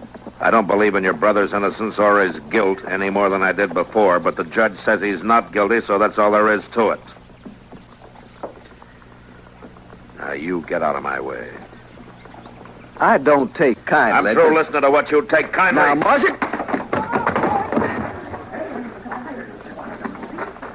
And if you know what's good for you, you'll stay out of my sight. Want me to lock him up, Matt? For disturbing the peace? You do what you want, Tom. It's your town. But I'd just let him lie there.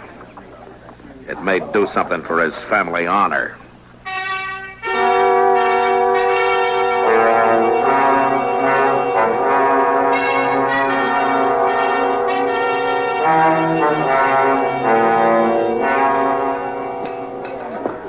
Well, I guess you're right, Sam.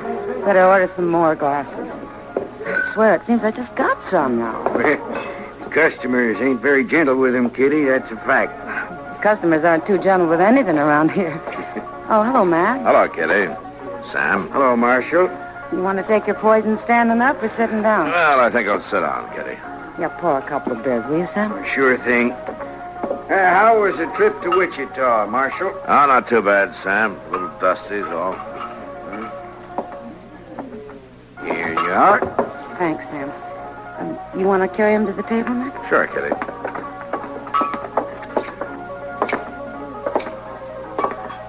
There we are.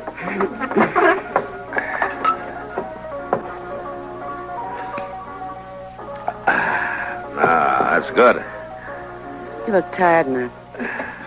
Well, I spent the day helping Joe Hatch break a string of cow ponies. Those horses are bigger than I am. And younger, too. Yeah, they sure are. Well, anything been going on around here, Kitty? No, been pretty quiet, Matt. That's good. I'd like an empty jail tonight. Well, there is one thing that I've been kind of wondering about. Oh? What's that? What's that Reed Morley? The boy I took to Wichita? Yeah, he's back. You know, I'd have bet my last dollar that he wouldn't want to come back here.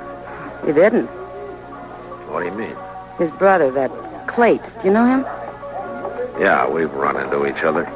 Well, Clayt's insisting that Reed come back here to live. How do you know all this, Kitty? Well, the boy spends most of his time in here drinking, Matt. He says Clayt's making him stay in Dodge. Does he say why? Well, Reed says he has to stay here until folks stop talking about the killing and that woman, till everybody's convinced of his innocence. For the family honor, huh? Yeah, how did you know? Oh, I heard about it somewhere. Well, Kitty, we better enjoy the quiet around here while we can. What do you mean, Matt? It's my guess that either that boy or his brother's going to blow up. And I don't know which would be the worst.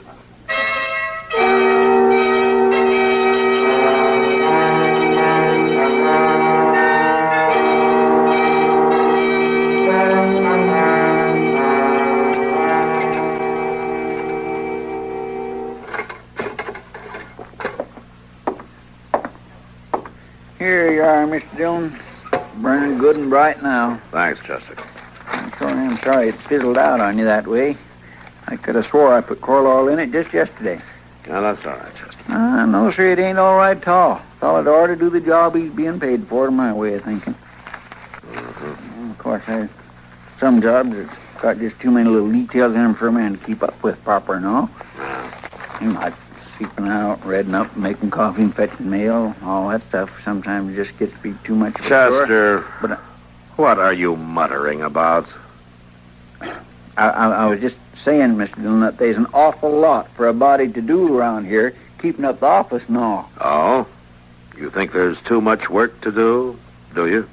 Well, I was just kind of thinking that... You think I should hire a younger man, maybe, huh? No, sir, Mr. Dillon, indeed not. It's just... Then why don't you shut up and let me read through these papers, please? Yes, sir.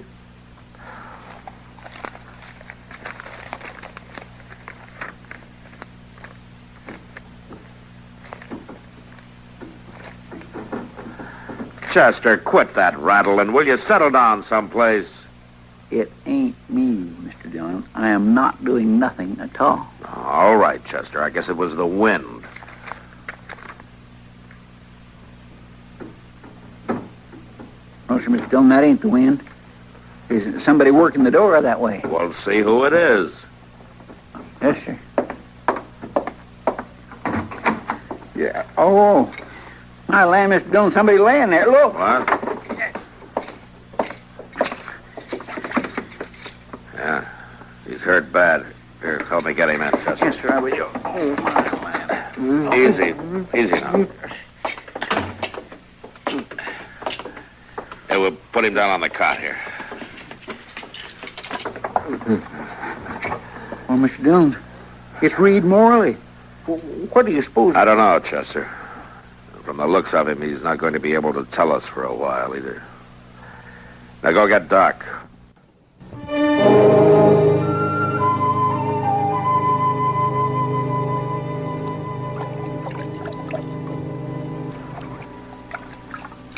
Yes.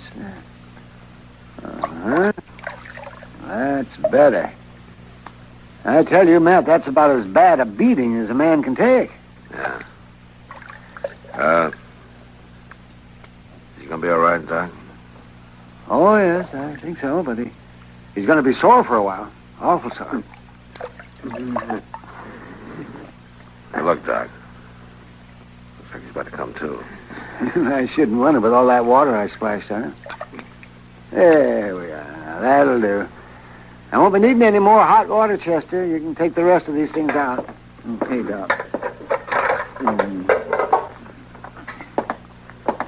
Can he stay here for the night, Matt? He should be able to limp away by morning. Oh, yeah, Doc, sure. Can I talk to him? Oh, talk shouldn't hurt him. Just don't go slapping him on the back, though. Okay, now I'm going to go back to the office. Now, try not to have any more riots tonight, will you, Matt? I'm short on sleep. I'll try, Doc. Matt. Yeah, Doc. You better hope that this fella was the loser in that fight. Because if he wasn't, the other man is sure to be dead. Thanks, Doc. Good night. Good night.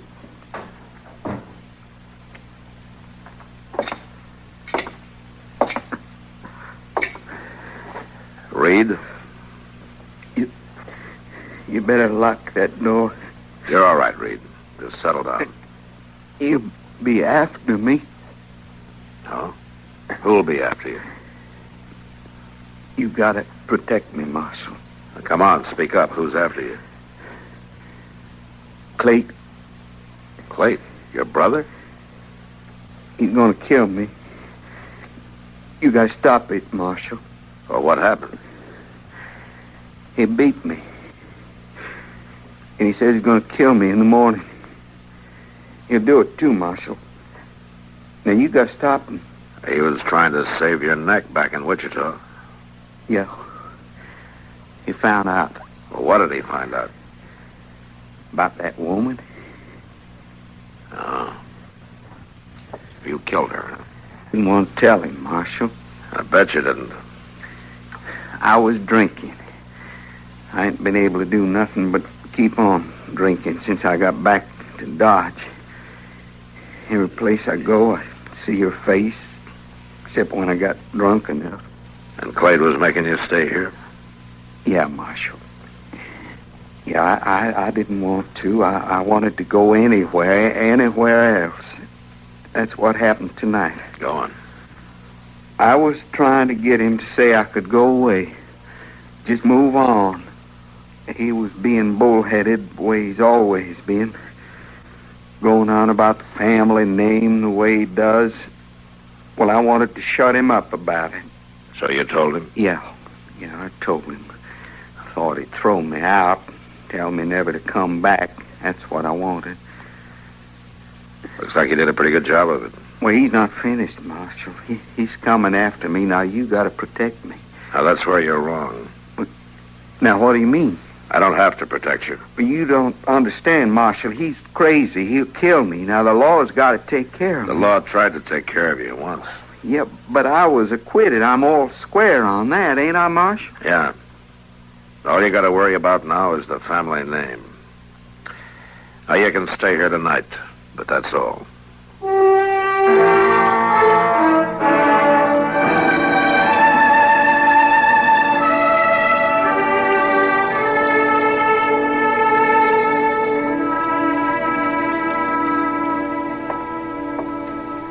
Morning, McDillon. Morning, Chester. I land that Reed Morley back there sure sleeping like he was dead. He ain't showing no sign of moving at all. He's sleeping off a bad beating. Well, Oh, say, did you mean to leave that cell door open that way? Yeah, I meant it. He isn't a prisoner, Chester. No, come to think of it, I guess he ain't at that. Funny thing, ain't it, Mr. Dillon? Now, what's so funny? Well, the law can't touch a man again after it's tried him, even if he does turn out to be guilty of sin.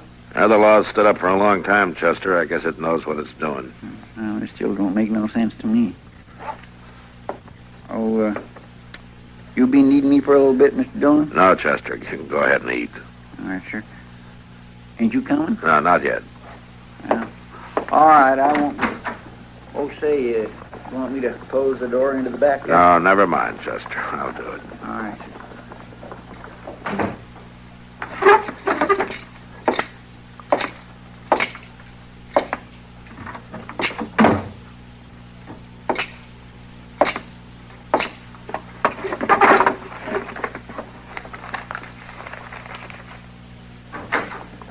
Marshal Dillon? Hello, Morley. This is not an easy call for me to make. No, I guess not. I want you to know, though, Marshal, when a Morley makes a mistake, he admits it. I want to apologize to you and to the law. That's a little late for that. I know that, Marshal. I found out last night my brother did kill that woman. That's too late, too. He can't be tried again. No, Marshal. It isn't too late. I mean to see justice done, even if the law was unable to do it. Just how do you intend to do that? I will take care of my brother, Marshal, for the honor of the family. All right, you take care of him, just so you keep him away from me. Oh, he'll be away from everybody, Marshal.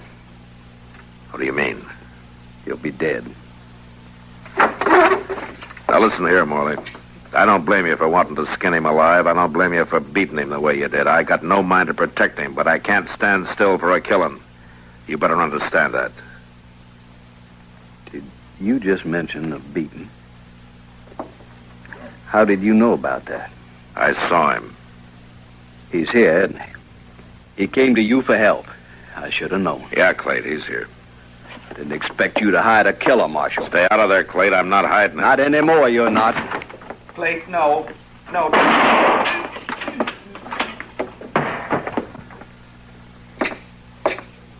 You're a fool, Morley. You've killed him. Had to be done, Marshal. It was a matter of honor. The law will call it murder. I'm locking you up, Morley. You saying I'll stand trial? And this time the court will make it stick. I won't hang, Marshal. There's never been a Morley hung. Don't be a fool, Morley. Drop your...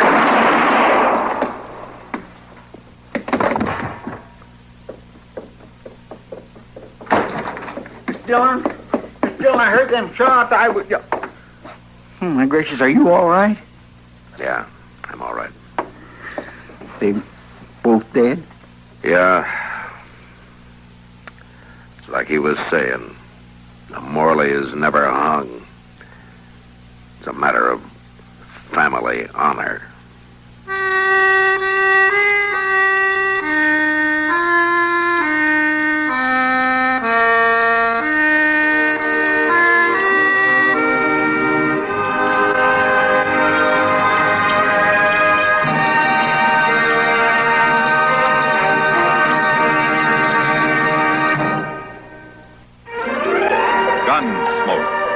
Produced and directed in Hollywood by Norman Macdonald, stars William Conrad as Matt Dillon, U.S. Marshal. The story was specially written for Gunsmoke by Marion Clark, with editorial supervision by John Meston.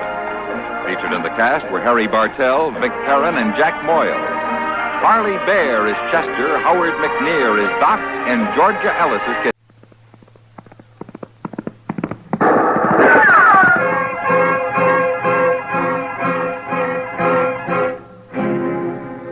Dodge City and in the territory on West, there's just one way to handle the killers and the spoilers, and that's with a U.S. Marshal and the smell of Gunsmoke.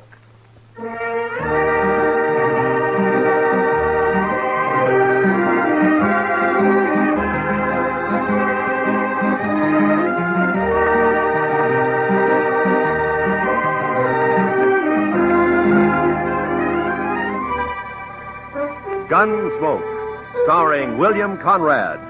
The story of the violence that moved west with young America. The story of a man who moved with it. Matt Dillon, United States Marshal.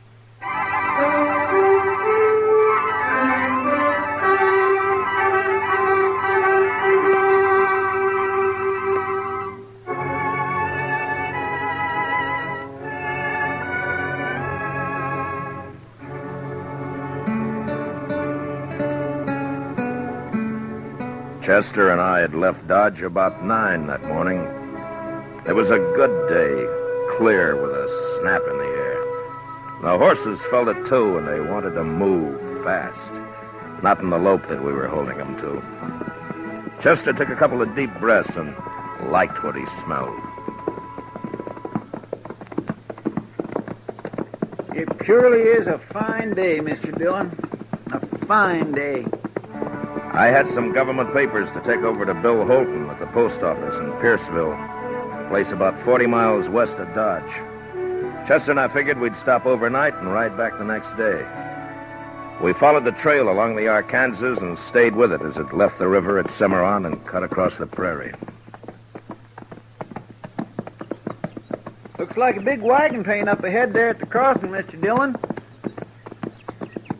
Yeah, sure looks like it, Chester.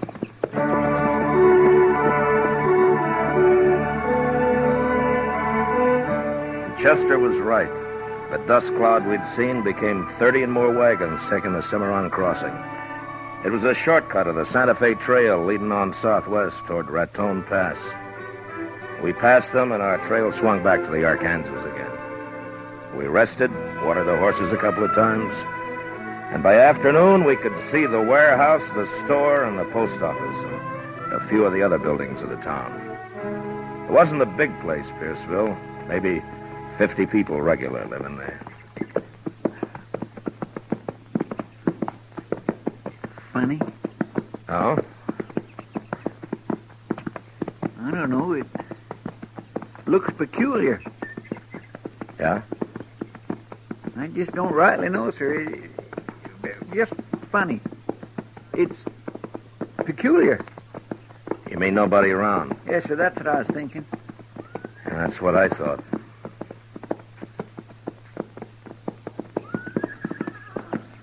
Mr. Dillon, what do you figure them horses are doing down there? It ain't right they should wander around like that without it. Mr. Dillon, they got their saddles on, too.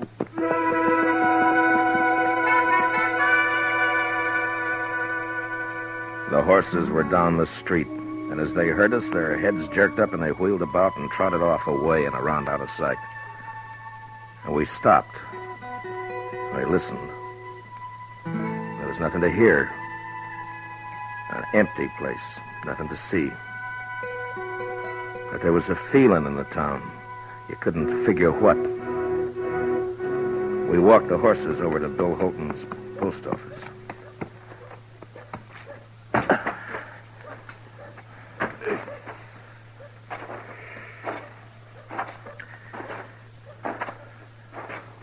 You think maybe everybody in town is sick, Mr. Dillon? No. Or maybe dead? No, couldn't be that. There's no crows nor buzzards.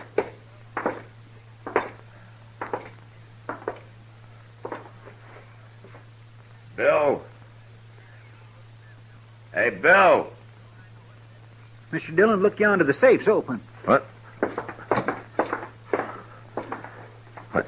He wouldn't leave the place like this. Come on, Chester.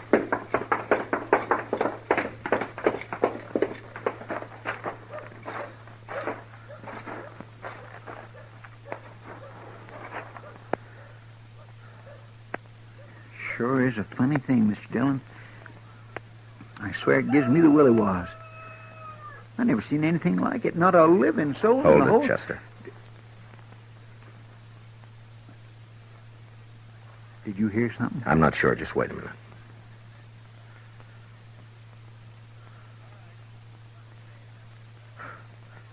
Thought I heard a kid crying. I didn't. Hey! Is there anybody around? Maybe we ought to try the store, Mr. Dillon, huh? Hey, all right, keep your eyes open, Chester. Yes, sir. We'll take a look in the saloon first.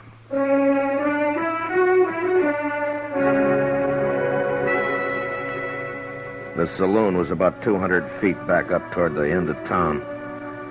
But we didn't get that far. They stepped out behind us as we passed the livery stable, and we never had a chance to draw. Get your hands up. High. And hold them there. We did, and I felt my guns lifted away. And then we got a look at what had crawled into Pierceville. There were 3 of them, and they were killers. Man gets to know the look in the eye of a killer. If you're lucky, you see it in time. Now, we weren't lucky that day. It's the law, Brill. Yeah. Where you from, mister? Dodge? Dodge. Hey, that's Dillon. No. It sure is. You Dillon? Marshal Dillon from Dodge? Yeah. Okay. You dirty... Shut up there!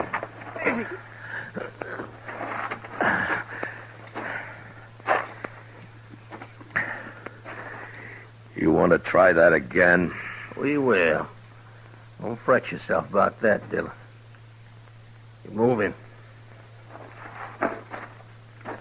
Take him to warehouse, Brill? Yeah. Be a sight better to get rid of him, if you ask me. I don't think so. Not right now. We might be able to help. I've always wanted a U.S. Marshal to help me. Listen, Will. You take away his gun, you watch him. He'll be on his belly begging to help.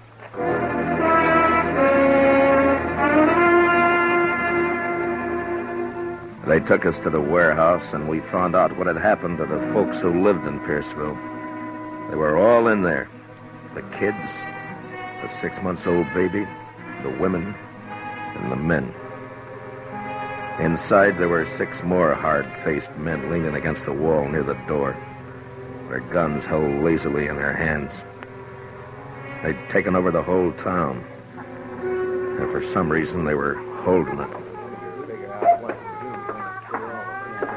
Shut up! Every one of you! Shut up! Lady, told you to keep that kid quiet. You want me to do it for you?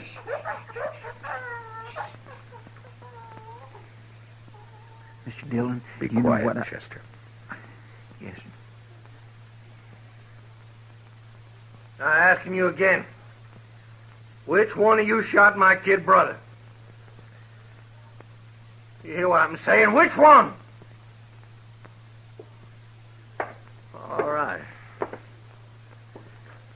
Maybe you know this fellow just walked in here with his pal. He's a U.S. Marshal out of Dodge. His name is Dillon. I'm going to make him accountable for what you make up to do. When a man does a killing, he's accountable. Ain't that so, Marshal? That's so? Okay. One of these folks killed my kid brother. And unless he talks up, there's going to be a lot of killing around here. You get that? Now, you talk to him, Dillon. You explain the law. I'm a fair man. I'm going to give you a couple of minutes. Don't nobody try nothing, because we'll be right outside. Don't try nothing.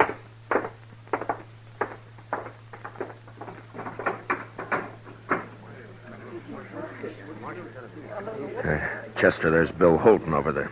Come on. Help us, Marshal. Marshal, please. Hi, Matt. How are you, Bill? Could be worse, I guess. Mr. Holton, your face. What'd they do to you? Oh, I was the first one they worked on. Will you tell us what's happened, Bill? Well, they rode in early this morning. Whole outfit. I figured them for trouble when I saw them. Straight off, I knew. A couple of them held me, knocked me around. The others grabbed 3 women, kind of for hostage, I guess. Brill, he's the leader. He cleaned out the safe. What about the killing? 3 or 4 of our boys came up. Saw what was happening, started in shooting, and these snakes hauled the women folk over to the post office door and kept them in front for shields. Your boys stopped shooting then? Yeah, sure. Dropped the guns where they stood. Brill's kid brother was already dead then. Brill kind of went crazy, swore he'd kill the women, burn the town. Then the outfit rounded up a couple more women, and after that, everybody else.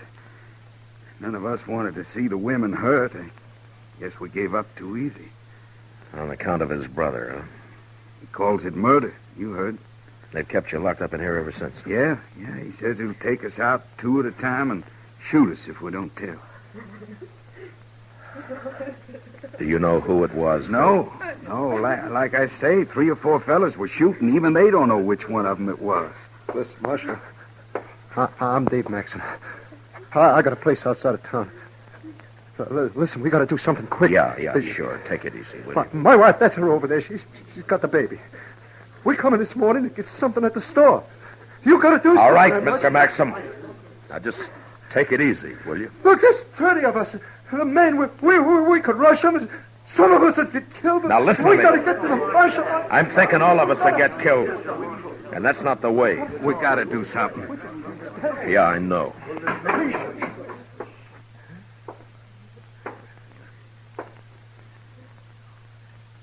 Okay, what's it gonna be? Dillon, step over here.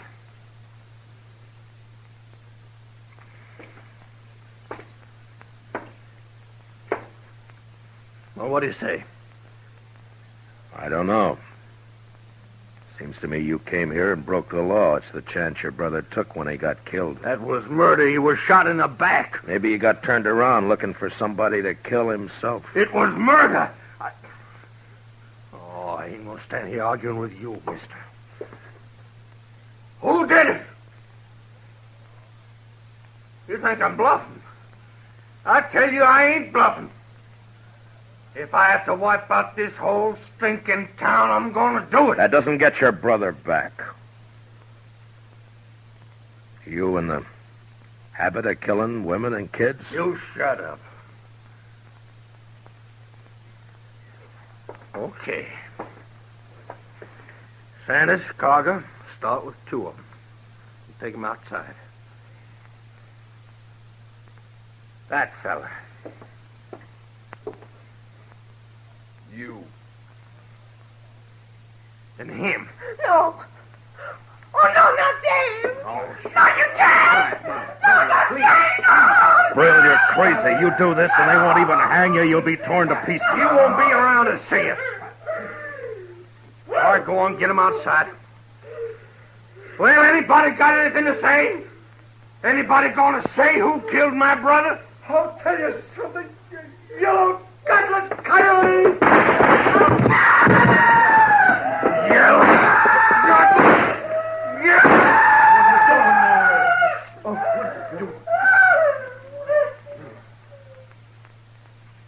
Anybody else?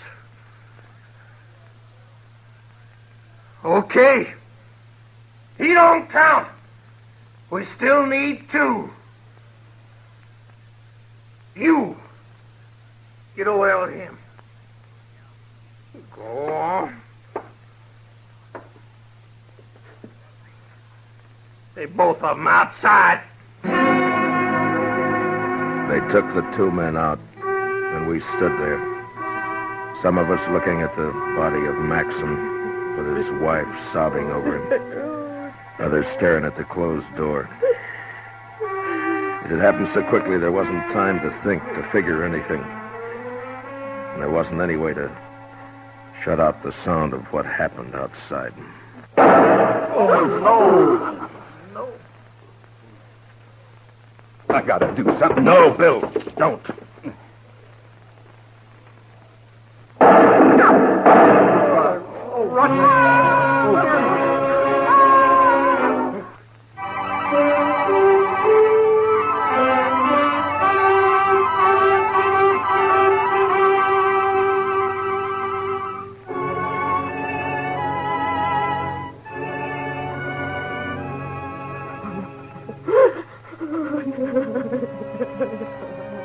Except for Maxon's wife and another woman whose husband had died, there was a quiet now in the warehouse.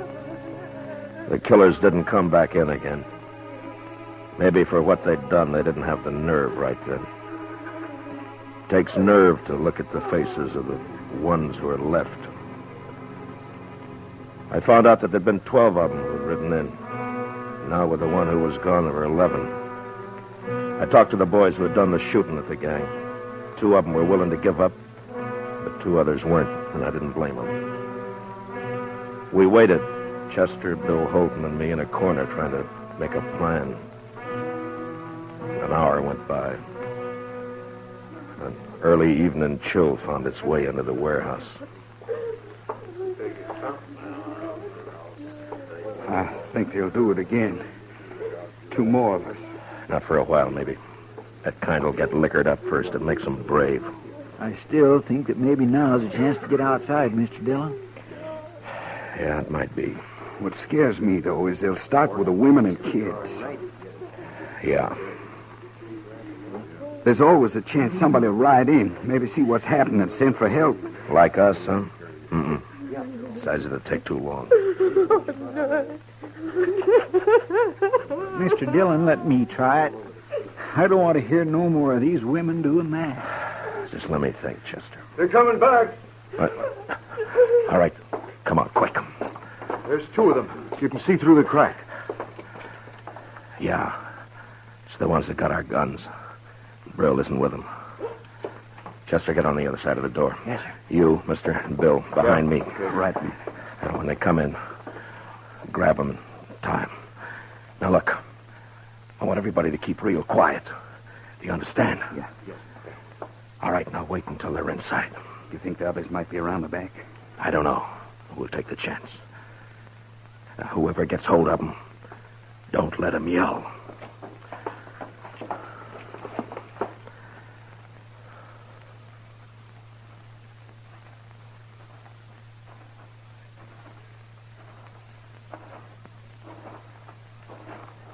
Hey, let me have a drink, will you? Here. What do you think? What? In there. How should I know? Well, we shouldn't hang around too long. I figure we ought to start riding. Well, you know Brill. It was the kid. He thought a lot of them. Yeah. Hey, there's one woman in there, though. Did you see her? Tall one? No, with the old man, the pretty one, the little. Oh, yeah. Yeah. Maybe we get her out here and the others will talk.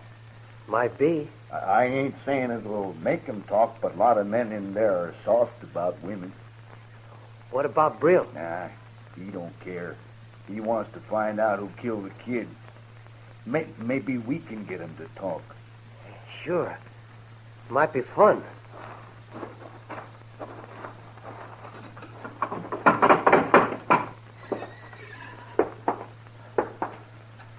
Hey, miss. No, you. Over there. Come on. We won't hurt you. We want to talk to you outside. Come on. He said come here. She don't want it. Cover me, will you? I'll go get her.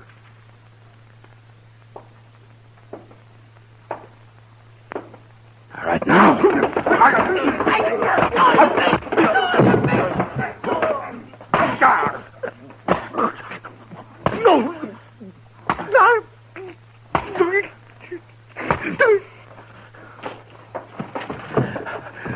All right.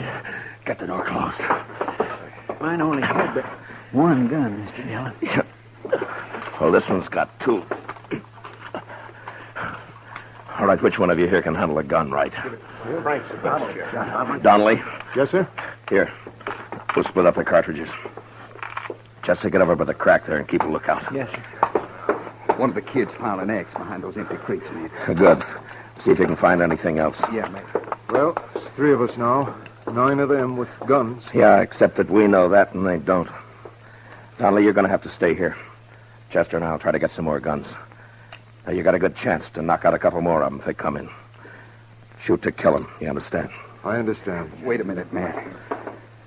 I'm coming with you. No. Listen, I used to throw an axe pretty good. I get close enough to one of them boys, I can split him.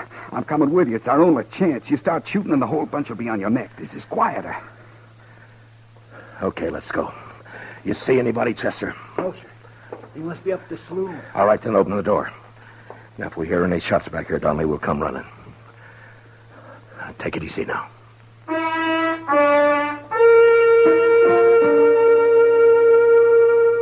We got outside and made a run over to some dugouts.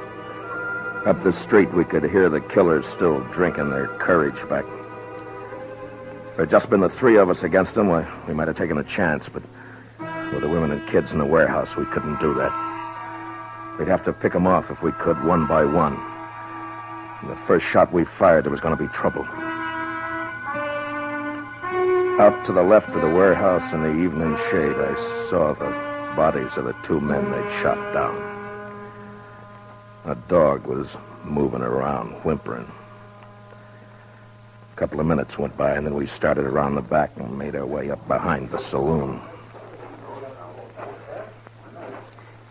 If we get in by the back door, Mr. Dillon, you think we could surprise them? We can't take the chance, Chester. Not with only two guns. They get us, and you know what'll happen. Yes, sir. One of them's coming out. Look. Yeah? It's the fella shot Dave Maxon. He's heading this way. You think he's... Oh. Bill? Yeah? Think you can get him from here? A little closer, maybe. Not from here. He's got two guns on him. We need them. Stay in line with the post. We'll cover you. Okay. I saw Holton's big fist tighten around the axe handle. He moved out and down the alley in line with the post. The killer never looked up. He just stood there, head down, swaying a bit. Then Holton stopped. His arm raised up and back. And the axe caught a gleam of light and must have thrown it into the killer's eye. He had just time to look up and see the thing before it caught him square.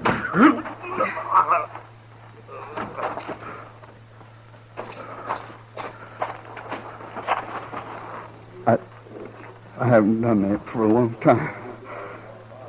I only throw at trees and boards. I never did it to a man before. I never killed a man like that. Chester, get the other gun. Yes. All right, here. Here, Bill, take this. All right, we got 4 now. That ought to fix us. Now, look, I don't like what we're going to do, but it's the safest way. We go in there shooting, get them fast. In the leg, anywhere. Try not to kill, but don't give them a chance to shoot back. Yes, sir. Sure, man. You okay, Bill? You want to wait a minute?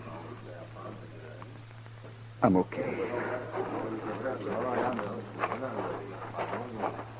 I'm telling you, I ain't leaving until a man killed my brother gets it the same way.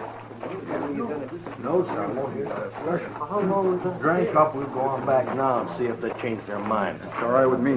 Thinking Marshal Dillon out this time.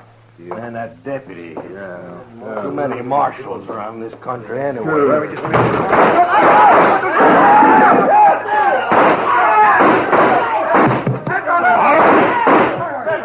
All right, that's enough. That's enough. Keep your hands where they are, Brill. No. All right, Chester, take their guns. Yes, sir. I'm arresting you for murder, Brill. The rest of them with you. Killed my brother. Got him in the back. My brother, they murdered him. You know something? If I wasn't the marshal, I'd do the same thing to you right now. It's too bad I can't. I hope it hurts when they hang you, Brill.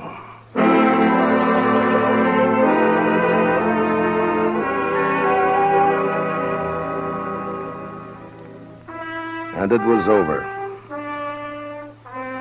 And I got the feeling like it never happened, that there hadn't been time for it to happen. But the dead men's women knew that it wasn't a dream. The next day, a half a dozen of the fellows, Chester and myself, took the outlaws back to Dodge. Most of them had been hit back in the saloon. One died in Cimarron before we could get him to the dock. But not Brill. He was alive when he went to Hayes City with the rest of the boys. I was there when they tried him. And I was there when they hanged him.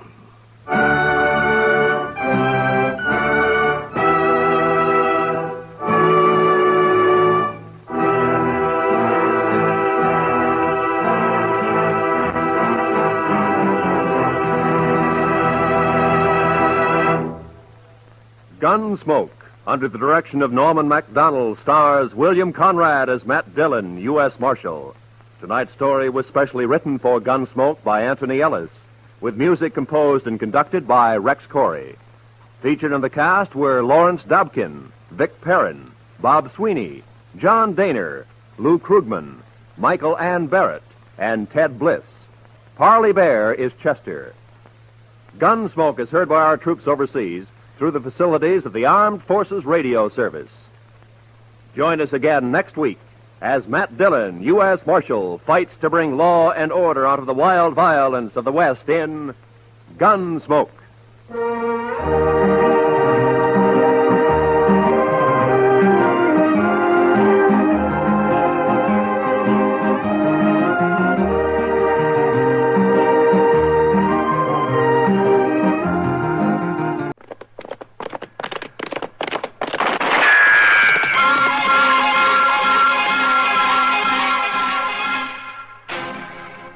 Dodge City and in the territory on West, there's just one way to handle the killers and the spoilers, and that's with a U.S. Marshal and the smell of gun smoke.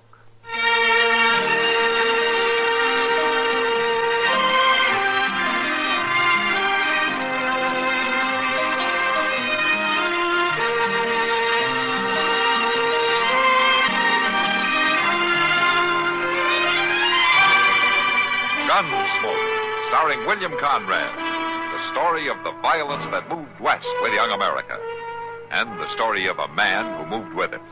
I'm that man, Matt Dillon, United States Marshal. The first man they look for and the last they want to meet. It's a chancy job, and it makes a man watchful and a little lonely.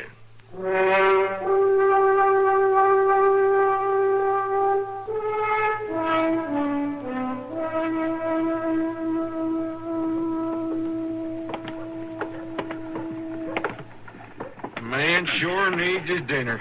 Not one like that, he don't, Eb. He was feeding us better than that on the trail. Yeah, well, at least in there you don't have to look out for a rattlesnake where you sit down at the table. I'm going to get me something to wash that food down with right now. Maybe that'll help. This place looks good enough. Now, Jack. Oh, senor. Oh, you run right into her, Jack. You bumped into her real hard. So I did. Run right into a pretty little gal. My basket. I must have my basket. Oh, you don't need to worry none. But the eggs. I caught the basket, all right. May I have it, please? Well, now, seems to me you owe me a little something. If I hadn't caught this basket, it'd have dropped, sure, and them eggs would have all broke. Now, ain't that so, Ed? Sure, Jack. It was me as kept them eggs from breaking. I am grateful, senor. I figure you might want to thank me for the favor. I thank you, senor. Now, that ain't exactly what I mean. Pretty little gal like her'd know what I mean, wouldn't she, Ed? Sure she would, Sure Jack. She would. Just come here, I'll show you. Please, senor. Just a little kiss. No. After that. Spooky as a brown. Come on now, stand still. A little kiss ain't gonna hurt you none. Sure not. Why, all you black-eyed little gals been kissed plenty times now, ain't that right? Come on now. It ain't no different with me. Come on. I will not kiss you. Let me go. No. Let me go. Look at her kick, Abner. You let her go. Put that girl down. Well, now, who do you think? Never mind who I am. You leave her alone. You got no call to You let her go, or I'll send for the law. Oh, we're just having some fun. Hell, fine brand of fun. Two hulks like you tormenting a young girl. Hey, come on, honey. You come with me. You two go along now. Well, now, look, we ain't done nothing. You get along. Nah. Come on.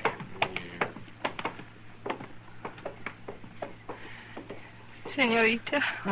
Kitty'll do. Those men, they were wrong. I do not care. Yeah, I know, honey. Now, don't you worry. Come on inside. You can wash your face and calm down. Thank you.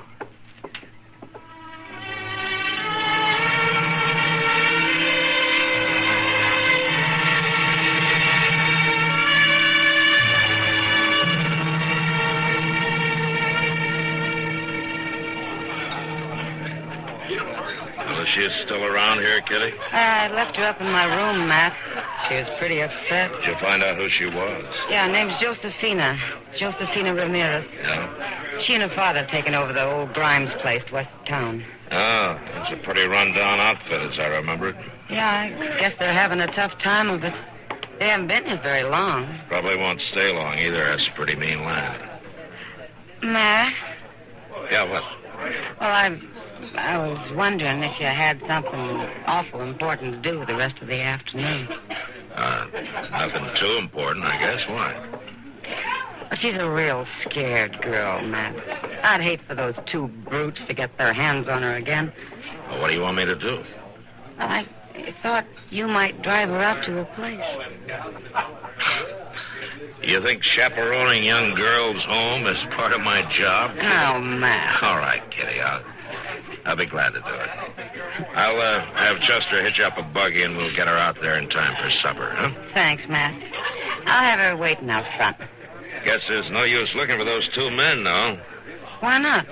Well, if you took out after them, they're probably halfway to Wichita by now. Matt? I know what I'm talking about. I've seen you when you were riled. Well, you're about to see me riled again if you're not careful. You go on now. Get that buggy, huh?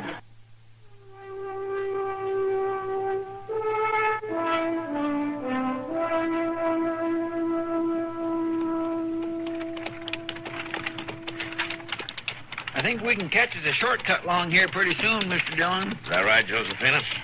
Yes, senor. There is a little road across the field after the next turn. Well, we'll get you home before it really turns dark. Senor? Uh-huh. I would thank you, senor, if you would let me off here at the little road. Well, that's an awful long walk for anybody, Miss Josephine. I would like it. You don't want us to drive you all the way home, huh? No, senor. Look, Josephina, it's close to dark. I think maybe we better go on with you. Well, sure, it ain't no trouble. Just a little piece more to go, and now we've turned off. But you do not understand. Out there behind them rocks. Get on in the wagon, Josephina. Chester, jump off and cover him from your side. Wait, Hey, come back here. You'll be killed. It's not the one that will be killed, senor. Oh, Father, do not shoot again. Put down your gun, you crazy fool. Come no closer. Josefina, step here with me. What's going on? Very still, senor. Father, you are wrong. Come up here with me, as I say. These men are not like the others. They have not bothered you? No, Father. They have brought me home so I would be safe. I will talk to them. Why don't you put your gun down? I talk better that way. Tell me who you are, senor. He is the U.S. Marshal at Dodge City. Oh. The man who uphold the law. Well, I try to. Now, who are you? Oh, my name is Senor Miguel Ramirez. Now, do you always ambush people who come out to your place? Only when I fear for my daughter. Well, I can't blame you if I want to protect her. But if you're so worried about her, why do you let her go to town alone? See, it's not good, but we are in need of all the money we can earn, senor, to make this place go. The eggs have to be sold. Today, my cow is calving. I could not go to town, so I sent Josefina. There's no one else. She did not return in the daylight. You decided the worst had happened. Oh, Senor Marshal, you do not know how it can be. We have moved 4 times trying to find a good home. But for a young girl from Mexico in your country, it's not easy. Your man... Yeah. I know it can be bad. Look, Ramirez, you can't shoot everybody who comes out here, you know. I do not wish for trouble, senor. I came to your country. I hope for a better way to live. But if they bring trouble to my daughter, she's a good girl. Yeah, I know she is. If they bring trouble to my daughter, then I will kill them. This is the way it must be. You can't take the law in your own hands, Ramirez. That's the way it must be, too. I can kill. That won't do Josefina any good. Senor Marshal. Now listen to me, Ramirez. I know things can be hard, but you'll get protection from the law like anyone else. But you let the law handle things. I protect my daughter. Yeah, but you'll have to be alive to do that. Do you understand? Senor. All right. And from now on, you better see that Josefina stays close to home, huh? Chester, come on, let's get back to town.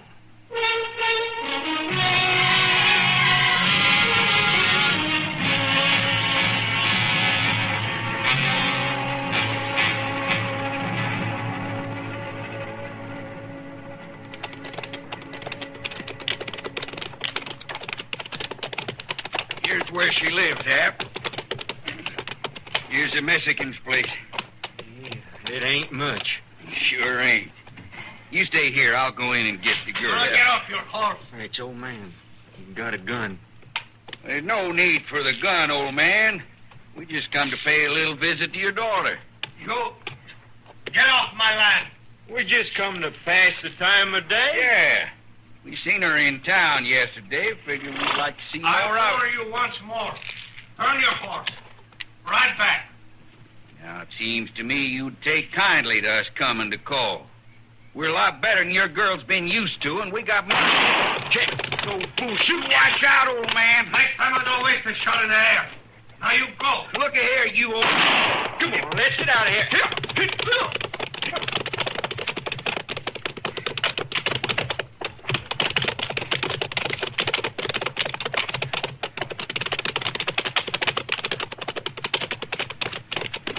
What are you doing, Jack? What are you stopping for? We're out of sight, ain't we? Yeah? We ain't gonna let no dirt farmer drive us off in his land. Yeah. What are you gonna do? You just come along with me. You see what I'm gonna do. Oh, I ain't so sure, Jack. You scared? Well, no. No, I ain't scared, but I don't want to go killing no old man. We ain't gonna kill nobody. We're just gonna pay a visit to that pretty little girl like we set out to do. How are we gonna do that? Get off your horse and tie him up. Leave the horses? Do like I tell you. Now we're gonna sneak back through the scrub. That little gal's gonna get a real surprise.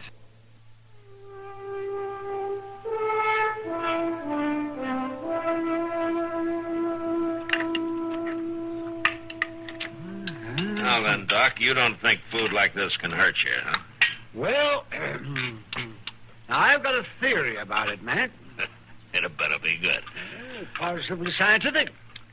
Now then, I have done a lot of research on it at considerable personal risk. Oh, is that so? Yes, by eating the food myself. And I've come to the conclusion that you build up an immunity to terrible slop like this. And your stomach gets even stronger. Are you the doc? Yes. Yes, I'm the doctor. You gotta come, Doc. We got a gal out there in the country. Oh. Speak up, man. Speak up. Ain't he the marshal? Of course he's the marshal. Yeah, I'll wait and see you alone, Doc. I think I better know about any girl you got out in the country. Well, it really ain't nothing bad. Just bad enough to need a doctor in a hurry, is that it? Who is she? Oh, just a little Mexican gal? From the Ramirez place? Well, yeah. What happened to her? Well, I don't really know, Doc. My partner and me, we're just having fun with her. She fell down. Hit her head, I guess. She ain't moved since. Come on, Doc. I'll get Chester and we'll ride along with you. Sure, man. Come on, you. Sure, Marshal. Yeah, I'll lead you right out there. You bet you will.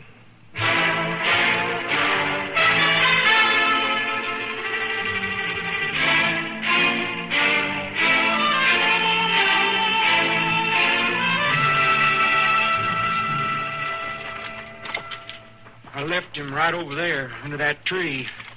Jack! Jack, I brung the doc. Well, he sure ain't answering you none. He was there. Where's the girl? Right there. By that tree.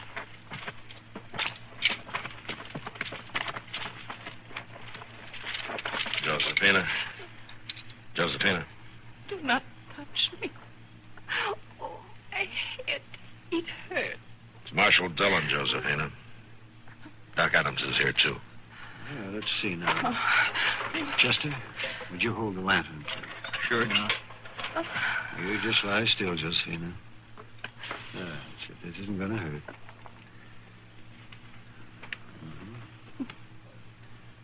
Can you tell me how this happened? They were after me, Doctor. They were waiting for me in the dark. There. That's going to be all right. They dragged me out in the field with a big hand over my mouth, and I fell down. I fell down. She wouldn't have got hurt none if she hadn't have been fighting so. Well, she kicked me something fierce. Dear me, ain't that a shame. I think she's all right, Matt. She hit her head a good crack, but she'll be all right. Can we move her, Doc? Yes, I think so. Won't hurt her. I'll take her home in the buggy. I better go along, too. Her father isn't going to be easy to deal with. I don't see why he should be. Chester, you take Ab back and lock him up, huh? We'll hold him till we're sure the girl's going to be all right. Yes, sir. I'll do that, Mr. Dillon. Well, I didn't hurt her none. The doc says she's all right. There's no need to lock me up. You ought to beg me to lock you up, rather than have her father out looking for you. Come on, Doc. Let's get her into the buggy.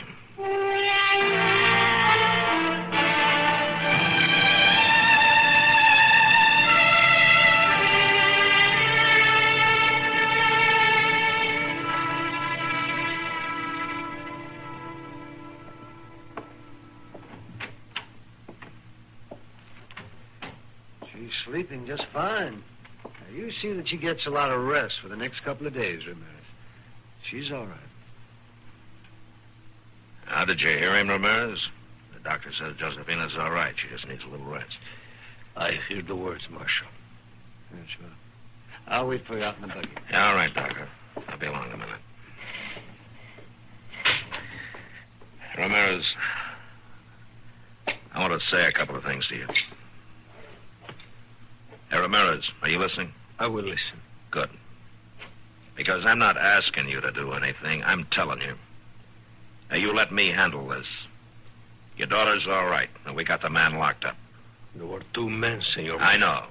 And we'll find the other one, but you let me handle it, do you hear? You can't take the law into your own hands. Now, do you understand me?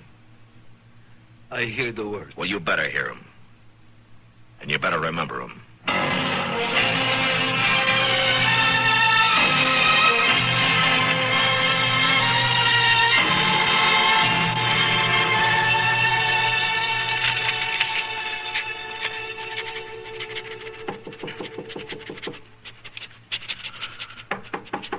Oh, come in. Come in. Hello, Ramirez. Well, folks don't usually bother to knock at this office. You, Marshal.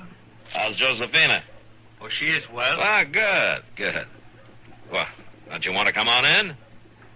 No, Senor, I can't say what I must say from the doorway. Now, Ramirez, don't get any crazy ideas again. We'll pick that man up one of these days. It is not necessary. Yes, it is. We don't want him to get away with that any more than you do. It is not necessary for you to pick him up. Now, what do you mean? I brought him to you. Well, where is he? He's just outside, Senor. Outside? On my horse. He's tied on my horse.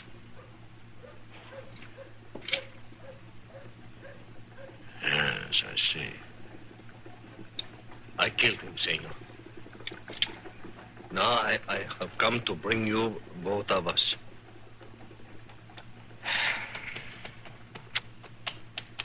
Yeah, you just had to do it, didn't you? Senor Marshal, the law of a man's honor, that has to be in his own hands. Yeah. Well, I'm sorry, Ramirez. I'm sorry it had to be this way.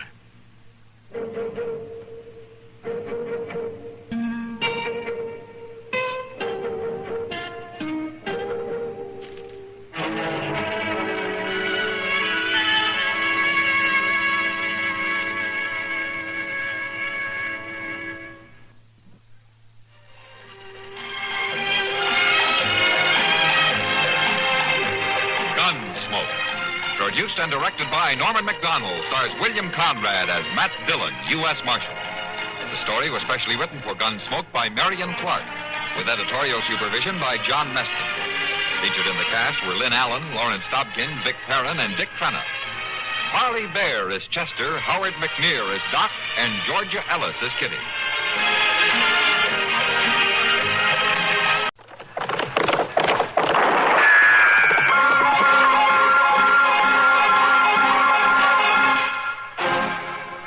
Dodge City and in the territory on West, there's just one way to handle the killers and the spoilers, and that's with a U.S. Marshal and the smell of Gunsmoke.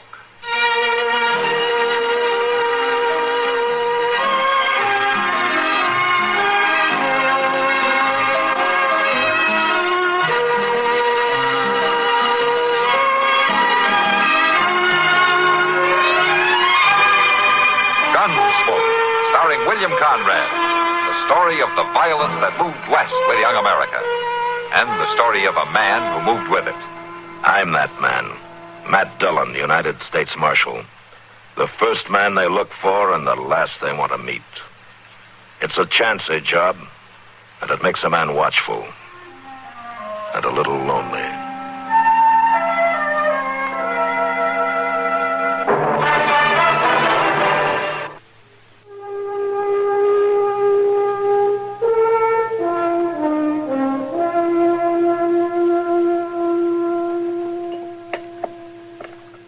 More coffee, Doc? Oh, no thanks, Kitty. You mind if I have some? No, not if you can stand it. I can. Another game of checkers? Oh, I'll be crowning kings in my sleep as it is. Why don't we just call it a night, huh? Yeah, might as well, I guess. Doesn't look like Matt and Chester will be back tonight anyways. No use waiting up. You worried about him, Doc? What do you mean, worried? About them? Yeah, of course not. I didn't really expect them before tomorrow anyway. Or even the day after. Well, it's a long ride to Hayes City. And if they had to stay over to testify or I something... guess they can take care of themselves. Yeah. But there has been some Indian trouble up that way again. Huh? Yeah. I heard a patrol went out from Fort Dodge last week to ransom that Mary Tabor who got captured by the Arapahoes. Well, anyway, it's not Indians I'm worried about. It's those Hayes City females. Oh, yes. I heard about them myself. You think that's what's holding them up? It had better not be. Yeah. Oh, here we are worrying about them, and they're probably enjoying themselves in some honky-tonk saloon. Girls and liquor, singing and dancing, and... Oh, yeah. Oh, my. We'll say they're having fun, all right.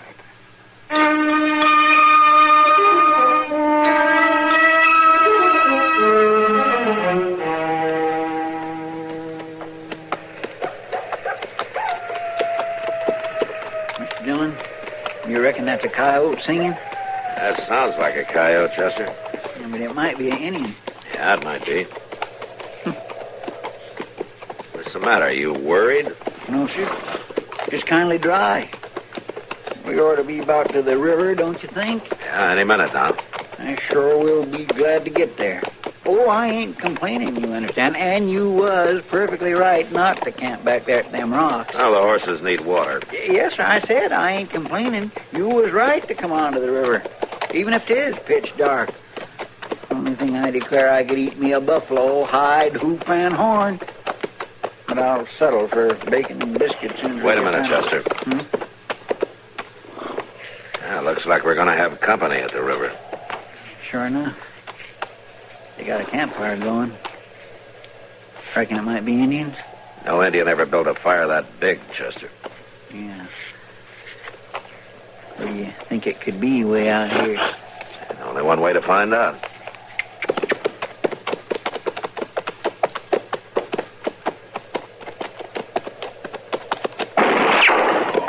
Hey in there, hold your fire! Advance and be recognized. All right. Why? It's a cavalry outfit. Yeah. Come on, let's go on in.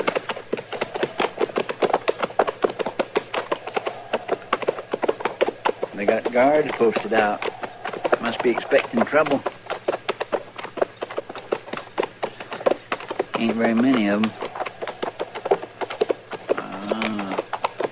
Must be transport crew. Look, they got a wagon over there. Mr. Dillon, look. What? Ain't that a lady over there by that wagon? Well, if it isn't, the cavalry's got a new uniform. Marshal Dillon, Chester. Sergeant Cromwell. Hello, Sergeant. Howdy. Sorry about that shot, Marshal. Yeah, as long as you didn't hit us. Who's in charge, Sergeant? I am, Marshal. Lieutenant Dake. Lieutenant, I'm Matt Dillon. This is Chester Proudfoot. I don't remember seeing you around Dodge, Lieutenant. I only been at the fort about a month, Marshal. I see. Yeah, we've got to know the sergeant here pretty well. He's been our boarder, you might say, a few times. I sure can't recommend accommodations, though. Oh, now there. What's that cooking? Oh, buffalo steaks. You hungry? Well, now. We got our own food, Sergeant. Yeah. Well, there's plenty for everybody, isn't there, Lieutenant? Yeah. Yes, of course. Join us, Marshal. Glad to have you. I'll just go tend the horses, Mr. Dillon. All right, Chester. You're a long way from Dodge, aren't you, Marshal? Yeah, we delivered a prisoner to Hayes City, and we're on our way back. I don't have to ask you why you're out here. That's Mary Tabor over there, isn't it? So you know the story? Yeah, I heard a detachment had gone out to ransom her from the Arapahoes. Yeah. We had that wagon loaded with trade goods to buy her back. Guns and ammunition included. No? They took it, of course. You got the girl. Only because I insisted the exchange be simultaneous. They brought the girl, we rode away and left the goods. Otherwise, we'd all been dead. Oh, why? Why, they'd have turned on us the minute they got their hands on them guns, Marshal. Well, I've always heard the Arapaho deal fairly. I wouldn't trust any Indian. Or anybody else, huh? What do you mean? That shot you had thrown at us. Just ordinary riders with enough noise for a regiment. It was only a warning. We got reason to be cautious, Marshal. Those Arapaho you trust so much have been following us ever since we made the exchange.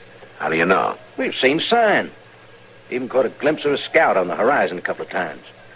They're out there all right, just waiting a chance to take her back. See? Sometimes you find you have nothing to be afraid of. You mind if I take Sergeant Cromwell with me?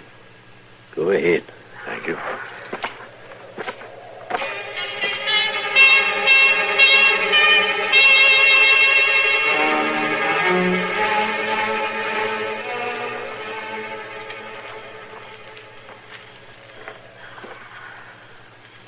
There, Marshal.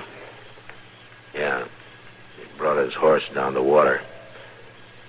Well, I'd say that he stopped at that clump of willows over there. Probably.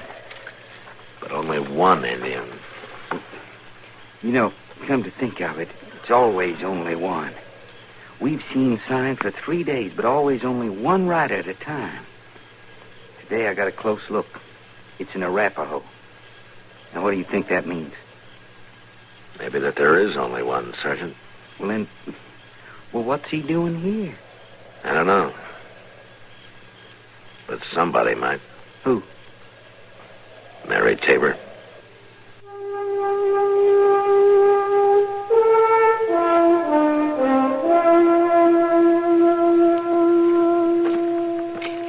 Oh, there, Mr. Dillon. I saved you some of this buffalo steak. It's mighty good. Thanks, Chester. In a minute, huh? Well, Marshal? You were right, Lieutenant. At least there's one Arapaho out there. A scout, of course. Maybe. Anyway, I don't think one man will try to attack 8, now 10 of us. Nevertheless, I'll keep my guards posted. Sure. Lieutenant, I'd like to talk to Mary Tabor, if you don't mind. Yeah, go ahead, if she'll talk to you. She won't to any of us. Of course, I suppose she's been through a lot. Go ahead, try. Thanks.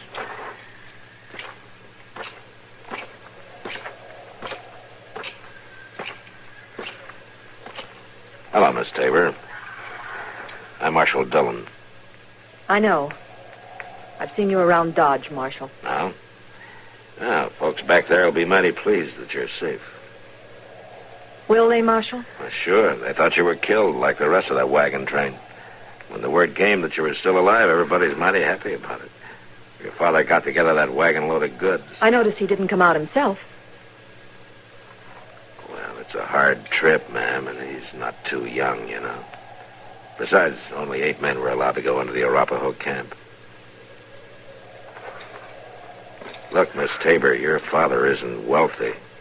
It took almost everything he had to stock that wagon. I'm sorry, Marshal. I don't know what's wrong. They'll all be glad to have you back, Mary. I didn't know. I was afraid maybe they'd think... You know what they'd think. How most women are treated. It wasn't like that with me. It wouldn't matter if folks understand how it is. Do they, Marshal? They say so. But I've seen how they look at women who've come back. I did it myself, and I know what I was thinking. But it wasn't like that with me. I swear he didn't touch me. He? 2 eagles. The Arapaho brave who bought me. Bought you? But you were captured by the Arapaho, weren't you? No. It was Cheyenne attacked the train. Killed everybody but me and 2 little boys. We rode all night, and then we came to the Arapaho village. And they sold me there. I guess they sold me because I was so much trouble and so worn out. They took the little boys with them to raise as warriors, I guess. And this Arapaho, 2 eagles, bought you. For 10 horses. Well, he must have valued you highly. That's a good price. But he didn't touch me, Marshal. I swear it, never in all the 2 months. He treated me fine, just like the rest of his family. Tell me, Miss Tabor, would he have any reason to follow you? Follow me? Yeah, now, here. Well, you think he's the one they've been seeing? I don't know. I'm only asking if there might be a reason for him to do it.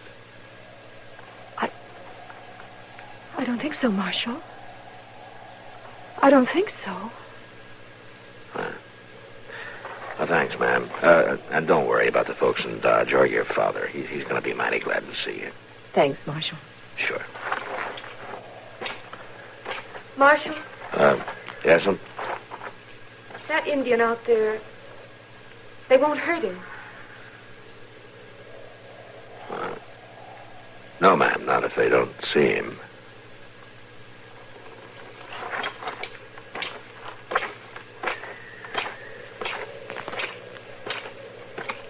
Dillon, your buffalo steak's getting cold. All right, Chester.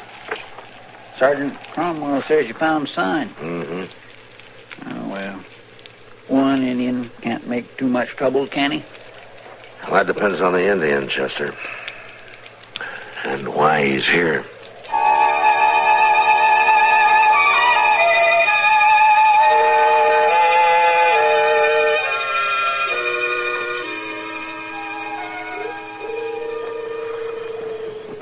Mr. Dillon. Wake up, Mr. Dillon. What? Something funny's going on. You hear that? Well, it sounds like a dove. But it's still dark. I'm just breaking dawn. Only ones to notice it, though, is me and her. Her? You mean Mary Tabor? She's only pretending to sleep. Every time that cussed bird calls, she lifts her head and looks out. Look, see there? Yeah, and I see why, Chester. Look over at the edge of that brush there. But that's an Indian. Be quiet. But Mr. Dillon... Just wait and watch. She sees him. Well, sure she does. He's right there plain as day. That fool guard must be sound asleep. Shouldn't we ought to let everybody... Well, where'd that Indian go to? He's gone again. Disappeared. Be quiet, Chester. Just look at Mary Tabor. She's out of her blankets. Crawling away. Mr. Dillon, that girl's sneaking away out into the brush. She's going to that Indian. She's running away. Yeah, it looks like it. Well, we can't just lay here. If we tell them, Chester, they'll be shooting and somebody will get hurt. Maybe the girl. I'm going to follow her. And you follow me. But be quiet. Don't worry. That guard's liable to start throwing lead at any sound he hears out there. All right. Let's go.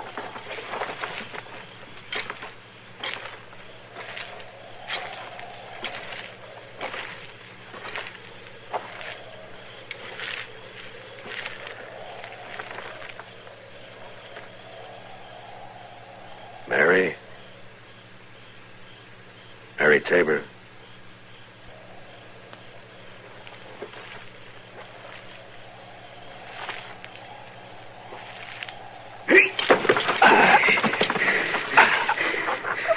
White men move. White men die.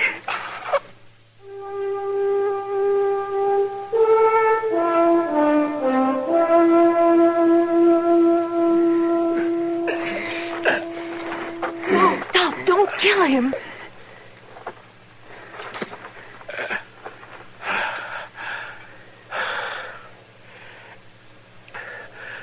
Thanks, Mary. It's Marshal Dillon. He's my friend. Friend. Hold it, mister. I'm right behind you. You let him go or you're a dead Indian. No, please, don't shoot. Then tell him to drop that knife and leave Mr. Dillon loose. Two Eagles. Let him go. Friend. Friend. All right. You just keep him covered, Chester. Yes, sir. Now, maybe you better explain this, Mary. I just had to talk to him, Marshal. I had to see that nothing happened to him. If those soldiers had seen him, or if he tried to come into camp. So this is Two Eagles, huh? This is the man who bought you.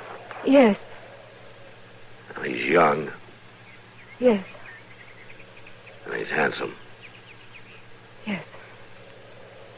and he's come to claim his property. It's not like that. I told you it was never like that. I know you probably won't believe it. I know the lieutenant never could, but he's a good man, Marshal, gentle and kind and good. Do you believe that? Maybe. What do you mean? He's an Arapaho. An Indian. No. You mean he's only a savage? I'm sorry, Marshal, and you're right. There were times when I almost forgot it. And then something would remind me. Something that would turn my stomach. That's why... That's the only reason why... You didn't become his wife. Yes. Any of the others would simply have taken me. Especially after they paid 10 horses. That made me his to do with just as he liked. But he courted me, Marshal. Stood in his blanket outside the teepee and sang to me. It was frightening, but it was lovely, too. Do you understand, Marshal? It was lovely, and I listened. I listened. I understand, Mary. And I'm not ashamed. When you tell them back in Dodge, tell them that, too. I'm not ashamed. Mary, how much of what we're saying does he understand? Not much. I taught him a few words of English. He taught me a few of Arapaho. But it was mostly like animals that we understood each other. By the way it was said, by the tone of voice. You should have told Lieutenant Dake about him, Mary. What for? He'd have been all the more delighted to shoot him on sight. What are you going to do? You going to go back with Two Eagles? You know I can't. And why did you come out here? I told you to warn him, send him back before something happened. Are you sure, Mary? You must have known once he had his hands on you again, he wouldn't let you go. Didn't you know that? I suppose I did, Marshal. And what are you going to do? You mean you'd let me go with him? If that's what you really want. If you're sure. Mr. Dillon? Yeah, I hear him, Chester. Oh, they've discovered you're gone, Miss Tabor. There's not much time. Go. Go. How could I ever be sure, Marshal? None of us can ever be sure about the future, Miss Tabor, but you can't fear the future either. You have to decide what you want and then stick to your decision. But if I live to regret it... If you have to question it, Mary, then you're not sure enough. Squaw, come. He's getting Come. guilty, Mr. Dillon. What are you going to do, Miss Tabor? Two Eagle love. Come. No, Two Eagles. I can't. I can't. It would be wrong. Oh, Marshal, how can I tell him? I can't help you. Goodbye, Two Eagles. No. Goodbye and thank you. Love. I'll never forget you. No. All right, come on. Chester, hold him. I'll take her. Now go on, Two Eagles. Squaw, go. Go that way faster. I know it's good for you. Now go on back to your people. Hurry, there ain't much time. Now go on. Hey, wait, stop.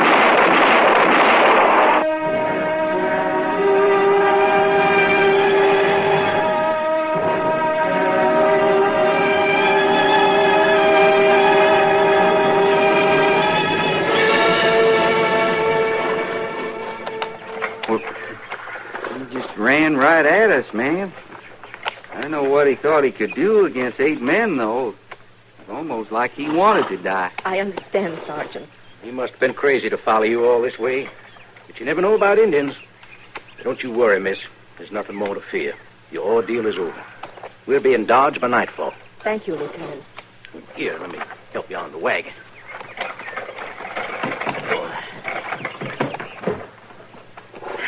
Thank you.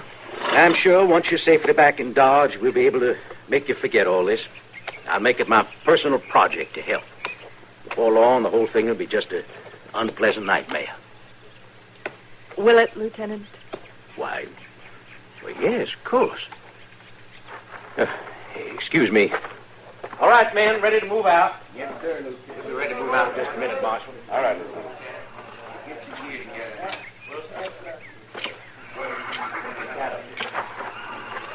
Will, Marshal? We buried him up on the hill overlooking the river, Mary. I brought this little medicine bag. I thought you might like it for a memento.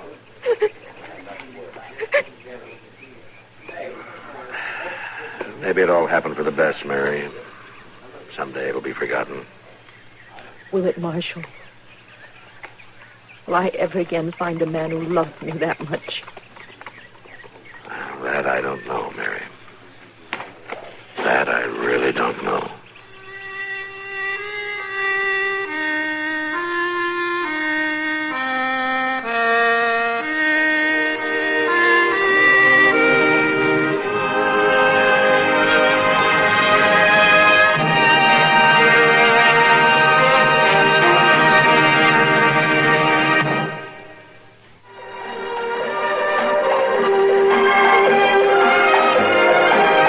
Gunsmoke, produced and directed by Norman McDonald, stars William Conrad as Matt Dillon, U.S. Marshal. The story was specially written for Gunsmoke by John Dunkel, with editorial supervision by John Meston. Featured in the cast were Gene Bates, Jack Moyles, and Vic Perrin. Harley Bear is Chester, Howard McNear is Doc, and Georgia Ellis is Kitty.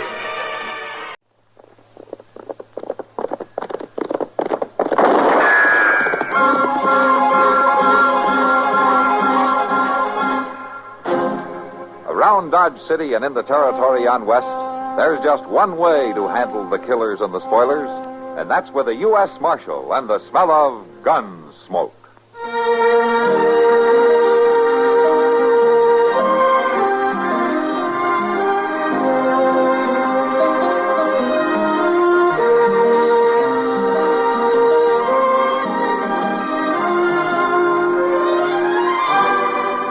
Gunsmoke, starring William Conrad, the story of the violence that moved west with young America, and the story of a man who moved with it. I'm that man, Matt Dillon, United States Marshal. The first man they look for and the last they want to meet. It's a chancy job, and it makes a man watchful and a little lonely.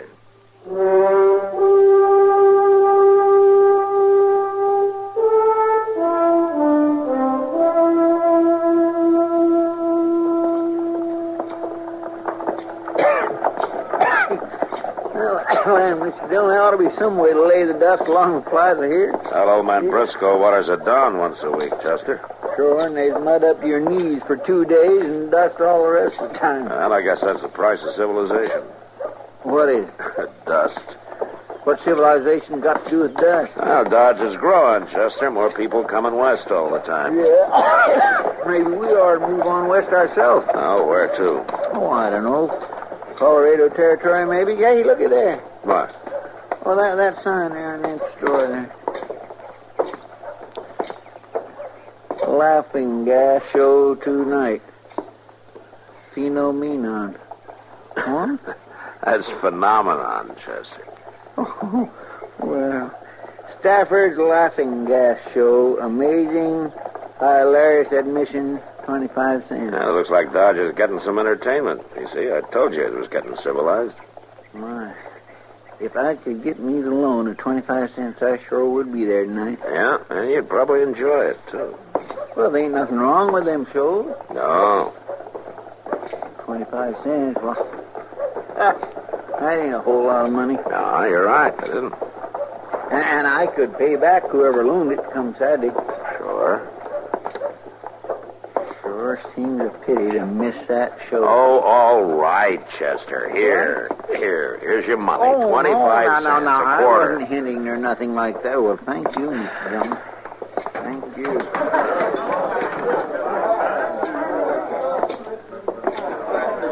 Well, hello, Matt. Chester. Kitty and I began to think you weren't coming. Sit down. Thank you. Sam, bring over another pitcher of beer, will you? Right away, Miss Kitty. It's nice to know the laws on its appointed rounds, even if it means friends are kept waiting. Now, is Doc mad because he had to buy the first pitcher of beer? He's told Sam to put it on your bill. You know I believe it. Here you are, Miss Kitty. Thanks, Sam. Say, Doc, you know what we just seen down the street? A circus? No. A sign saying there's going to be a laughing gas show here tonight. It's the same thing. Now, Doc, there's nothing wrong with a laughing gas show. A bunch of darn fools getting up and showing off in front of a bunch of darn fools. I ain't never been to one. I met Mr. and Mrs. Stafford earlier today. They're the people that put the show on. Yeah, they seem real nice. There's no reason why they shouldn't be. Mrs. Stafford's a pretty little thing. Hey, see, Doc? Oh, pretty or not. I don't want to talk about it. What is it that bothers you, Doc? Have you ever been to a laughing gas show? No. Did you ever take gas yourself? Why, did you? Yes, in medical school. It's nitrous oxide, an anesthetic, and it's also an intoxicant. Well, Miss Kitty, you going to be at the show? I don't think so, Chester. How about you, Mr. Jones? I guess I might as well, Chester. You'll make life miserable for me if I don't. Good. I just can't hardly wait.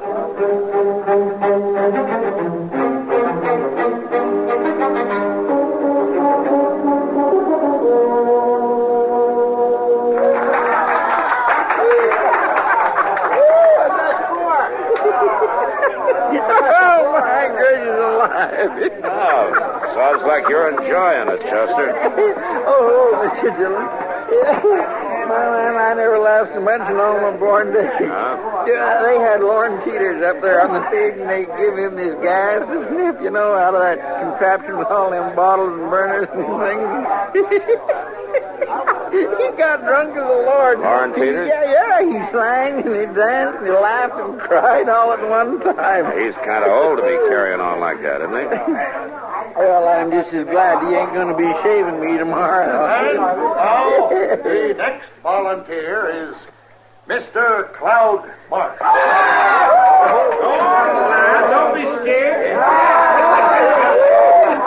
Here, sir, is your $1 for volunteering. Now, sit down right there. Good. Now, just put this nozzle in your mouth and breathe deep. That's it. Keep breathing. In. Out. In. Out. That's right. It's all right, folks. It won't hurt him. Cloud Marsh ain't so bad when he's asleep. He'll come to in a minute. See, Mr. Dillon, when they come out of that gas, there's just no telling what they'll do. Yeah, but if Cloud Marsh comes out his real self, it might be quite a ruckus. Do us a favor, mister. Keep that bully under forever. Where is it? I'm gonna smash you for this. Take it easy, mister. It's all in fun. Who wants a fight? I'll fight anybody in the place. Oh, poor Cloud. Poor crybaby Cloud. I know you don't like me. You don't like any of us. But me and my brothers will fight you any time. And we'll get you. We'll get you good. Wait a minute. Maybe you better go. I ain't going nowhere. I'll show you. Stop it. Go on. Man, he busted all the laughing gas equipment. A couple of you men better help me here. The gas has made him a little argumentative. Come on, Chester, let's get out of here. What a thing to do. I've got some more apparatus in the back room. The show will continue in just a moment. Well, that doggone Cloud Marsh starting a ruckus like that. Well, Stafford said you become your natural self. And he sure did. Them Marsh boys just wants to fight all the time, don't they? Yeah, there could be trouble from this, Chester. Well, why? My gracious, he's the one that started everything. Yeah, but a man like Cloud Marsh can't take being laughed at. Yeah, he'll make trouble, sure.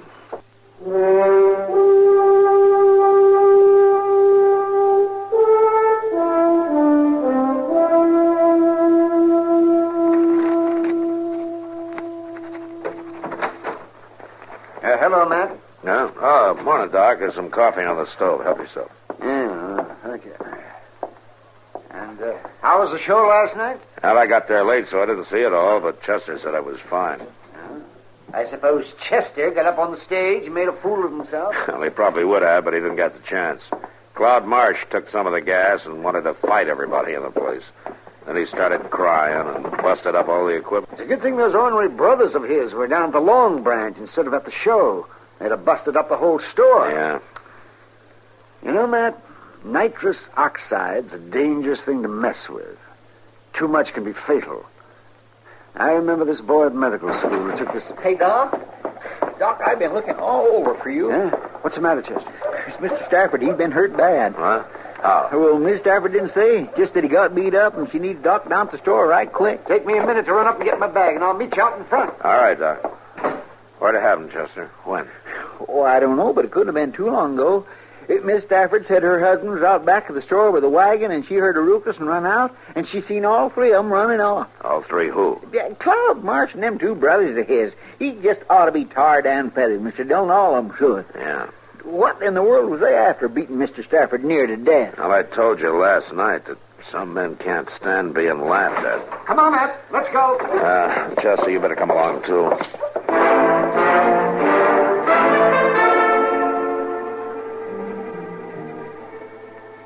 There's nothing to do now but let him rest, Mrs. Stafford. How long's he going to be like that, Doc? Unconscious, I mean. He's had a bad concussion. Sometimes it takes only an hour or so, and sometimes days. Just have to wait and see. But isn't there something I can do for him? Just let him rest. Miss Stafford, are you ready to swear out a complaint against the Marsh brothers? Earl and me don't want no trouble, Marshal. Yeah, but they almost killed your husband. We sign a complaint now, and the Marshes would really come after us. Earl wasn't always a man to run from trouble. What? I know who Earl really is, Miss Stafford. I've known ever since you first came to town. But how? He's Ernie Stubblefield, isn't he? That's all behind us, Marshal. He's forgot about being Ernie Stubblefield. Matt, what's this all about? Well, Earl Stafford's real name is Stubblefield, Doc. He had quite a reputation up on the Red River. 4 killings. And he did some time for the last one. Marshal, after Earl got out of prison, he come to me in Missouri. He was sick with himself. Sick with all the fighting and killing. He pleaded with me to marry him so we could start over. And when I found out he really meant it, we got married. As Mr. and Mrs. Stafford, huh? As long as he was Ernie Stubblefield, there'd be no peace. Yeah. Does he still have his gun? He keeps it in the trunk, but he's changed. He'd never use it. Not no more. I see. No, you don't. If he ever used that gun to kill another man, even in self-defense, the whole terrible business would start all over again. So he ain't going to use it. Never. Sure.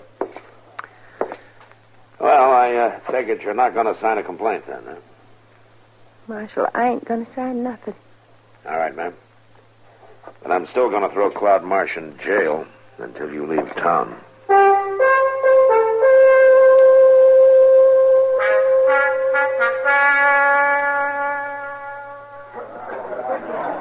But I tell you, I was right there in Pottawatomie County, and I seen it. Look, Andrew, them Marsh boys, they don't like that kind of talk. Well, John Brown come down the creek and murdered all 5 settlers. Now, you ask Watt over there. He ought to know.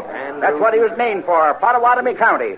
Hey, come to think of it, old man Marsh named the other 2 boys to the counties they was born in, too. You know, Osage and Cloud. You talk too free. You're going to get in trouble, We've been Andrew. sitting listening to you, old man.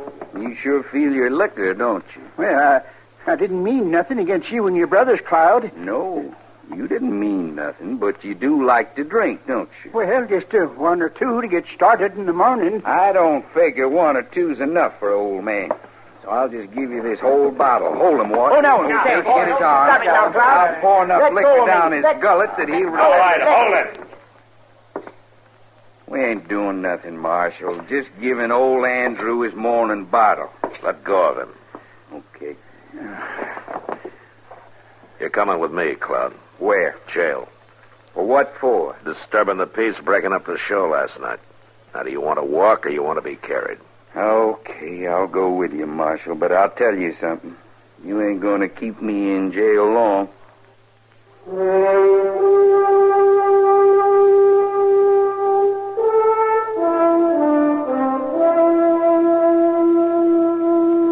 Claude Marsh was right. He didn't stay in jail long.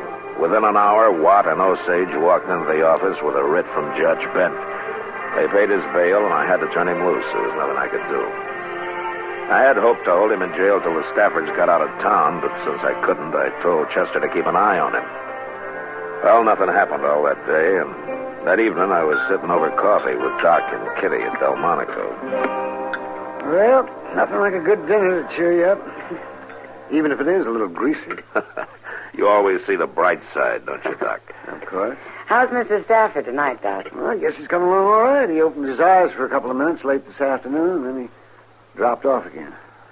His wife hopes they can leave town tomorrow. Huh? Mr. Dillon, Yeah, what is it, Chester? I've been looking all over for you.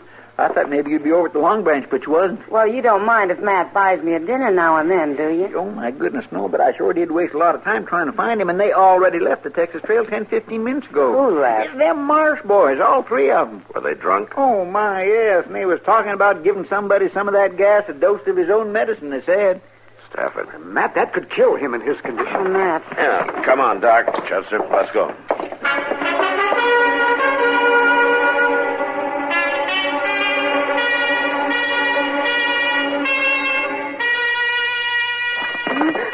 Yesterday, I put on a show for you. Now you're gonna put on a show for us, Mrs. Stafford. Please. You may sing, you may dance, you may make a fool of yourself. Ain't no use calling him laying down conscious in the back room like he is. He ain't about to help you none. Don't do this, please. He was mighty thoughtful to leave all the equipment out here on the table, Mrs. Stafford. Now, sit down. Sit. You just take this mouth. No, please, no. That's it. Breathe in, breathe out. Now, don't act like that. You need a little more gas to put on a good show for you. Let me go. Why, you just ain't nowhere near happy yet, Mrs. Stafford. Give me another one. Oh. All right. Turn around, Cloud. Well, looky there. Old man Stafford got up out of bed. You filthy pigs. Now, that ain't no way to talk. You let go of my wife. Cloudy's got a gun. Earl, don't shoot. Don't worry. He ain't going to. Don't shoot. He ain't got the strength. Stand away from her. Not likely. Don't you forget, I got a gun in her back.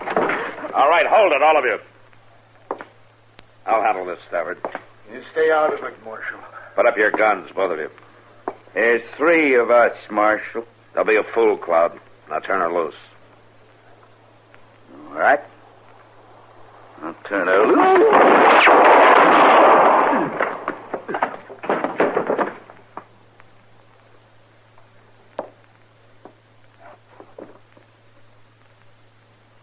He's dead, man.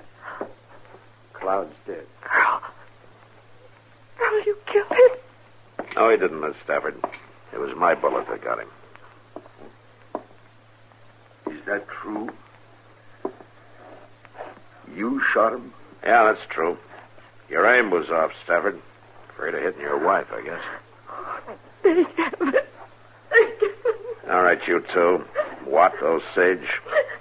You find your horses and you get out of town. Now, you keep on riding. Yeah.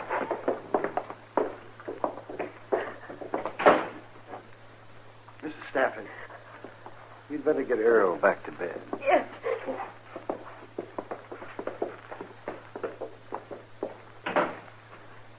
My, Mr. Dillon. Did you see the look on Miss Stafford's face when she found out Earl Mistcloud that he didn't kill him? I'd admire to have a picture of that. Yeah. That was a nice thing you did, Matt. What thing? What do you mean, Doc? Chester, Matt's bullet hit Cloud Marsh in the hand. The shot that killed him came from the other direction. You were aiming for his gun hand, Matt, and you knew it. It was Earl Stafford that killed Cloud Marsh.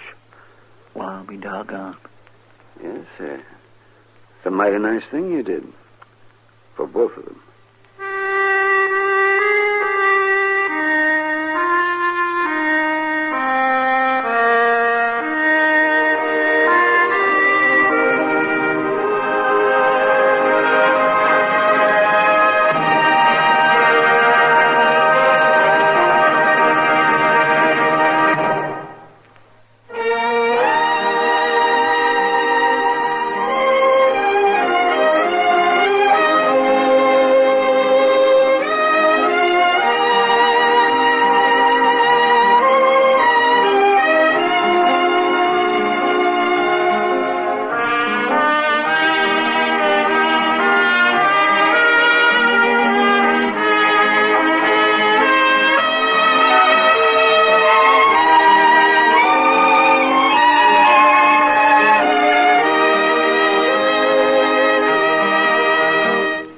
Gunsmoke. Produced and directed by Norman McDonald. Stars William Conrad as Matt Dillon, U.S. Marshal. Featured in the cast were Parley Bear as Chester, Howard McNear as Doc, and Georgia Ellis as Kitty.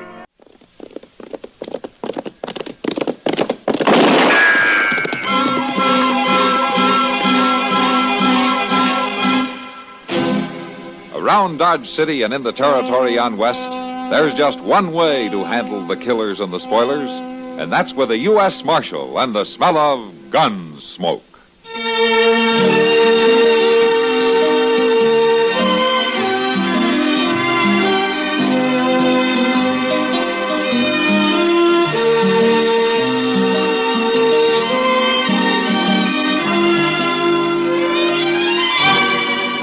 Gunsmoke, starring William Conrad. The story of the violence that moved west with young America. And the story of a man who moved with it. I'm that man. Matt Dillon, United States Marshal. The first man they look for and the last they want to meet. It's a chancy job, and it makes a man watchful. And a little lonely.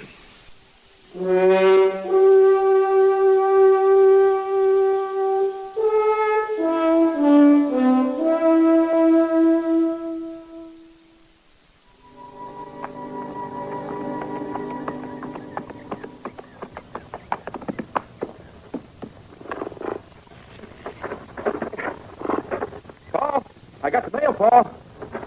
We got a letter from Brother Ben. I brought it to read for you, Paul.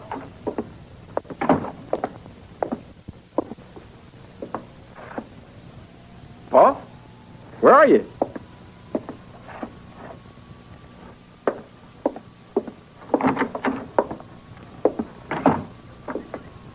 Paul? Where you at?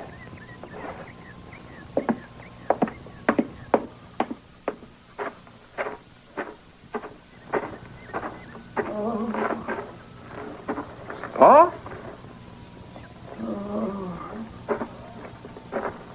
Paul, where are you? Down here. Chris bed.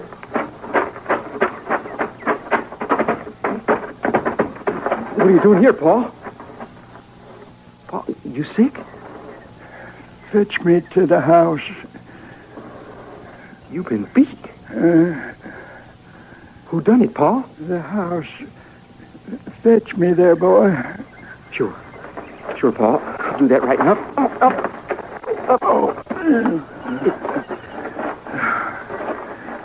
Can you make it on your feet? You'd rather I carry you, Paul? Oh, I can walk. Tell me, Paul. Who done this to you? Just get me to bed, boy. You know who done it? You seen him before? Yeah, I know him. Tell me his name, Pa. No, ain't no use. You're knowing. Sure there is. Sure, I'll go after him. No. Oh, you ain't going no place. Well, then there's the law, Pa. It ain't right for him to go all free. No, leave it be, boy. I ain't never had no need for the law. But, Pa... I said leave it be. You go ahead. Open the door for me. I'll walk in by myself. Oh,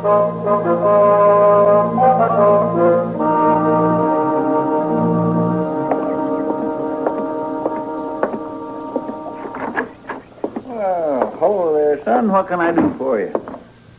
I come to see the marshal. You come to the right place. I don't see him here. Of course you don't see him, because he ain't here. He coming back? Sure he's coming back. Yeah, well, I'll wait for him. All right, son. Have a seat. Thanks.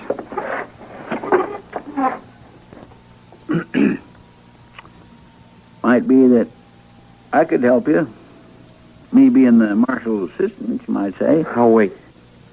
Oh, sure. I just thought I might maybe could save us some time before he got here. I said I wanted to see the marshal. Well, all right, son. All right. Ain't no call to be so huffy about it. All right.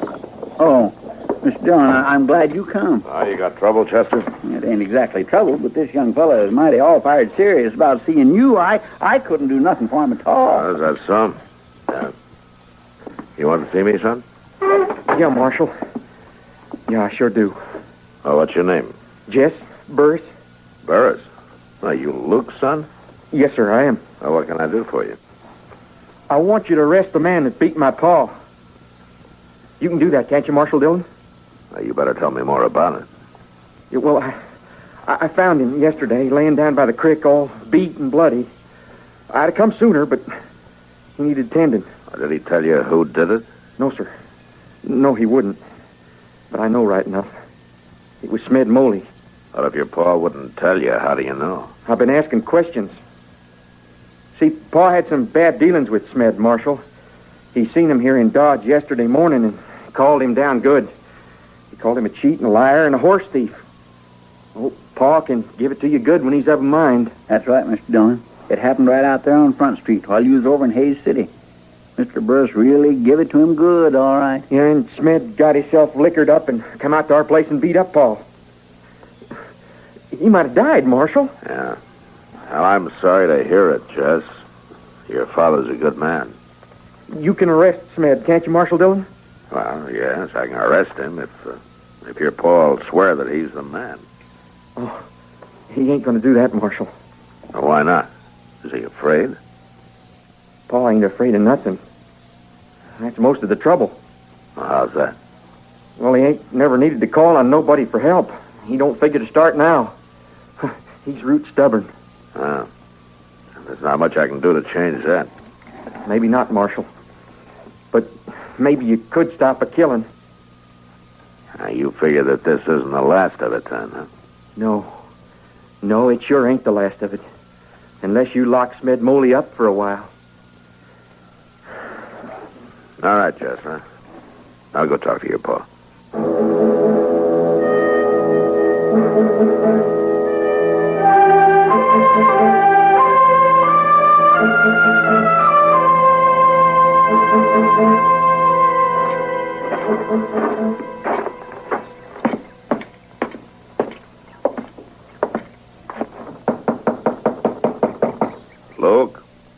Luke Burris. Who's there? Matt Dillon. I'd like to talk to you. Come on in, Marshal.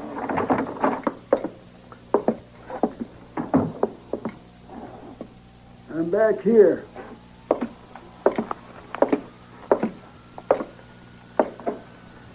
Well, sorry to see you laid up, Luke. It'll mend. What are you doing out this way? Well, I heard you were off your feed. You didn't come to pay no sick call, Marshal. No, I guess I didn't, Luke. I was hoping you'd help me out. How would that be? I need you as a witness, Luke, as soon as you're able to travel. Witness for what? Witness against Smed Moley. I told the boy to leave it be. Just as trying to protect you, Luke, and see that there's no more trouble. I don't need no help. I ain't never needed no help. Looks like you might have used some yesterday. He jumped me when I wasn't ready for him. But I can handle Moley, Marshal. Don't you worry about that. You let me lock him up and you won't have to. The law has... The law. I ain't come out here before the law, Marshal. Maybe, but times have changed, Luke. Not for me, they ain't. When I come out here, man had to do his own settling. With the land, the Indians, with whatever stood in the way of his carving out a place. Folks learned to live and die without the law. Yeah, and some of them died when they didn't have to. How a man dies is his own business. Yeah. If he's the only one dying. Marshal, you got something to arrest me for? You going to take me in? You know better than that, Luke. And then, Marshal, I sure think it'll leave me alone and get along. Locking Moley up might save you a lot of trouble, Luke. I'll handle my own trouble. All right, you handle it. But there may come a time when I'll have to move in. I ain't never needed the law yet. You better hope you won't be needing it from now on.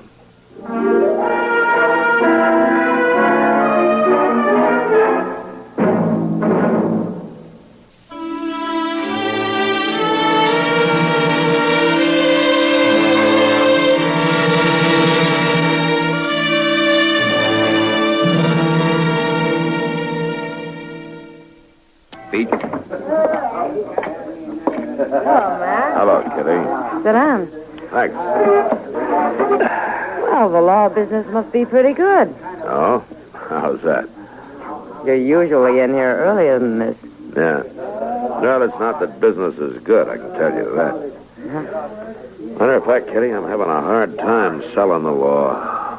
Oh, what do you mean? Old man Burris.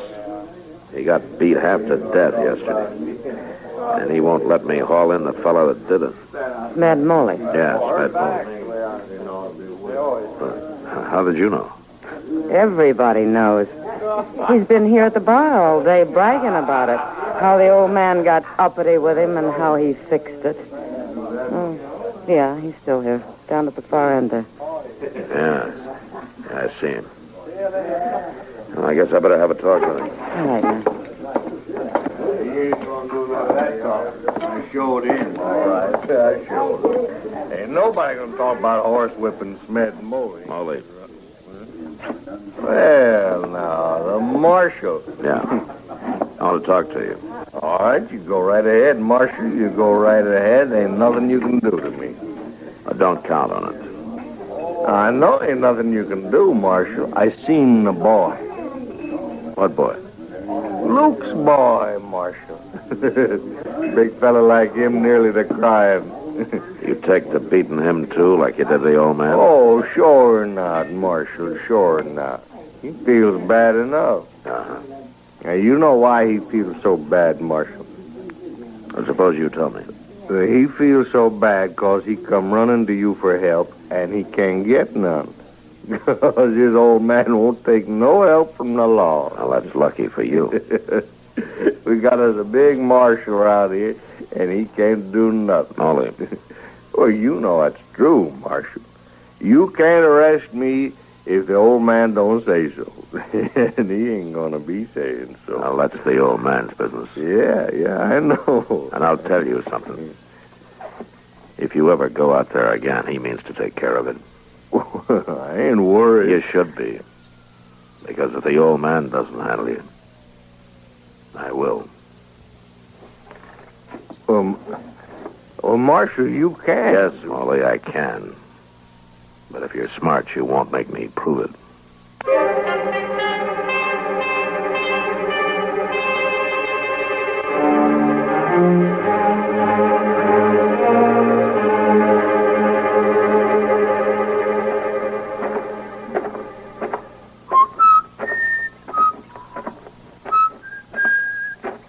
Hey, boy.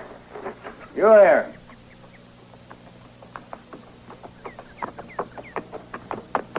You ain't got no business coming out here no more. Oh, see, with me, I got business here. Unfinished business. What do you want? I want to see your old man. You seen him enough. Yeah, that's the way I figured it, too. I figured I'd seen him enough. But I've been hearing different. What do you mean? Been hearing from folks around town your pa been talking unkindly about me. Downright unkindly. How'd you expect him to talk? Well, I figured I closed his mouth some other day, boy. Pa ain't afraid of you. No, I guess he ain't yet. I guess I got to show him some more. You ain't going after him again? Well, now, you ain't figuring this through. Well, you got a gun, ain't you, boy? And I can use it. All right, boy. Seeing you got the drop on me, I'll just ride off. You shouldn't have threatened me, boy. Here! You coward! You dirty coward! Jess, what's happened? Molly shot me. Oh, the murdering, thieving. Shot my boy and rode away. Next time I see him, I'll kill him sure.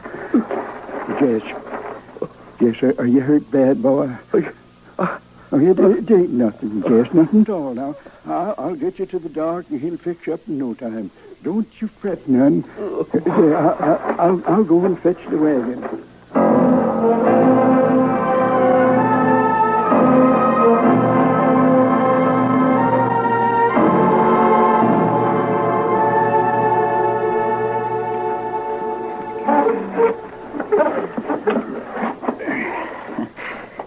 Pretty nice, ain't it, Mr. Dillon? Just sitting out here, watching the world go by. Uh-huh. Of course, ain't much of the world going by, I gotta admit that. I ain't saw more than 3 or 4 wagons and a buggy or two since I've been sitting here. Now, that's funny, Chester. Seems to me you've been sitting here most of the morning. I've had to step over you every time I went in or out of the office. Oh, well, I may have dozed off once or twice. Yeah, you may have. But you said yourself it's been a slow morning, Mr. Dillon. I figured I might as well rest up so as to be ready in case something happened. It looks like it might be going to happen right now. Why, what do you mean? That's old Luke Burris driving that wagon, isn't it? Yes, I guess it is. Well, he must be feeling better. Well, he may be, but there's somebody in the wagon bed who isn't feeling so good. I declare. You're right, Mr. Dillon. There is somebody stretched out in there. Yeah. Luke Burris. He ain't even looking at you, Mr. Dillon. Well, that's his boy. He's got there. Yeah. Come on, let's give him a hand.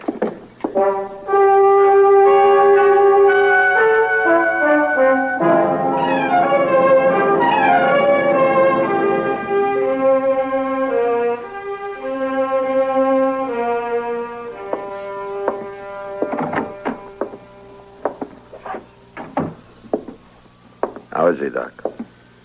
He's not good, Matt. Is he going to make it? He hasn't got a chance. The bullet was fired at point-blank range. It's a shame. Yeah. Can I go in? He can't do him any harm now. He's only got a few minutes. Come on. Yeah.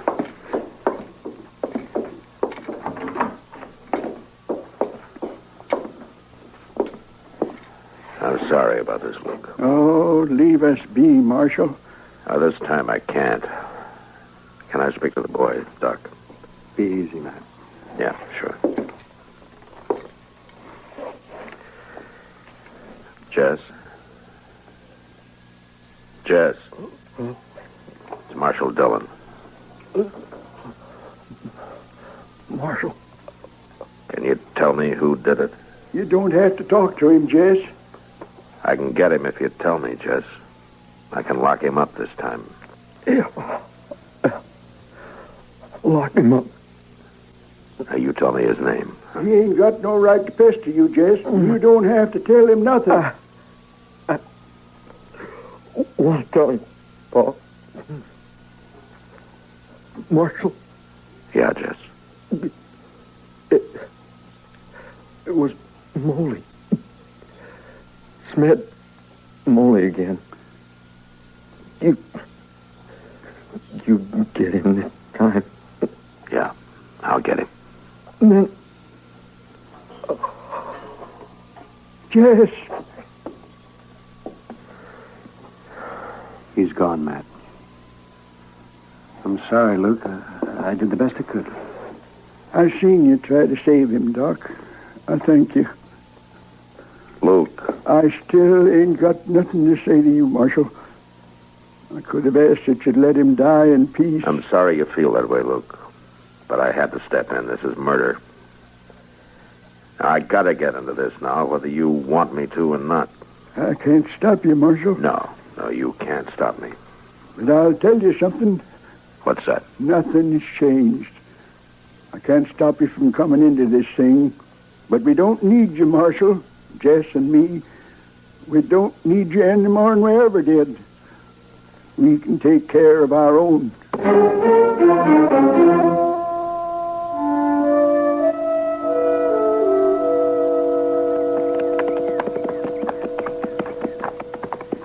I've been kindly hankering to go back to Texas for some time now, but this sure ain't the way I'd like to make the trip. Uh-huh. Trailing a man for a day and a night can sure wear a fella down. Ain't that right, Mr. Jones? Yeah. Wouldn't be so bad if a body didn't have to keep his eyes so open every minute. Yeah, I know that's particularly hard on you, Chester. Well, you got to keep looking out for so many things that you don't get to enjoy the scenery none at all, hardly. You're not missing much in this part of town. No, I don't know, Mr. Dillon. I kindly like it out here, so it's nice and flat. And hot and dry. Well, sure, but you can just see forever. You got to admit that, Mr. Dillon? Yeah, Chester, you're right. I got to admit that. There's nothing in the way. There, you see? That's what I mean. Mm-hmm. How long you reckon it'll take us to catch that Smed Moley, Mr. Dillon? I don't know, Chester. I may not catch him at all. Oh, my gracious me, we'll catch him all right. You said yourself the trail was nice and clear as can be. Yeah, it's too clear. What do you mean by that? We're not the only ones following it. You mean there's somebody else that's trailing him? Yeah, he's got about a half a day's start. You think it's that old Luke Burris? Yeah, I'm afraid it is. Well, he just ain't got good sense to keep on with a thing like this, does he? Well, he thinks he's right, Chester. It's awful hard to talk sense to a person who thinks he's right. Suppose you're right at that.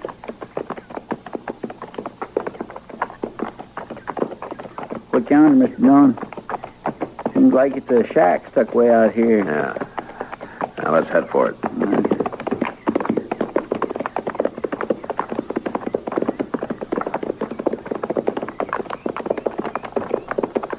Keep your eyes open, huh? Yes, I am.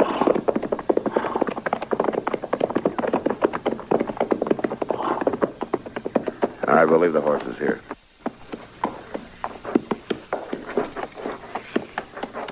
Bring your rifle. I got it right here.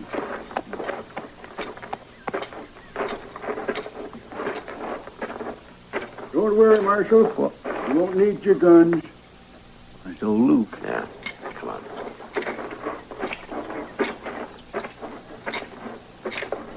I've been ahead of you all the way. Yeah. I know, I saw your trail. No sense both of us making this trip. I told you, Luke, when it's murder, it's my business. Well, there ain't no need. Now, we'll see. I already seen him. What do you mean? Come inside, Marshal. Come on, inside. Come on, Chester.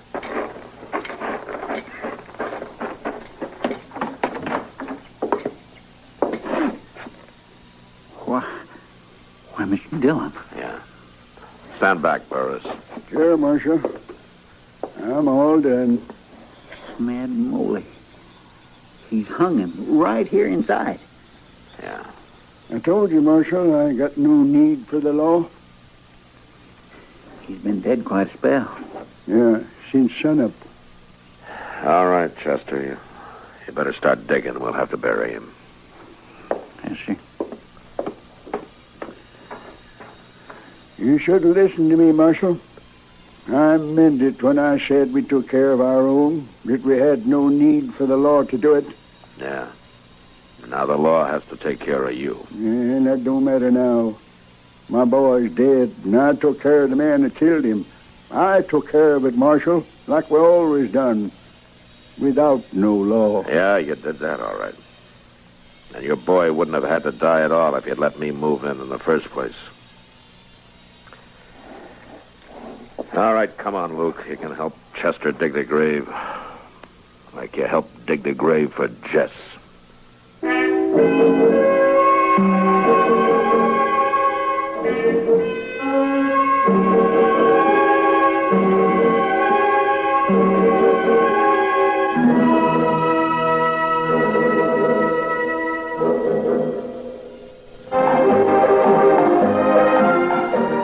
Gunsmoke. Produced and directed in Hollywood by Norman Macdonald, stars William Conrad as Matt Dillon, U.S. Marshal. The story was specially written for Gunsmoke by Marion Clark, with editorial supervision by John Meston. Featured in the cast were Ralph Moody, Dick Crenna, and Lawrence Dobkin. Harley Bear is Chester, Howard McNear is Doc, and Georgia Hawk.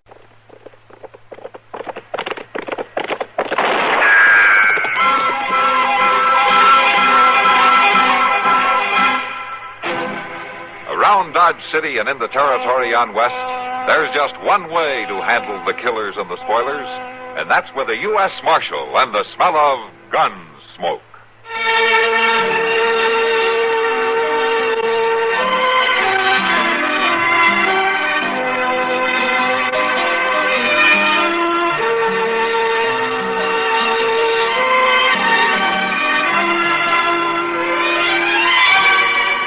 Gunsmoke, starring William Conrad. The story of the violence that moved west with young America. And the story of a man who moved with it. I'm that man. Matt Dillon, United States Marshal. The first man they look for and the last they want to meet. It's a chancy job, and it makes a man watchful. And a little lonely.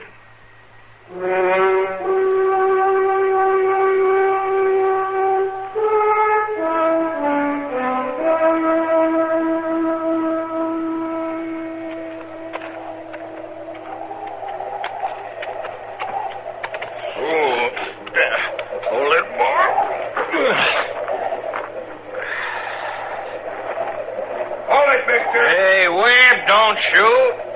It's me, Nate Guthrie. Oh. What, Nate? I had a hard time finding you, Wib. Nothing but a dugout in the snow. Finally seen your smoke.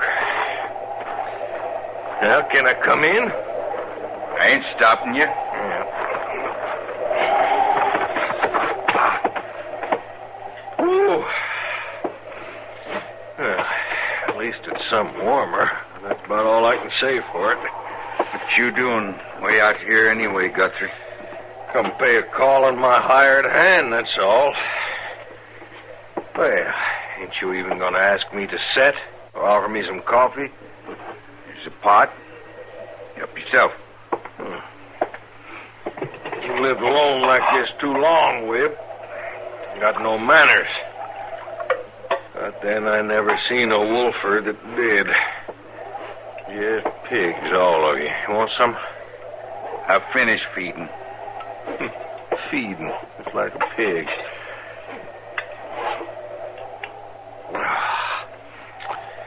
Whew, I needed that. Must be below freezing even in the sun. Yeah. You didn't leave no warm ranch house just to come be sociable with a wolfer, Guthrie. No, not dang likely. You got some bone to pick with me? Start picking. All right. Webb, what am I hiring you for? Clean the wolves off in your land? Right. And I see you got pelts enough. You got muskrat and bobcat, and you got badger. You got everything but wolf. I turned in plenty of wolf skin already. You seen it? That's just what I mean. Shot a raft of wolves before you was here 2 months. Seemed like maybe you got most all of them around. Told you I would. Yeah, that's right. You lived up to your reputation. Best wolfer on the plains. Only if you got 'em all, how come there's 5 of my best colts laying out there with their bellies ripped? You tell me that? I seen them. Yeah, I bet you did. All right, if it wasn't wolves done that, maybe you can tell me what it was. It was a wolf, right enough. A wolf? More than likely a whole pack. No, just one. Big one. Splayed foot. You trying to tell me one wolf done all that? He's big, Guthrie. Maybe the biggest I've seen in all my years. Well, if you seen him, why don't you get him? Well, he ain't easy.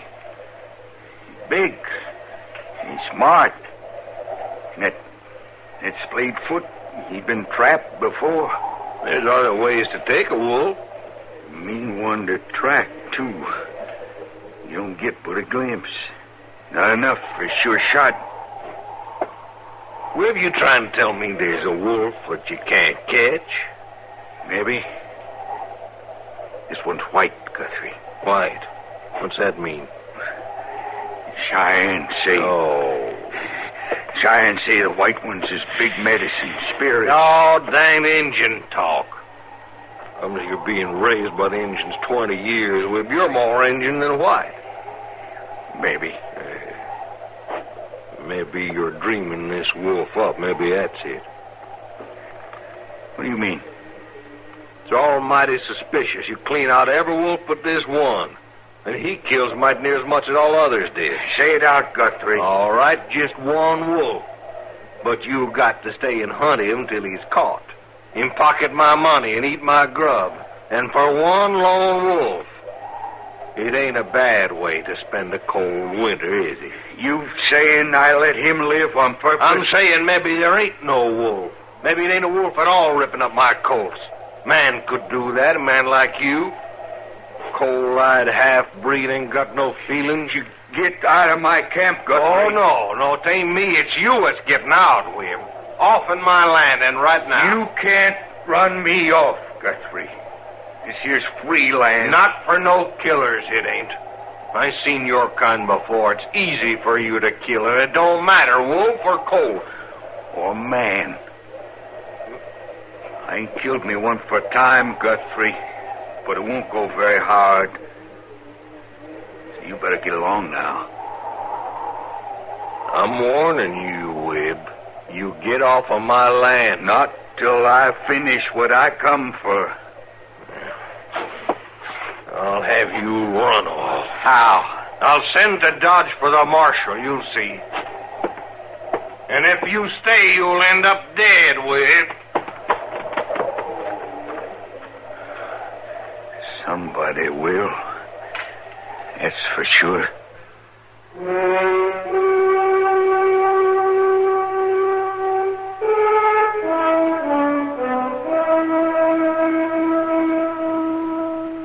Matt, you know that this is the first time we've had a chance to eat dinner quietly and quite a spell. Yeah, I guess it is. Do you ever think you'd like to be somewhere else? You know, just travel. Travel? Yeah. Places like Philadelphia, Washington, Baltimore. Why would I want to be there? Well, I should think you'd like to see something besides Fort Dodge and Fort Wallace, James Crossing and Fort Larned. Prairie and Army camps get pretty dull, don't they? What would I do in Washington? Call on President Grant? Well, why not? You're a famous man. Oh, sure. I couldn't wear the clothes, that's why. I bet you'd look handsome. All duded up like that? Well, Bill Cody does real fine. Look, Kitty, I know what you're after, but I'm not going anywhere. I would. If I had anyone to go with. You'd be safe enough traveling by yourself. Well, now, that isn't what I meant. I know what you meant. You want an excuse to go, and you'd like for me to chaperone you. That's it, isn't it? Matt, you haven't had a vacation in years. And besides, there are worse things than being my escort. Yeah, I guess there are. Oh. Well, I knew it wouldn't last. Huh? What you doing, Miss Kitty? Oh. Sit down, Chester. Oh, thank you. You all finished eating? It looks that way, doesn't it, Chester? Had stew, huh? And it was good. Antelope or rabbit? Antelope. With potatoes and dried apples? Chester, either order it or stop talking about it. I just finished a big meal, and I don't even want to think about food. I just had two, Mr. Dillon. With Mr. Hightower down at the depot. That's fine. Buffalo steak. That's fine. You know, Mr. Dillon, I sure do wish I was going to Wichita on the train.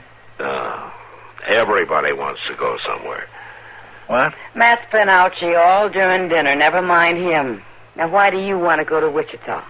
Well, Mr. Hightower was telling me about them new cars they're going to start running. Do you know you can eat right there on the train, right while you're moving along? Now, what's that got to do with Wichita? Well, that's where the cars is going to run to. Oh, I see. And then there's this fellow right there in Wichita that's got a place you can eat right spang in the railroad depot. Sounds pretty fancy. Mr. Hightower says this fellow's going to have them all over the country before he's through. There you see, Matt. Travel wouldn't be so rough after all. Not for Chester, anyway. Food before he starts, while he travels, and more when he gets there. Oh, where are you going to go, Mr. Dillon? I'm not going anywhere, Chester. Oh. Oh, say, I near forgot. There's somebody waiting in the office to see you. I seen him when I come by. Oh, who? That Mr. Guthrie that's got that big spread out north of Ford County. Did he say what he wanted? Oh, sure didn't, except he wants to see you. Oh, you tell him I'll be along in a few minutes, huh? Yes, sir. I'll go tell him right now.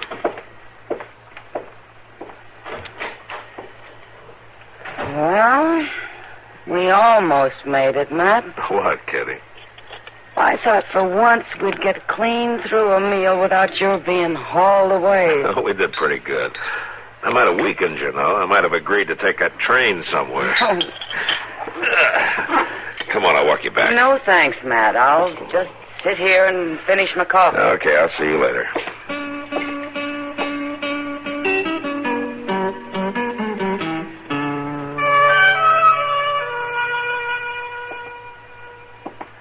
I tell you, he's a bad one, Marshal. Maybe so, Mr. Guthrie. Now, just think of that. Webb Edmonds killing them cold. Now, we're not sure about that, Chester. You have any proof it's Webb and not a wolf killing your stock, Guthrie? Well, I don't need no proof. Marshal, you go take one look at that half-breed there in his stinking dugout. You'll see what he is. Now, look, Guthrie, just because a man doesn't keep clean or live in a house, that doesn't make him a killer. But this man is, Marshal. You can see it right in his eyes. They're cold. They're wide open. It's like a snake's. You think you're just looking to measure you for your grave. I need proof, Mr. Guthrie. Unless you can prove that Webb has broken some law, there's nothing I can do. Well, you can run him off of my land. You're using that land, Guthrie, but it's not yours. It's open range. And Webb has every right to camp there if he wants to. I'm warning you, Marshal. You better run him off before there's trouble. And if you're thinking of getting up a party to run him off... It ain't that, Marshal. You can bet my neighbors would be glad to cooperate. They've been losing stock, too. Well, everybody has, Mr. Guthrie. It's been an awful bad year for wolves. You ought to thank Webb for cutting your losses. All right.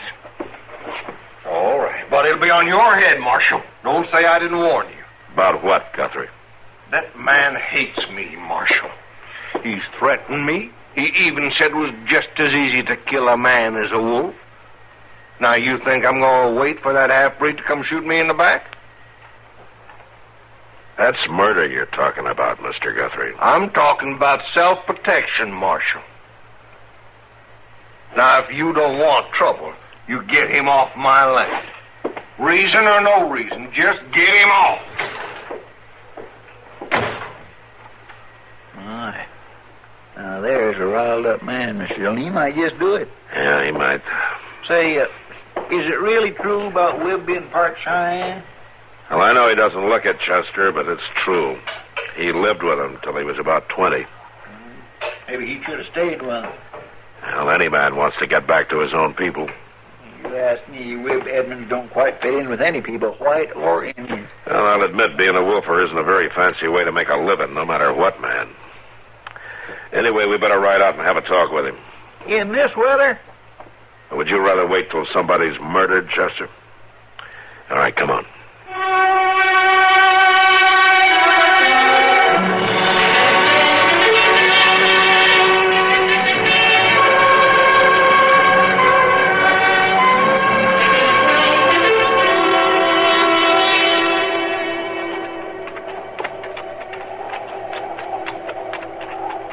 we have to ride up along here, Mr. Dillon? Down in the draw, we'd at least be out of the wind. It's harder on the horses down there, Chester. The snow's a lot deeper. Well, that's so. And I guess we can see further up here, too. Not that there's anything to see. I'll bet we've missed his dugout already. I don't think so. We've come off a long ways. That old Guthrie sure claims a parcel of land, don't he? Yeah. Now, look there. Well, it's a horse. It's a colt. Sure standing funny, ain't it? It's staked out, Chester. Staked out? Out here in this weather, whatever for? Bait. Wolf bait. Oh, my goodness, that poor critter. Get out, Chester. Whip! Hold your fire. It's Marshal Dillon. Now, you put down that rifle and show yourself. We're coming to talk to you. You hear me? I hear you. You stay away from that horse of mine, Marshal. Why? You spoiled my trap. You ain't already. I don't see no trap. Take one there all the same. All right. Come on, Chester.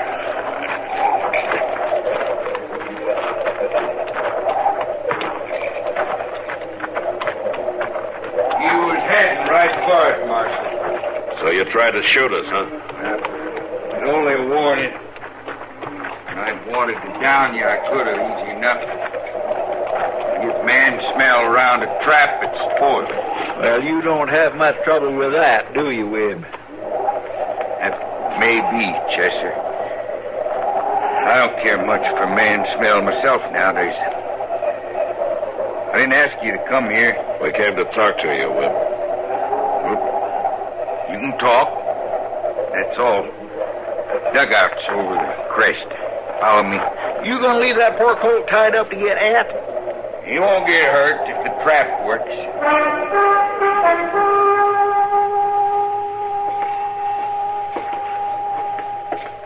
You can sit on a log there. I'm outfitted for socializing. Now, this'll do fine. There's coffee. Meat in the pot if you want it. Well, saying muskrat meat. Muskrat meat. Coffee, Mr. Dillon? Yeah, thanks, Chester. Well, speak your piece, Marshal. I can tell you right now, I ain't leaving. You're off Guthrie's payroll, Whib. You won't get anything more from him. I want nothing from him. Well, then why stay here? There are plenty of other ranchers that pay you to hunt wolves. Well? You're doing the talking, Marshal. I'm only trying to find out why you want to stay in this place. That wouldn't be that you're planning to get Guthrie with it. You think I killed his colts, Marshal? You got one of them out there right now for bait. It's different. It's the only thing that'll tempt this Bigfoot wolf. Is that the wolf you told Guthrie about? Yeah. Yeah, and I'm going to take him this time, Marshal. If you didn't spoil the trap, Webb, are you sure that's the only reason you want to stay? I got to finish what I started. I got to get that big wolf, Marshal. And Guthrie better hadn't tried to stop me neither. You mean you'd kill a man just because of a wolf? This one is different. He's white and big. I don't care how big or what color he is. He's not worth a human life. You don't understand. This one is special, Marshal. This is the most important wolf of my whole life. But why? He's white. That's why. Webb, isn't a white wolf big medicine to the Indians? I mean, aren't they superstitious, afraid to kill him? Huh? Look, Webb, maybe you've lived alone too long. Maybe you need a change. I'm all right, Marshal. I never thought things clearer. Any man needs to be around other men some. Maybe I got no use for men, Marshal. It's sure they got none for me. You don't give them much chance, Webb. Even before you became a wolf or when you were killing buffalo, you wanted alone, always. Sure I did. Maybe someday I'd tell you why, Marshal. But right now, all I got to say is I ain't leaving here. And if you stay, there'll be a killing. I will spend the night here, Wib. And in the morning, you're coming back to Dodge with us.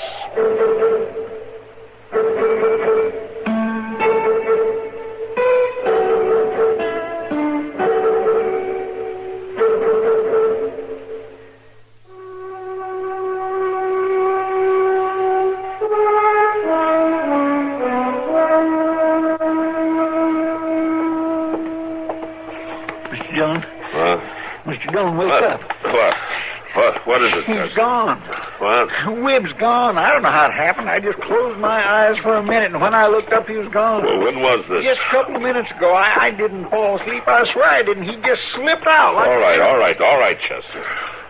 I don't know. Maybe you should have took both watches, Mr. Dillon. It's all right. He can't have gotten too far.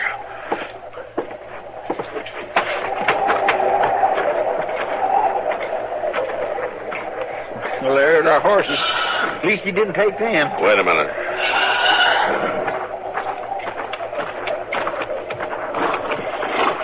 Oh, there. Now, you just take it easy, boy. Oh, there. Take it easy. Half to death. Now, that's it. A wolf. Come on, Chester. Where are we going? You just follow me. Shouldn't be too hard to spot, Webb. This moonlight on the snow makes it most as bright as day. You just be quiet, though.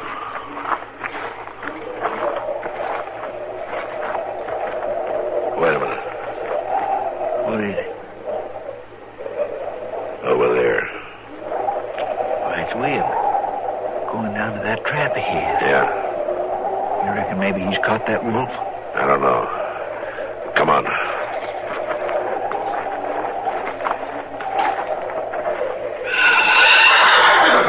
There's a colt.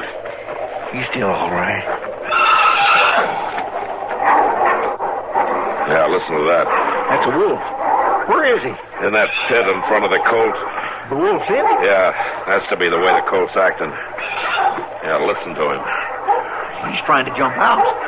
So he might have near made it, too. Come on, let's move up closer. Look, there's Webb right at the edge of the pit there.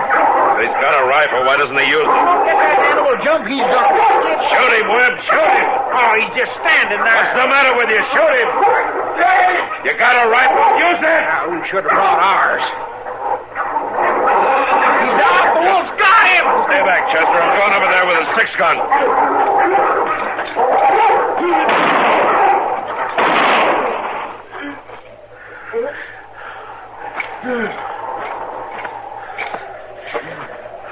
You got him, Mr. Dillon. He's down for good. Yeah. And so's Webb. My goodness, he's bleeding like a stuck hog. Webb. It's all over. I killed him. Well, Mr. Dillon, that wolf tore him up something fierce. Yeah. I'm done for Marshal. Why didn't you shoot him, Webb? You were standing right there with your rifle. White wolf is big medicine. Well, what did that have to do with it? 20 years with Cheyenne. Tried to go back being a white man. Never could. Stayed on here to kill the white wolf. You mean you wanted to kill that wolf to prove to yourself that you'd stopped thinking like an Indian? Miss Cheyenne never killed a white wolf. The white wolf is strong medicine. I couldn't shoot. I couldn't act like a white man.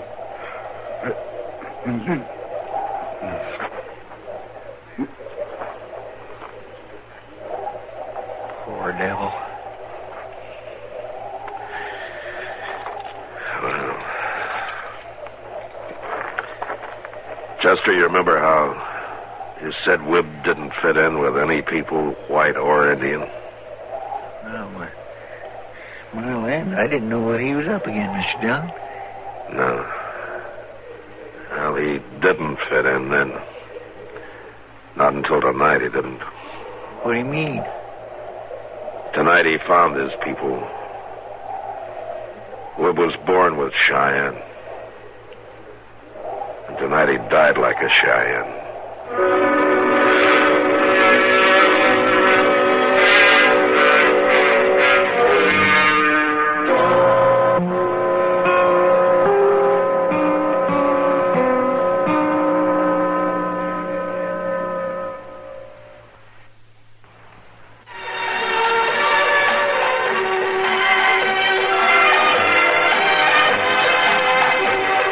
Gunsmoke.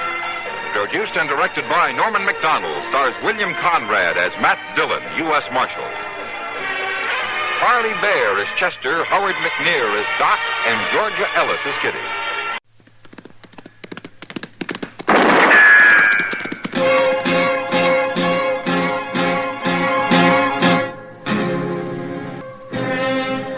Around Dodge City and in the territory on West, there's just one way to handle the killers and the spoilers, and that's with a U.S. Marshal and the smell of gun smoke.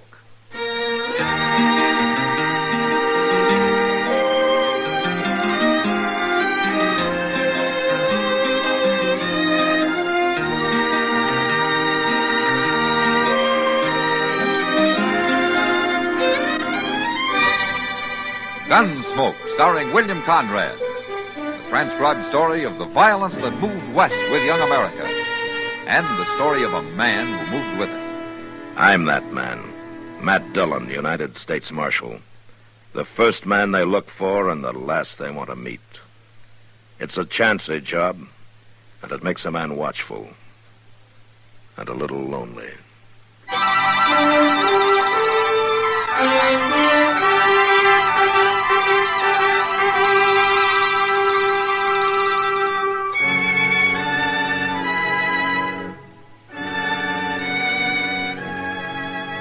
A lonesome town, Dodge City. A handful of sunburned buildings half lost in the empty prairie, with a few scrawny cottonwood trees along the plaza, and the river and the red clay bluffs to the south.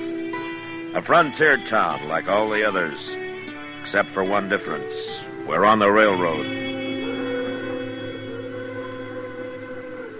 So about once a day, when the train starts whistling off in the east, the folks in Dodge listen and remember that they're part of a bigger world outside. A different world beyond the plains.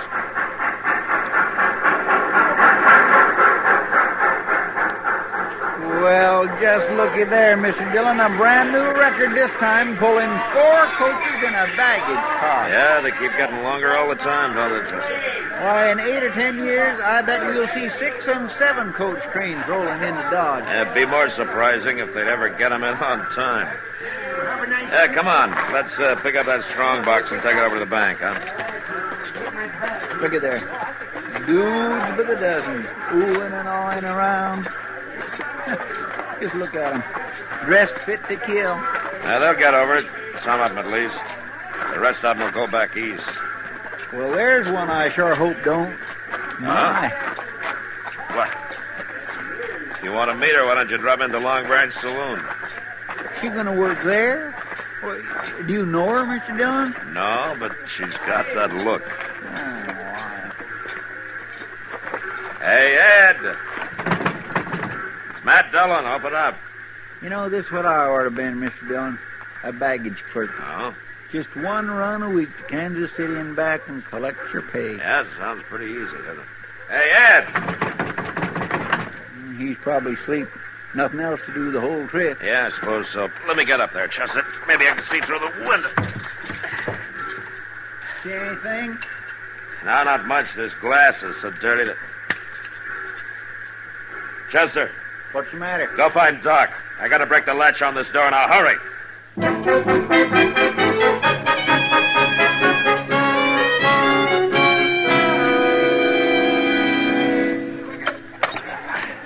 Careful now, Chester. Bear down just a little harder. It's starting to give. All right, now, watch your hand, Chester. I'm watching. Yeah. All right. That's it. Let's get her open. It's... Oh. That's good.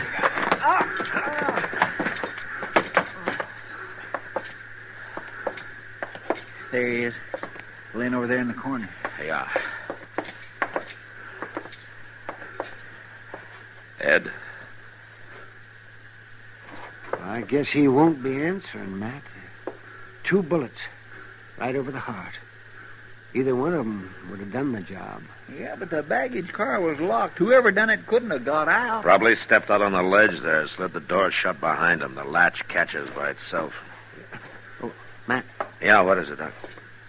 There's another one down at the end of the car. What?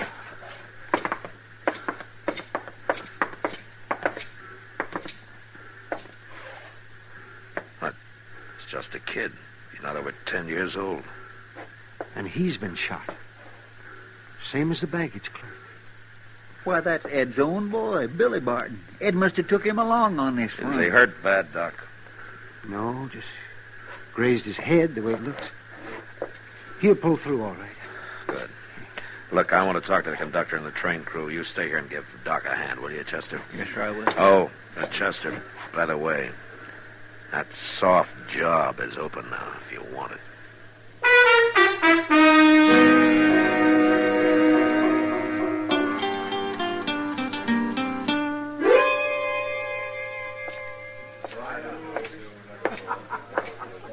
Matt? Hello, Kitty. What happened, Matt? Somebody said the train was held up. Yeah, somebody got into the baggage car and killed Ed Barton. Oh. Shot his son. Took the strong box. Around $20,000, I guess. And they got away? Yeah, it looks that way. Train crew figures it must have happened near the Walnut Creek crossing. Whoever did it dropped off when the train slowed down for the trestle there. Well, what about the boy, Billy? Oh, he'll live. Doc's patching him up now. Poor little kid. Ed was all he had, and now he's left with nobody. Yeah, it's too bad. It's going to be rough on Laura, too. She and Ed were planning to be married. That's what I heard. So I figured I better stop by and tell her. Well, maybe she can go back to Taggart, if he's still around. She left him when she and Ed started going together. But she's not one to be without a man. Marshal. Make it gentle, Matt. There's nothing gentle about death, Kitty. Marshal, nobody will tell me anything. What's happened? Ed's been hurt, hasn't he? Yes, I'm afraid he has, Laura. I knew that's what it was. Is it bad? Couldn't be any worse. No. No. I'm sorry, Laura. He's dead. No, Marshal. No. Oh. Kitty, will you take care of her? I gotta go see if the boy's able to talk Well, yet. don't worry about her, Matt. She'll be all right. Just get whoever did it, that's all. Don't let him get away with it. Well, I'm hoping the boy can help me in some way. As it is, I got nothing to go on. Nothing at all.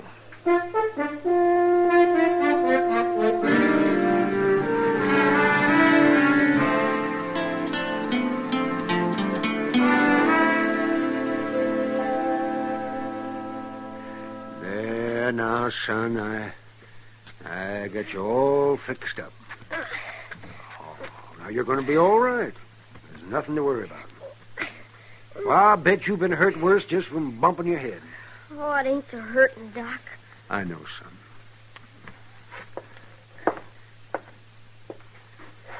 Make it sure as you can, Matt. He's pretty broke up about it. Yeah, all right, Doc.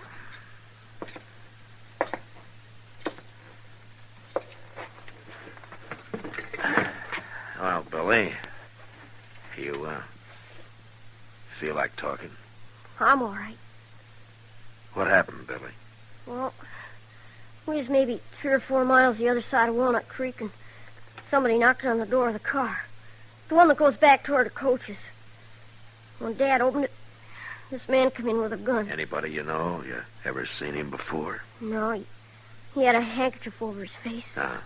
Well, was there anything special about him? His shape, size, or clothes, maybe? No, sir. Nothing I can remember. I don't know who he was, Marshal, but I know I hate him. That's enough. Billy, what happened then when he came in with the gun? Well, he pointed at my dad and said he'd shoot him if he made a move. Dad grabbed for the shotgun on the wall. The man fired 2 times, and Dad fell. I started toward him, and the man fired again. That's all I remember. Ah, I see. You don't figure that you'd know this man if you saw him again, huh? No, I don't guess so. Not unless he talked. What? I'd know his voice all right, even if he's trying to fool me. Well, why? Well, what was special about it? Well, I don't know exactly. It was kind of weak-like or something. It's hard to explain. But I'll know it anytime I hear it. Well, we'll try to make sure you do hear it, Billy.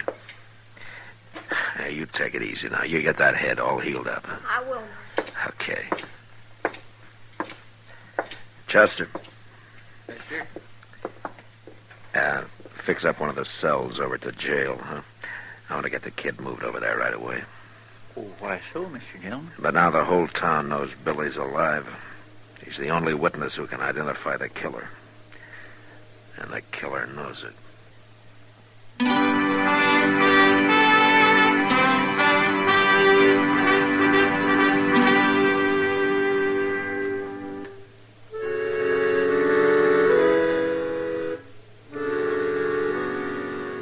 So Billy Barton moved into a cell at the Dodge City jail. And Chester stayed with him most of the time to keep him company and to keep him alive. Meanwhile, I combed the town from one end to the other. Brought in every gunslinger, saddle bum, and drifter I thought might fit the bill. Get your hands up. Stand still. Don't make a move. Well, what do you think, Billy? Does that sound anything like him? No, sir. I mean, maybe it's kind of like him. But he's not the one, Marshal. Yeah. All right, Chester, take him out. Yes, sir. Come on, Clyde. Oh, and bring in Hawkley, will you? All right, Mr. Dillon. See, Billy, it takes time, but we'll get him sooner or later. This is a preposterous outrage, Marshal. This is an unmitigated insult. Man of my character and integrity to be dragged in here... You're a sniveling card sharp, and you've been dragged into half the jails west of the Mississippi. Marshal, I beg your pardon. Just keep talking, Pegasus. Well, it's true. Of course, one or two occasions in the past I was accused falsely, basely, unjustly, with deliberate malice. Accused of certain more or less criminal activities.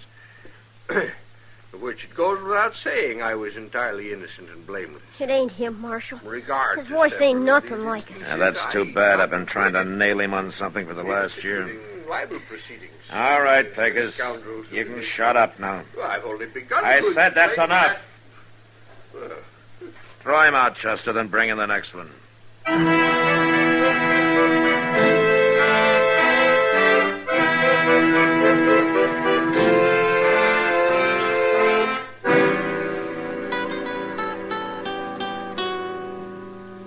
How much longer am I going to have to stay here, Chester? Well, that's kindly hard to say, Billy. Oh, it must have been over a week already. Oh, yeah, something like that, I guess. How about a nice game of checkers? Oh, I'm tired of checkers. Well, casino, then. That's a good, interesting game. I don't want. I want to get out of here. Well, now, we got to give that head of yours time to heal up proper. Oh, that ain't the reason. I know why you and the marshal are keeping me here. Well, it's just because we're... No, you think that man on the train's going to try and kill me. That's how come you're doing it. Now, whatever could give you an idea like that? You ain't going to find him. He wouldn't stay around here. He's halfway to St. Louis by now. Well, now, Billy, you just can never tell why that fellow might be... Sit tight, Billy. Yes, sir. Who is it? Who's there? Is that you, Chester? Oh, Miss Laura. Hey, just a minute.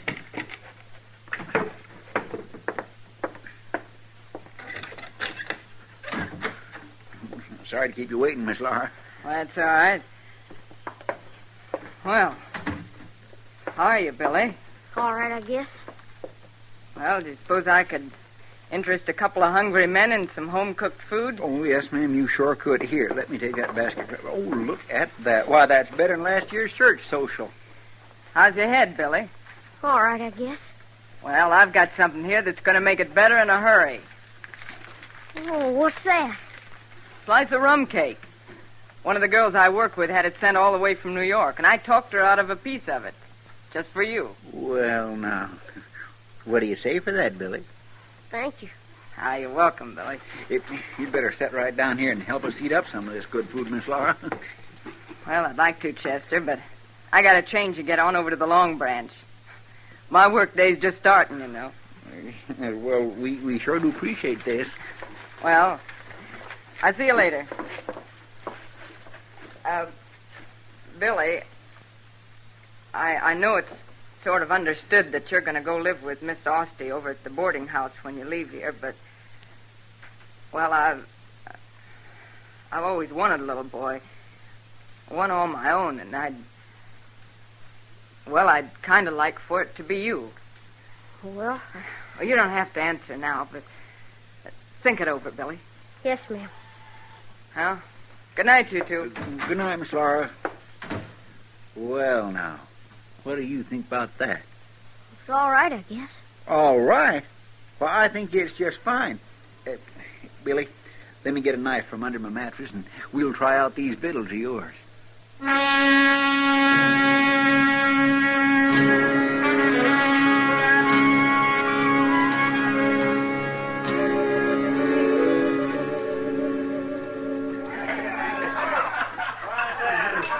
Have a drink with me, Matt?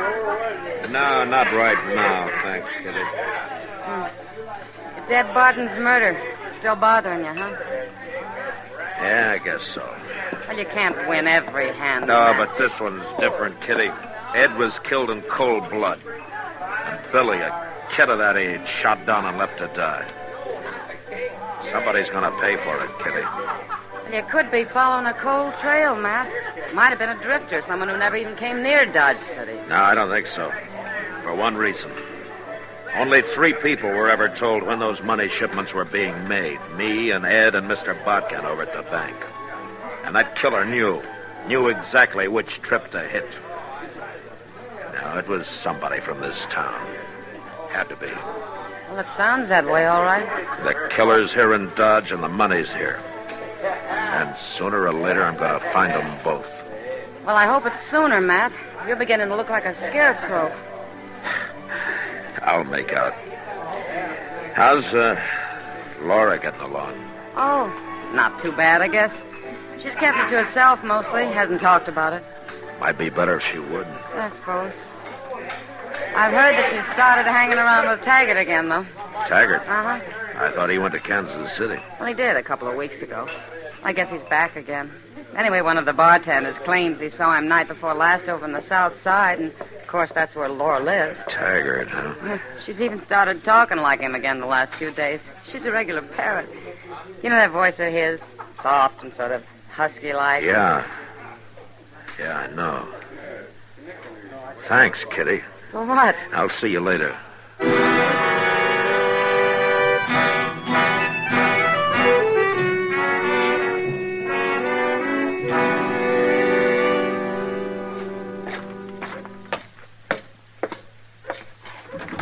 Chester, come on, open up. All right, I'm coming, Mr. Dillon. Well, it sure is good to see a face from the outside world, Mr. Dillon. Is Billy all right? Well, sure he is. Why wouldn't it be all... What's happened? I think I know who did it. Well, how you making out, Billy? How much longer have I got to stay here, Marshal? Well, I think it's just about over now. Say, where'd all this come from? Miss Laura fetched it. Oh, we had ourselves a real feed. At least I did. Billy wasn't very hungry. He didn't even eat the special slice of rum cake she brought for him. Special, huh? Mm-hmm. What'd you do with it, Billy? Oh, I'm sorry, Marshal, but I didn't want it. I gave it to that old hound dog that's been hanging around. Oh, I see. Chester, I wonder if you'd step out back here for a second. All right, Mr. Dillon. We'll be right back, Billy. Yes, sir. Chester, go find Clint Murphy and have him come back here and keep an eye on Billy for the next hour. Well, ain't no need for Clint. I'll be here, Mr. No, you Dillon. won't. We're going to pick up a killer. I can't take any more chances. What do you mean? The dog.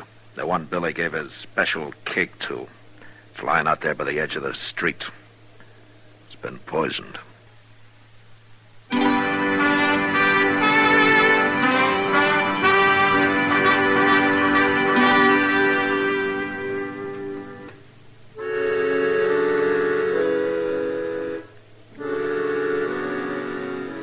No matter how many times you've done it before, the same thing always happens.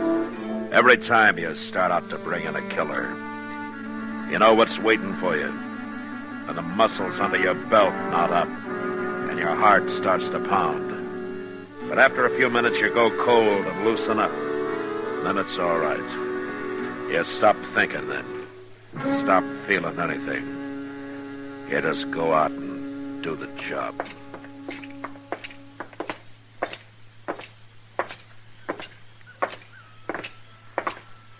Nice night. Kindly peaceful like. Yeah. I swear I don't know, Mr. Dillon. It just makes you wonder. What is it gets into people? I got no answer for you, Chester. That's her place there, the second one down. Yeah, I know. Do you think he'll be there? I think he'll be there. All right, stay clear, Chester. Watch yourself. Yes, sir, I will. She was just using Ed Barton so she could find out the date of the shipment. That's right. I can't understand it. Get on, Chester. There he is, there by the porch, Mr. Dillon. Come on, over here by the back of the tree.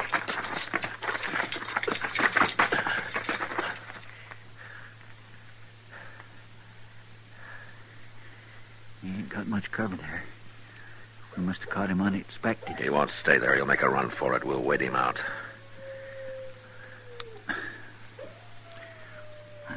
I don't know, Mr. Dillon. It don't look like he's... There he goes. Drop the gun, Taggart. You're under arrest.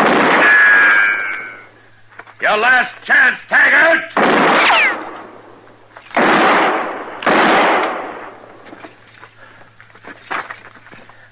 All right, come on, Chester.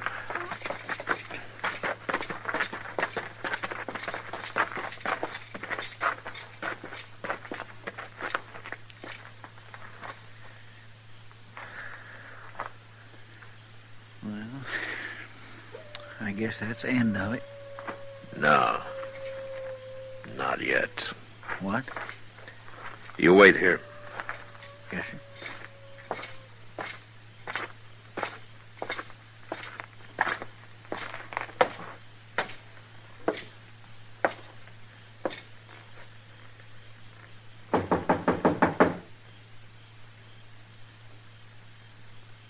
Come in.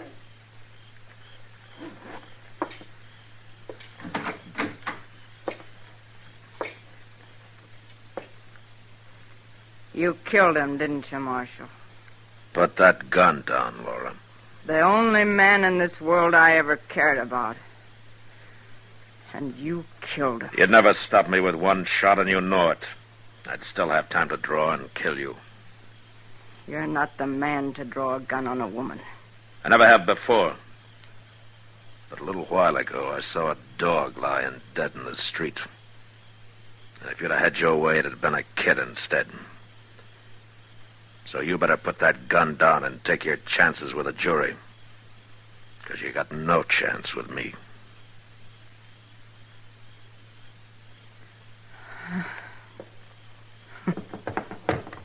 You're under arrest.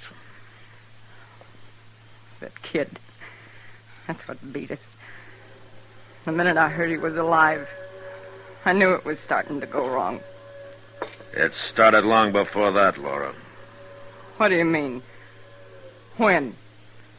The day you were born.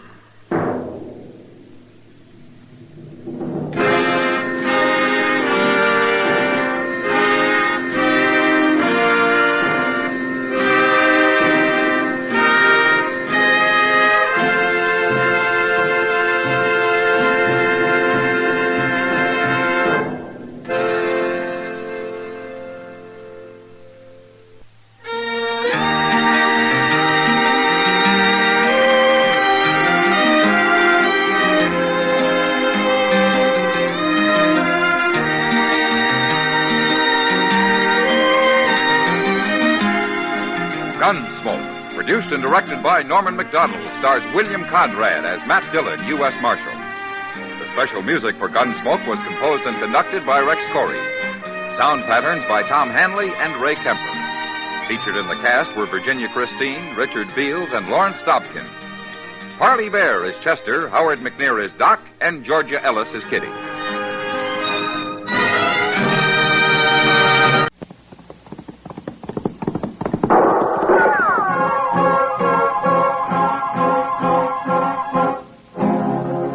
Around Dodge City and in the territory on West, there's just one way to handle the killers and the spoilers, and that's with a U.S. Marshal and the smell of Gunsmoke.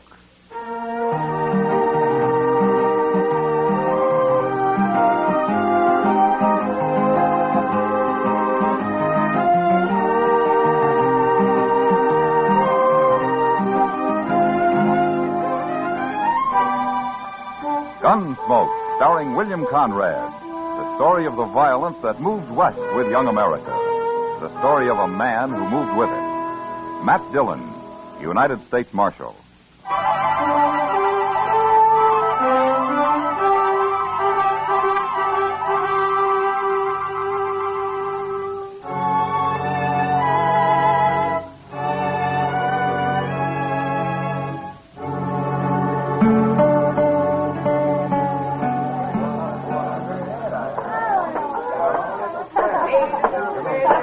Good evening, Mr. Sybert.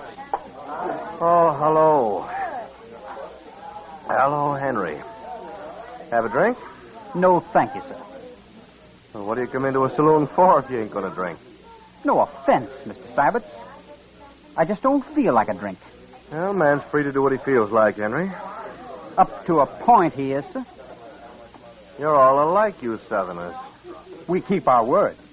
To men and to women. Now, is that what you're here for, to see I don't run off?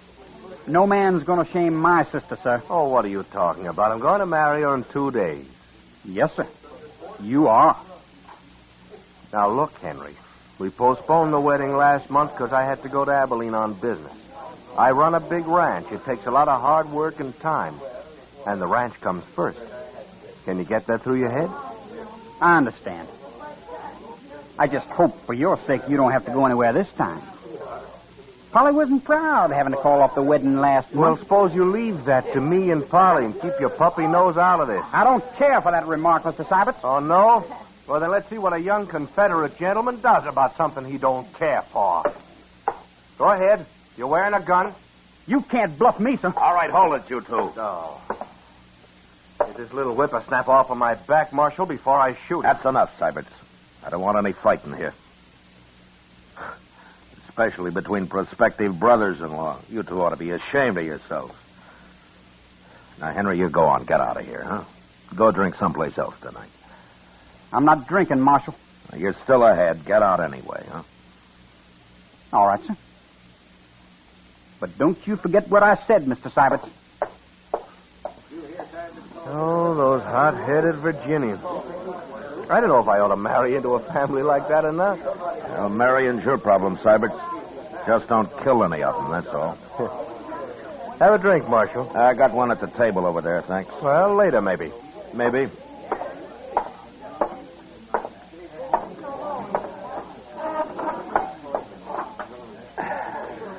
You sure stopped that just in time, Matt. Yeah. That kid wouldn't have had a chance against Nat Sybert. No, but he'd have tried it anyway. They're going to make a real happy family. Now, they'll get along. Sybert's and Polly, anyhow. They will if Henry and his father give him a chance. It's too bad Mrs. Troyman isn't still alive. She'd handle it better. They're nervous about the wedding, that's all, Kitty. And about Sybert's money. They need it bad. They used to be rich, Kitty. Back in Virginia. Sure, before the war. What about now? Why do you think they're so happy to be able to marry Polly off to a big rancher like Sybert? You know it as well as I do, Matt. Yeah, except for Polly. I think she's real fond of Sybert. Sure. And he's fond of her, too. After all, she's a woman, isn't she? Yeah, I know. But maybe you'll settle down now and quit running around so much. I hope so. For her sake. When's the wedding, Matt? Day after tomorrow? Yeah, that's what they say. You're going, aren't you? Yeah, I suppose I'll go. I love weddings. Oh, great heavens, Kitty. I nearly forgot. What? I saw Polly on the street the other day, and she asked me to tell you that you'd be welcome at the wedding if you want to come. She did? Well, I've only met her at the store and around. Seems she likes you. Anyway, that's what she said. Well, gee, Matt. You think I should? Well, you were invited by the bride. I don't know why not. Well, maybe I better think it over. She's got enough trouble as it is. But anyway, I feel kind of good, her asking me. They're just people, Kitty. Like anybody else.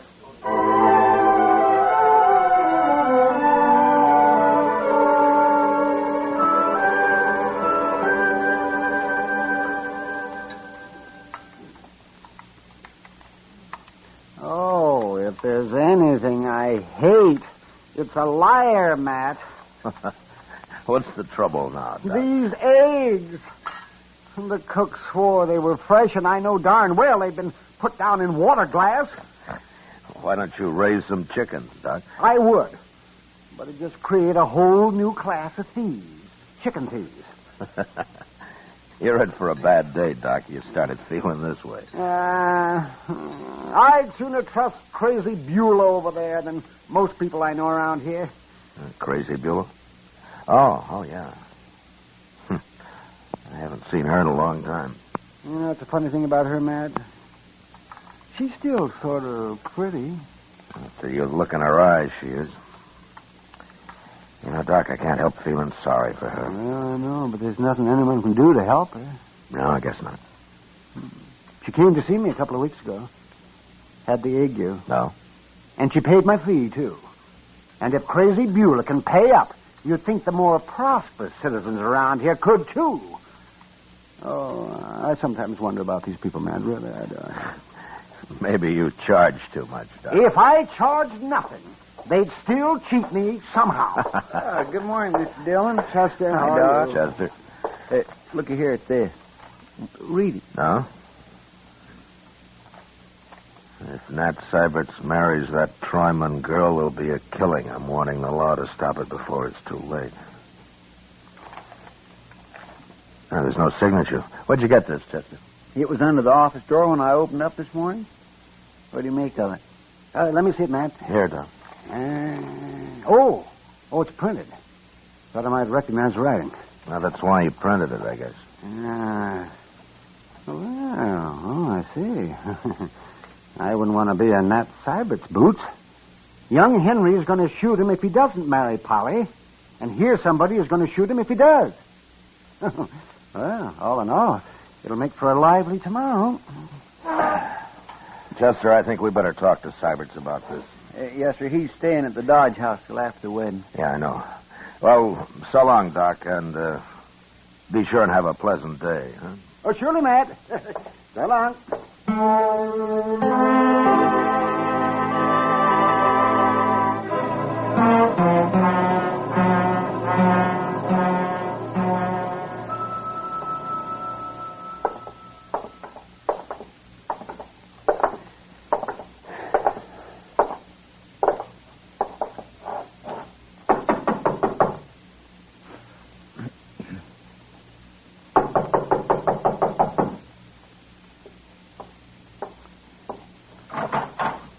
Well, Marshal, Chester.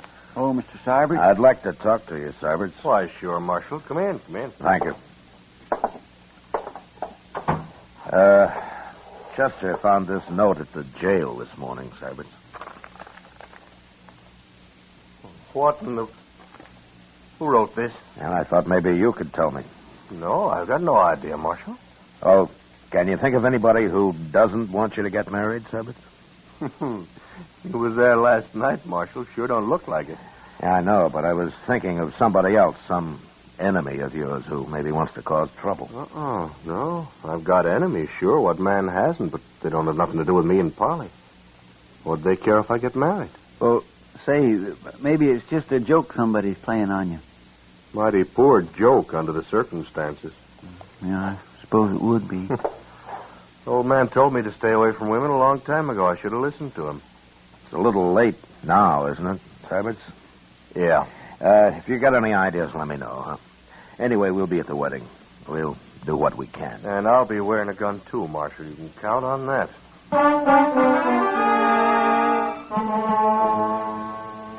Nat Syberts was a little wild, maybe, and he had a reputation with the women, but at the same time, he'd worked hard, and everybody felt that once he settled down, he'd probably be as steady as the next man.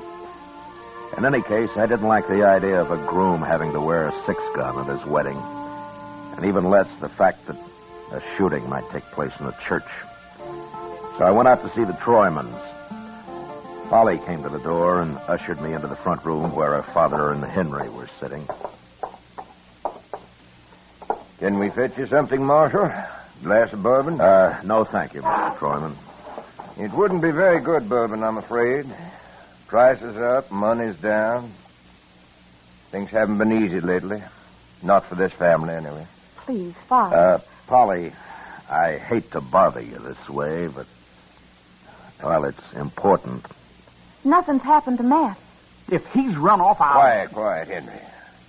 I'll let the marshal speak. No, he's all right, Polly. I just want to know if you can think of anybody who'd try to put a stop to the wedding tomorrow. Try to stop it? That's right, Henry. But, Marshal, I don't understand. Well, somebody's threatened to, Polly. I don't know who it could be, and neither does Nat Syberts. I talked to him about it, too. This is about strange, sir. It sure is. Is this true, Marshal? And it looks that way, Polly. But who'd not want us to get married? Polly, when you took up with Nat Syberts, was there anyone else who might have been jealous about it? Uncommonly jealous, I mean. Enough to start trouble tomorrow? No, Marshal, there wasn't. Say, what about Red Withers? Oh, Red Withers and I broke off 2 months before that, Henry. Besides, he's gone to Los Animas. And there wasn't anyone else? No. Not unless she was sneaking out at night, like. Father, another word like that out of you and Leave a baby, Dad. Marshal, have you thought that maybe Nat Syberts himself might have started this? He didn't. How do you know he didn't? He ran out once before. Henry... He's not that kind of a man, Henry, that's why. Now, let's not get all upset about this. Polly, I promise you that Chester and I'll be there tomorrow, and we'll see that nothing goes wrong. Thank you, Marshal. I'll be there, too. Don't forget that. Sure, Henry. But don't come wearing a gun. Why not? Because I'll take it off you if you do. You're too ready to use it. Is there anything I can do, Marshal? Well, I'll let you know if there is, Mr. Troyman. I'm sorry I had to trouble you with this, Polly. I understand, Marshal, and I thank you kindly. I'll see you to the door. Thanks.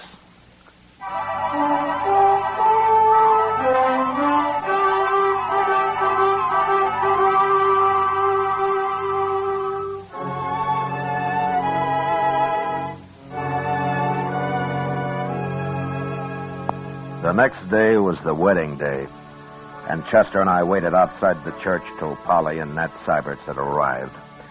Then we went inside and took up our positions on the far right and the left of the altar, facing the congregation. We were wearing our guns under our coats, and nobody seemed to take much notice of us. As soon as the ceremony began, I had a feeling that nothing would happen. And as it neared the end, I signaled to Chester, and we slipped quietly out to the church entrance. Their two had given and pledged their troth either to other, and have declared the same by giving and receiving gold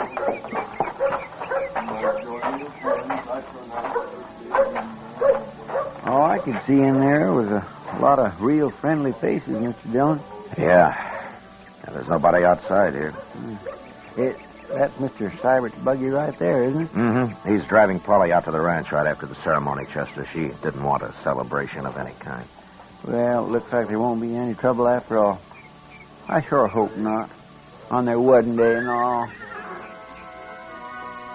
That's over. They'll be coming out now. Yes, sir. We'll stay close to them till they drive off. It could happen right out here, you know. Yes, sir. I'll watch whichever way you're not watching. How will you know which way I'm watching unless you spend your time watching me, Chester?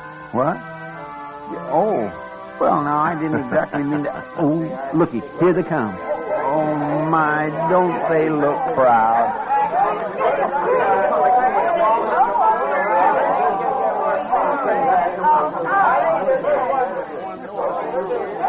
Oh, Marshal. Congratulations, Cybert. Oh, thank you, Marshal. Let's get over here for a minute, huh? Sure.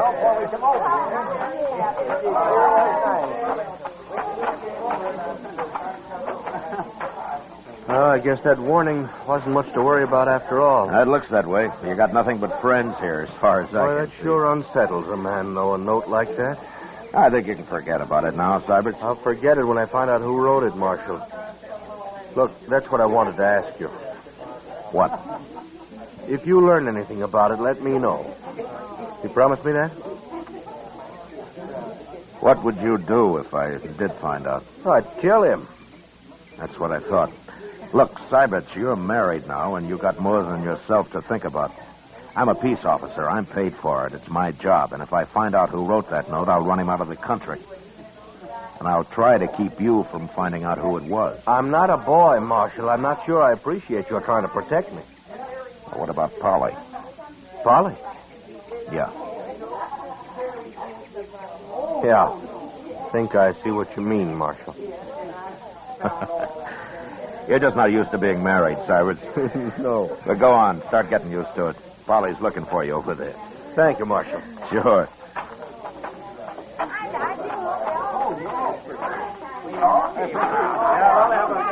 Well, are we all set to go? Anything wrong, Mr. Dillon? Not a thing, Chester. Come on, let's see him off. Thank you. All right, Polly. Up you go, honey. That's the way. Bye, Father. Bye, So long, honey. Bye, everybody. You come see us up the ranch. Goodbye. Goodbye.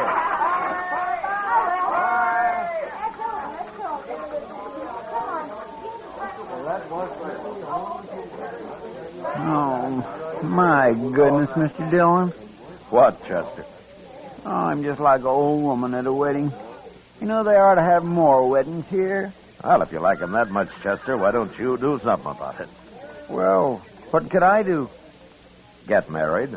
Huh? Me? Get married? Well, why not? Oh, now, Mr. Dillon, you know I can't do that. Why, I don't make enough money to keep body and soul together just for me, let alone a wife and a lot of kids and in-laws and all that. My goodness.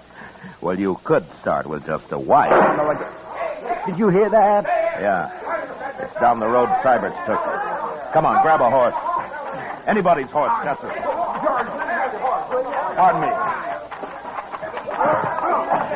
Come on. Come on.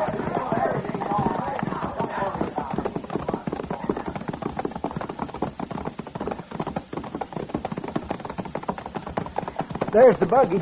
Just past the bridge. I don't see nobody else. Ease up, Chester, so we don't scare the horse. Yes.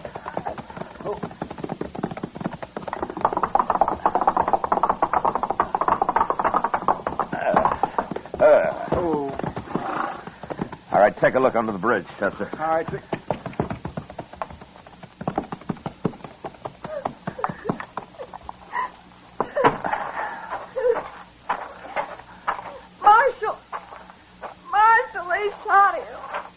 Is he dead, Polly? He's breathing. But I couldn't drive the horse back and hold him, too. Oh, Marshal, why did they do it? Who did it, Polly? How many were there? I don't know. I didn't see anybody. We were just driving across the bridge and they shot him. Nobody around, Mr. Dillon. How is he? Oh, please, Marshal, do something. He'll die. Chester, get in the buggy and drive back to docks, quick. Yes, sir. All right, just give me them lines, Polly. And tell everybody to stay in town. I don't want them messing up the tracks out here. Now, hurry. We'll be there before you know it, Polly. Hold him tight now.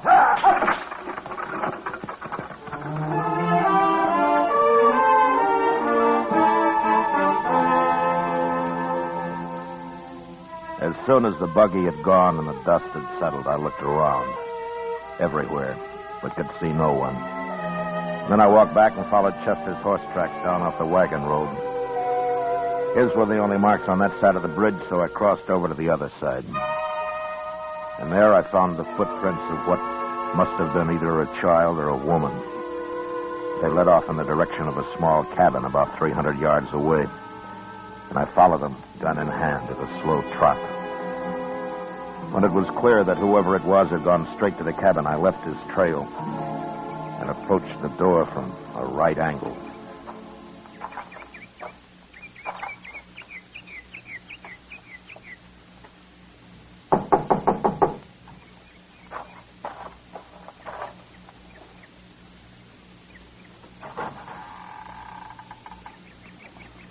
Why, there's nobody here. Hold it. Oh, you, Marshal. Beulah, come on outside, Beulah, quick. Now, who's in there? Tell me. Nobody, Marshal. Nobody now that I'm out here. You're trapped. Come out with your hands up. What are you yelling for, Marshal? There, I got my hands up. See? Get out of the way, Beulah. Get out of the way. Everybody that tells crazy Beulah to get out of the way. That's what Nat said. Get out of the way, crazy Beulah. Nat? But they won't say it no more. I fixed him. Beulah, what are you talking about? He wouldn't even look at me on the street after. Then he up and married that Troyman girl. You mean you shot him? I warned you, Marshal. I told you to stop it. I told you what would happen. I told you. Why did you stop it? Why did you stop it? You'll, take it easy now. You believe me, Marshal? What? Take a look in the cabin. By heaven, I will.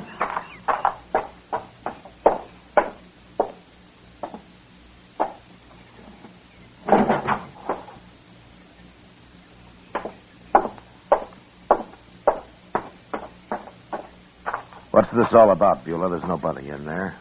Now my rifle. Well, where is it? Right there by the door.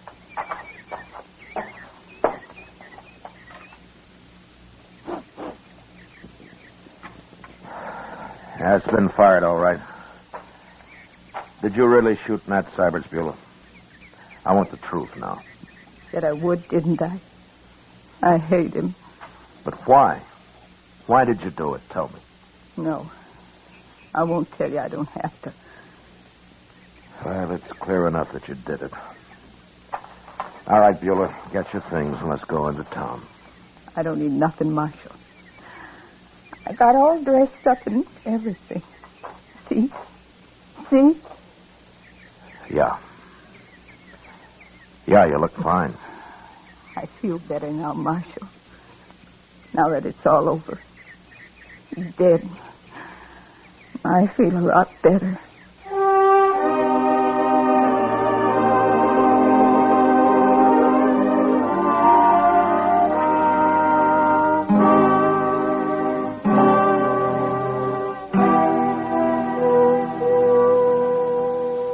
Give her anything she wants, Chester. See that she's comfortable. Yes, sir, I will. It sure beats all, though, don't it? Yeah. Well, I'm going up to Doc's. Maybe Syberts can talk now. Well, you better hurry. Polly'll be back there in a minute. All right.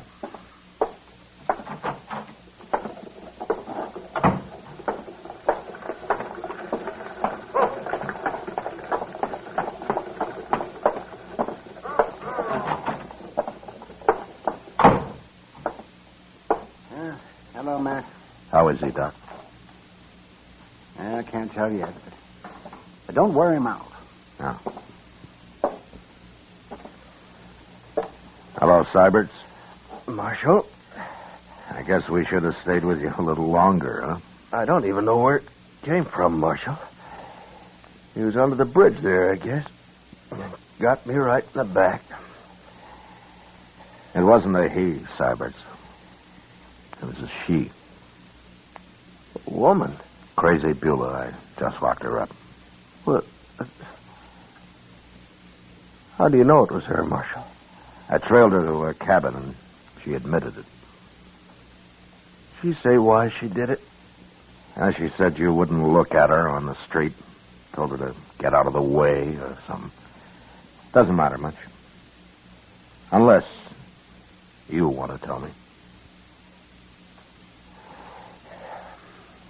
Well, just that I got drunk one night, Marshal, and she kind of chased after me ever since, and I tried to keep out of her way.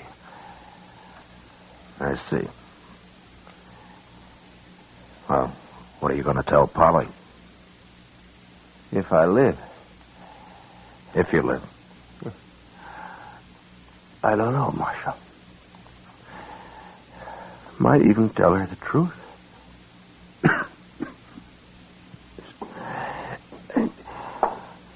All right, Matt. Now, that's enough.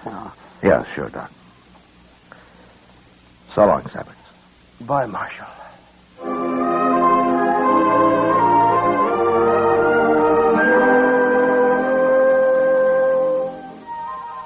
2 days later, Doc announced that Nat Syberts would live.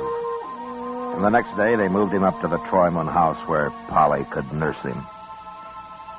I never did know if he told Polly what it was all about. Maybe he didn't have to. Crazy Beulah never asked about him, never mentioned his name again. For her, it was all over and done with. And then finally, somebody remembered that she had people in St. Louis. And once I located them, I put her on a train and sent her off. She seemed quite happy about the trip. And more normal than I'd ever seen her.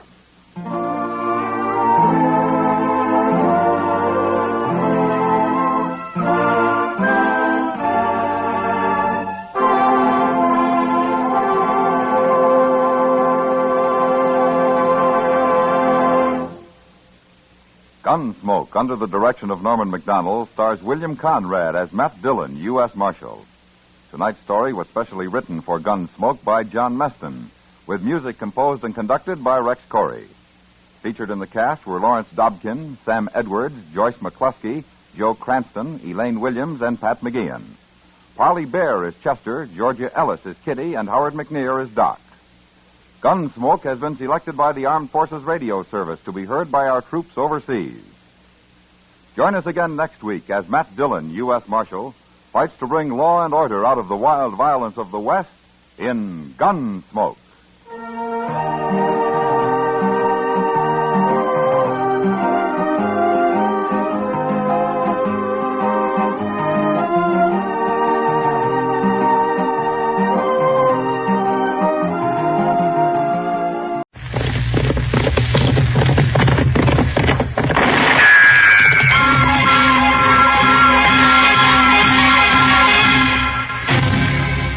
Dodge City and in the territory on West, there's just one way to handle the killers and the spoilers, and that's with a U.S. Marshal and the smell of Gunsmoke.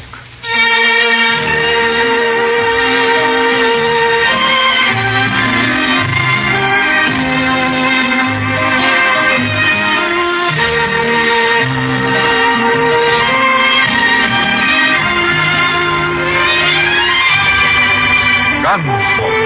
Starring William Conrad, the story of the violence that moved west with young America, and the story of a man who moved with it. I'm that man, Matt Dillon, United States Marshal. The first man they look for and the last they want to meet. It's a chancy job, and it makes a man watchful and a little lonely.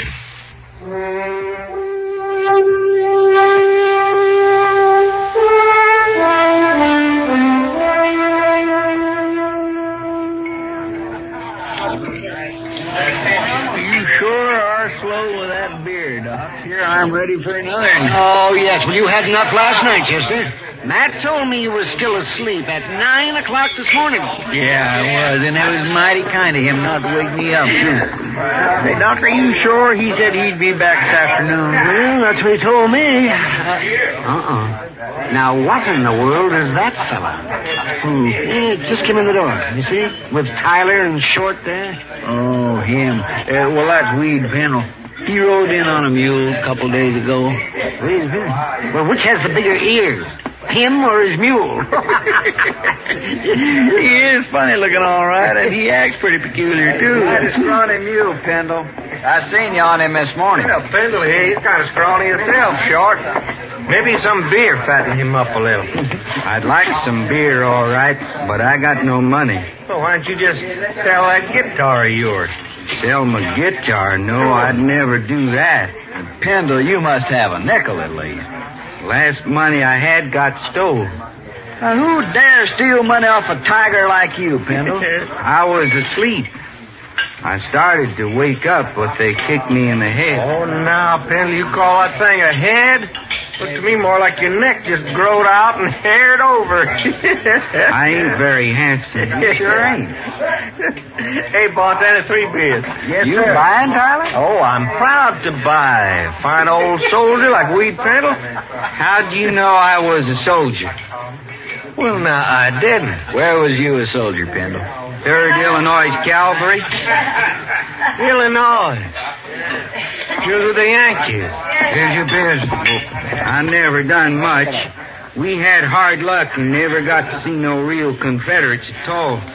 Just a bunch of ragged-tailed bushwhackers in South Missouri. They was led by an old chicken thief named McCline. Yeah, so they was. Tell me something else, Pendle. Did you ever get to kill any of Klein's men? A few. Before I got shot myself. They caught some of them after and hung them, but I never did see a hanging. You never did see one? Nowheres. I never did. That's so. Well, Pendle, you know you're in luck. Now, since we was all kind of in the war together, so to speak, I'm going to show you a hanging. You about ready, ain't you, Short? Yeah, my rope's on my saddle. I'll get it, meet you out back. You gonna be a hanging? A real hanging? Why, sure there is, and you're lucky, Pendle. You run into us just in time. Here, now, what you talking about, Tyler, and who you gonna hang? It's kindly a surprise, Chester. You can watch, though. Now, you know it's against the law to hang people around I here. seen Marshal Dillon right out of town this morning. Time he gets back, it'll be all over. Don't you try to buck me in Short, Chester. You die if you do. Come on, Pendle, come on. We don't want to miss it. Sure. And what do you suppose they're up to, Doc? I don't know, Chester, but I'd sure like to find out. yeah, I reckon we better. I sure do wish Mr. Dillon was here. There they are. Why, they're putting a rope around Pendle's neck. You ain't going to get to see all of the hanging, Pendle. Only just the start of it. What are you hanging me for? I ain't done nothing. You was in the 3rd Illinois Cavalry. Well, sure I was. We was fighting under that old chicken thief, Klein, in South Missouri.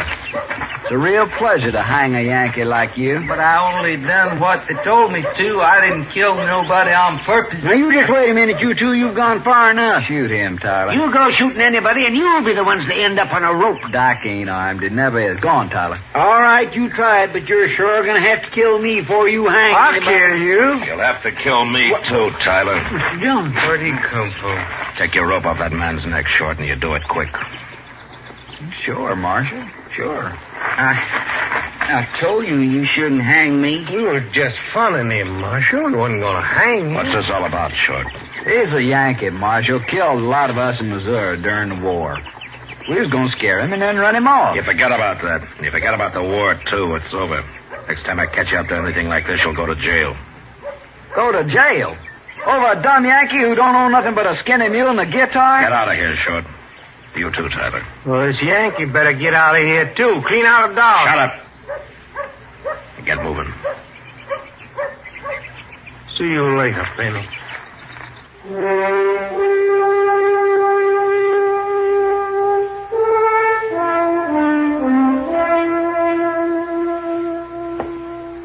I sure do thank you for letting me sleep in your jail last night, Marshal. Where you been sleeping before, Pendle? With my mule. I always do. Yeah. I hear you're broke. Well, what do you do for a living? I never did nothing much, Marshal. Just ride around on my mule. Well, what about your guitar? Don't you ever play and take up a collection or something? No, Marshal, I wouldn't do that. Well, why not? Can't you play good enough? I don't know, Marshal. I never played it for nobody to hear except me. Yeah. Chester, take him over to the Long Branch, will you? Maybe Sam can give him a job of some kind. It wouldn't be steady, would it? Well, I don't know, but why shouldn't it be? 'Cause I'll be leaving in a day or two. Oh? Where you headed? Nowhere. Nowhere. Just ride around on my mule. I always do. Where you from, anyway, Pendle? I was born San Benito. Oh, on the Rio Grande, huh? Yes, but I left. Took my guitar with me. Never did go back. Well, if you're from Texas, how come you fought in the Union Army? I don't know. One army just like another, I guess. Yeah, maybe you're right at that. I only done what they told me, Marshal. Sure. Chester, take him over to Sam's, will you? All right, sir. I left my guitar out back. I'll go get it. He sure is a peculiar little fellow, Mr. Dillon. Yeah. Pretty helpless, too. You think Short and Tyler would bother him anymore? Well, knowing them, I believe they'd have hung him yesterday if they could. You tell Sam to let me know if they even start talking to him again. Huh? Yes, sir, I will. They're about the meanest pair of men I ever knew. Yeah, they are. They'll think of something. Well, Pendle said he's leaving in a day or two. I just hope it's soon enough, Chester.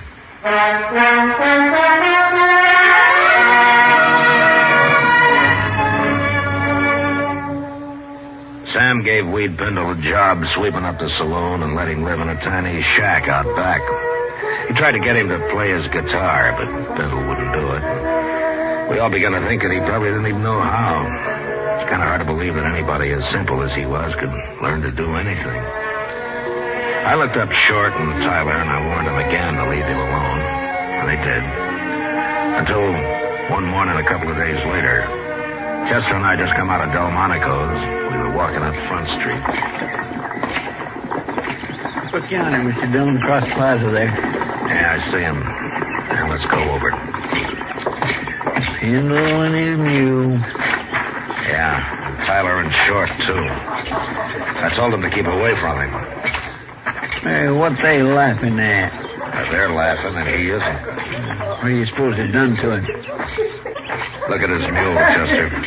That's what they've done. Oh, my goodness. Well, he's lost the ear. Oh, my. Leastways, I always heard them. Well, I guess there's just no pleasing some men, Tom. You shouldn't have done that to my mule. Did you men do this? Now, Marshal, we ain't done nothing to Pendle. Did they do this, Pendle? I tried to stop him, but Tyler held me. And they gave me the ear, Marshal. It's right here, see? Yeah. All right, turn around, both of you. What? Turn around, I said. I think they're guns, Chester. Yes, sir. Can't do nothing to us, Marshal. We didn't hurt Pendle none. I don't like what you did to his mule. Here. I got him. All right, you can turn around now. I ought to cut an ear off each one of you, but I can't do that, so I'll do the next best thing. Hey, look, you can't. Leave them there, Chester. Pendle, I'm sorry about your mule. He ain't much of a mule anymore. Well, you go take care of him, huh? And maybe these two will leave you alone now. Poor mule.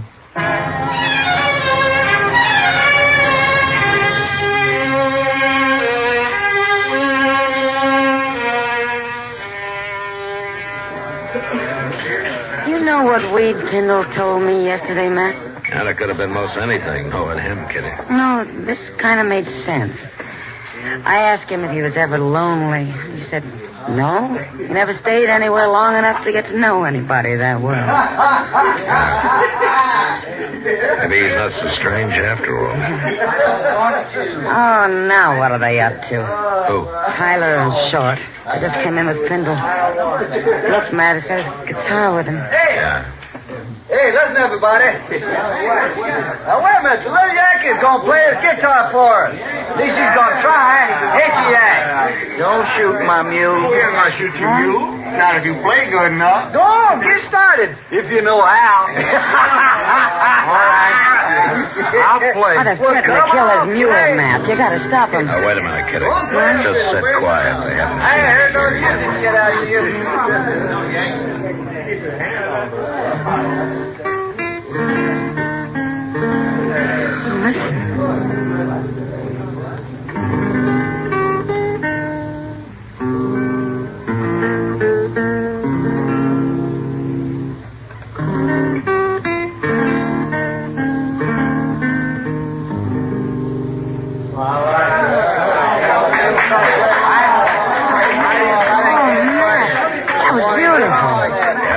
Surprised everybody. Tyler and Short don't look too happy about it. The crowd's with Pindle. Good. When those bullies are leaving. They'd better.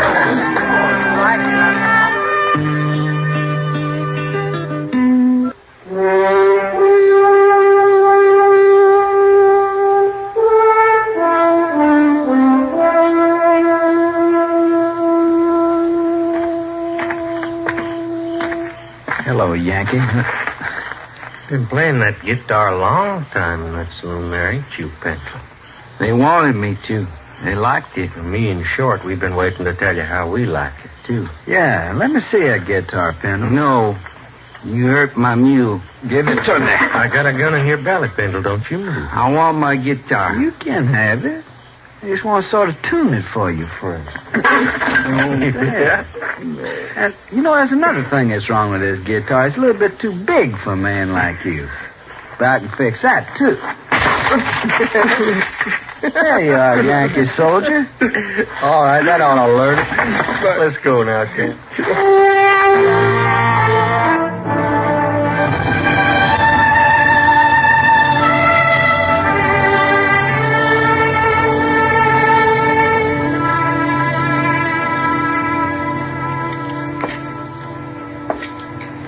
Are they both dead, Doc? Oh, yes, real dead. For several hours, at least. Well, they must have been asleep when it happened, Doc. Well, looks like Short there struggled a little way.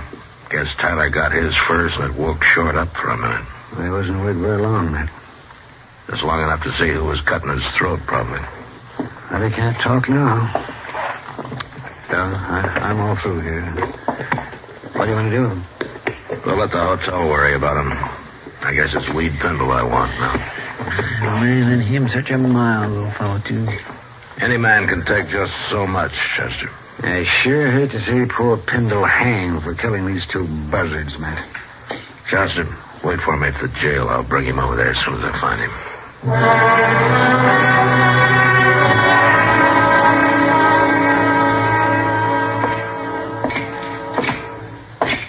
Sam. What'll it be, Marshal? Where's Weed Pindle? I just sent him out back for a bucket of sawdust. What do you want him for? Short and Tyler got their throats cut early this morning. That's good. I guess their smashing his guitar was too much for Pindle. That's so. There he is now. Pindle, come over here. Yes, sir. Morning, Marshal. Morning, Pindle. Pindle, where was you last night? I don't know. Here, I guess. You don't know? Wait a minute, Marshal. Where was you after they wrecked your guitar, Pindle? Well, I sat in the alley a while, then I come back in here. That's right. And he was so broke up about his guitar, I didn't want to leave him alone, so I put him on the floor of my room. Ain't that right, Pindle? Go on, tell him now. Sure, that's right. Are you trying to alibi for him, Sam? Why, no, Marshal. What do I care about him? Some people care about me. Who? Oh, he's just talking, Marshal. Who cares about you, Pendle? Tell me. Those men. What men? He means some of the boys who was here when he came back with his busted guitar, Marshal. Just told him how sorry they was, that's all. Mm-hmm. They liked his music, didn't they? They liked to hear me play. Who was in here then, Sam? Well, now, Marshal, you know how it is. I'm busy pouring drinks, and I don't pay no mind to who's here and who ain't. I couldn't rightly say it all. Okay, Sam, I guess I can't beat the truth out of you. Marshal, who cares about Tyler and Short? Dad is better off without There's a law against murder, Sam, and it's the same for everybody. And I'll be back later.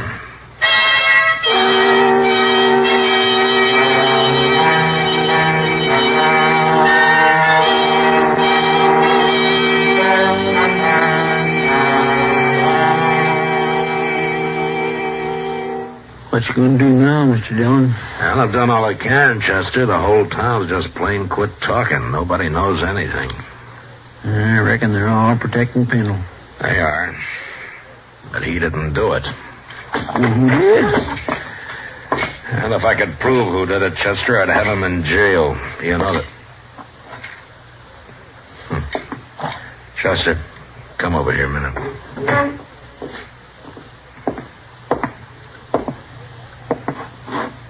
Oh, I declare. Looks to me like he's leaving town. Yeah, I told him he could go. He looks funnier than ever on that poor old one-eared mule. Yeah. Dodge treated Pendle pretty rough. It sure did. Poor old fella. Looks kind of empty like without his guitar, don't he? Yeah, maybe you'll find another one somewhere. Anyway, they sure like to hear him play in this town. Sam, I figure. A couple of the other boys in particular. Yeah, they liked it just fine.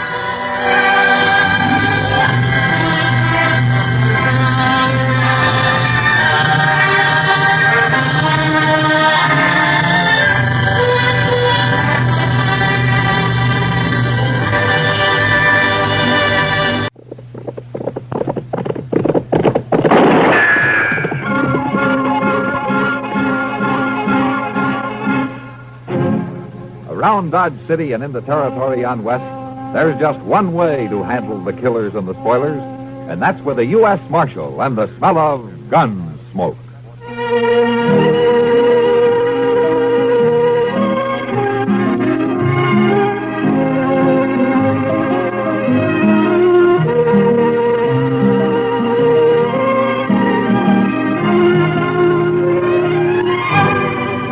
Gunsmoke, starring William Conrad, the story of the violence that moved west with young America, and the story of a man who moved with it.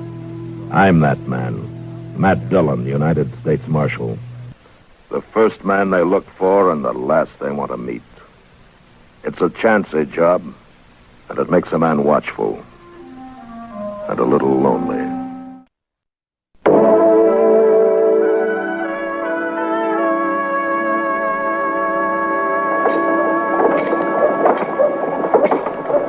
Matt, say, do you mind stopping in Jonas's store for a minute? No, it won't take long. What are you going to buy, Doc? Another diploma to hang on your wall? Oh, another diploma to hang on. Anybody can shoot bullets into people the way you do. What takes real brains is digging them back out. But between the two of us, we manage to make a living, don't we? Barely. Just barely. Hello, Jonas. Hello, Marshal. Doc? Hi, Mr. Jonas. What can I do for you? Well, I'm looking for a saw. What? You're looking for a saw? And some nails, Mr. Jonas. Sure, Doc, sure. I'll have to fetch him from the storeroom out back. Doc, what do you want a saw for? See, Matt, look here. You got a batch of new derbies in. Doc, what are you going to use a saw for? I bet they're expensive, too. Here! Stop there! Stop! What's that? Yeah, stay here, Doc. He's over there behind them barrels, Marshal. Who is? I don't know, but I'll shoot him dead if he moves. Don't kill me. I ain't armed. All right, come out of there with your hands up. Here, Amber. Yeah, it's me. I can't believe it, Amber. I was going to pay you later. Pay me later? You're on my books now for over $300. And stealing from me on top of that. Marshal, I want this man arrested. Were you stealing, Amber? No, I never stole nothing in my life. I was going to pay him later. Then what was you doing running off with that sack of seeds? I had to have them seeds, Mr. Jonas. I got to raise something. My wife and I are about to starve out there. Out where, Amber? A little patch of land near Pawnee Wells, north of here, Marshal. Ain't much. We had nothing but bad luck. I've been keeping you going for nearly a year, Amber.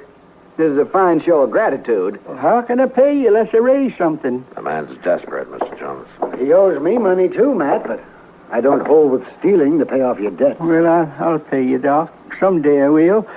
But right now, we got nothing. That's good land up there, Amber. What's been your trouble? Everything, Marshal. First, I raised a little corn. Then Pete Fletcher's cattle busted in and ruined it. And then Mrs. Amber's goats swelled up and died. She had 2 of them. She always wanted goats. All her life she wanted them. And then some mean devil shot one of my horses. And, I don't know what all, Marshal. We just ain't making out very good. It's still no excuse for thieving, Amber. You throw him into jail, Marshal. Amber, you take your seeds and you go on home. What? You can put them on my bill, Mr. Jonas. You mean you're going to turn him loose? Go on, Amber. Oh, thank you, Marshal. I won't forget this. It's a fine thing when the law starts encouraging crime. I hold you guilty as he is, Marshal Dillon. Come on, Doc. Let's get out of here.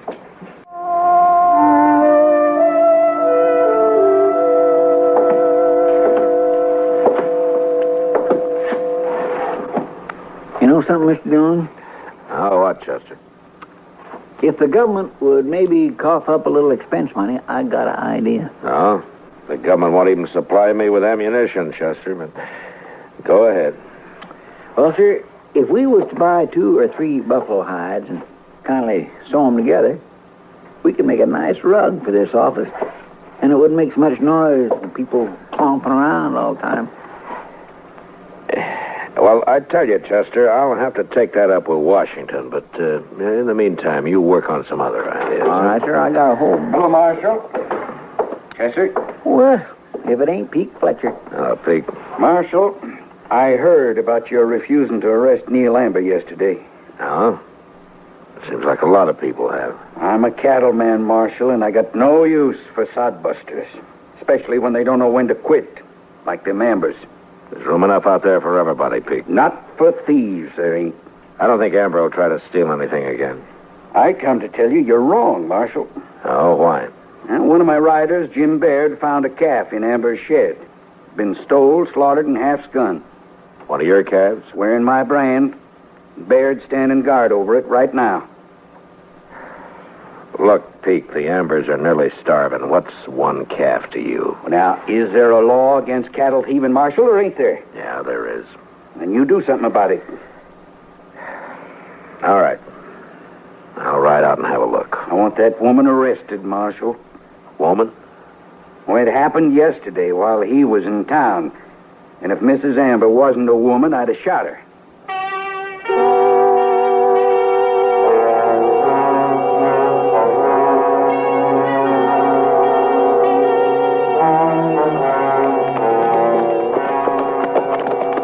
My calf's in the shed, right over there, Marshal. I don't see the Ambers anywhere. I told Baird to make him stay in the house. You had no right to do that, Pete. I got a right to protect my property, ain't I? Chester. Yes, sir. Go tell the Ambers to come out to the shed here. All right, sir.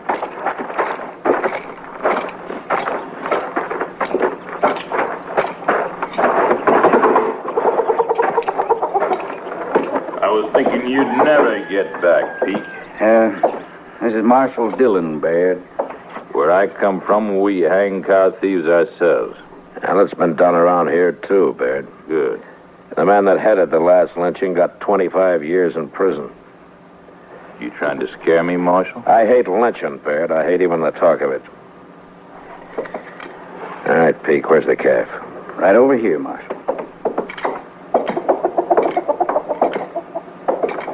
She was trying to butcher it on the ground. Now, a man would have hung it up. There's Pete's brand right there. Marshal? I thought I told you to stay in the house. You're not telling anybody anything, Baird. Hello, Amber. Ma'am? She didn't do this, Marshal. Miss Amber, would you mind telling us about it? Baird can tell you all you need to know, Marshal. I want to hear what Miss Amber has to say. I feel guilty, Marshal. They made me feel guilty accusing me this way. Oh, it's hurt her bad, Marshal. My wife's an honest woman. If you're innocent, you got nothing to worry about, Miss Amber. Now, you tell me what happened, huh? Well, Neil was in town, and I come out to the shed to get a potato for my dinner, and I seen that little calf lying there, and I was standing here looking at it, and then he come in and grabbed me and said I'd stole it. Oh, Marshal, they're saying that makes me want to die. I tracked that calf here, and I caught her skinning it, Marshal. She's just trying to work on you. Nobody's going to believe a couple of thieves. Well, I know what you're doing, Pete Fletcher, but I ain't leaving this land. Not now or ever. Well, you going to arrest her, Marshal? You go on back to the house, ma'am. What? My whole life I never done anything wrong. Now I feel I ought to be hung. She'd be better off dead than like this. If she was a man, she would be dead, Amber. That's enough, Baird. I'm not arresting anybody, Pete. Are you calling me and Baird liars? I'm saying there isn't enough evidence. Now, you take your calf and you get out of here and you leave these people alone. All right, Marshal. But the next time we ain't coming to the law. We'll handle this ourselves.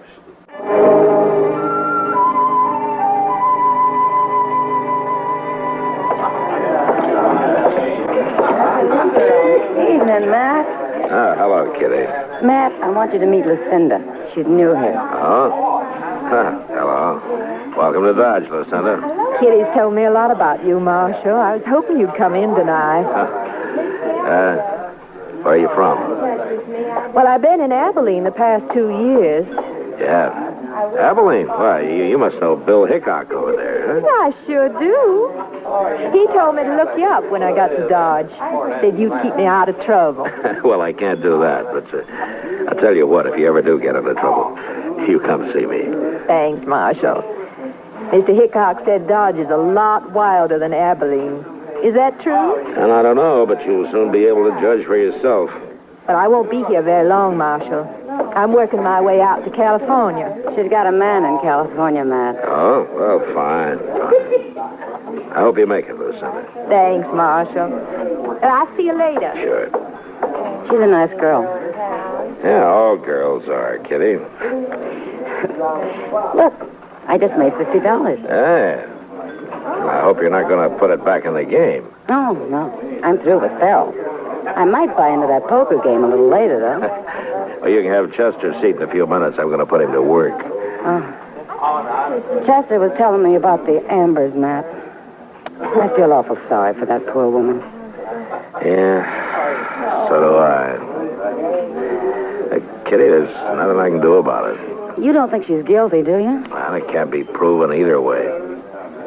But one way or another, Pete Fletcher has managed to get rid of ever Nestor anywhere near him. Except for the Ambers, huh? Yeah. Like he says, they're pretty stubborn. Oh, Matt, isn't this that fella Baird? Oh, yeah. I was kind of hoping he'd broken his neck somewhere. Evening, Marshal. Ma'am?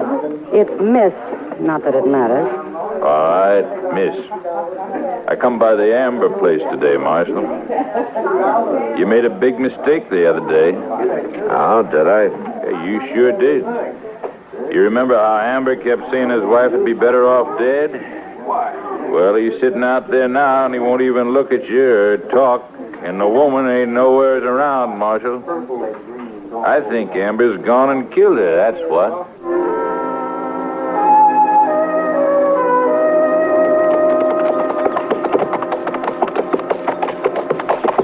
Place looks deserted, Mr. Jones. Yeah, it does. Maybe Baird was right. Maybe something has happened to Miss Amber. Yeah, maybe. I will soon find out. Now we'll try the house first. Well, look yonder. That door is wide open. Amber? Anybody home? Now, let's take a look inside, Chester. I don't much like the idea of just walking into somebody's house. Neither do I. Well, there he is. Yeah.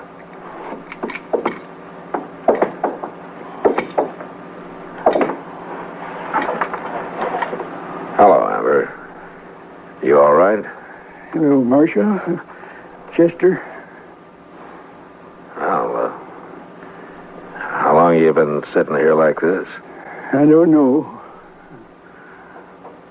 Where's Miss Amber? Where's your wife? She went away, Marshal. She went away? Go where? Yeah, she went away. Back east. Home. When did she go? The other day. Did you have an argument with her or something? Is that why she went away? Oh, I loved her, Marshal. She's all I had. Chester, come on outside a minute. Yes, sir. That's Amber's horse down there in the corral. That's the only one he's got. By God, that's right. Now, I'm going back and try to talk to him. You take a look around. You take a good look around, huh? I understand. But I sure do hope I don't find nothing. Well, if you do, you come in and tell me. All right, sir.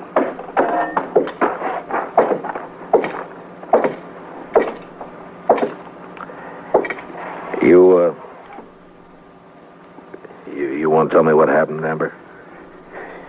She's gone, Marshal. Did Barrett or Pete Fletcher have anything to do with it? They said she stole a calf.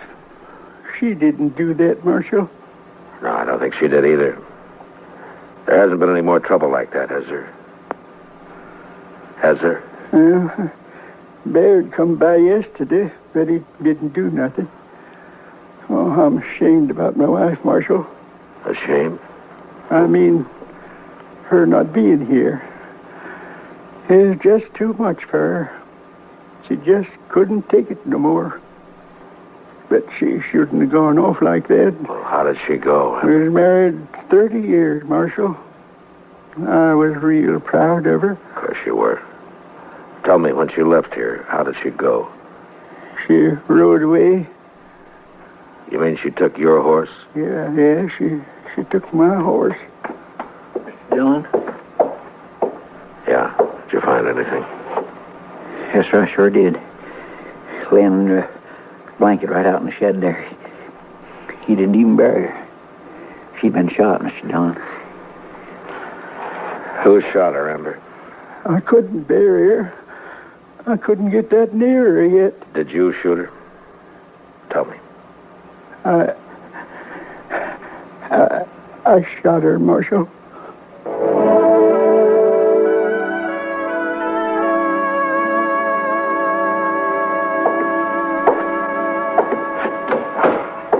Well, he still won't eat, Mr. Dillon. He's going to die of starvation before they can hang him. He hasn't been tried yet, Chester.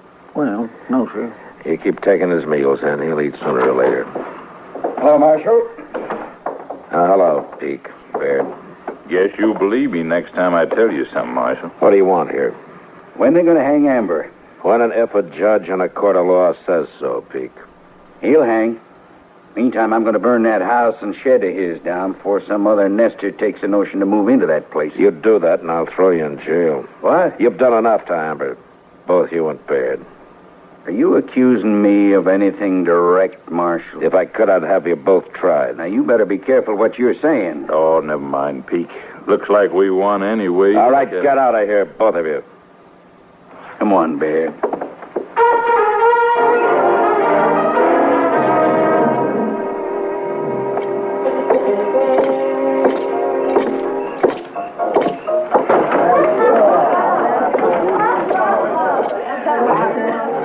Evening, Marshal. What'll it be? Glass of beer, Sam. Sure. Say, Marshal. Yeah. That fella Baird over there has been making a lot of talk about you. Pete Fletcher, too, probably, huh? Not like Baird. That's okay, Sam. Well, I thought you ought to know. Thanks. I'll get you a beer, Mark. Mr. Dillon? Yeah, what's the matter, Chester? Neil Amber. He's gone. What? I unlocked his cell to bring him some supper, and then I must have went off and forgot to lock it up again. He took one of our rifles, too. Well, let's go find him. Oh, wait, Mr. Dillon, look. What? There he is. He just come in. Over there by Baird and Pete Fletcher. Yeah, come on. Hey, I'm going to kill you. Hold it, Amber.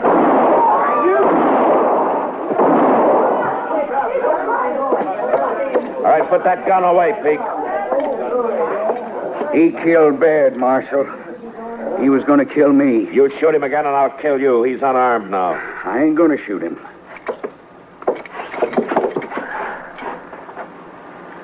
That hit him right in the chest. Go get Doc, Chester. Yes, sir. Amber, Doc will be here in a minute. He can't help me. This is going to save me from hanging, Marshal. That'd have been an even worse disgrace. Worse? Worse than what? Come closer, Marshal. I don't want nobody else to know, but my wife. I didn't shoot her. She killed herself, is that it? That made me terrible ashamed, Marshal. I'd hung rather than anybody know it. You won't tell, will you? No. No, I won't tell. Marshal, you've been good to me. Thanks.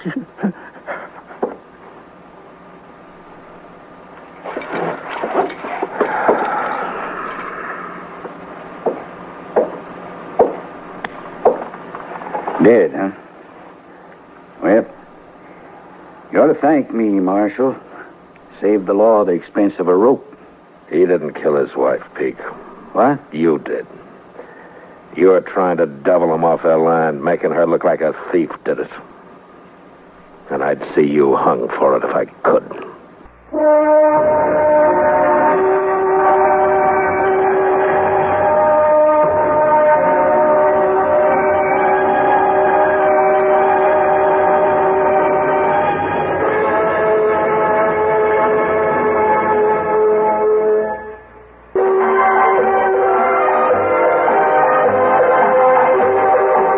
Gunsmoke.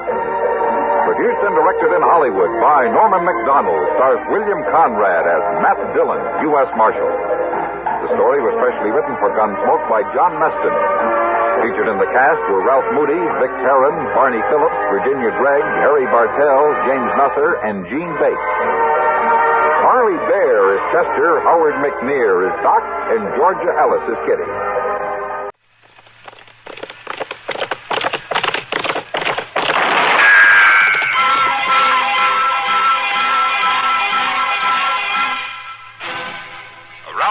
City and in the territory on West, there's just one way to handle the killers and the spoilers, and that's with a U.S. Marshal and the smell of Gunsmoke.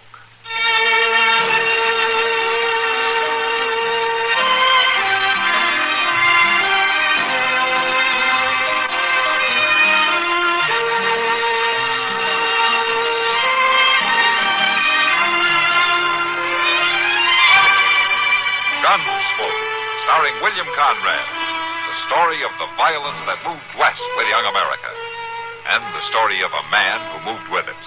I'm that man, Matt Dillon, United States Marshal. The first man they look for and the last they want to meet. It's a chancy job, and it makes a man watchful and a little lonely.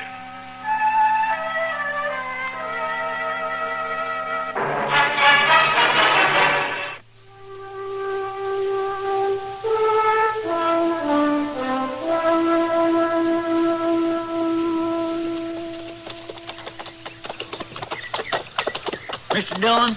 Yeah, what, Chester? Just look at them doggone prairie dogs skittering all around everywhere, scurrying down all them holes. Well, what about them? Well, I was just wondering, Did you ever give them much thought? Oh, I can't say that I have. Well, they ain't good for nothing. Not one cussed thing. You're right about that. But all they do is increase theirself and pock up the prairie at them holes. You figuring on doing something about it, Chester? Well, yes, Mr. Dillon, I thought I might just maybe write a letter to the government about it. Oh? Well, you go right ahead and do that. You think it'd do any good? Well, sure it would, Chester. The government would turn it over to the nearest marshal's office. Then I could turn it over to you right away. And you can spend your time rounding up prairie dogs. Well, come right down to it. I ain't such a hand to write letters after all. Look yonder, Mr. Dillon. A buggy pulled up to the side of the road there. Yeah. Now, let's see if anything's wrong, huh?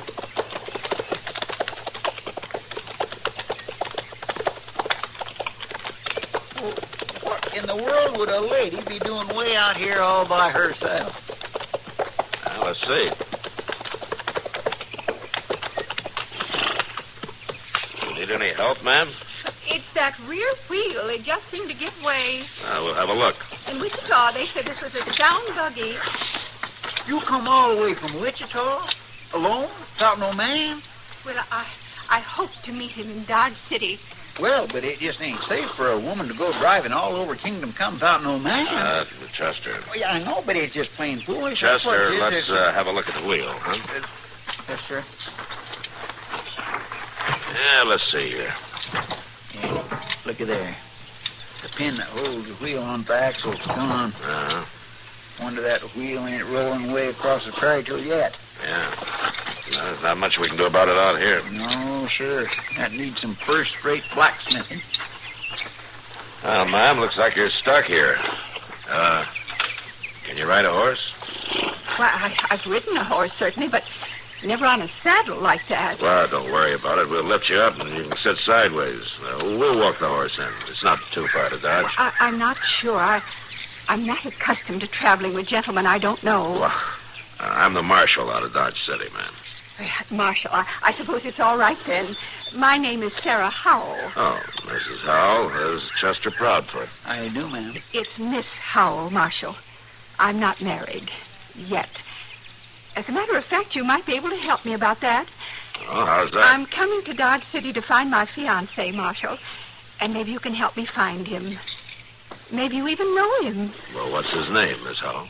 His name is Guy Porter. He's a tall man and very handsome. Do you know him, Marshal? No, ma'am, I'm afraid I don't. Are you sure he came this way? He told me he was heading west. I have reason to believe he may be in Dodge City. Oh, a lot of people come and go in Dodge, ma'am. You'll help me find him. I know you will. Well, a man can lose himself out here if he wants to, you know. Oh, Guy isn't trying to hide from me, Marshal. He said he was coming back, and I know he meant it.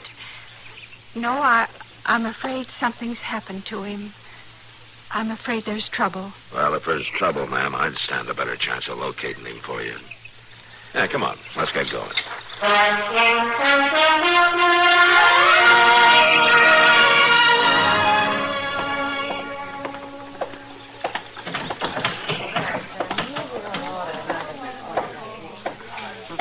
Hello there, Chester. When did you get back? Just a little bit ago, Miss Kitty. And I don't mind telling you, if I don't never take that ride to Park City again, I won't do no bellyaching about it. That is the one longest, driest, most no-count piece of country. Did Matt come back with you? Oh, yes, he did, Miss Kitty. He'll be in directly. He's seeing to a lady down to Moss Molly's. Oh? Where'd he find the lady? Park City? Well, no, that ain't exactly the way it was. It was more like that he found her along the way. Curious thing. Oh, come on over to the bar, Chester. I'll buy you a beer to wash some of that dust down. Well, that is mighty friendly of you, Miss Kitty. This lady you brought in. Oh, do you want to hear about her? Chester will have a beer, Sam. Sure, Kitty. Sure do. Thank you, Miss Kitty. Go on about the lady, Chester. Here you are, Chester. Oh, thank you, Sam.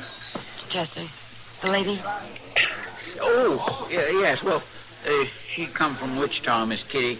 And she wants Mr. Dillon to round up a man who's supposed to be out this way somewhere.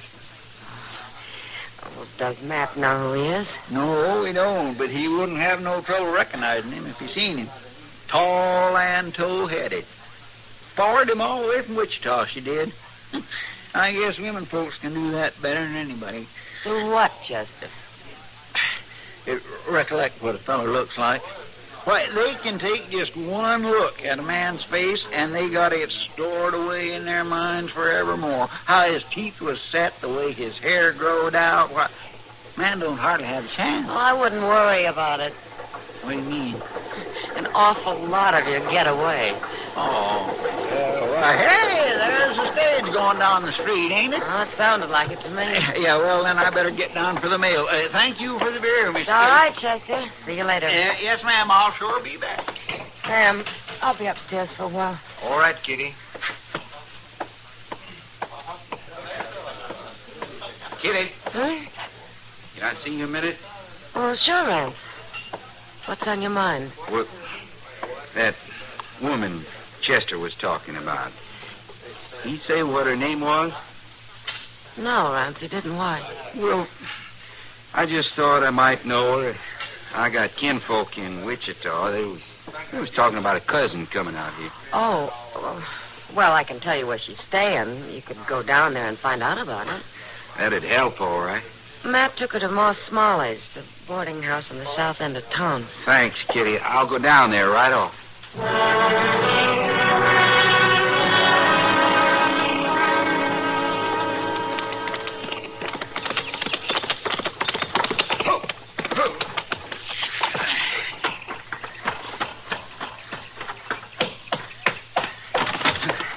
What's the matter with you, Rance? You come pounding in here like the devil's on your tail. You better start worrying about that a little bit, Joe. What do you mean? You talked me into saying you could stay on here with me mighty nice, claiming nobody saw you get away with that Wichita money. Well, that's right. Nobody did. Well, you should have looked back over the other shoulder. There's a woman asking all over town after you. What? She's giving your description to the marshal, right down to that pretty white hair. And he's looking for you, too. Now, you just got to get out of here, Joe. Now, just a minute, Rance. You sure you know what you're talking about? I know, all right. This woman's from Wichita. She's staying at a town boarding house, and she's asking about you. Now, I don't want no trouble with the law. Quit your bawling, Rance. There ain't gonna be no trouble. But if she spots... She ain't gonna spot me. You gonna move on? No. She is. Tonight. How do you know? I'm gonna fix it, that's how. You know where this boarding house is? Yeah, well, sure. All right. You show me after dark.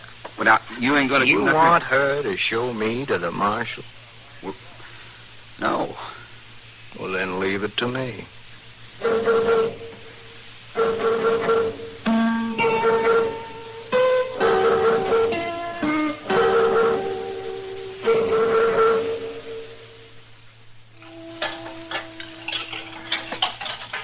Oh, I tell you too, Miss Howell.